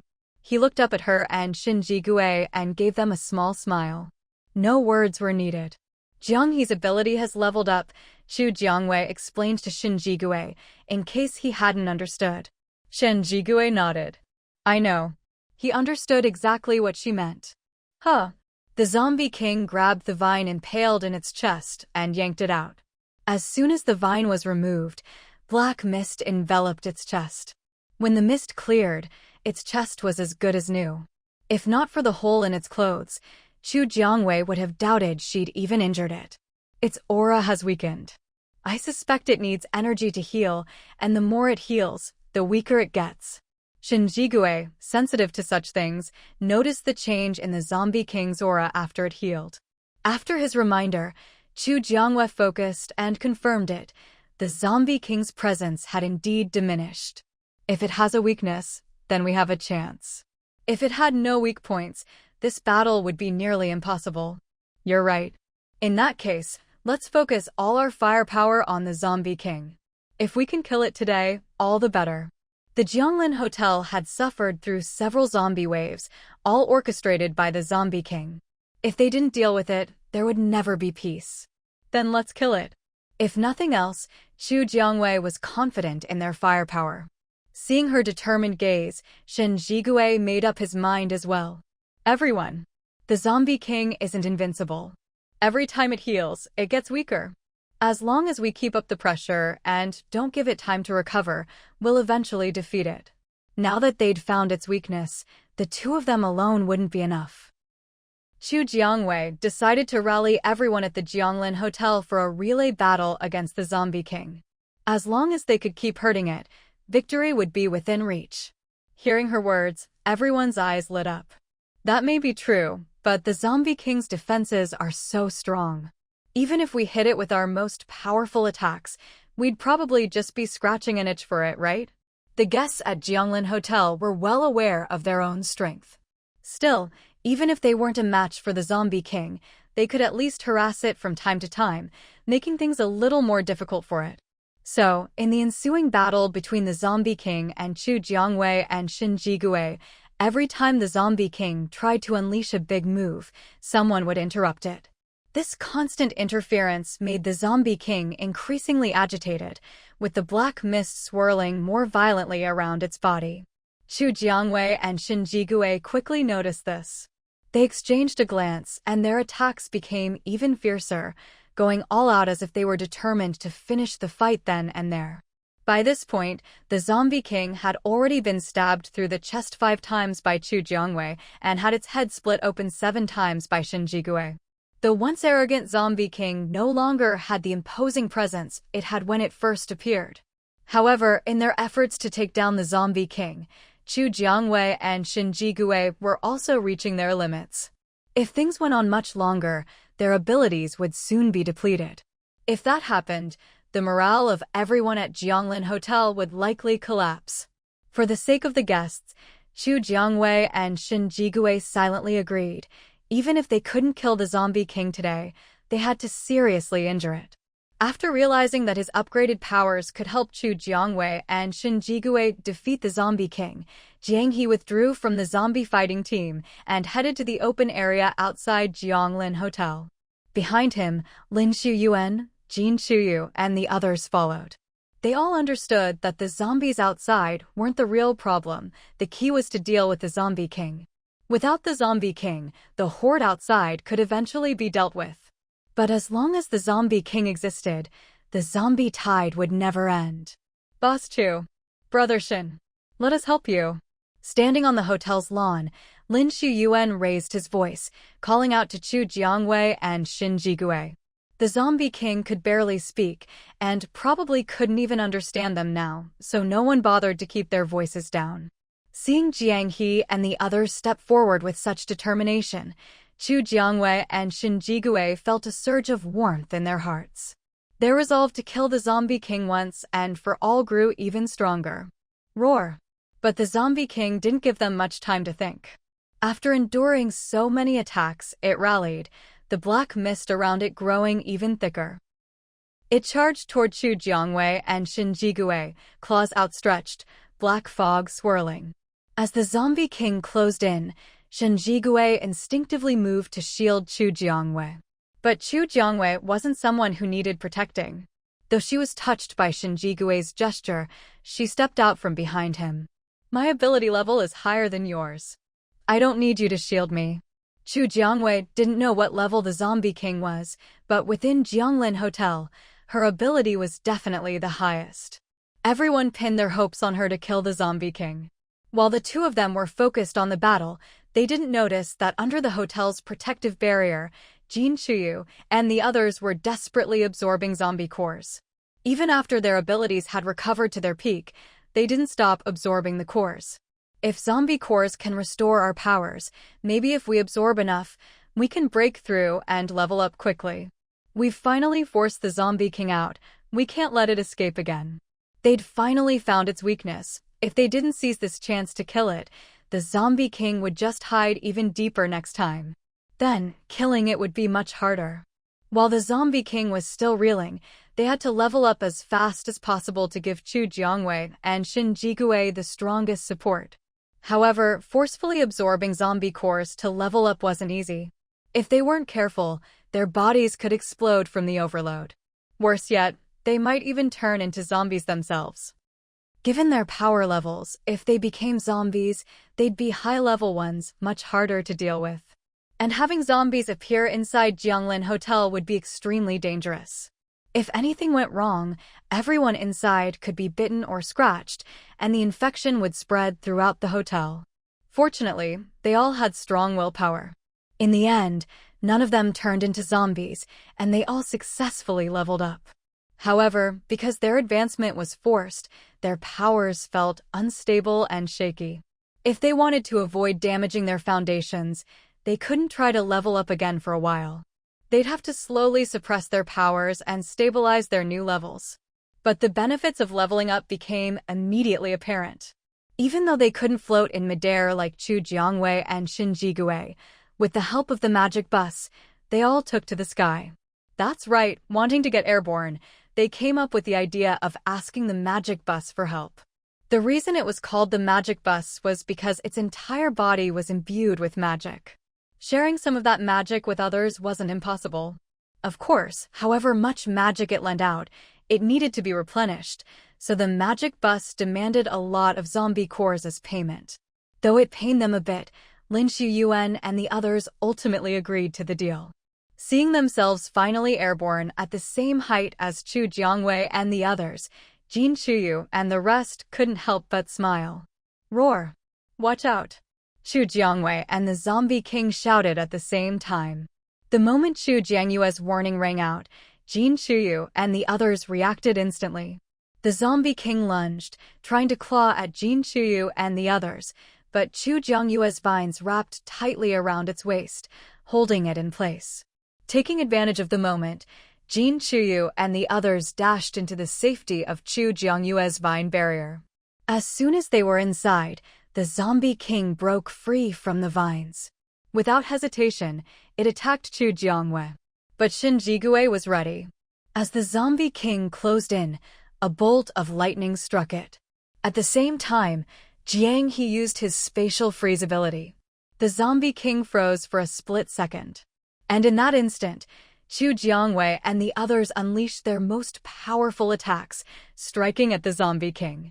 The Zombie King, struck by Jiang He's spatial freeze, was unable to dodge and was forced to take the full brunt of Chu Jiangwei and the others' attacks.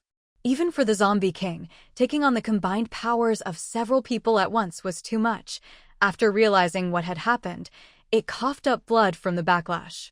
The green blood was strikingly conspicuous, a clear reminder that the Zombie King was a completely different species from humans. Wounds instantly appeared all over the Zombie King's body, the most serious being a few gaping holes in its chest, pierced straight through by Chu Jiangyue's vines. Just healing those wounds would require a huge amount of energy from the Zombie King. Not to mention the other, smaller injuries all over its body, each one would cost it more energy to repair. After this round of healing, the Zombie King's aura was noticeably weaker. Chu Jiangwei realized their plan was working. The corners of her lips curled up in a faint smile. This method works. Let's keep going. With Chu Jiangyue's encouragement, Jiang He and the others felt much more confident. What started as a tentative attempt now filled them with resolve. But the Zombie King lived up to its name. After being injured and healing twice, it could feel the decrease in its own energy reserves. Hovering in midair, the Zombie King let out a ferocious roar. All the zombies below, including the high-level ones, began to converge beneath it. Chu Jiangwei immediately sensed trouble. We can't let it get close to the other zombies. It's trying to use them to recover the energy it spent healing. The only reason the Zombie King evolved faster than the others was that it had devoured more zombies than any of them. But that didn't mean it would stop preying on other zombies now that it had become the Zombie King. If it managed to restore its energy, everything they'd done so far would be for nothing. We have to strike while it's weak. Let's launch a second wave of attacks. If it has to heal again, it'll have even less energy, and our chances of killing it will be much higher. Jiang He, the strategist of Shin Jigui's 5-person team, quickly came up with a countermeasure. They wasted no time, moving closer to the Zombie King and unleashing another round of attacks before it could start absorbing the crystal core energy from the other zombies. This time, the Zombie King was truly enraged. It lunged straight at Chu Jiangyue's wall of vines. Its grayish-blue hand, tipped with long black nails, clawed at the vines with immense force, snapping several of them in an instant. At this rate, the Zombie King would soon destroy the vine wall and break through. Chu Jiangwei decisively abandoned the wall, leading everyone to retreat. The moment Chu Jiangwei and her group withdrew, the Zombie King stopped attacking the vines and instead lunged at Chu Jiangwei. But Chu Jiangwei already had the next step planned. Just as the Zombie King was about to reach them, everyone instantly dropped to a lower altitude, slipping right into the protective barrier of the Jianglin Hotel. Even the Zombie King was helpless against the hotel's shield. In the end, all it could do was glare furiously at Chu Jiangwei and the others inside the barrier, seething with impotent rage. Of course, Chu Jiangwei and her group couldn't stay inside the hotel's shield forever. They intended to seize this opportunity and finish off the Zombie King in one go. Once this Zombie King was dead, it would take time for another to evolve. Their goal was to use that window to finish building the safe passageway at Jianglin Hotel, to let the whole world know about its existence, and to ensure that everyone could live without worrying about food. But that was only part of Chu Jiangyue's plan. More importantly, she wanted to restore life to Blue Star, bit by bit, until it resembled the world before the apocalypse. Although this was only her wish, humanity couldn't survive forever relying on one person to feed the whole planet. Thinking of this, Chu Jiangyue's gaze at the Zombie King grew even more determined and murderous. "Absorb some crystal cores and recover your powers first," Shin Jigui said, noticing Chu Jiangwei still staring at the Zombie King. He quickly had Jiang He hand over a wood element crystal core to her. "Hurry up, so we can wound it again." Chu Jiangwei had a feeling that if they could injure the Zombie King one more time, her power level would be enough to fight it head-on. With everyone else's help, they wouldn't have to fear not being able to kill it. However, the Zombie King, clearly aware of its dwindling energy, had already started summoning zombies to gather around it. This time, it didn't rush to attack Chu Jiangwei and the others, but instead hid itself among the zombie horde. Although Chu Jiangwei could pinpoint its location, with so many zombies in the way, their attacks would inevitably be less effective. But there was no time to overthink. Chu Jiangwei summoned the magic bus and told Jiang He and the others to get on. Once everyone was aboard, the magic bus drove straight out of the Jianglin Hotel's entrance. There were too many zombies outside the hotel. Even if they wanted to find the Zombie King, it was impossible to just run out there alone. Without any protection, stepping outside would mean being swarmed by countless zombies, exhausted, torn apart, and devoured. Though Chu Jiangyue's team was strong, they weren't perpetual motion machines. In the end, they chose to take the magic bus. Chu Jiangwei didn't waste words, simply instructing the magic bus to help them find the Zombie King. The magic bus responded enthusiastically. As soon as it left the hotel, it barreled through the zombie horde, finally ramming straight into the Zombie King and sending it flying. Roar! The Zombie King glared furiously at the magic bus, its face dark as charcoal. "Looks like, when it comes to the Zombie King, the magic bus is the real winner, huh?" Lin Shuyuan said, watching the Zombie King get knocked back, feeling an overwhelming sense of security inside the bus. Xu Jiangwei shook her head. The magic bus's defense is top-notch, but its attack power is lacking. The mage who built the magic bus originally intended it as public transport for the magic plane. For the safety of its passengers, they put a lot of effort into its defenses. But as the bus was meant to operate only in the safe zones of the magic plane, its offensive capabilities were relatively weak. That made sense in the magic plane, but here, only its defense was truly reliable. Its attack power could basically be ignored.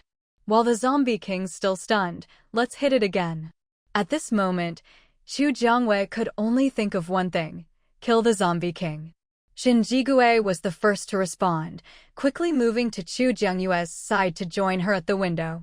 Jin Chuyu and the others quickly caught on and hurried over to the window of Xu Jiangyue's magic bus. I'll count down from 3. When I say 1, everyone attack together. Make sure not to give it any chance to dodge. The Zombie King still had some intelligence left. If it realized they were trying to kill it, it might launch a desperate counterattack. Got it. Everyone responded in unison, perfectly coordinated. After confirming everyone had heard her instructions, Xu Jiangwei began the countdown. 3, 2, 1. As she called 1, the vine in Xu Jiangyue's hand was already flying through the air. At the same time, the others launched their attacks at the Zombie King's position.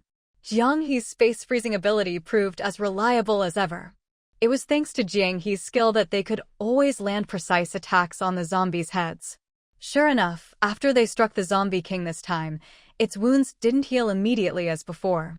Green blood seeped from its body, and only after a long while did the wounds finally stop bleeding. But the Zombie King's aura visibly weakened. Xu Jiangwei knew the Zombie King's energy was almost depleted. As long as they didn't give it a chance to absorb energy from other zombies' crystal cores, killing the Zombie King today was within reach. Magic Bus ran the Zombie King out of the horde. They couldn't go outside themselves, so all their hopes rested on the Magic Bus. Roger that. For some reason, Xu Jiangwei felt like the Magic Bus's response carried a hint of excitement. Without caring about the Zombie King's condition, the Magic Bus locked onto its target and charged straight at it. In the end, it really did manage to knock the Zombie King out of the zombie horde. When the Zombie King realized it had been separated from the horde and tried to gather zombies around itself again, it was already too late. This was the moment Xu Jiangwei and the others had been waiting for. They had been preparing their powers, and as soon as the Zombie King was knocked clear, a barrage of dazzling abilities rained down on it. Roar! Roar! Roar! The Zombie King could barely speak anymore. Its desperate attempts to vocalize were almost pitiful. But Xu Jiangwei didn't give it another chance. She conjured 2 vine whips as thick as arms and drove them straight through the Zombie King's head and heart.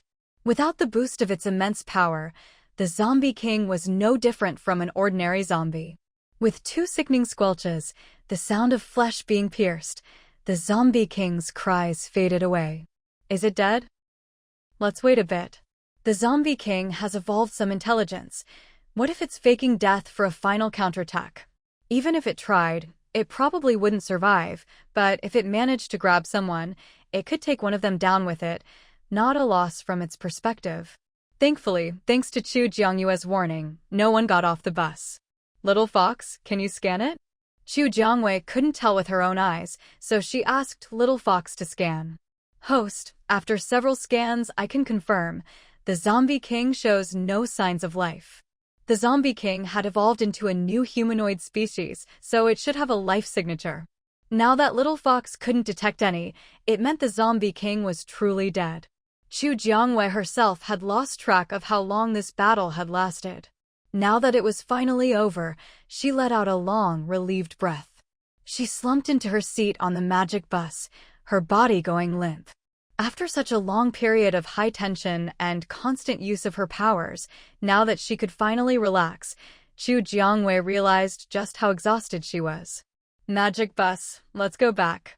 With the Zombie King gone, the remaining high-level and ordinary zombies would be much easier to deal with. When the Magic Bus brought them back to Jianglin Hotel, Xu Jiangwei immediately had the sentries take up their laser rifles and bombard the zombie horde outside. Boss Chu, Brother Shin, are you two alright?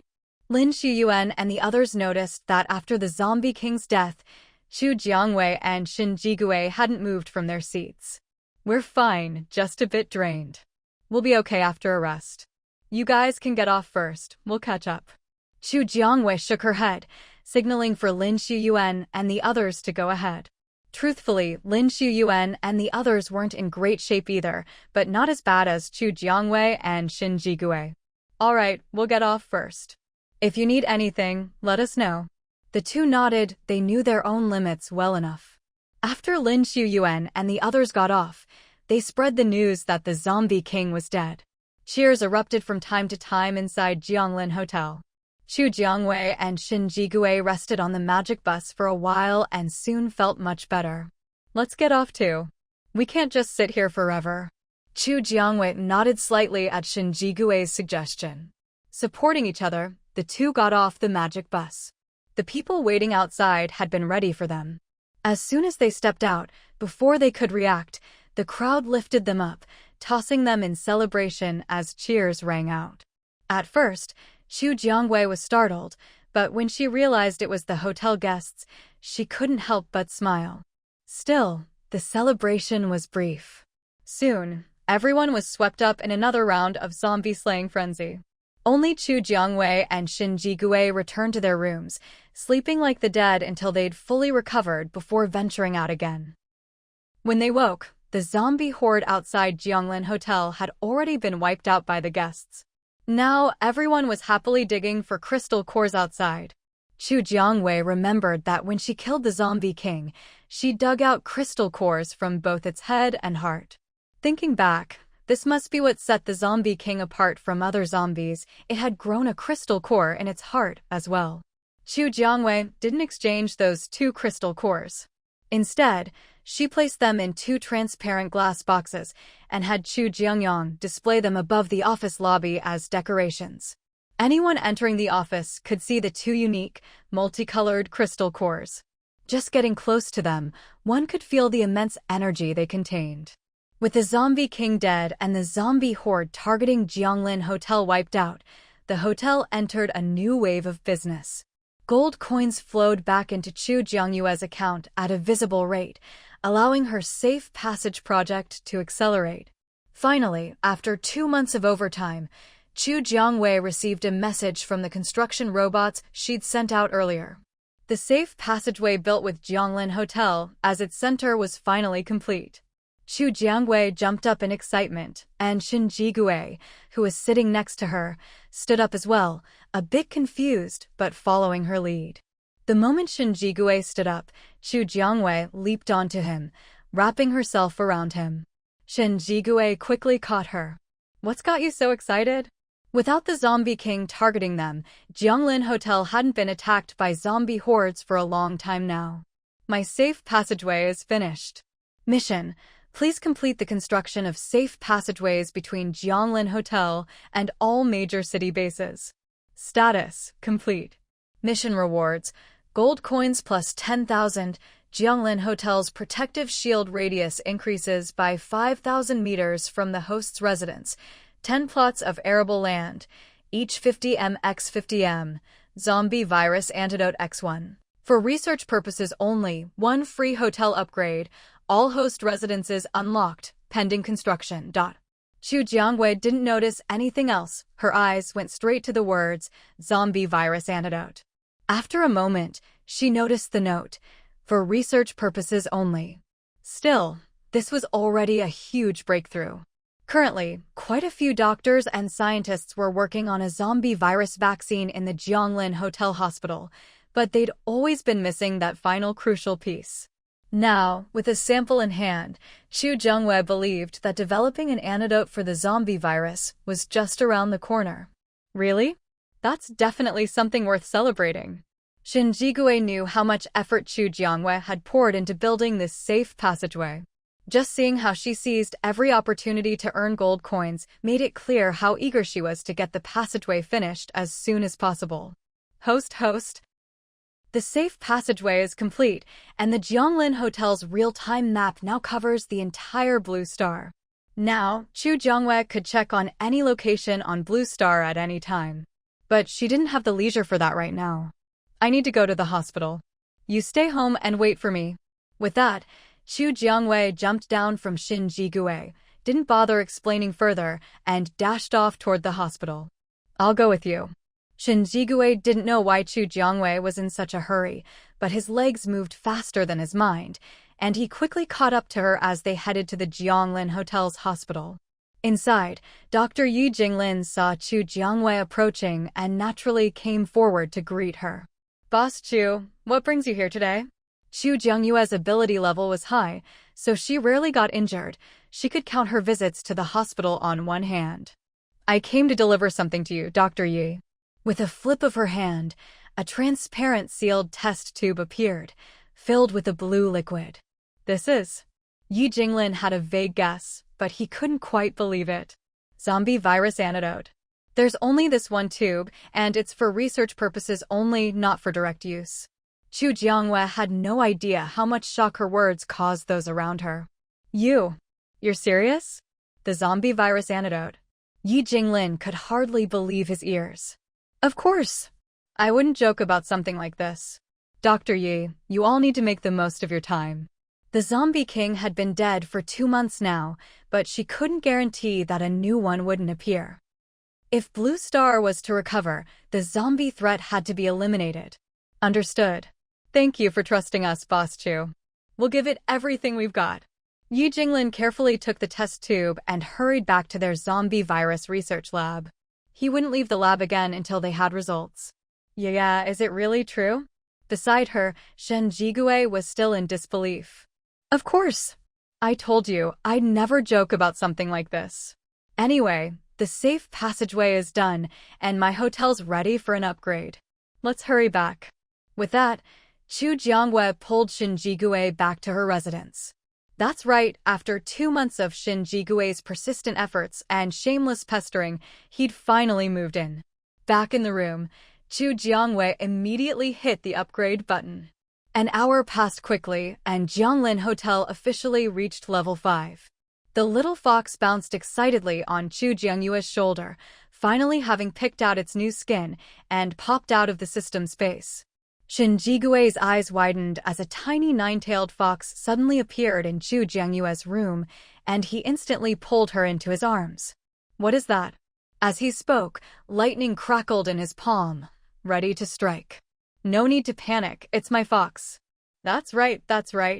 I'm Big Sister's good partner. I knew her before you did. The little fox couldn't reveal it was the system, so it changed its address to call Chu Jiangwei Big Sister. Though it still looked like a 9-tailed fox, its white fur now had a faint pink tint, making it even cuter. Shin Jigui knew the fox was unusual, but since Chu Jiangwei didn't explain, he didn't ask. But is it really okay for it to just show up in the bedroom? What if? He pinched the soft flesh at Chu Jiangyue's waist. After all, a couple's bedroom wasn't always the right place for a fox to barge in. Hearing this, Chu Jiangwei froze, and the little fox tilted its head, then scampered out of the room. The host was about to get intimate with her boyfriend. It had to make itself scarce. Not suitable for children. Seeing how considerate the little fox was, Shin Jigui smiled and rolled over to continue what they hadn't finished earlier. Another week passed. Chu Jiangwei received a message from Yi Jinglin and hurried to the Jianglin Hotel Hospital, with Shin Jigui following close behind. Dr. Yi, did it work? Chu Jiangyue's voice trembled as she asked.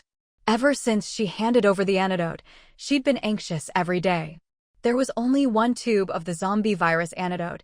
If they used it up without success, making another breakthrough would be much harder. Yes, thank you for trusting us, Boss Chu. We didn't let you down. Yi Jinglin had been extremely careful with every experiment, terrified that the antidote would run out before they succeeded. Luckily, just before the last of the antidote was used up, he succeeded. Yi Jinglin led Chu Jiangwei into the lab and reverently took out the test tube containing the antidote he'd made himself. Its color was identical to the one Chu Jiangwei had given him, no difference to the naked eye. Have you tested it on zombies? Or does it only work if someone is bitten or scratched? Chu Jiangwei hadn't tested the original antidote herself, so she wasn't sure how exactly it worked. What we can confirm is, if someone is bitten or scratched by a zombie, as long as they drink it within 10 minutes, they won't turn into a zombie. But we haven't tested it on actual zombies yet. As you know, most of our lab staff aren't strong fighters. It's alright, this is already more than enough. I can take this and give it to a zombie to see if it can really turn them back into a human. Without wasting any time, Chu Jiangwei took the antidote and headed straight out of the Jianglin Hotel. I'm coming with you. Of course, Shen Jigui couldn't possibly let Chu Jiangwei go out and conduct this experiment alone. The two of them walked out of the Jianglin Hotel together. When people along the way asked what they were doing, they didn't hide anything.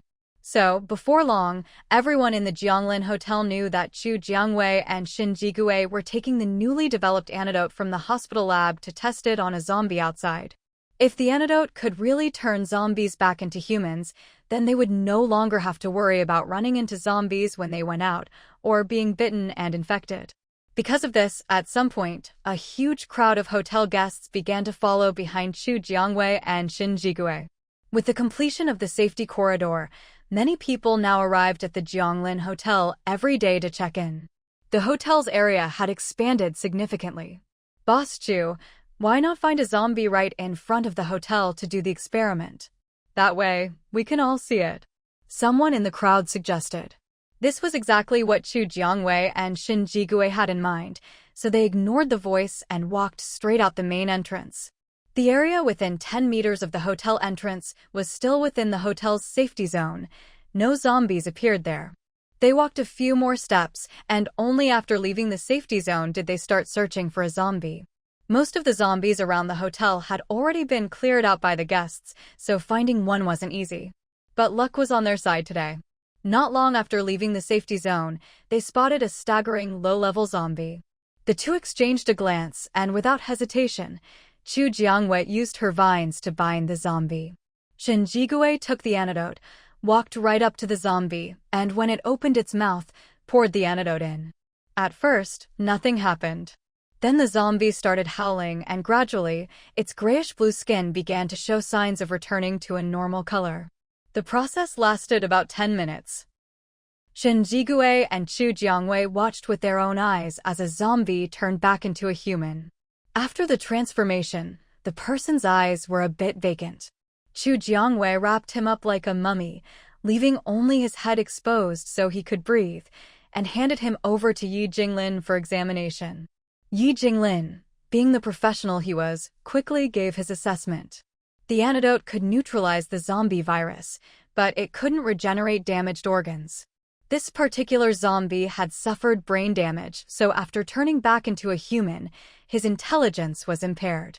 According to Yi Jinglin, if a zombie was missing internal organs or limbs, the antidote would only bring back a disabled person or, in the case of a missing heart, just a corpse. A normal person can't survive without a heart.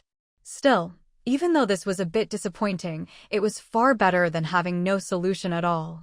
Chu Jiangwei put the antidote up for sale in the Jianglin General Store, clearly explaining its effects and limitations, and let the hotel guests place orders as they wished. As soon as the antidote was available, it was snapped up like crazy. Many people had family members who had turned into zombies. With the antidote, the hotel's reputation spread even faster, and the number of new guests each day skyrocketed. If the hotel's radius hadn't been expanded by 5,000 meters, there wouldn't have been enough space to build all the necessary housing. At the same time, Chu Jiangwei finally had the time and peace of mind to upgrade her own living quarters. She replaced her old 3-story bungalow with a 3-story villa, set up an independent farm, and built pavilions and towers every 10 steps, creating a beautiful landscape. With the zombie problem solved, Chu Jiangwei had nothing left to worry about and lived a leisurely, carefree life. She also took out the 10 plots of arable land she'd been rewarded for completing the safety corridor, but instead of farming them herself, she put them up for rent. The 10 plots were quickly rented out. The most eager renters were the researchers who had previously worked on agricultural studies at the B-City Safe Base. They managed to secure 3 plots. The rest went to the top ability user teams at the hotel, including Shin Jigui, Jin Chuyu, Song Chungjun, and Ling Feng, each of whom got a plot. The remaining 3 plots were divided among other ability user teams, though they didn't interact with Chu Jiangwei much. The appearance of arable land gave the survivors at the hotel real hope for reversing soil pollution. As time passed, the Jianglin Hotel became the largest survivor base on Blue Star. With the success of the zombie virus antidote, the number of zombies plummeted. Now, it was rare to encounter any outside. Using the hotel as a base and under Lu Jingyao's suggestion, Chu Jiangwei implemented a number of laws and regulations. For survivors who had just experienced a lawless environment, anyone trying to reintroduce laws might have faced a backlash. But the Jianglin Hotel was different. Any rule issued by the hotel was strictly enforced by the hotel system. If anyone broke the rules, the system would automatically punish them. Gradually, a new nation with the hotel at its core began to take shape. And so, the hotel management system's ultimate goal of binding to Chu Jiangwei was perfectly fulfilled. However, once the system is bound, it can only be unbound upon the host's death, so the little fox still stayed by Chu Jiangwei's side. Although Shin Jigui would get jealous every time he saw Chu Jiangwei cuddling the little fox, he knew that at the very beginning of the apocalypse, it was the little fox who had accompanied her through the hardest times.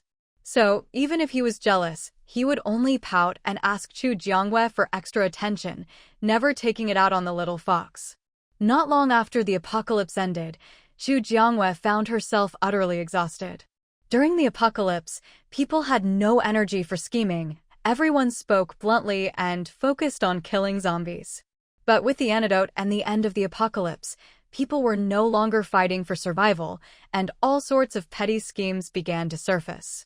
As the sole decision-maker at the hotel, Chu Jiangwei was constantly asked to mediate disputes. At first, she found it fun. She could work and eat at the same time. But once something becomes a job, you realize you don't really enjoy it that much after all. Eventually, Chu Jiangwei couldn't take it anymore and handed over the hotel's affairs to Jin Chuyu. "Sister Yu, I know you're the best. Please help me out. I'm really at my wit's end." She clung to Jin Chuyu's arm, even acting cute. Jin Chuyu had intended to refuse, but she was being so adorable. "I can only help you for a month at most," Jin Chuyu said. She had her own things to do, after all. "No problem. I'll just find someone else after a month. I'll give you full access, so I'll leave it all to you, Sister Yu." Mua.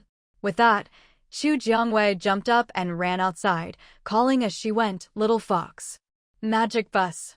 Finally, she'd handed off the hotel and could finally go on the trip she'd been dreaming of.